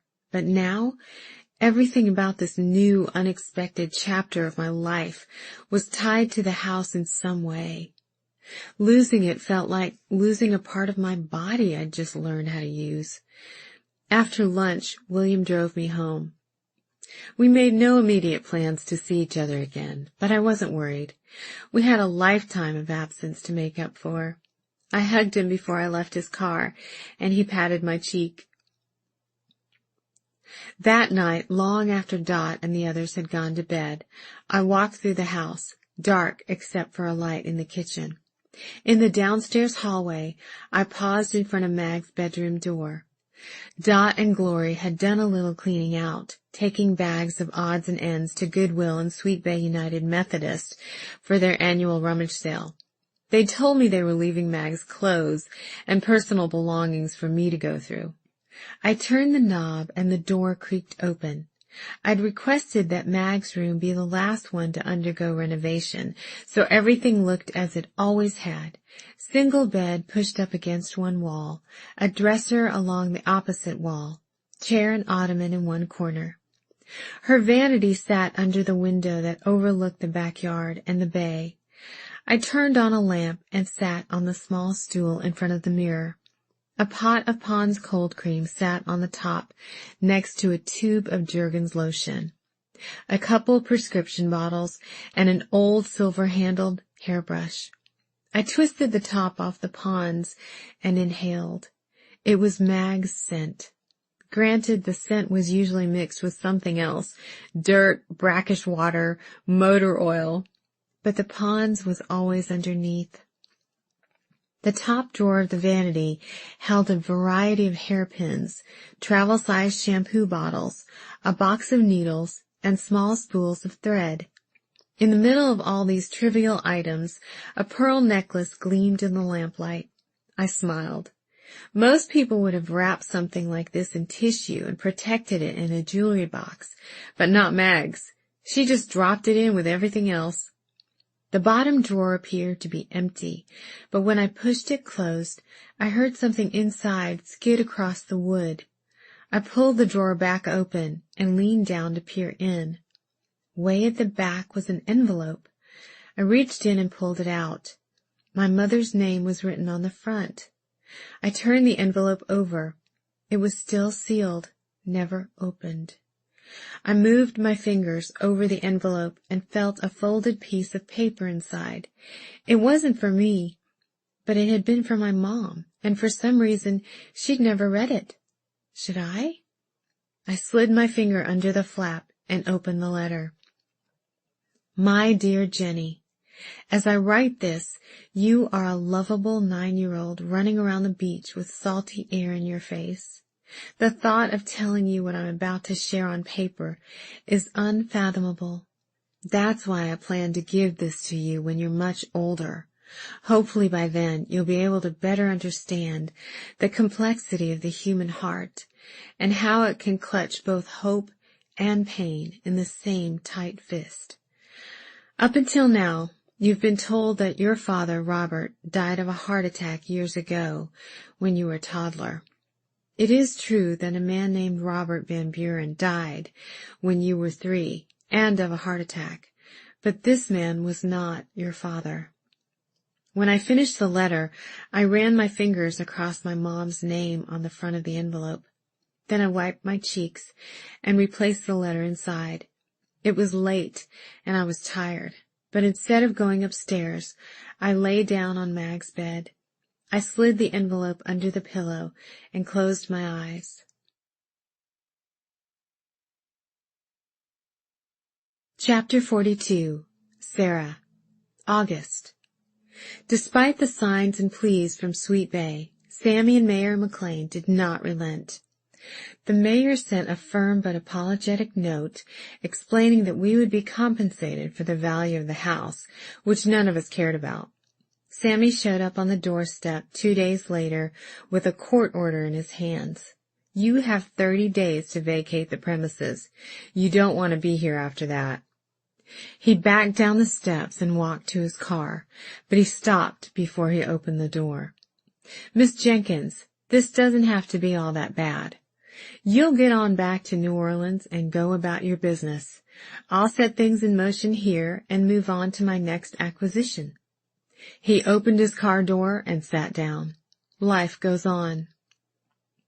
Later that evening, hours after Sammy had dropped off his court order like an unwanted fruitcake, the 5 of us sat in the living room together. I'm proud of you, Dot said. You turned this house into something magnificent, which is exactly what Mags wanted. You should be proud of yourself, too. What are you going to do? I held a mug of Lady Grey tea, but it had long grown cold. We're moving down to Florida, she said. We should have done it years ago. If you'd told me when I first moved in here that I'd outlive Mags and still be here at this age, I'd have told you to go jump in the bay. This place gave us a wonderful life, but everyone has to join the real world sometime. She paused and shook the ice cubes in the bottom of her glass. I suppose our time has come, almost 50 years later. Just like that? I asked. It's such a quick change. Dot looked at Bert and he nodded. It's not so quick, she said. We've talked about it on and off for years, but just never put the plan in motion. But it's time now, and we're okay with it. Don't worry about us. I thought I heard a wobble in her voice, but her face remained calm, almost cheerful. What about you? I searched Glory's face for any indication of panic or sadness. If I'd seen even a hint, I'd have crumbled. Major and I have had our eye on some property back in Georgia for a while. It's still on the market, so I think we'll put up a nice little house and dig in roots. We may even try our hand at farming. Farming? Major laughed. A trendy chicken coop is not a farm, my dear. We'll start there and see what happens. Glory winked in my direction. Your turn, Dot said. What's next for you? For a little while, we thought you might stick around here. She glanced at Bert. We weren't sure at first, but it seemed like you and Crawford. What she's trying to say is it was nice to see some young love under the roof again, Bert said. And he seems like a gentleman. Knows how to treat a lady. That goes far in my book. I'm sure she can rest easy knowing she has your approval, Dot said. Crawford put a lot of work into this house. He must be devastated that it's all going to be for naught. How is he handling everything? My mind went back to something he'd said in the dining room the day the newspaper article came out. We'd finished breakfast and he was about to leave. Most of the houses I work on are just jobs to me, he'd said. Occasionally I get asked to work on some great old house, and it becomes more important, but when I finish the job, I move on to the next one without a hitch. This one was different from the start. That's probably because you had your eye on the owner before you even saw the house, I said. I got lucky. I heard she almost went with Earl and his overalls, he smiled. The thing is, I've come to love the house, too. When I first saw it, I loved that you weren't taking the easy road and unloading it as quickly as possible, which probably would have put it right into the hands of someone like Sammy. Yet here we are staring demolition in the face. He ran his hand through his hair, leaving it sticking up in tufts, and leaned toward me, his elbows on his knees. Regardless of the house, you come first. I can find another old house to fix up, but I don't want to lose you. Dot looked at me, still waiting for an answer. Crawford was so kind and good. He'd probably never left anyone in the dust, as I had with Mags. He wouldn't know how to do that. I shook my head and answered the question she hadn't asked. I don't know what's going to happen. In the last weeks, I spent as much time as I could soaking up the essence of the house and Mags. I walked down the long, curved driveway, watched the sunset from the dock, rocked on the porch, and sat in Mag's bedroom. I wanted to pack up the memories and take them with me, even if only in my mind. My last night in the house, I found myself in the garden at dusk. Cicadas serenaded me from their hidden places as I sat on Meg's bench, my fingers automatically finding the skeleton key on the underside. A light breeze blew in from the south. The sky darkened to a range of purples and pinks, and I let my tears fall without holding them back. I stayed in the garden long after darkness fell, covering everything like a warm, thick blanket. Some time later, the screen door creaked open. "Sarah, honey?" Dot asked. "You okay out there?" I pulled myself up off the bench and took one last look around. In the dark, everything was a little out of focus. I saw myself as a child, scrambling through the garden, trying to snatch up as many strawberries as I could before Mags came around with her basket. Then as a teenager, sitting next to Mags on the bench, not understanding why she came out here every night in the dark to do nothing but think. Then me at 18, packing my suitcases and pulling away from the Hideaway, leaving a smiling, waving Mags behind. It seemed everywhere I looked, every surface I touched, every sound I heard, reminded me of how I'd misunderstood perhaps the bravest woman I'd ever known. With my mind and heart full to overflowing, I turned and left the garden. The next morning, I stood in the driveway packing and repacking the trunk of my car. It all fit fine, but I kept rearranging items so I wouldn't have to look Crawford in the face. Everything William had made, and as many other pieces as we could haul, sat in a storage facility in Fairhope. The box containing Mag's most precious items sat up front on the passenger seat. Finally, Crawford put his hand on my arm. "I think it's fine." His voice cut through the quiet. Thunder rumbled in the distance, but the sun shone brightly. I exhaled and leaned my forehead on his chest. He wrapped his arms around my back, and his hands went to my hair, lifting the curls off my neck. I raised my face toward him, and he pressed his palms to my cheeks. "I'll miss you," he said. I nodded, not trusting my voice to speak. "I'm going to give you some time to get back in the swing of things at work. Pull Alan back in line, get your shop in order, whatever you need to do. I'm not going to bother you, but if you decide you want me there, I'll hop in the truck that minute. I mean it. I'll even bring popcorn if you want." "I don't need popcorn." I leaned my cheek on his chest. "Besides, who would take care of Charlie while you're gone?" "Good point." We were both quiet, then he cleared his throat. I could say so many things right now, but I'm not going to. You know how I feel about you, and I think I know how you feel about me. You think? He sighed. I can't help but think if you felt the way I do, you wouldn't be about to drive back to New Orleans. He's right. What am I doing? But my shop, everything... His shoulders tensed. I closed my eyes to keep the tears from falling. I want my life to be here. I'm more me here than I've ever felt before. My life has changed, and it's because of you and Mags and this place. I wanted to say it, but I couldn't push the words out of my mouth. Crawford squeezed my shoulders, and I turned to open my car door. I didn't want to hurry away from him, but I needed the silence of my car to let my emotions go. I could feel another storm coming. It was lodged somewhere in my throat, and I preferred that it happen in private. I faced him for one last goodbye. His now familiar smell of cedar and fresh laundry, and something else vague but distinctly Crawford, filled my senses and muddied my thoughts. His lips were warm and soft, his faint stubble tickling my skin. I put my hand to his face and turned to climb in. He leaned down to the open window. Sarah, please don't wait too long. Chapter 43. Sarah. September. Later that day, I opened the door to Bits and Pieces and inhaled the familiar scent of gardenia.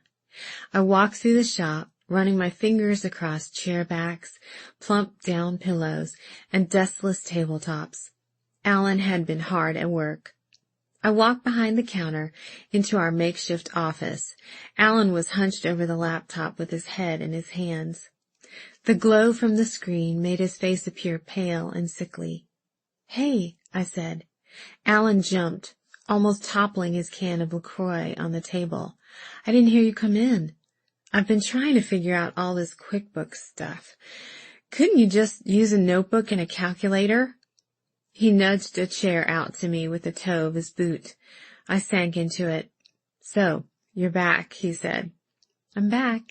I laid my head down on the table in front of me. He patted my shoulder, then reached into the mini fridge and pulled out a beer. It's only 2:00. Is this what you've been doing since I've been gone? Calm down, boss. It's not for me. He opened the bottle and handed it to me. I hesitated, then took a long swallow. William? He asked. He's back in Still Pond, swimming in all the memories I dredged up for him. He wants me to come visit him one day, I smiled. He still makes furniture, you know. Alan nodded. Maybe you can sell some here. I pushed back from the table, but Alan stopped me with a word. Crawford? He's giving me some time to get settled in. He's waiting on a phone call telling him I'm ready for a visit. That's a phone call that'll never happen, he said, partly under his breath. What?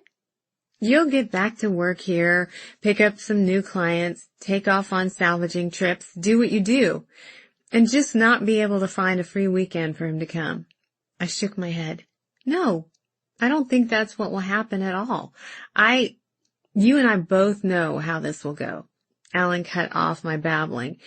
The same thing happens every time you meet someone. I thought of Mitch and others before him. Mitch had lasted longer than most, but our mutual understanding got us both off the hook when our lives were too busy to connect. Am I talking to Alan the therapist or Alan my friend? They're one and the same. I just know you better than you know yourself, so I'm obligated to warn you of what's to happen. We sat quietly until the bell on the door announced a customer and voices filled the room. Alan took me out onto the floor to show me some new mercury glass vases he'd brought in and a line of hand-painted ceramic dishes. They'd already sold out once, and he'd had to place a second order. Alan moved confidently through the shop, picking up a stray feather, brushing off a cushion with his hand. Alan, thank you for taking care of everything. I appreciate it. And you. Don't mention it. Anyway, I didn't expect you to come back, and I didn't want to be the reason it went under without the captain at the helm. Bits and Pieces is your baby, but you know how I feel about this place. It feels partly mine, too. You didn't think I'd come back? He shook his head. In all our years together, I always thought if you ever left New Orleans, it would be because you finally answered the call from that old house. Once you got settled there, I heard something different in your voice. You didn't sound like the girl who plans her day out to the last second and chafes when something interrupts the schedule. You sounded happy, and not in an I just scored a table for Mrs. Broussard kind of way. I don't chafe. My voice betrayed both my irritation and guilt. And I guess you don't know me as well as you think you do. I didn't stay, did I? No, you didn't. I sighed and stretched my arms over my head. You obviously have things under control here. I'm going back to the loft to unpack. I'll see you in the morning. I turned and headed for the door. Oh, no, you don't. For better or worse, you're back in New Orleans, and we're going to celebrate. You're not sitting home and pouting on your first night back. Let me make a few phone calls. I'll pick you up at 8. I didn't bother arguing. I knew I wouldn't win. At 8 on the dot, Alan picked me up on his motorcycle. He handed me a helmet and I climbed on, hitching my skirt up to my knees. I felt awkward back in my usual clothes. I thought I'd relish straightening my curls into submission and slipping my feet back into summery wedges, but my toes were cramped, and my work with the flat iron was no match for the thick humidity in the air. I missed the cut-offs, T-shirts, and air-dried hair that had become my staples in Sweet Bay. We sped through the quarters, tight streets, and back alleys until we reached the restaurant. Alan's friends waited outside for us. A colorful menagerie of laughter and hugs. On the way in the door, Alan pulled me to the side. Are you sure this is what you want? Sure, it'll be fun. I don't mean tonight. I'm talking about this, New Orleans, leaving Sweet Bay, coming back. Yes, I went to Sweet Bay for Mags. She's gone. The house is gone. This is where I belong. As I said the words, I thought of all I was giving up. But something told me I'd made my decision. I didn't let myself think of the implications. Whatever you say. Alan took my hand and led me inside. Dinner was as raucous as I'd expected it to be. After several rounds of after-dinner shots, most of which I politely declined, someone touched me on the shoulder. You're back. Mitch. Under the table, Alan nudged my knee. I didn't hear from you after you called about the house, he said. Did everything go okay? It was fine. I actually just got back today. I stayed a little longer than I expected. He nodded, unbothered by the fact that I had been gone for more than 4 months instead of a week as I had originally planned. The lively conversation at the table carried on without me, and no one looked our way, except for Alan, who kept one eye on us as he bantered with the group about a recent photo of Lady Gaga dressed as a drag queen. Mitch sat in the chair next to me, emptied when the previous occupant excused himself to go to the ladies' room. You look good, he said. Rested. Of all the things I looked, I knew rested was not one of them. Maybe it was what he thought I wanted to hear. He was the one who looked good.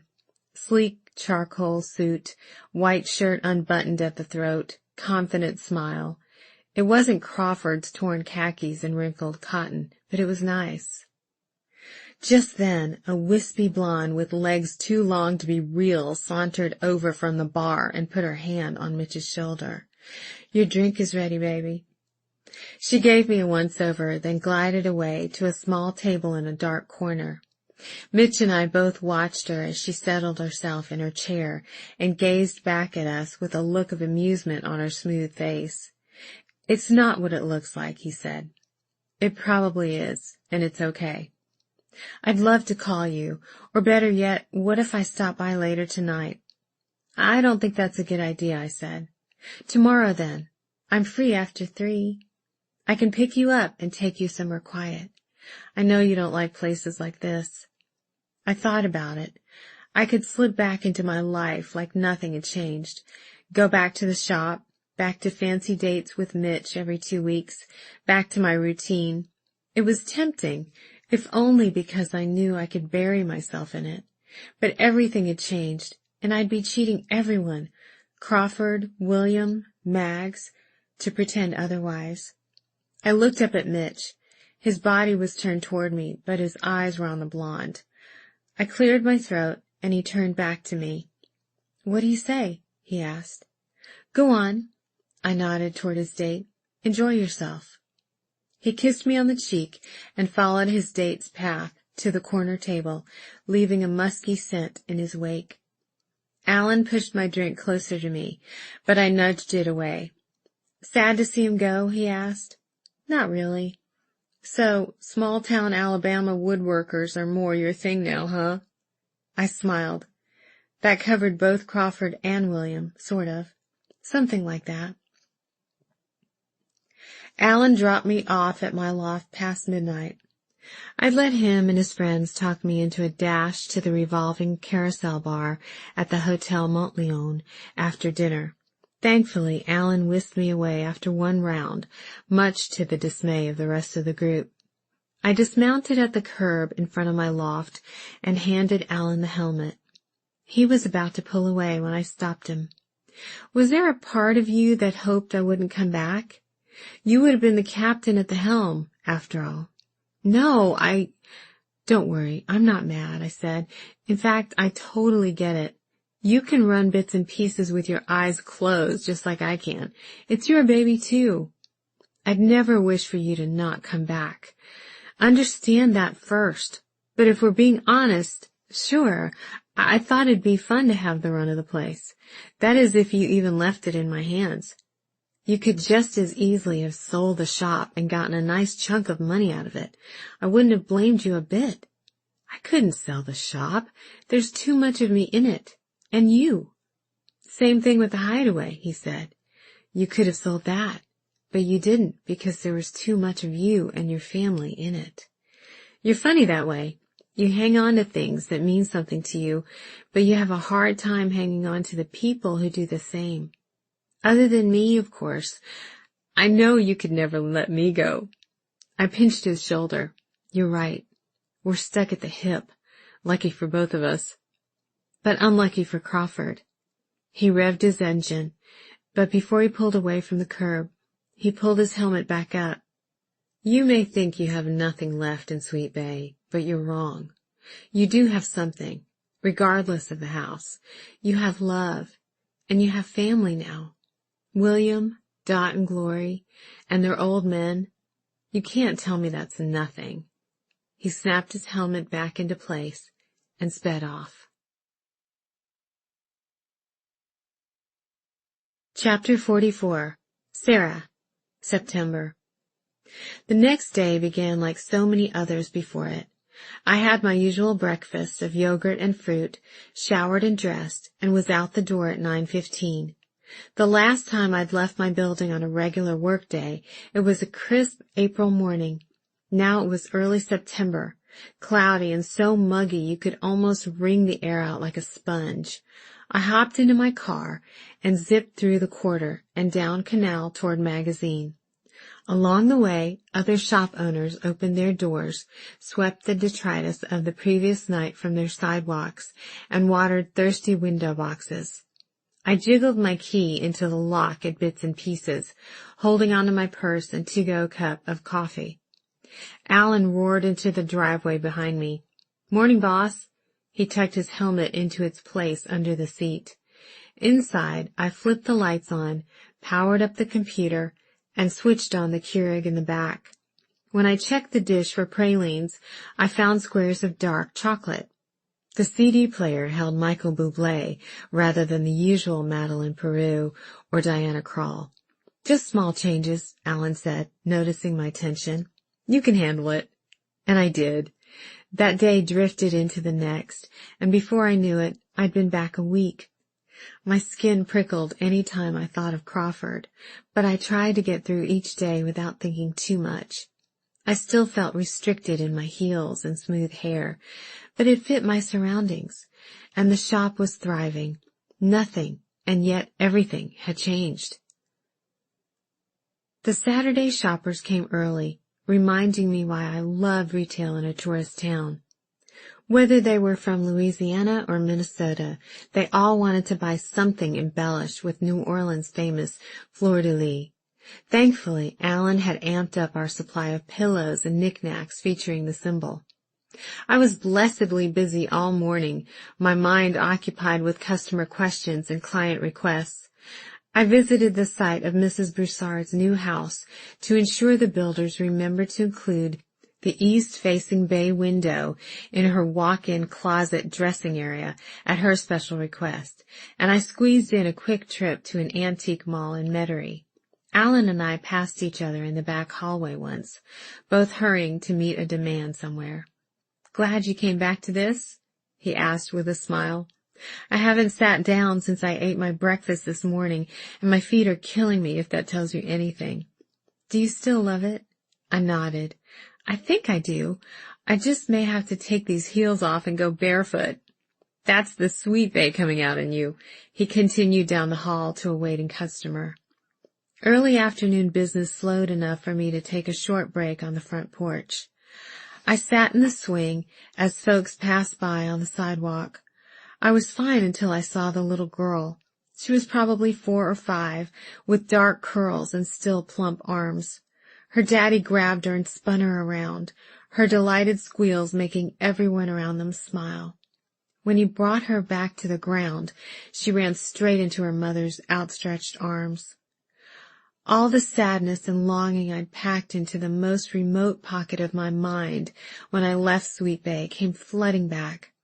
I thought of Mags, of William's old gnarled hands, and Crawford's sturdy, capable ones, of the Hideaway and all that had taken place there. The force of my longing almost doubled me over. Alan chose that moment to stick his head out the front door.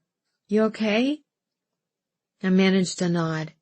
He kept his eyes on me a moment longer before closing the door. Back on the sidewalk, the little family was gone. I stood and peered over the edge of the porch rail for a better view, but I didn't see any sign of them. I ran shaky hands over my hair and straightened my dress, then opened the door and walked back in. After a quick snack, consumed in stolen moments in the back office, my cell rang. I was busy with a customer, so Alan answered. A moment later, he mouthed something to me from across the room. I shook my head in confusion. He crossed the room and whispered, "It's Vernon Baines, the lawyer?" I took the phone and left the customer in Alan's care. "Mr. Baines, this feels like a déjà vu with you calling me here at work," I said as I stepped into our tiny courtyard and pulled the back door closed behind me. "Last time you had bad news." "Ah, Miss Jenkins, a common misconception. A lawyer on the phone doesn't always mean bad news. In this case, I have very good news for you. At least I think it's good." "I'm listening." "It appears Mr. Grosvenor has withdrawn his plan to take over the Hideaway's property." "Excuse me?" "He called me early this morning and said he was going in a different direction. When I pressed, he said he bought another piece of property near Mobile Bay. He's scrapping the boardwalk idea and building his condos there instead. For better or worse, it appears Sweet Bay is destined to remain the secluded town it's always been." But I don't... "I know," Mr. Baines continued. "I was speechless too. I forced my brain into gear. So if Sammy isn't taking it, does it just... everything goes back to normal? I can't say the mayor won't one day try to run with the plan again, but without Sammy's badgering him about it, and seeing as how most of the town of Sweet Bay was against it, hopefully he'll let the idea die." Alan stuck his head out the door. "Everything okay?" He walked into the courtyard and sat next to me. "What is it?" he mouthed. I shook my head. "I don't know what to make of Sammy's change of heart," Mr. Baines said. "I'll let you know if I find out anything else." "Tell me," Alan said as soon as I put the phone down. "Sammy isn't taking the house." What happened? I have no idea. Alan sat back in the wrought iron rocker and crossed his arms. You said you needed something to make Sammy go away. I guess that something happened. A grin pushed at my cheeks. I couldn't wipe it away. You're excited, Alan said. I don't know what I am. I stood and took a deep breath, but I think I have to go. Of course you do. Get out of here. Wait, I sat back down. I can't do this. Mrs. Gerard is coming at 4, and I have a shipment. Don't worry about it. I'll take care of everything, he said. But what about... Stop. It's fine. You can go. I don't even know what I'm going there to do. Yes, you do. You've already started a life there. Now you're going to go back and pick up where you left off. You make it sound so simple, I said. Things aren't always as difficult as you make them out to be. Sometimes you just have to turn your brain off and dive in. This may be the last time Sweet Bay tries to pull you back. I chewed on the end of a fingernail. Crawford? Only one way to find out. I hugged Alan and went inside to grab my purse. On my way through the shop to the front door, I trailed my fingers on tabletops and chair backs. Pausing at the door, I turned to look through the room. 2 women stood in the corner near an armoire, contemplating the big purchase. Alan joined them, and within seconds he had them laughing and moving toward the register. Bits and pieces would be just fine. On my way out of the city, I rolled my windows down as far as they'd go and dropped my heels on the floorboard next to me. I didn't know exactly what I'd find in Sweet Bay when I returned, but I wasn't going to let my last chance slip away without a fight. I called Dot from the car and told her I was on my way home. Well, it's about time. I guess Vernon called you? He called this afternoon. I was going to give you the news, but it sounds like you already know. Oh, yes, she chuckled. A lot has happened since you've been gone. Let's wait and talk when you get here, though. I need to make a phone call. She hung up before I could ask what was going on. A couple hours later, I pulled down the long driveway and shaded my eyes from one last sharp ray of light. 2 people sat in rocking chairs on the porch, and one of them stood as I approached the house. Crawford. But it wasn't him. When my eyes adjusted to the shadowy light on the porch, I recognized William's slightly stooped figure. Dot sat in the chair next to him. I parked under the big oak and climbed out. Without stopping to grab my bag, I headed for the porch. William and Dot were both smiling. What in the world is going on? I asked. How do you two... It's been busy around here, Dot said. I looked at William. I took care of Sammy, he said. You what? A long time ago, I bought a piece of property down at the mouth of Sweet Bay. I didn't think much about it until I decided that's where I wanted to build a house for me and Maggie one day. It doesn't have a name. We just called it the Cove. I glanced at Dot. She winked. I never built the house, but I kept the property all these years in hopes of, I don't even know. I just couldn't bear to part with it. And you're giving it up now? But how did you know? It was Crawford, Dot said. William nodded. He worked hard for this house after you left. He found me digging through old land records looking for anything that could fend off Sammy. He was the one who put it together that the Cove could be the thing to save the house. Crawford did it? But why would Sammy want the Cove? I asked. He visited me years ago and asked me about it. Turns out it's quite a coveted piece of property. I told him back then I'd never let it go, but now that Maggie... Well, once I met you, I realized I have no reason to hang on to it. All it took was a phone call. Sammy bought the property from me on the spot and signed the Hideaway back to you. I can't believe you sold it, I said. I hope it's okay. His face clouded with concern. I could tell how much you loved this house, and I hated to see you lose it. Okay, I laughed. It's more than okay. I didn't have the right words, so I hugged him. And Dot, too. William and Crawford just couldn't give up on this old place, Dot said. Or you, it seems. I don't know about that. I haven't talked to Crawford since I left. Dot arched an eyebrow. And yet he's been here doing all this work? Honey, he didn't do it for us. I got to know him a little this past week, William said. He builds things, you know. I nodded. I know. You have that in common. And you two. I pointed at William and Dot. Looks like you've sparked an unexpected friendship. Dot looked over at William. We had a lot to catch up on, that's for sure. Then she turned to me. Let's get you inside. I apologize in advance. It's a mess in there. I followed her through the front door where boxes and suitcases spilled in disarray all over the sparkling hardwoods. Despite the mess and the remaining old furniture, the house felt new. Even unfinished, the open floor plan, extra space, and fresh paint gave it life and new legs. Excitement fluttered again in my chest. We meant to be all packed up by now, but it's taking longer than we expected, Dot said. I put my hands on my hips and inhaled deep. Maybe you should just stay here then. Open-mouthed, Dot stared back at me. What? She asked, just as Major called down from the landing on the stairs. Thank the Lord. We're all old. Our kids can come visit us. I smiled and patted Dot on the arm, then headed for the kitchen to look for a celebratory bottle of wine. Go ahead and unpack your bags. You're not going anywhere. Chapter 45. Sarah. December. I stood in the Hideaway's gleaming new kitchen, pouring a cup of coffee when Major stomped down the stairs. Sarah, where's my Gillette? And my toothbrush? I can't find anything in this blasted house. It's all in your new bathroom, the one attached to your room.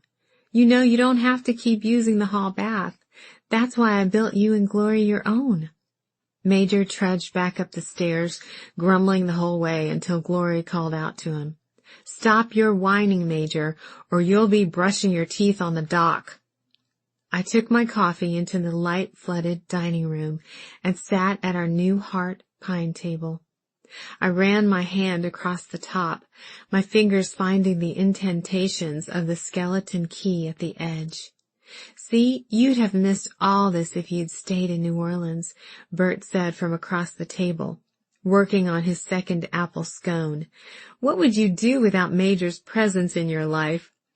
For one, I wouldn't have someone yelling at me about a toothbrush at 7 a.m. I heard a tentative knock and looked up to see Mr. and Mrs. Melman. Breakfast is at 7, right? Mrs. Melman asked. Yes, please come in and make yourself at home, I said. Scones and coffee are just in the kitchen there, and muffins and fruit are on the table. Thank you. This place is wonderful, she said. Has the house been open long? Bert and I looked at each other. It's recently reopened, I said. Mrs. Melman touched her husband's elbow. We'll have to tell Maylene and George. They just love quaint places like this. As the Melmans shuffled into the kitchen, Bob Crow and his wife entered the dining room. Bob booked a weekend right after we opened for business. You've outdone yourself. He pulled a banana out of the basket on the table. I know I talked this place up in the newspaper article, but I still had doubts it would make it. You and me both, I said. How'd you get Sammy to back off anyway? It wasn't me. Someone offered him a better piece of property, and he took it. You sure got a lucky break. There's no chance anything Sammy could build would be half as classy as this. The Crows followed the Melmans into the kitchen in search of steaming coffee and pastries. The air smelled of cinnamon and apples mixed with a tang of salty air from the open windows. The sky was bright, the sun sparkled, and my heart was full. My new Hideaway, my new life. It wasn't lost on me that if it weren't for Mags drawing me back to Sweet Bay, I wouldn't have had any of this. I'd still be churning away in New Orleans, thinking I'd found all I was to do with my life. I thought I was done with the Hideaway forever, but family was the magnetic pull that drew me back. I may have given up on Mags a long time ago, but in her own unorthodox way, she was the one who saved me in the end. The phone in the hall rang, and I jumped up to get it. "The Hideaway, this is Sarah." I loved the words as they left my mouth. "Hey, babe," Crawford said. "Hey yourself. Why didn't you call my cell?" "I know you love answering the house phone." I smiled even though he couldn't see me. "You're out early this morning," I said. The background noise told me he was in his truck with the windows down. "I'm on my way to the McCafferty's house in Lillian to meet the floor guy. You'd love this place. It's a rambling old Creole full of antiques. I mean antiques. What are they doing to the house?" "Adding on. Again. They need room for the grandkids. Although I don't know how kids and all these antiques will mix. How did the night go? Was Major on his best behavior?" "I didn't hear a peep out of him until he got feisty this morning about his toothbrush. But he's fine. It's all perfect, actually."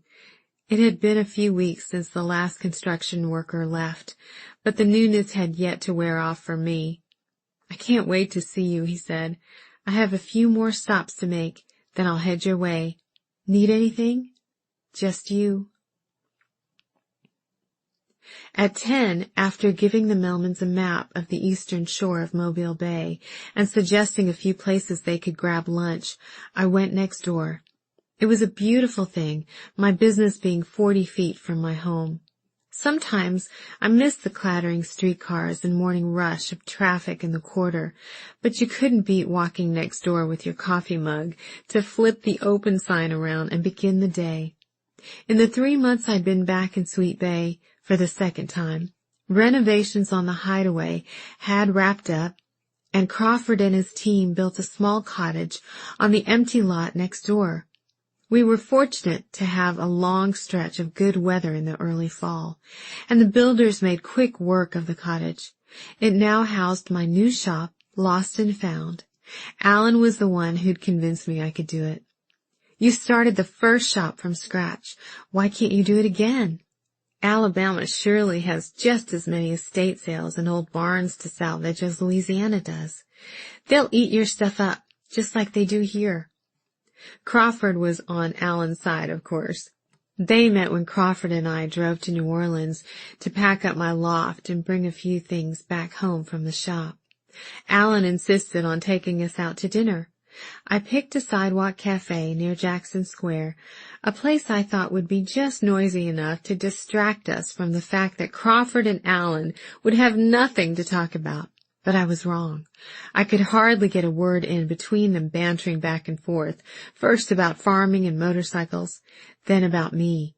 "You're the lucky one who gets all of Sarah's pent-up romantic yearnings," Alan said to Crawford, nudging me with his shoulder. "That makes me sound like I've been locked up in a tower somewhere." "You basically have," he said, then turned to Crawford. "No one has been able to break down that wall she built around herself." "You did the hard work," Crawford said. "All your advice at least convinced her to give me a shot." "Do I even need to be here? I can scoot out if you two want to keep talking about me and my wall." Crawford smiled at me.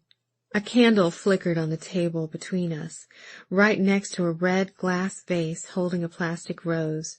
His knee touched mine under the table. The truth was, I'd had to convince him to give me a shot when I got back to Sweet Bay. I drove to his house after I told Dot and the others they didn't have to move out. He didn't believe I was there to stay. "I can't do this twice," he said. "How do I know you're not going to skip town again?" "I'm not going anywhere. This is where I need to be, where I want to be. Everything has changed." Crawford leaned against his kitchen counter, hands in his pockets, and smiled. But it wasn't his usual smile. "Of course it has. You have the house back." "Yes, I have the house, but it's more than that. I'm sorry for not calling, for not explaining myself to you. Once I got back to New Orleans, it didn't take long to realize I'd made a huge mistake." I stepped closer to him and put my hand to his face. "There's nowhere else I want to be, and no one else I want to be with." He covered my hand with his own, but still didn't speak. Finally, he gave me a real smile. "You're back?" "I'm back for good." Despite being a week into December, it was a warm day. Sunlight flooded through the bank of the windows facing the bay. Not long after I propped open the front door, a gaggle of ladies entered the shop, all fleshy arms and laughter. "You'll have to forgive us if we're too loud, dear," one of them said. "We're just excited to be here on a girls' weekend. Our husbands are out hunting, and we have a lot of shopping to do. You've come to the right place. I have a little bit of everything, so make yourselves at home. Let me know if you have questions." They were still puttering and gossiping when Crawford walked in. It may sound crazy, but I could have sworn the sun blazed brighter and the breeze turned warmer when he entered. Or at least that's how it felt to me. He walked through the room, stopping to chat with the ladies and make them blush with nothing but his charm and easy smile. It was hard to believe I'd even considered leaving him and everything else for my overloaded life in New Orleans. "This is perfect." One of the women touched a buffet table in the back of the shop. "I'm looking for something just like this to go in my dining room. I love the rustic look. Where did it come from?" "A woodworker up in Still Pond made it," I said. "He's been making pieces like this for most of his life. He can't handle the workload he used to, so he only makes a limited number of pieces now. I have 2 tables in here and another handful next door that are also for sale. He does custom orders here and there, if you ask nicely." She chuckled and smoothed her hand down the length of the table. "You won't find another table filled with as much love as this one. Look here, see this key engraved into the wood? He cuts the key into every piece he makes.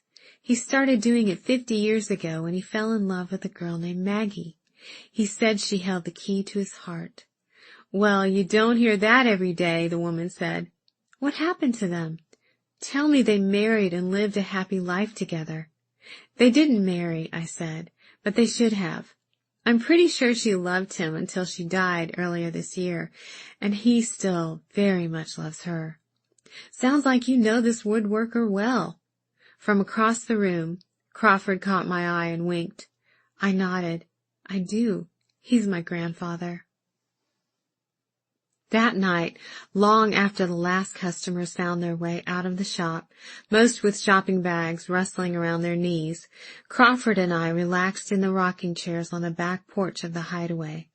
The Crows were getting ready for a dinner I'd booked for them at the Grand Hotel in Point Clear, and the Melmans were at the Outrigger.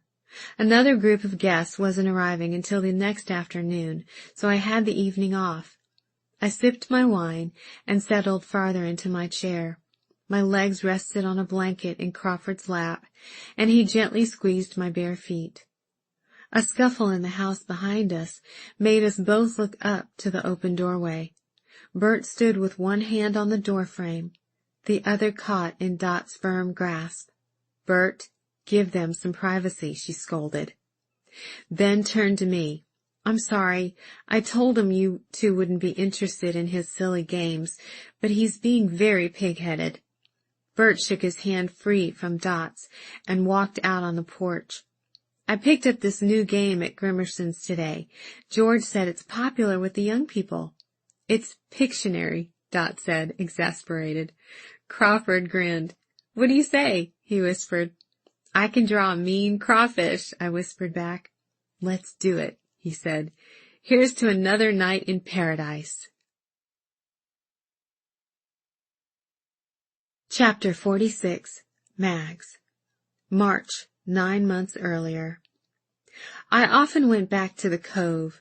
I went on days when I couldn't bear the loneliness of missing William. Or maybe I just pined for that short, sweet time in my life when he would hold me, touch me, make me feel as alive as a power line, shooting sparks and electricity out into the universe. I'd sit along the edge of the water and imagine what it would have been like if things had turned out differently. If Robert hadn't had that first episode and landed himself in the hospital, or if I'd never cashed that check, leading Daddy to the Hideaway, William and I might have still been together. We would have spent every evening out on our porch overlooking the water, dumbstruck at our love and how lucky we were to have found each other. Or maybe that's not true at all. Maybe we would have fizzled as quickly as we began, a bright burst of fire at the beginning and another, dimmer burst at the end, like a firework that never quite made it off the ground. We could have hurt each other 1,000 ways, both of us eventually needing more and offering less than we had to give. I would have always wondered if he stayed with me out of a sense of duty because of Jenny, while he'd worry that I'd only stayed with him to defy Robert and my parents. I could dream all day long, but at its core, the truth of my life is that I am a lucky woman. I've known real love and true beauty, two things not given to every person. Without Robert, I never would have found my way to the Hideaway or William. And without William, I wouldn't have known the delight of both Jenny and Sarah. While I'm thankful for both of these men in my life, I'm more thankful for the woman they showed me I could be on my own, not to mention the people they brought into my life. The Hideaway was always full of friends and lovers, mothers and daughters, secret keepers and secret spillers, straight talkers and soft shoulders. We had hurt and we had joy, but I wouldn't have had it any other way. Things could have turned out better or worse, but I don't dwell on any of that. I have a tarnished old house to live in, a garden to keep my hands dirty, and sunsets to watch. Sitting here on my old cedar bench, my toes dug deep in the earth, herons swooping low over the water, and the sun an orange ball of fire slipping below the horizon, I figure I've had it just about as good as it gets.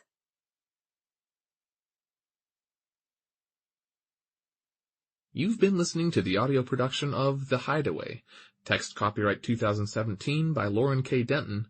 Production copyright 2017 by Thomas Nelson. No portion of this recording may be reproduced without the prior written consent of the publisher. For more information on other fine books and audio products from Thomas Nelson, please visit your favorite retailer or visit us online at thomasnelson.com. The Hideaway was produced by Beanstalk Creative and recorded on location at Red Records in Franklin, Tennessee.